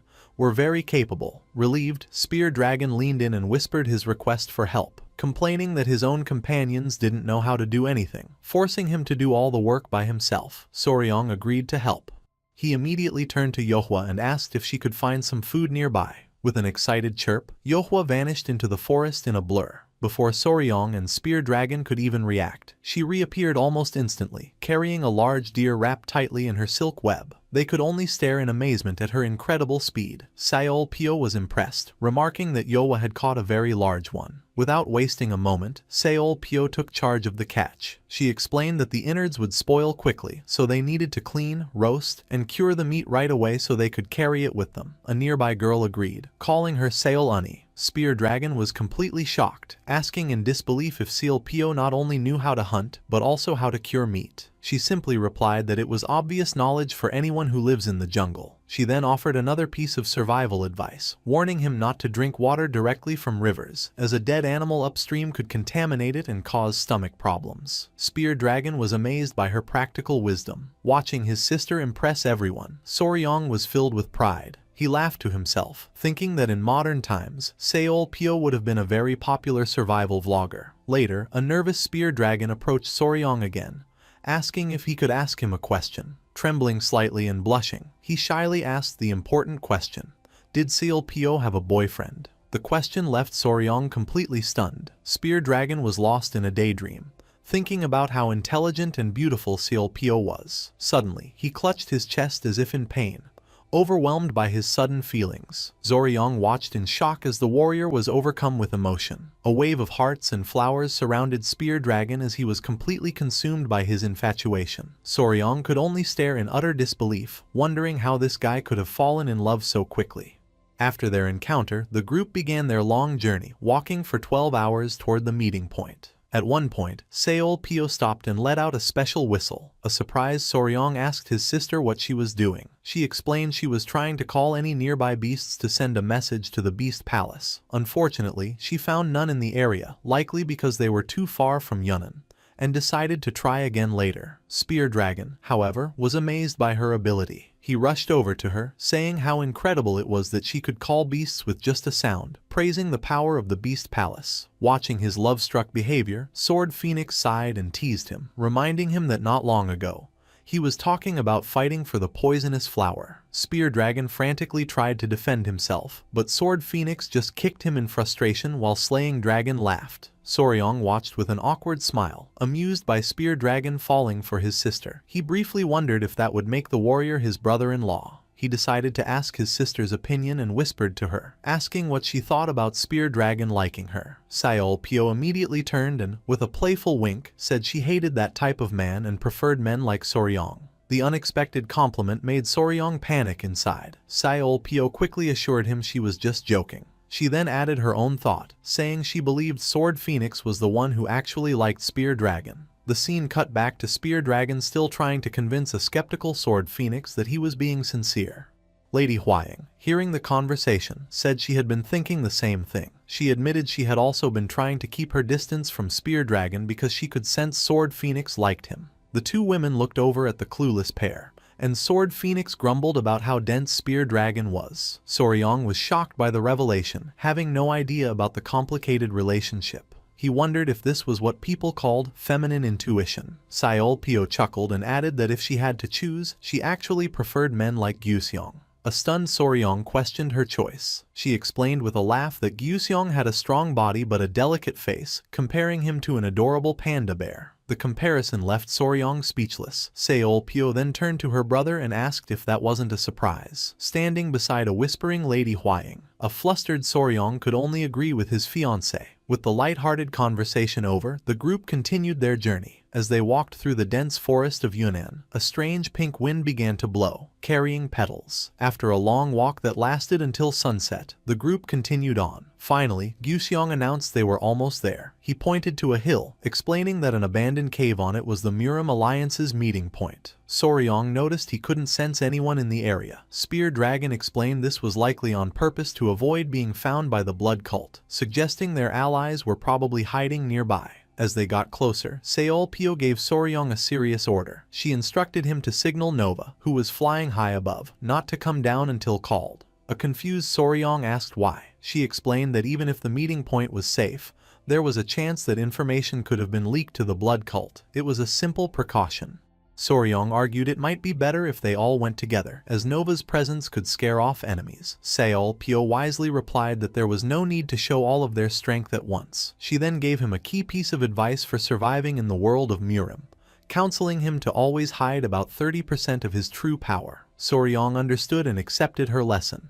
He then tasked Yohwa to protect Seol Pyo and Huaying if any danger came up, assuring her he would be fine with Nova in reserve. Yohwa accepted with a determined pose. As the group approached the meeting point, a figure came out from the bushes, calling to Spear Dragon. Spear Dragon and his companions were surprised to see him and immediately greeted him respectfully as the vice leader. Spear Dragon also called the man Elder Swift Traveler, happy to see him. The elder acknowledged him but said he didn't recognize the new people with them. Soryong was confused by the nickname, and Lady Huaying explained that the man was the vice leader of the Murim Alliance's secret intelligence group. She added that he earned the name Swift Traveler because of his incredibly fast movement techniques. The elder, seeing the young members of the Beast Palace and the Tang clan, decided they could talk more as they walked to the meeting point. The elder led the group deeper into the woods. As they walked, he asked Spear Dragon about the other scouting groups, saying that Spear Dragon's team was the only one they had heard from. He then asked if they had seen any blood cult members, but Spear Dragon said they had not. The elder found this strange, commenting on how long the chase of the defeated cultists was taking.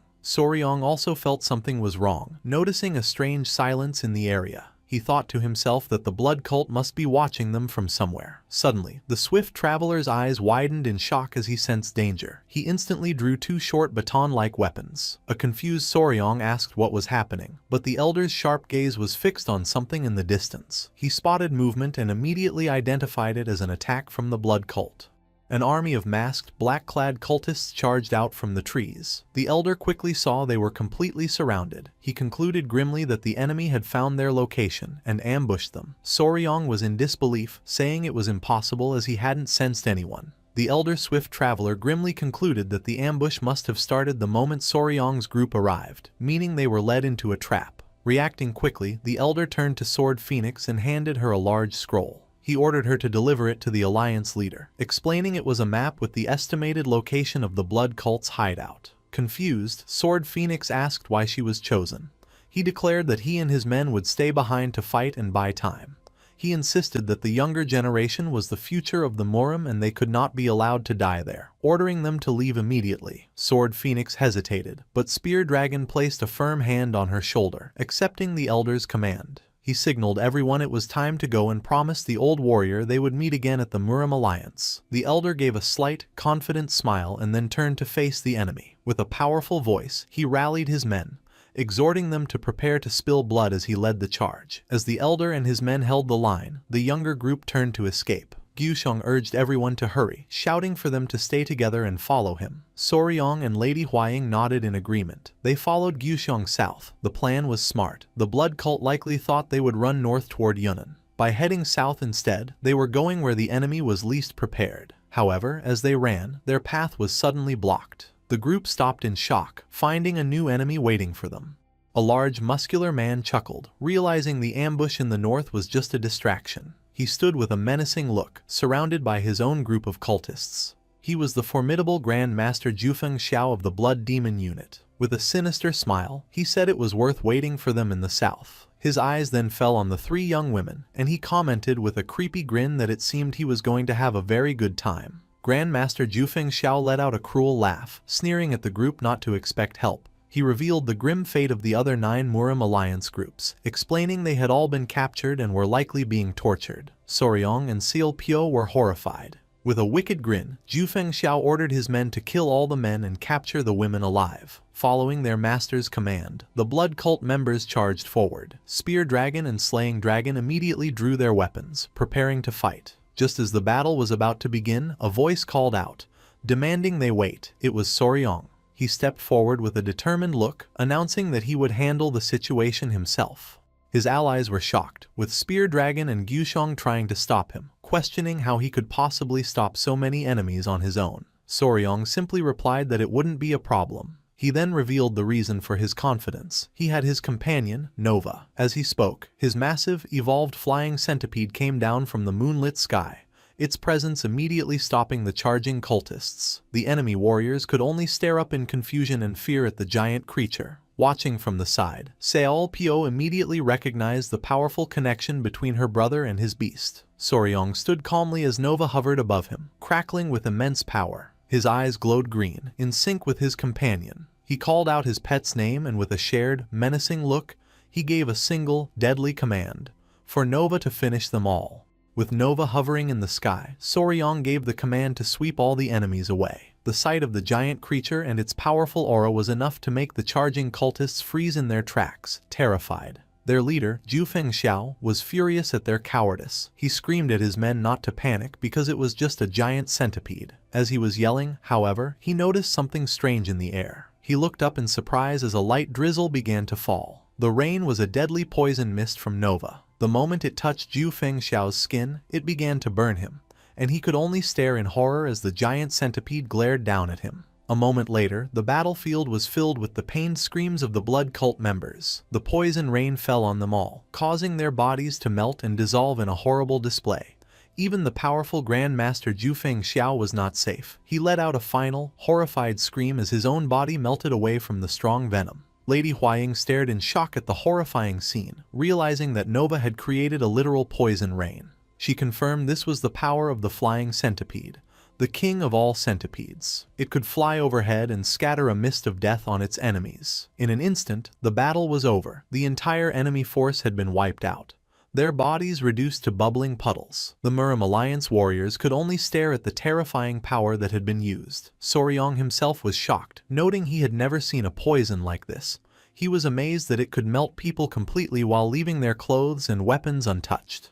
As he was processing the scene, Lady Huaying and Xiao Pio were petting the now small and cute Nova. Huaying told the creature not to drool on its mom and dad. Soryong, still shaken, thought that even though his grandfather had told him he would be fine since he had absorbed Nova's poison, seeing its power up close was still very scary. Snapping out of his shock, Gaiushang urged the group to get moving, worried that other enemies might be on their way. With a final look at the aftermath of Nova's attack, the group quickly left, leaving only the dissolving remains of the blood cult's blood demon unit behind. A few hours after Soryong's group had fled, two new figures arrived at the scene. A man in black robes and his masked subordinate stared in disbelief at the melted remains of the blood demon unit. The subordinate identified the remains as those of unit leader Jufeng Xiao and his 100 men. The leader, his face angry, questioned if they had been hit by poison again. Furious at the repeated use of poison against his forces, the man's eyes glowed with red energy as a powerful aura surged around him. He declared that he would settle this matter himself. This powerful figure was Mei Chogui, the blood-wind flying snake. He looked down at the remains of his subordinate, Jufeng Xiao,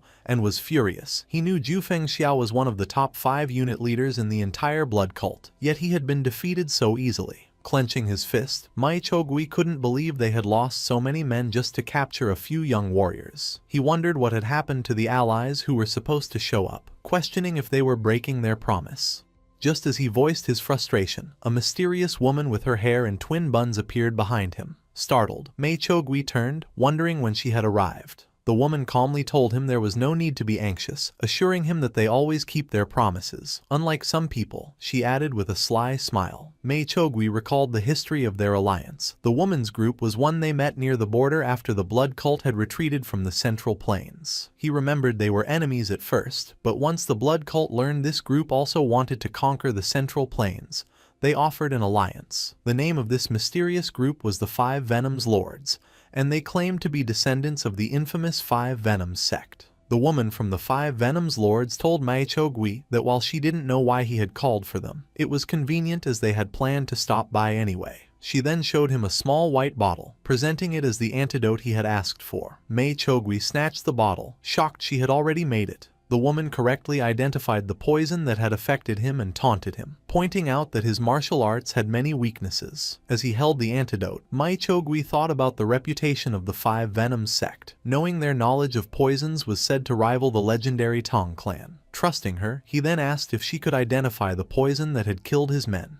He pointed toward the melted remains of Jufeng Xiao and the blood demon unit, explaining that while it looked like poison, he couldn't figure out what it was. The woman knelt to examine the remains, even dabbing a small amount on her finger to taste it.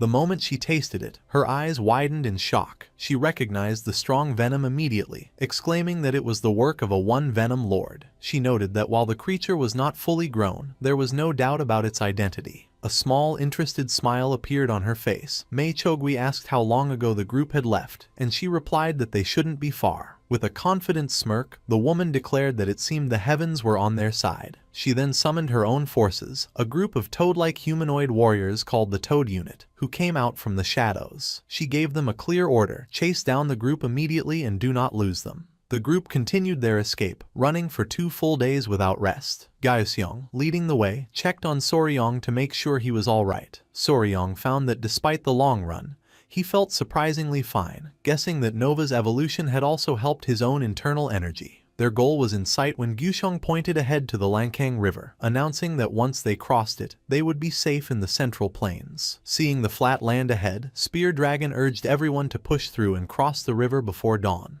Just as their escape seemed certain, Soryong suddenly noticed something. A bright red light flared in the distance. Before they could react, the powerful blood cult elder, Mei Chogui, shot down from the sky, unleashing a massive wave of red energy at them. With a vicious snarl and his hands like claws, Mei Chogui lunged forward, screaming at them to die. In a heroic act, Gusheng threw himself in front of the others to block the attack. Mei Chogui's hand pierced straight through his chest in a spray of blood. Gusheng let out a scream of agony as the fatal blow landed. Soryong and Spear Dragon could only watch in horror, shouting their friend's name. Mei Chogui stood over the fallen Gusheng, his hand dripping with blood. He commented that he had promised that brat he would take someone alive, but he no longer felt like keeping that promise. He looked down at the wounded warrior and the terrified Soryong, declaring that this was the end for them. A swirling blood energy gathered around his hand. With a menacing glare, he introduced himself as Mei Chogui, the blood-wind flying snake and an elder of the blood cult, announcing that he would handle them personally.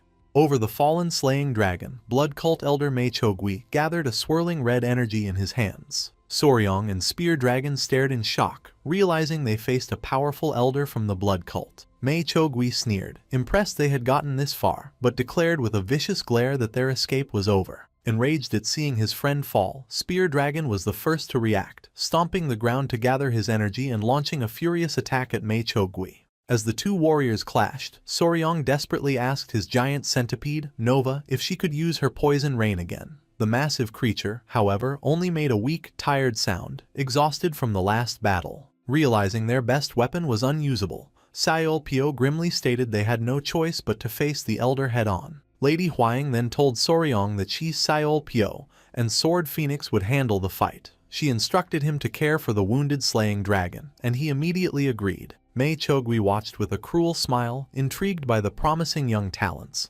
and eager to see what they could do. With determined fury, Sword Phoenix, Sayol Pyo, and Lady Huang prepared to attack. They gathered their energy, then charged the elder together in a coordinated assault. Mei Chogui scoffed at their bravery, calling them foolish for charging all at once. He concentrated a dense ball of blood energy and unleashed the Blood Wheel 10,000 breaks, a massive red explosion that engulfed the battlefield. The powerful blast sent Spear Dragon, Sword Phoenix, Seol Pyo, and Lady Huang flying backward, screaming as they were overwhelmed by the elder's immense power. Refusing to give up, Lady Huang declared that their efforts were not useless. She threw a poisoned kunai with all her might, striking Mei Chogui in the chest. Seeing the hit, Spear Dragon yelled in triumph, believing the poison flower would soon disable the elder's internal energy. Their hope was short-lived. Mei Chogui simply looked at the kunai in his shoulder and let out a sinister laugh. He grabbed the weapon, mocking the foolish brats for thinking he would fall for their poison again. Pulling the kunai out, he revealed he had taken an antidote, making their poison harmless to him.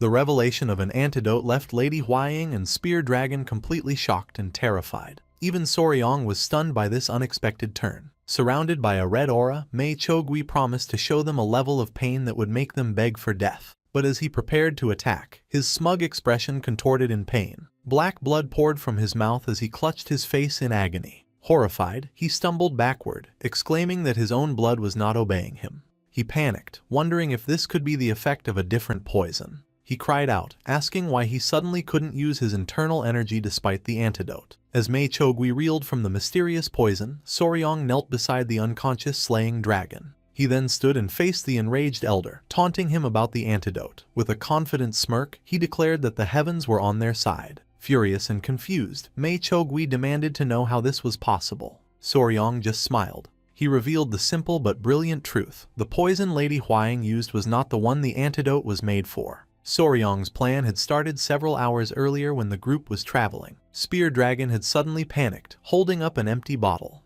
He explained they had completely run out of the poison they used against the blood cult, and Slaying Dragon had used all of his as well. Hearing this, Soryong had an idea. He explained that while he couldn't get the same poison, he could make something similar, which surprised Slaying Dragon. Lady Huang proudly revealed the secret. Soryong had made all the poison they were using. The news left Spear Dragon and Slaying Dragon stunned. They asked Soryong if it was true. He smiled, realizing the Miram Alliance had kept his identity as their poison supplier a secret. Soryong confidently told them that if they needed poison, he would make it. He called to his companion, the spider Yohwa, asking if she had brought the item he requested. She presented him with a large ball-shaped object of hardened mud. The warriors looked on in confusion. Soryong split the strange ball in two, revealing what was inside. He then smashed it on the ground, causing the others to cry out, thinking he had lost his mind. Soryong calmly told them to look closer. They saw the ground was littered with stunned bees. Spear Dragon identified the object as a dew-bee hive. The warriors panicked, but Soryong reassured them, explaining he had shaken the hive to stun them. He then gave a strange instruction: squeeze the bees' bottoms to extract their venom, leaving Spear Dragon bewildered. Holding one of the stunned insects with chopsticks, Soryong explained that it was a type of wasp.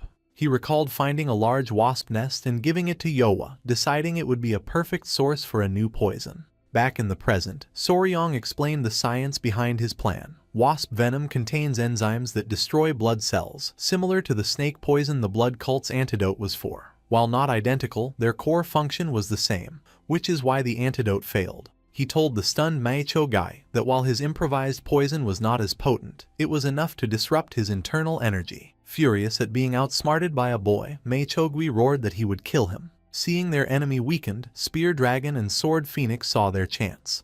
They charged forward to deliver the final blow. Their powerful combined attack struck the poisoned elder, who spat black blood before crashing to the ground, defeated. With their enemy defeated, the group was overcome with relief. An ecstatic Sword Phoenix hugged Spear Dragon, who sighed that the fight had taken years off his life. Their celebration was cut short, however, when he suddenly remembered his fallen friend and rushed to check on Slaying Dragon. Lady Huaying assured him she had stopped the bleeding by pressing his acupoints and that his organs seemed undamaged. However, his wound was still serious, so she urged them to move quickly. As they were about to leave, Soryong's centipede, Nova, suddenly tensed and let out a worried sound. Soryong asked what was wrong as Nova stared intently into the dark forest. A moment later, a powerful force shattered a nearby tree as a new figure approached. A mysterious woman with her hair in twin buns descended from the sky, riding a giant, menacing wasp. She looked down at Meicho Gui's body, calling it pathetic and scoffing that his trashy martial arts naturally led to his death. Soryong and Lady Huaying could only stare, wondering who this powerful newcomer could be.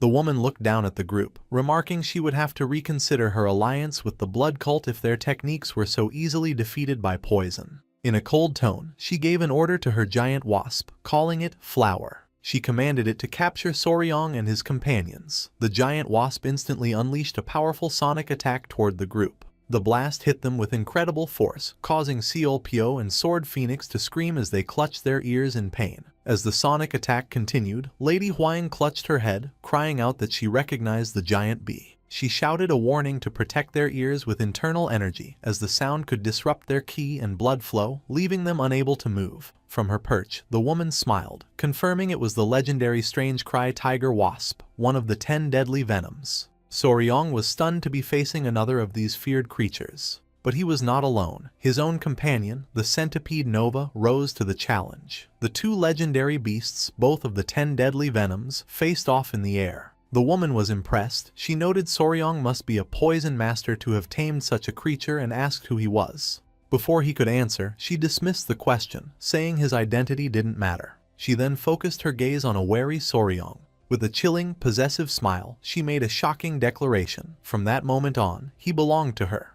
The mysterious woman and her giant wasp landed on the ground, radiating a powerful aura. Seeing the threat, Lady Huaying urgently warned a stunned Soryong. She said to be careful, explaining the woman seemed as strong as his foster father, Maeng Ho, though not as powerful as his grandfather. The woman's sharp ears caught their whispering. A sly, jealous smile spread on her face as her eyes glowed menacingly. With a confident shout, she ordered her giant wasp, going, to attack and capture them all. Refusing to back down, Soryong commanded his own companion, Nova, to fly up and teach the wasp a lesson. The two venomous creatures, a flying centipede and a giant wasp, charged at each other in the sky with fierce chirps and buzzes. They met in a brutal mid-air collision, but the wasp's power was too much for the younger centipede. Nova was sent flying back with a pained cry, and Soryong shouted her name in alarm. He realized with a sinking feeling that giant hornets are the natural predators of centipedes. His young Nova was at a serious disadvantage. Seeing his pet in trouble, Soryong immediately called for backup. He shouted for his other companion, Yohua the spider, to emerge and help Nova. Instantly, Yohua leapt from the treetops in her massive spider form, ready to join the fight. As she soared through the air, she shot a thick web that struck the giant wasp's wing, tangling it and breaking its momentum. The distraction worked perfectly, allowing Nova to break free. Soryong cheered, praising Yohua for her excellent timing. The arrival of a second powerful beast left the woman from the 5 Venoms Lord stunned. She stared at Yohua, recognizing it as a human-faced spider. She was surprised that the young man had tamed 2 incredibly rare creatures. As the giant beasts battled in the sky, Spear Dragon made a decisive command. He ordered Soryong, Lady Huaying, and Seol Pyo to flee with the wounded Slaying Dragon, saying he and Sword Phoenix would stay to hold off the woman. With a determined war cry, Spear Dragon and Sword Phoenix charged forward to face the formidable new enemy. The woman from the 5 Venoms Lords glared at them, her eyes glowing with sinister pink energy. Annoyed by their interference, she called them a nuisance. In a stunning display of speed, she vanished and reappeared behind Spear Dragon, shocking him. With a voice full of contempt, she told him, flies should stay quiet. Before the terrified warrior could process her speed, she prepared to strike him with a deadly claw attack. Seeing the imminent danger, Sword Phoenix let out a desperate scream, shouting Spear Dragon's name. In an act of incredible bravery, she threw herself in front of him, taking the full force of the woman's blow. The impact sent her reeling, and she coughed up blood as a horrified Spear Dragon stared, calling her name, Jiaombong. He watched in disbelief as she collapsed, asking why she would do such a thing. With her last strength, the fallen Sword Phoenix muttered that he was an idiot. Consumed by panic and grief, Spear Dragon let out a horrified scream. His emotional outburst left him vulnerable, and the woman from the 5 Venoms Lords appeared behind him, striking him hard on the back of the neck. As Spear Dragon crumpled to the ground, unconscious, she coldly told him to sleep. From a distance, Soryong watched in horror as both of his allies were defeated in an instant, shouting their names in despair.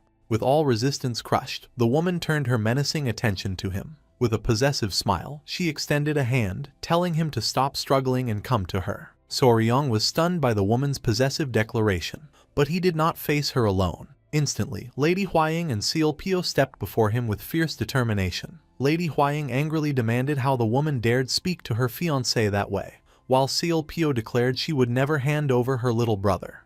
Their defiance annoyed the powerful woman. With a dismissive glare, she called their resistance annoying and charged forward at incredible speed. In a flash, she unleashed a powerful attack that sent both Lady Huaying and Seal Pio flying backward, overwhelming them. Soryong cried out their names in horror as they were defeated so easily. The woman then turned to the fallen Lady Huaying. She sneered, questioning the word fiancé, and added with cruel satisfaction that the title would be gone very soon. She descended menacingly to deliver the final blow. Just as her attack was about to land, 2 small blue lizard-like creatures materialized from a swirl of icy snowflakes, blocking her strike with their energy. The woman was surprised by their sudden appearance. The 2 creatures, radiating a powerful cold aura, stood protectively before Lady Huaying. Seeing his companions, Soryong shouted their names in relief. Siola, Binga! The 2 creatures cried out and pushed the woman back. The woman landed gracefully, her expression curious and suspicious. She listed the beasts Soryong commanded, the 1st Venom Lord, Nova, the human-faced spider, Yowa, and now the 4th Venom Lord. The number of legendary creatures was unbelievable, and she again demanded his true identity. In response, Soryong stepped forward, his body surging with a powerful glowing green aura. The woman fell silent, sensing the immense power emanating from him. With glowing eyes and a voice full of conviction, he gave his answer. He declared he was the son of the Beast Palace and the sole son-in-law of the Tang clan. He was Soryong. A tense silence fell on the battlefield as the 2 sides faced off under the moonlight, Soryong's companions against the woman and her wasp. Soryong's powerful declaration of identity had a profound effect on the woman. Her surprise quickly twisted into a furious scowl. She exploded in rage, demanding what he meant by claiming allegiance to both the Tang clan and the Beast Palace. She furiously asked if he intended to repeat the tragic events of 100 years ago, when the 2 houses destroyed her sect. Her words made everything clear to Soryong. He stared at her, realizing she must be a survivor of the ancient 5 Venoms sect. The woman, however, saw Soryong not as an enemy but a victim.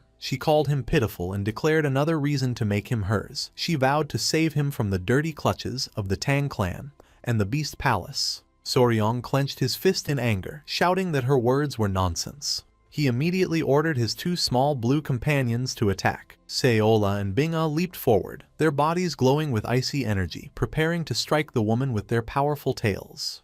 The woman, however, was unfazed. She simply scoffed, calling their attack useless. In a stunning display, she used a phasing technique, passing through the lizards' bodies like a ghost. She reappeared above them and slammed them both into the ground with a single, effortless strike. Soryong and Lady Huaying watched in horror as the 2 creatures lay defeated and dizzy. Lady Huaying cried out in disbelief, not understanding how the attack passed through their bodies. But Soryong knew. A memory flashed, and he recognized the technique. The lizard gecko body steps gecko bewildering step. A secret martial art from the 5 Venoms manual his grandfather gave him. Having dealt with the creatures, the woman declared their playtime was over. She charged forward, but her target wasn't Soryong. With blinding speed she kicked Lady Huaying, sending her flying backward and crashing to the ground. With all of Soryong's protectors defeated, the woman turned to him with a triumphant smile. She noted that finally, only the 2 of them remained. Before he could react, she closed the distance and grabbed his wrist in an iron grip. She mockingly told him the nuisances had disappeared, leaving him helpless as he struggled against her, shouting for her to let go. As the woman held him in her grip, she suddenly noticed a new energy coming from Soryong's robes. In a final, desperate move, he summoned his last two centipedes, shouting their names and commanding them to attack. The woman braced herself, realizing at such close range, she wouldn't be able to dodge. To everyone's surprise, the two small creatures didn't attack. They launched into the air and landed harmlessly on Soryong's shoulders, nuzzling him. The bizarre turn of events left everyone, including the powerful woman, confused. Soryong, panicking, scolded his small companions, yelling they were supposed to attack, not just look scary. The creatures only gave a weak, confused chirp in response. The woman stared, wondering what on earth she was witnessing. Suddenly, a deafening roar echoed through the forest, sending a powerful shockwave that shook the ground. Soryong's face lit up with recognition and relief upon hearing the familiar voice. The woman looked up in alarm, her expression hardening as she recognized the legendary lion's roar of the Beast Palace. She watched as figures descended from the moonlit sky. The reinforcements arrived, the Grand Patriarch and Manhwa. Their faces contorted with rage, the Grand Patriarch roared, asking who dared threaten the Tang clan's son-in-law, while Manhwa bellowed, asking who dared harm his son. They landed with the force of a meteor, kicking up dust and debris and forcing the woman to leap back from the impact. Overjoyed, Soryong called out to his grandfather and foster father. The elders, radiating terrifying power, glared at the woman. Their fury grew seeing the defeated Seol Pyo and Lady Hwying on the ground. Manhwa cursed the five Venom sect small fry, demanding how she dared harm his daughter and daughter-in-law. The woman, however, was not intimidated. With a mocking smile, she identified them as the Lord of the Beast Palace and the old monster of the Tang clan. She remarked with amusement that the situation was the same as 100 years ago. The two elders glared at her with cold, murderous intent. The Grand Patriarch moved before Soryong, placing a protective hand on his shoulder and telling him to stand back. A powerful, swirling blue aura gathered at his feet as he prepared for battle. Side by side, surrounded by an overwhelming aura of raw energy that lit the dark forest, the two legendary leaders made a solemn vow. Today, they declared, they would finally end the 100-year grudge.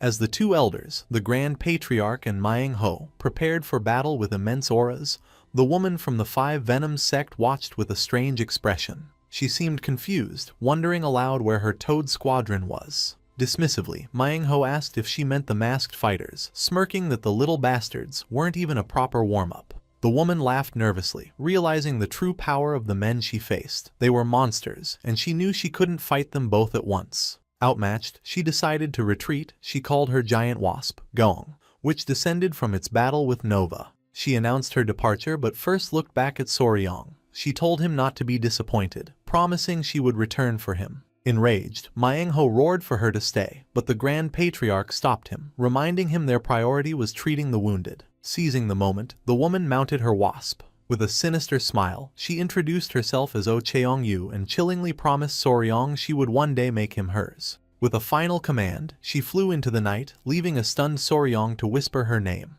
With the threat gone, the Grand Patriarch took charge. He ordered his men to transport the wounded to the Beast Palace immediately, stressing there could be no delays. As the warriors moved, Soryong kept watching the retreating figure. As she flew away, he noticed something strange. He saw a thin object in the back of their heads. He squinted, recognizing it as a golden needle. The golden needle, identical to the one in the Ant Queen, left Soryong shocked. As his allies carried the wounded, he watched her retreat, his mind on the battle. It was his first unforgettable encounter with Oh Cheong-yu. After the battle, with help from his grandfather and foster father, the group was rescued and brought to the safety of the Beast Palace. However, the cost of their escape was high. Slaying Dragon had a deep side wound. Sword Phoenix was worse, with internal organ damage. Spear Dragon had a fractured neck, and both Lady Hwying and Seol Pyo had serious bruises and internal injuries. In the end, all his companions were bedridden, leaving Soryong as the only one unharmed. While saddened by his friend's injuries, another worry weighed on his mind. His main concern was for his pet Nova. In her battle against the tiger wasp, she had lost 2 legs. He and Lady Hwying checked on the recovering centipede. Lady Hwying worried about Nova's suffering, while Soryong knelt and stroked her head, asking if she was all right. He knew Nova would regenerate her limbs when she molted, but as her father, he couldn't just wait and was determined to help her recover faster. To speed up her molting, Nova needed nutritious food. As he pondered, his gaze fell on a cage holding the shrunken divine serpent. The listless serpent let out a bored sigh. Seeing Soryong look its way, it perked up and called out for his attention. Confused, Soryong turned to the cage, wondering what it wanted. To his astonishment, the divine serpent stuck out its tongue, revealing a small glowing orb. Soryong's eyes widened as he recognized it, an internal core. Overjoyed, Soryong took the internal core, amazed the serpent would give up its power for Nova. The proud serpent huffed and turned away. Soryong thanked it, promising to use the core immediately. He rushed to Nova's side and offered her the glowing orb, telling her to eat it to recover. When Nova swallowed the core, she glowed with a bright blue light. As hoped, the core's energy triggered her molting process. This brought a new worry. A molting centipede's new exoskeleton is soft and vulnerable. He recalled how Seal almost died from a failed molt and knew he had to watch Nova carefully. He told his spider, Yohwa, to guard Nova while he prepared a safe place for the night. Yohwa chirped her acceptance. Walking through the Beast Palace, Soryong's thoughts turned to his other small companions. Besides Nova, he was also worried about Myra and Grace. He recalled them using their killing intent on Oh Cheongyu, who ignored them. The humiliation was too much for the proud creatures, who realized they were tricked and grew angry. After the battle, they ran crying to his grandfather and refused to come out. Soryong sighed, knowing about venomous creatures but not how to soothe a wounded heart. He decided to check on his other recovering friends. He entered the room where Lady Huaying and Seol Pyo were resting, and they welcomed him. When asked how they were, Seol Pyo, resting with her 2 blue lizards, said her internal injuries weren't bad. Lady Huaying added she was recovering well, though her ears were still ringing. Lady Huaying then asked about Nova's condition. Soryong happily reported she was already regenerating her lost legs. He explained the divine serpent gave them an internal core, which induced Nova's molt. The news relieved Lady Huaying. She clutched her chest, admitting she was so worried about Nova's injury she hadn't felt her own wounds, wondering if this was what being a mother felt like. With new purpose, Lady Huaying clenched her fists, a fiery aura around her. She declared to Soryong she would become stronger, feeling she'd be a failed mother if she couldn't protect their girls. Soryong then mentioned his other worry, Myra and Grace. He told the women the creatures were angry because their killing intent was ineffective and fake. Lady Huaying agreed it was serious, as the creatures must be hurt. Soryong admitted he'd only calmed them last time by promising an internal core and had no idea how to console them now. He asked his sister, Seol Pyo, for ideas. She suggested that eating meat always made her feel better but wasn't sure it would work in this case. Their conversation was interrupted by a servant girl at the door. She announced a visitor for one of the ladies. Before they could react, the visitor entered. It was Spear Dragon, panicked and out of breath, leaning on the doorframe. Seeing him, Lady Huaying scolded him for daring to enter a lady's bedroom, even if he loved Seol Pyo. Flustered, Spear Dragon frantically denied it was the reason for his visit. He explained he'd rushed over for Soryong. Confused, Soryong pointed at himself, wondering why. To everyone's shock, Spear Dragon suddenly dropped to his knees before Soryong. With his head bowed, he desperately pleaded for Soryong's help. Startled, they stared as the proud warrior begged for aid. Soryong told him to stand, reminding him of his injury. Still kneeling, Spear Dragon explained his plea was about Sword Phoenix. Shocked and worried, Soryong asked what happened to her and if she'd worsened. Spear Dragon clenched his fists, his face filled with agony and disbelief. He then blurted out that Sword Phoenix told him she liked him. The bizarre confession left Soryong, Lady Huaying, and Seol Pyo dumbfounded, staring blankly. Panicking, Spear Dragon grabbed his head and cried, wailing he didn't know what to do. He begged Soryong for help, claiming he had more experience. Soryong and Lady Huaying just stared, unsure how to handle the hysterical man. In her own room, Sword Phoenix was resting in her bed. She sighed softly. Clutching her blankets, she blushed deeply. With mixed frustration and affection, she whispered the word on her mind, idiot. At the Beast Palace, Spear Dragon visited Sword Phoenix, who was recovering in bed. He sighed, relieved her life wasn't in danger, and admitted he'd been terrified something awful would happen. He then asked why she had taken the attack meant for him during their fight with Oh Cheongyu. Sword Phoenix just stared at him for a moment, then asked why he thought she did it. Puzzled, Spear Dragon guessed it was because they were comrades on a secret mission. For his clueless answer, she threw a wooden pillow directly at his face. Reeling from the impact, Sword Phoenix angrily called him an idiot. Completely flustered and blushing, she shouted the real reason. She couldn't stand to watch the person she liked die. Her confession left Spear Dragon stunned. He pointed a trembling finger at himself, asking if he was the one she meant. Her embarrassment turning to rage, Sword Phoenix screamed she should have let him die and ordered him out of her room. Later, Soryong listened to the story with a shocked expression on his face. He asked the miserable spear dragon if he had really been kicked out, and the warrior confirmed it. Lady Huaying and Seol Pyo, however, had no sympathy. Lady Huaying glared, calling him pathetic and saying Sword Phoenix should have thrown a dagger to kill him. Seol Pyo added that the dagger should have been poisoned too. With his sister and fiancé beside him, Soryong asked the distraught spear dragon what he needed help with, since he'd already received a confession and the next step should be clear. Spear dragon, however, was panicking. He explained he'd never had a woman confess to him and didn't know what to do, especially since it was Sword Phoenix. As Soryong considered the warrior's dilemma, he announced he had a good idea. He told a curious spear dragon to follow him. Soryong led him to another room and opened the door. Inside, Yohwa was with Nova. Soryong called out, asking for her help.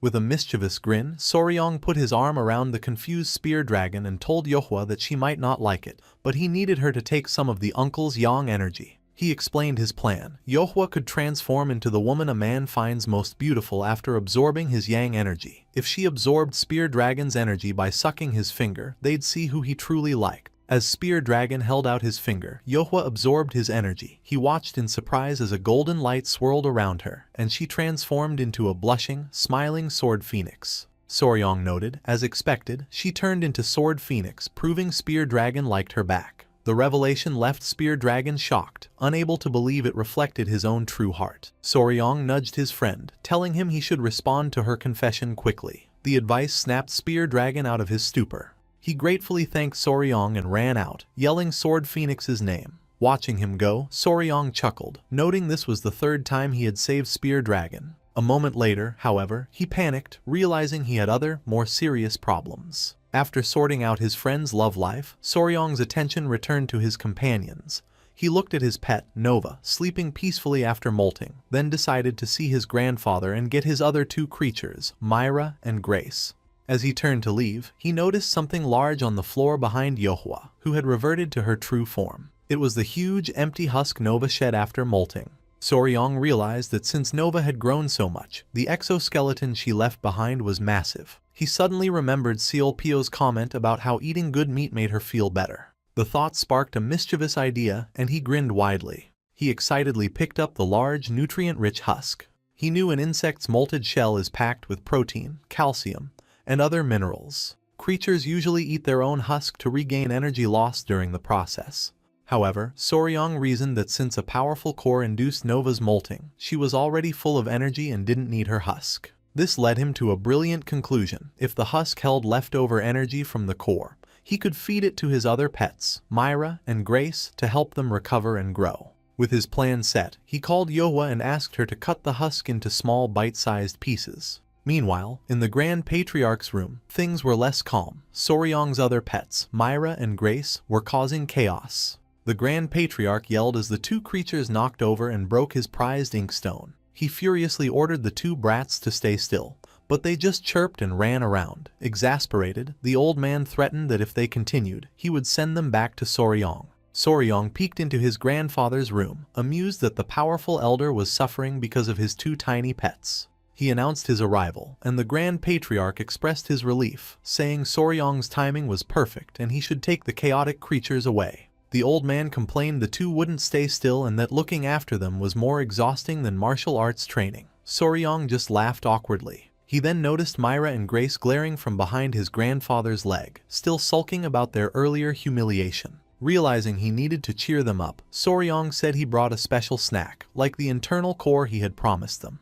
The mention of food caught their attention, and they eagerly rushed over. Soryong smiled to himself, thinking children can't resist food. He knelt and offered them bite-sized pieces of Nova's molted husk, telling his kids their daddy had made it easy to chew. The two creatures happily began to munch on the nutrient-rich snacks.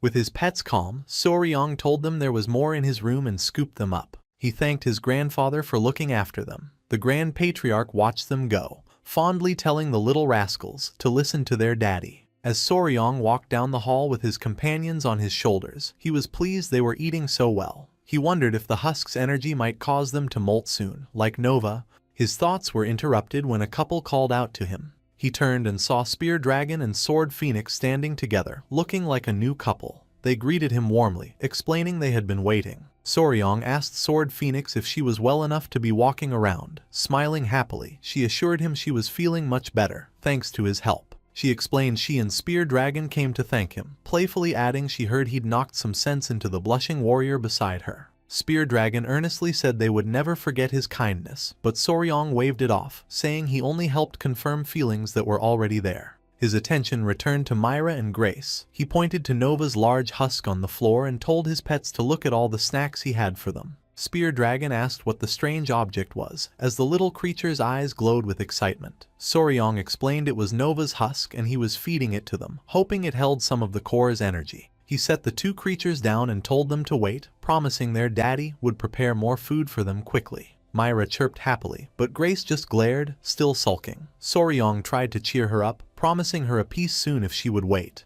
As he was talking, he suddenly noticed something was wrong. A strange energy began to surge from Grace's small body. A moment later, the little creature shrieked in pain, its body glowing with an intense red light that startled everyone. Soryong stared in confusion as Grace cried uncontrollably, and he called her name in concern. Seeing her as a human girl, he wondered why his pet was acting this way.